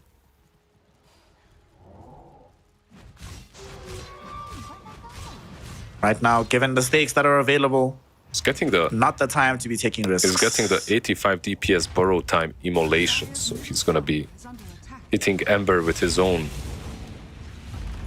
weapon. So he basically just buffed up his Radiance, I see. Yep. Super Radiance. That's a lot of damage, by the way. 60 magical from Radiance, then on top of that 85. Do the math for me, Snare. I know you can do it. About 145 a second. It's a Damn. lot. It's a lot. But that's before reductions, right? And how many reductions do they have? Do they have a pipe or anything? They do not. They actually have like no magic resist on the side of Aster. Versus Venomancer as well. Yeah, it's kind of surprising. They're building one Glimmer Cape right now for the Silencer, but nothing else really to protect them directly. Yep, and there's another smoke. Now what's going to happen is they're just going to put the Abaddon in front and wait for anyone that comes close for Magnus to pounce on. They're already on it though. Monet is outside the base, trying to creep skip. At the same time, we do get a drag back onto Silencer. He's going to get killed off. That's Doesn't buy back, however. Yeah. And they do steal Skewer from the Rubik. The TPs are coming back. Can they defend this? No, they cannot. They end up losing the lane of Rax. They try to creep skip with Monet down bottom, but it ends up not being good enough. He has 40 more seconds. Ooh, that was close. Not close enough, though. You almost got the drag back. Not close enough, but Baboka's one. He's gonna get 2 heroes with his skewer stolen from the Magnus. Shiro is also inside of this. Borrow time enables him to blink out of the Wukong's command. But obviously NCS not gonna be so lucky. XXX doesn't have access to Primal Roar, of course, anymore. But Monet does still have Boundless Strike. Chasing, they want somebody. They get the Boundless Strike out onto New. Axes will be there as well. Baboka wanted to blink on top of him and skewer him back, but these mines everywhere on the damn map from Planet deny him the opportunity, deny him the access routes, and that's going to keep the Magnus alive. Beast has to be careful. They're going back in. Okay. He was taking the Watcher, so they had vision on him. In the end, they don't decide to kill off or try to kill off the Beast. Nice. Very nicely done by Baboka. You can, no matter how badly the game looks, like in what state it is, these players, they're just so talented. They'll make a tiniest mistake into a huge opportunity for themselves. Nice little skewer play from Rubik. Game-saving Baboka moves. Seen those before in the past. So the Aegis has been reclaimed, which means that Abaddon has an extra spot, and in that extra slot, Skull Basher is put. Like now you have the Manta, the jump, not only with Skadi, with Basher as well. He's getting that critical mass on Abaddon at the moment. By the way, speaking of Basher, I missed the old name. Cranium Basher was way cooler than Skull Basher. Skull Basher is just like, whatever. Yeah, hard Mid to lane, Sumail. they're going on to Why You Smile. Should be able to kill him. But Sumail did take a lot of damage, so I think you need to get well away from this place. Look at that. And indeed, he gets away just in time because New was there. Look at how low he is. He just went on a position 5, by the way. And that's what position 5 did to him. Albeit he didn't use Blacking Bar, but still.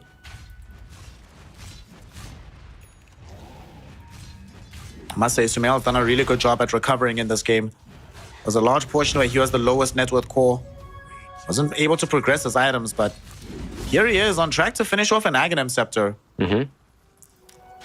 I would say all of them recovered fairly well. They're still 16k behind, don't get me wrong, it's a huge difference, but considering how the laning stage went, it looked much scarier. If I'm keeping it 100% with you, 100. If they win one Keep more it. fight, I Keep high-key think Aster is on top. You think? Yeah. No.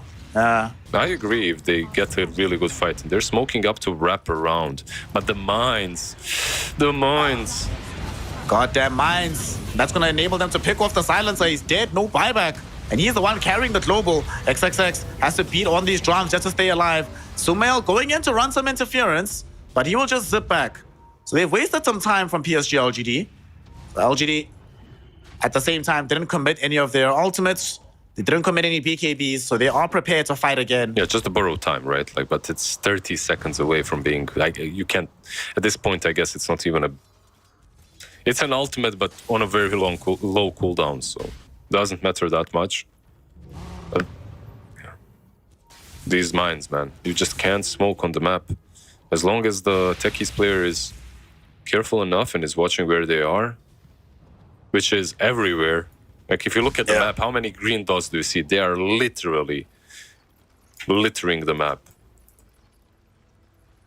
This looks like, you know when you get that map of Dota and you draw like ward positions on it? Oh, yeah. So that you don't This get looks stream like that, sniped. basically. Yeah. Yeah. Oh my gosh. Right now, LGD. 19k gold lead, a lane of racks up. However, they still need to play carefully to close out this game. As the big thing for me is that this Abaddon in particular is reaching his zenith point.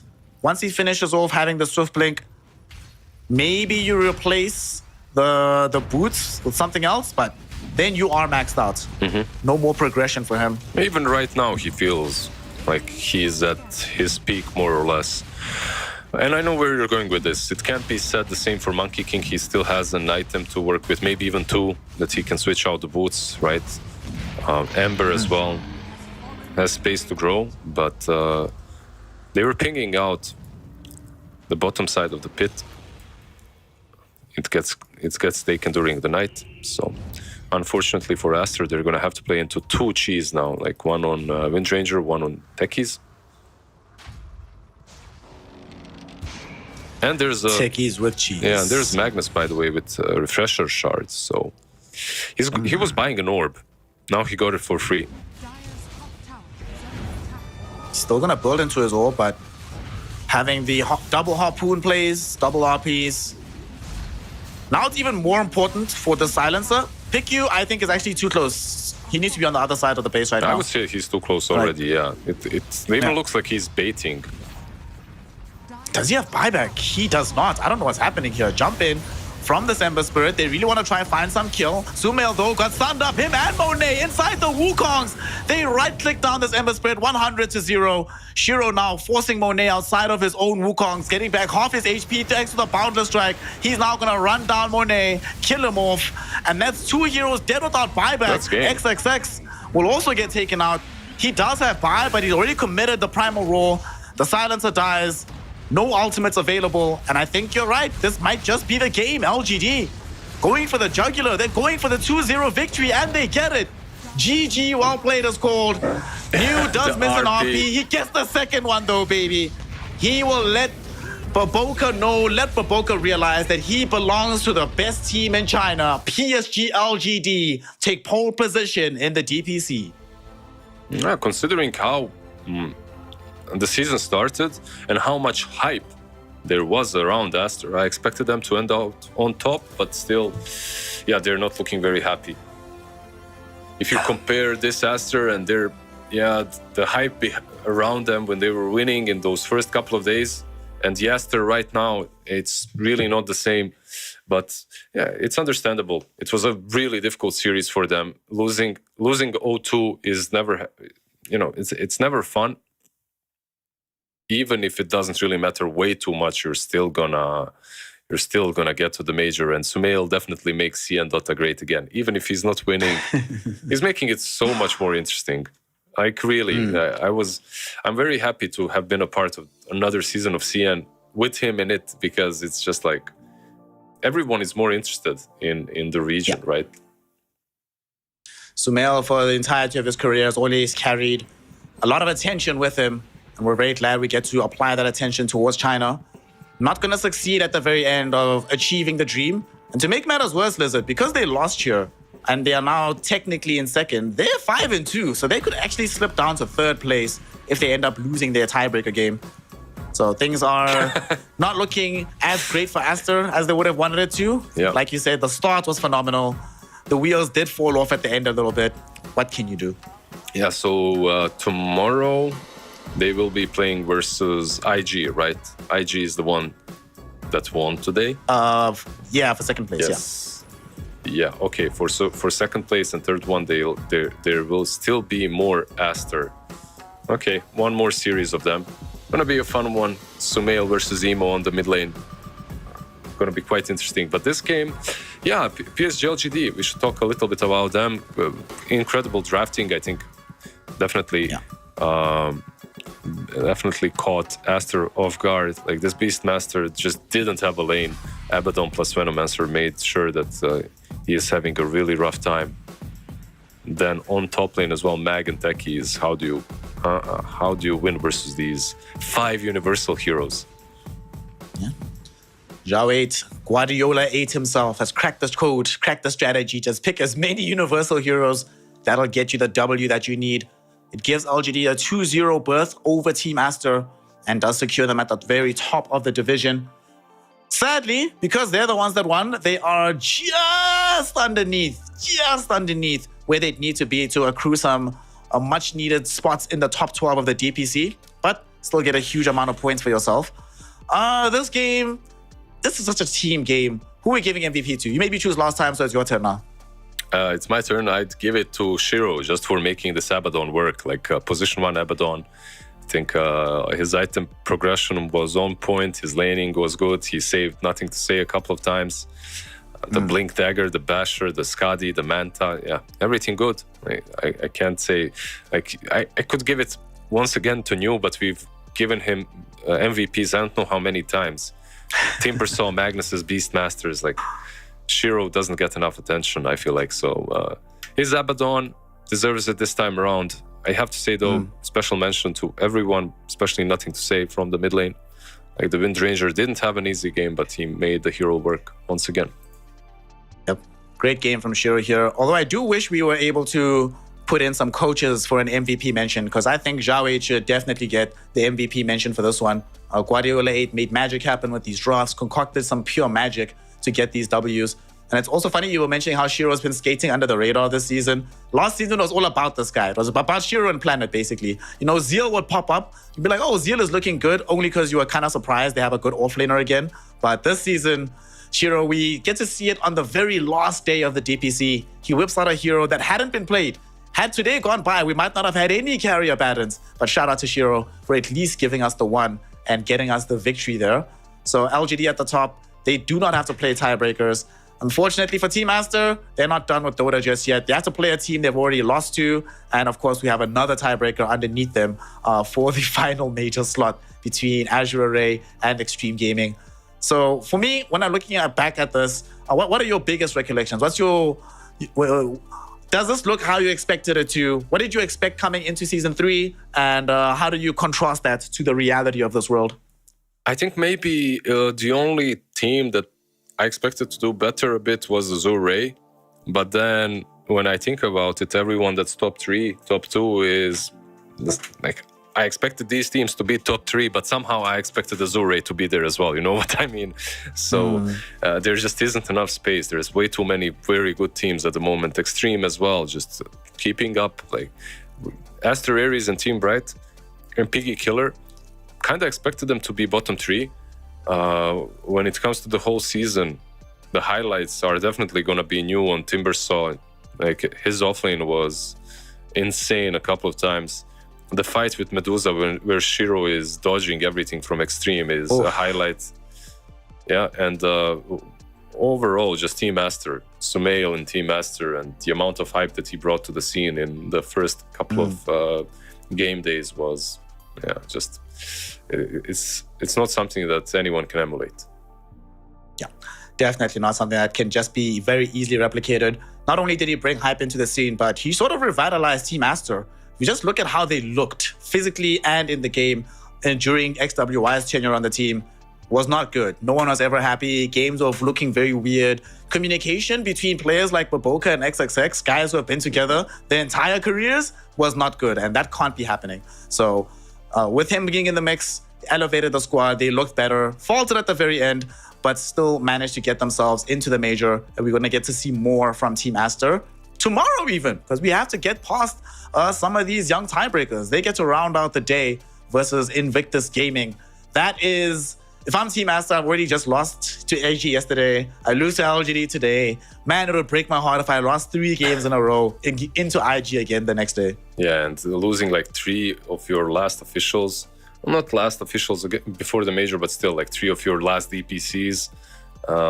Losing them, it wouldn't feel that great. I hope the Team Aster bounces back. At the same time, I hope that IG does well.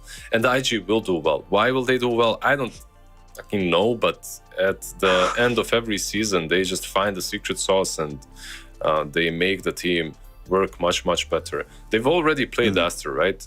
Of course they have. Have they won, I mean, versus them? Yeah, they did. They beat them yesterday. And now again. Yeah, let's see. Let's see what's going to happen. I'm very interested. I think that one's going to be a very exciting match to watch. Of course, the second game of the day, Azure Array versus Extreme Gaming. That's going to be the game really you cannot miss, because that's going to fill the third and vacant major slot here from the Chinese region. And whoever loses, well, you're going to be starting 2024 in Div 1, sure, but you will not be getting any more major play. And that means you don't get LAN experience and potentially cannot get yourself the points needed to get into the international. The first game is the only one that literally only matters for the sake of money. There's no DPC points for Aster Aries or for Team Bright. Both of them are already relegated. Money and some pride, but I think the pride aspect of it is probably a bit more important, because you made a good point earlier, Liz. You said that, like, Who knows if these squads will even be around by the time next year comes around? That kind of means you want to perform well now because you're kind of auditioning to be in a better team by the time the shuffle starts around the TI season. Yeah, individually, you want to look as good as possible in these last couple of game days if you are about to be relegated. But in the end, it's time to recollect and think about what went wrong in the season, right? Think about what went wrong, perhaps try to improve on it, give it one last go.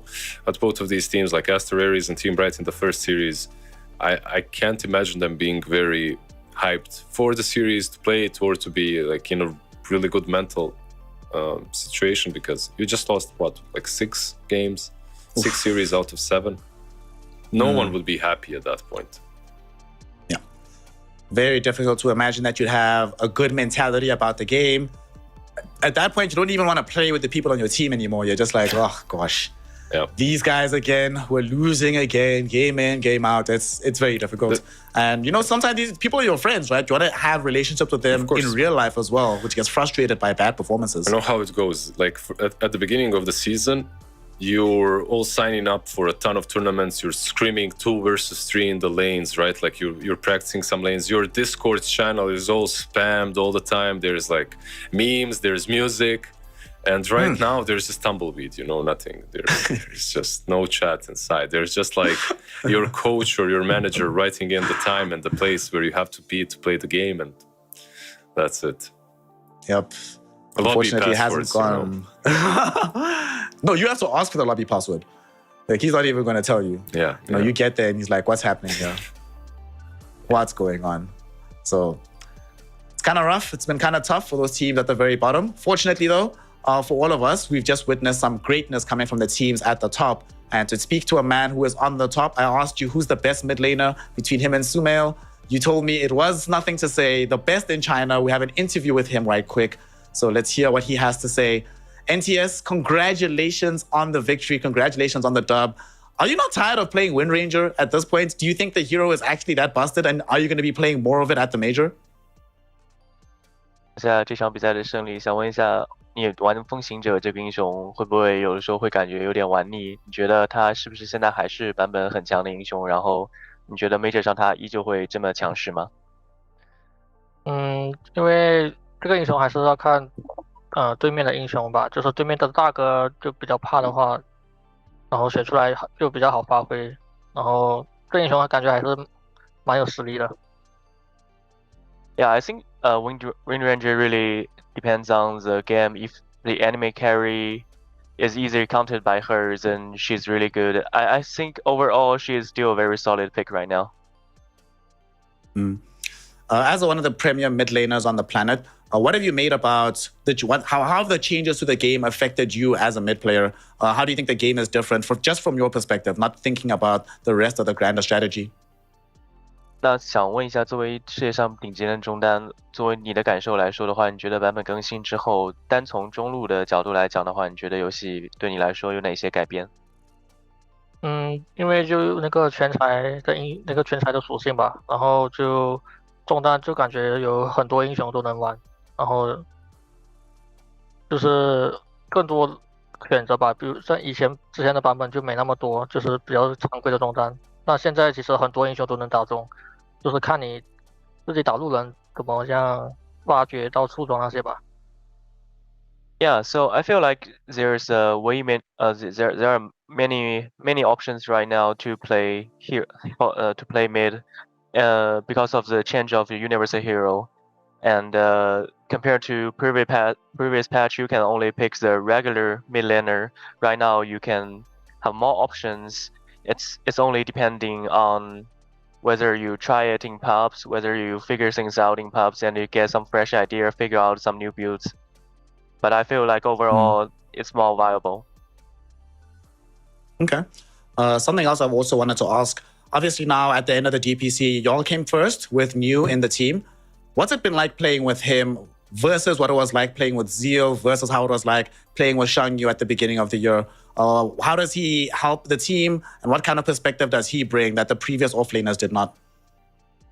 今年的话，其实3号位上之前也是跟其他选手2位选手都合作过，然后终于的话来到了牛，然后这个赛季的话，也是跟牛一起拿到了现在赛季的第1名。想问一下，你跟之前2位3号位选手比起来的话，跟牛在一起打的感受是什么样的？然后有什么区别？然后他给战队带来了什么？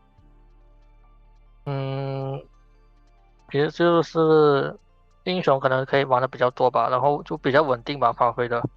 因为之前我们因为换3号位也是因为就打的不够稳定吧，然后大赛就没发挥的那么好，所以我们所以才换了2个3号位，就想试一试吧。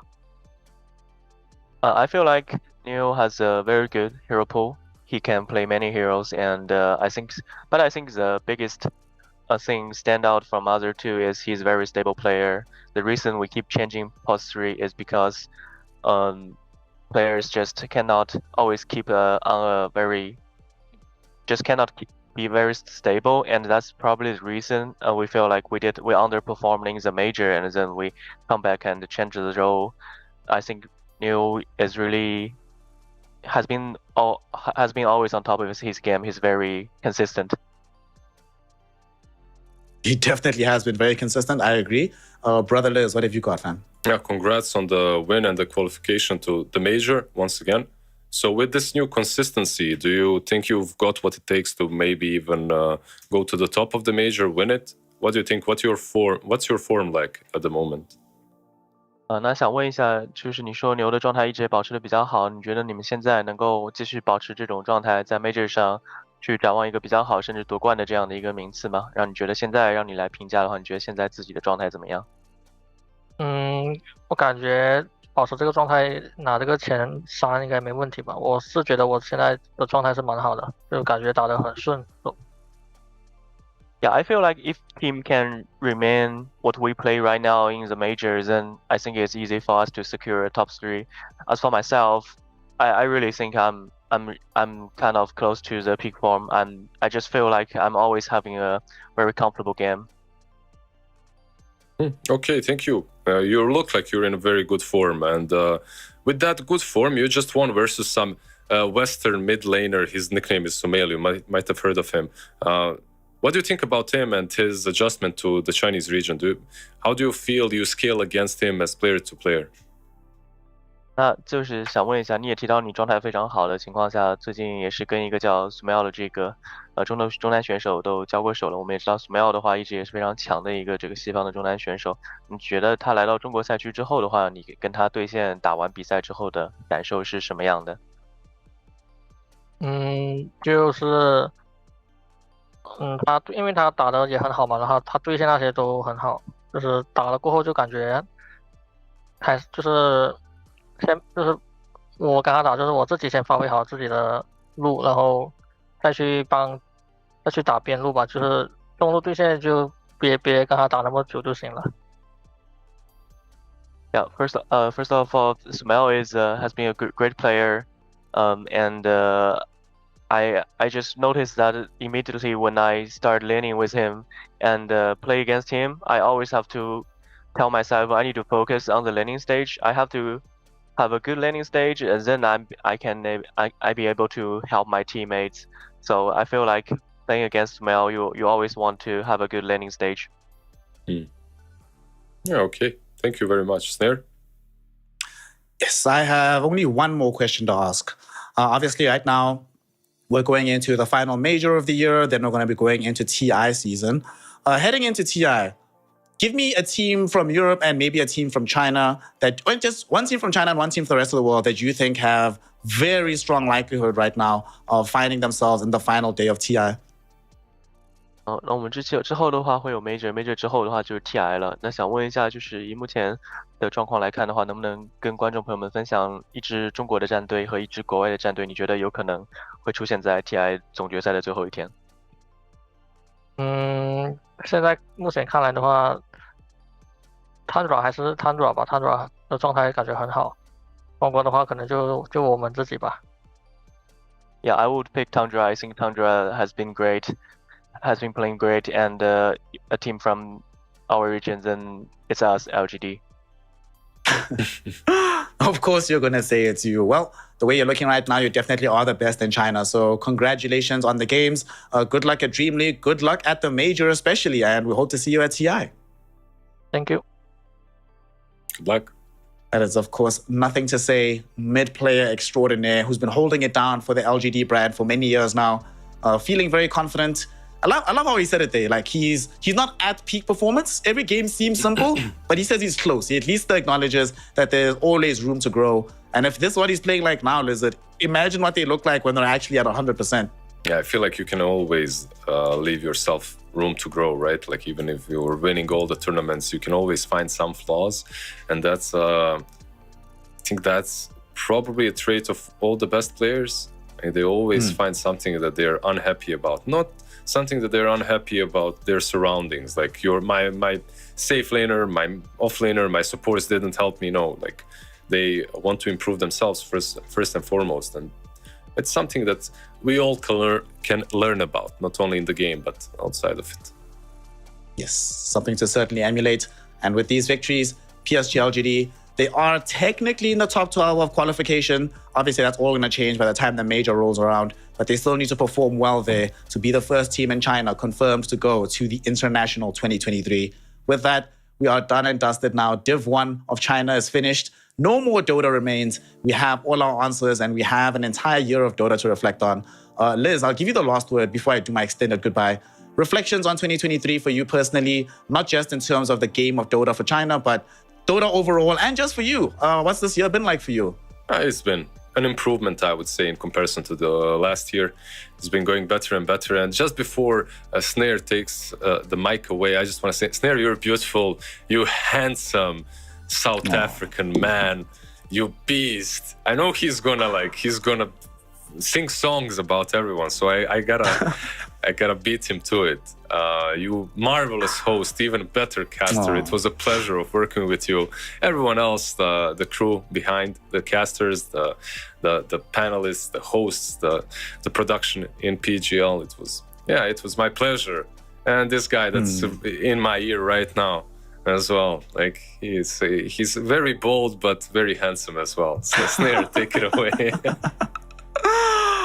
I really can't add too much to that. Really, everyone has been amazing who helped put us on. Obviously, you, Lizard, it's been incredible working with you. Shout out to Vlad and the crew in our ears who've been giving us so much gas. For Trent, Lyrical, B-Comp, Lacoste, everyone involved. Shout out to y'all. Shout out to John Xfire as well, who came through for a cameo while I was laid out. And the most important thing, shout out to the people at home who've been here giving us their time and attention, giving us as much of their chats as possible when they're upset, but what can we do? Engagement is good. And more importantly, just showing their love of Dota with us. So please do me a favor for the last time for the season. Remember to hydrate. Remember to love not just Dota, not just the people around you, but yourself. Look yourself in the eye, look in the mirror, and remind yourself that not only are you worth loving, you are worth caring for and worth being loved. So thanks everybody for that. Peace out until 2024. We'll be back with some more Chinese Dota action from Snare, from Lizard, from the Temple of Doom, from PGL. And of course, we can't leave Marshall out. He's been helping us with the translation. We say goodbye. Thank you as well. And peace out.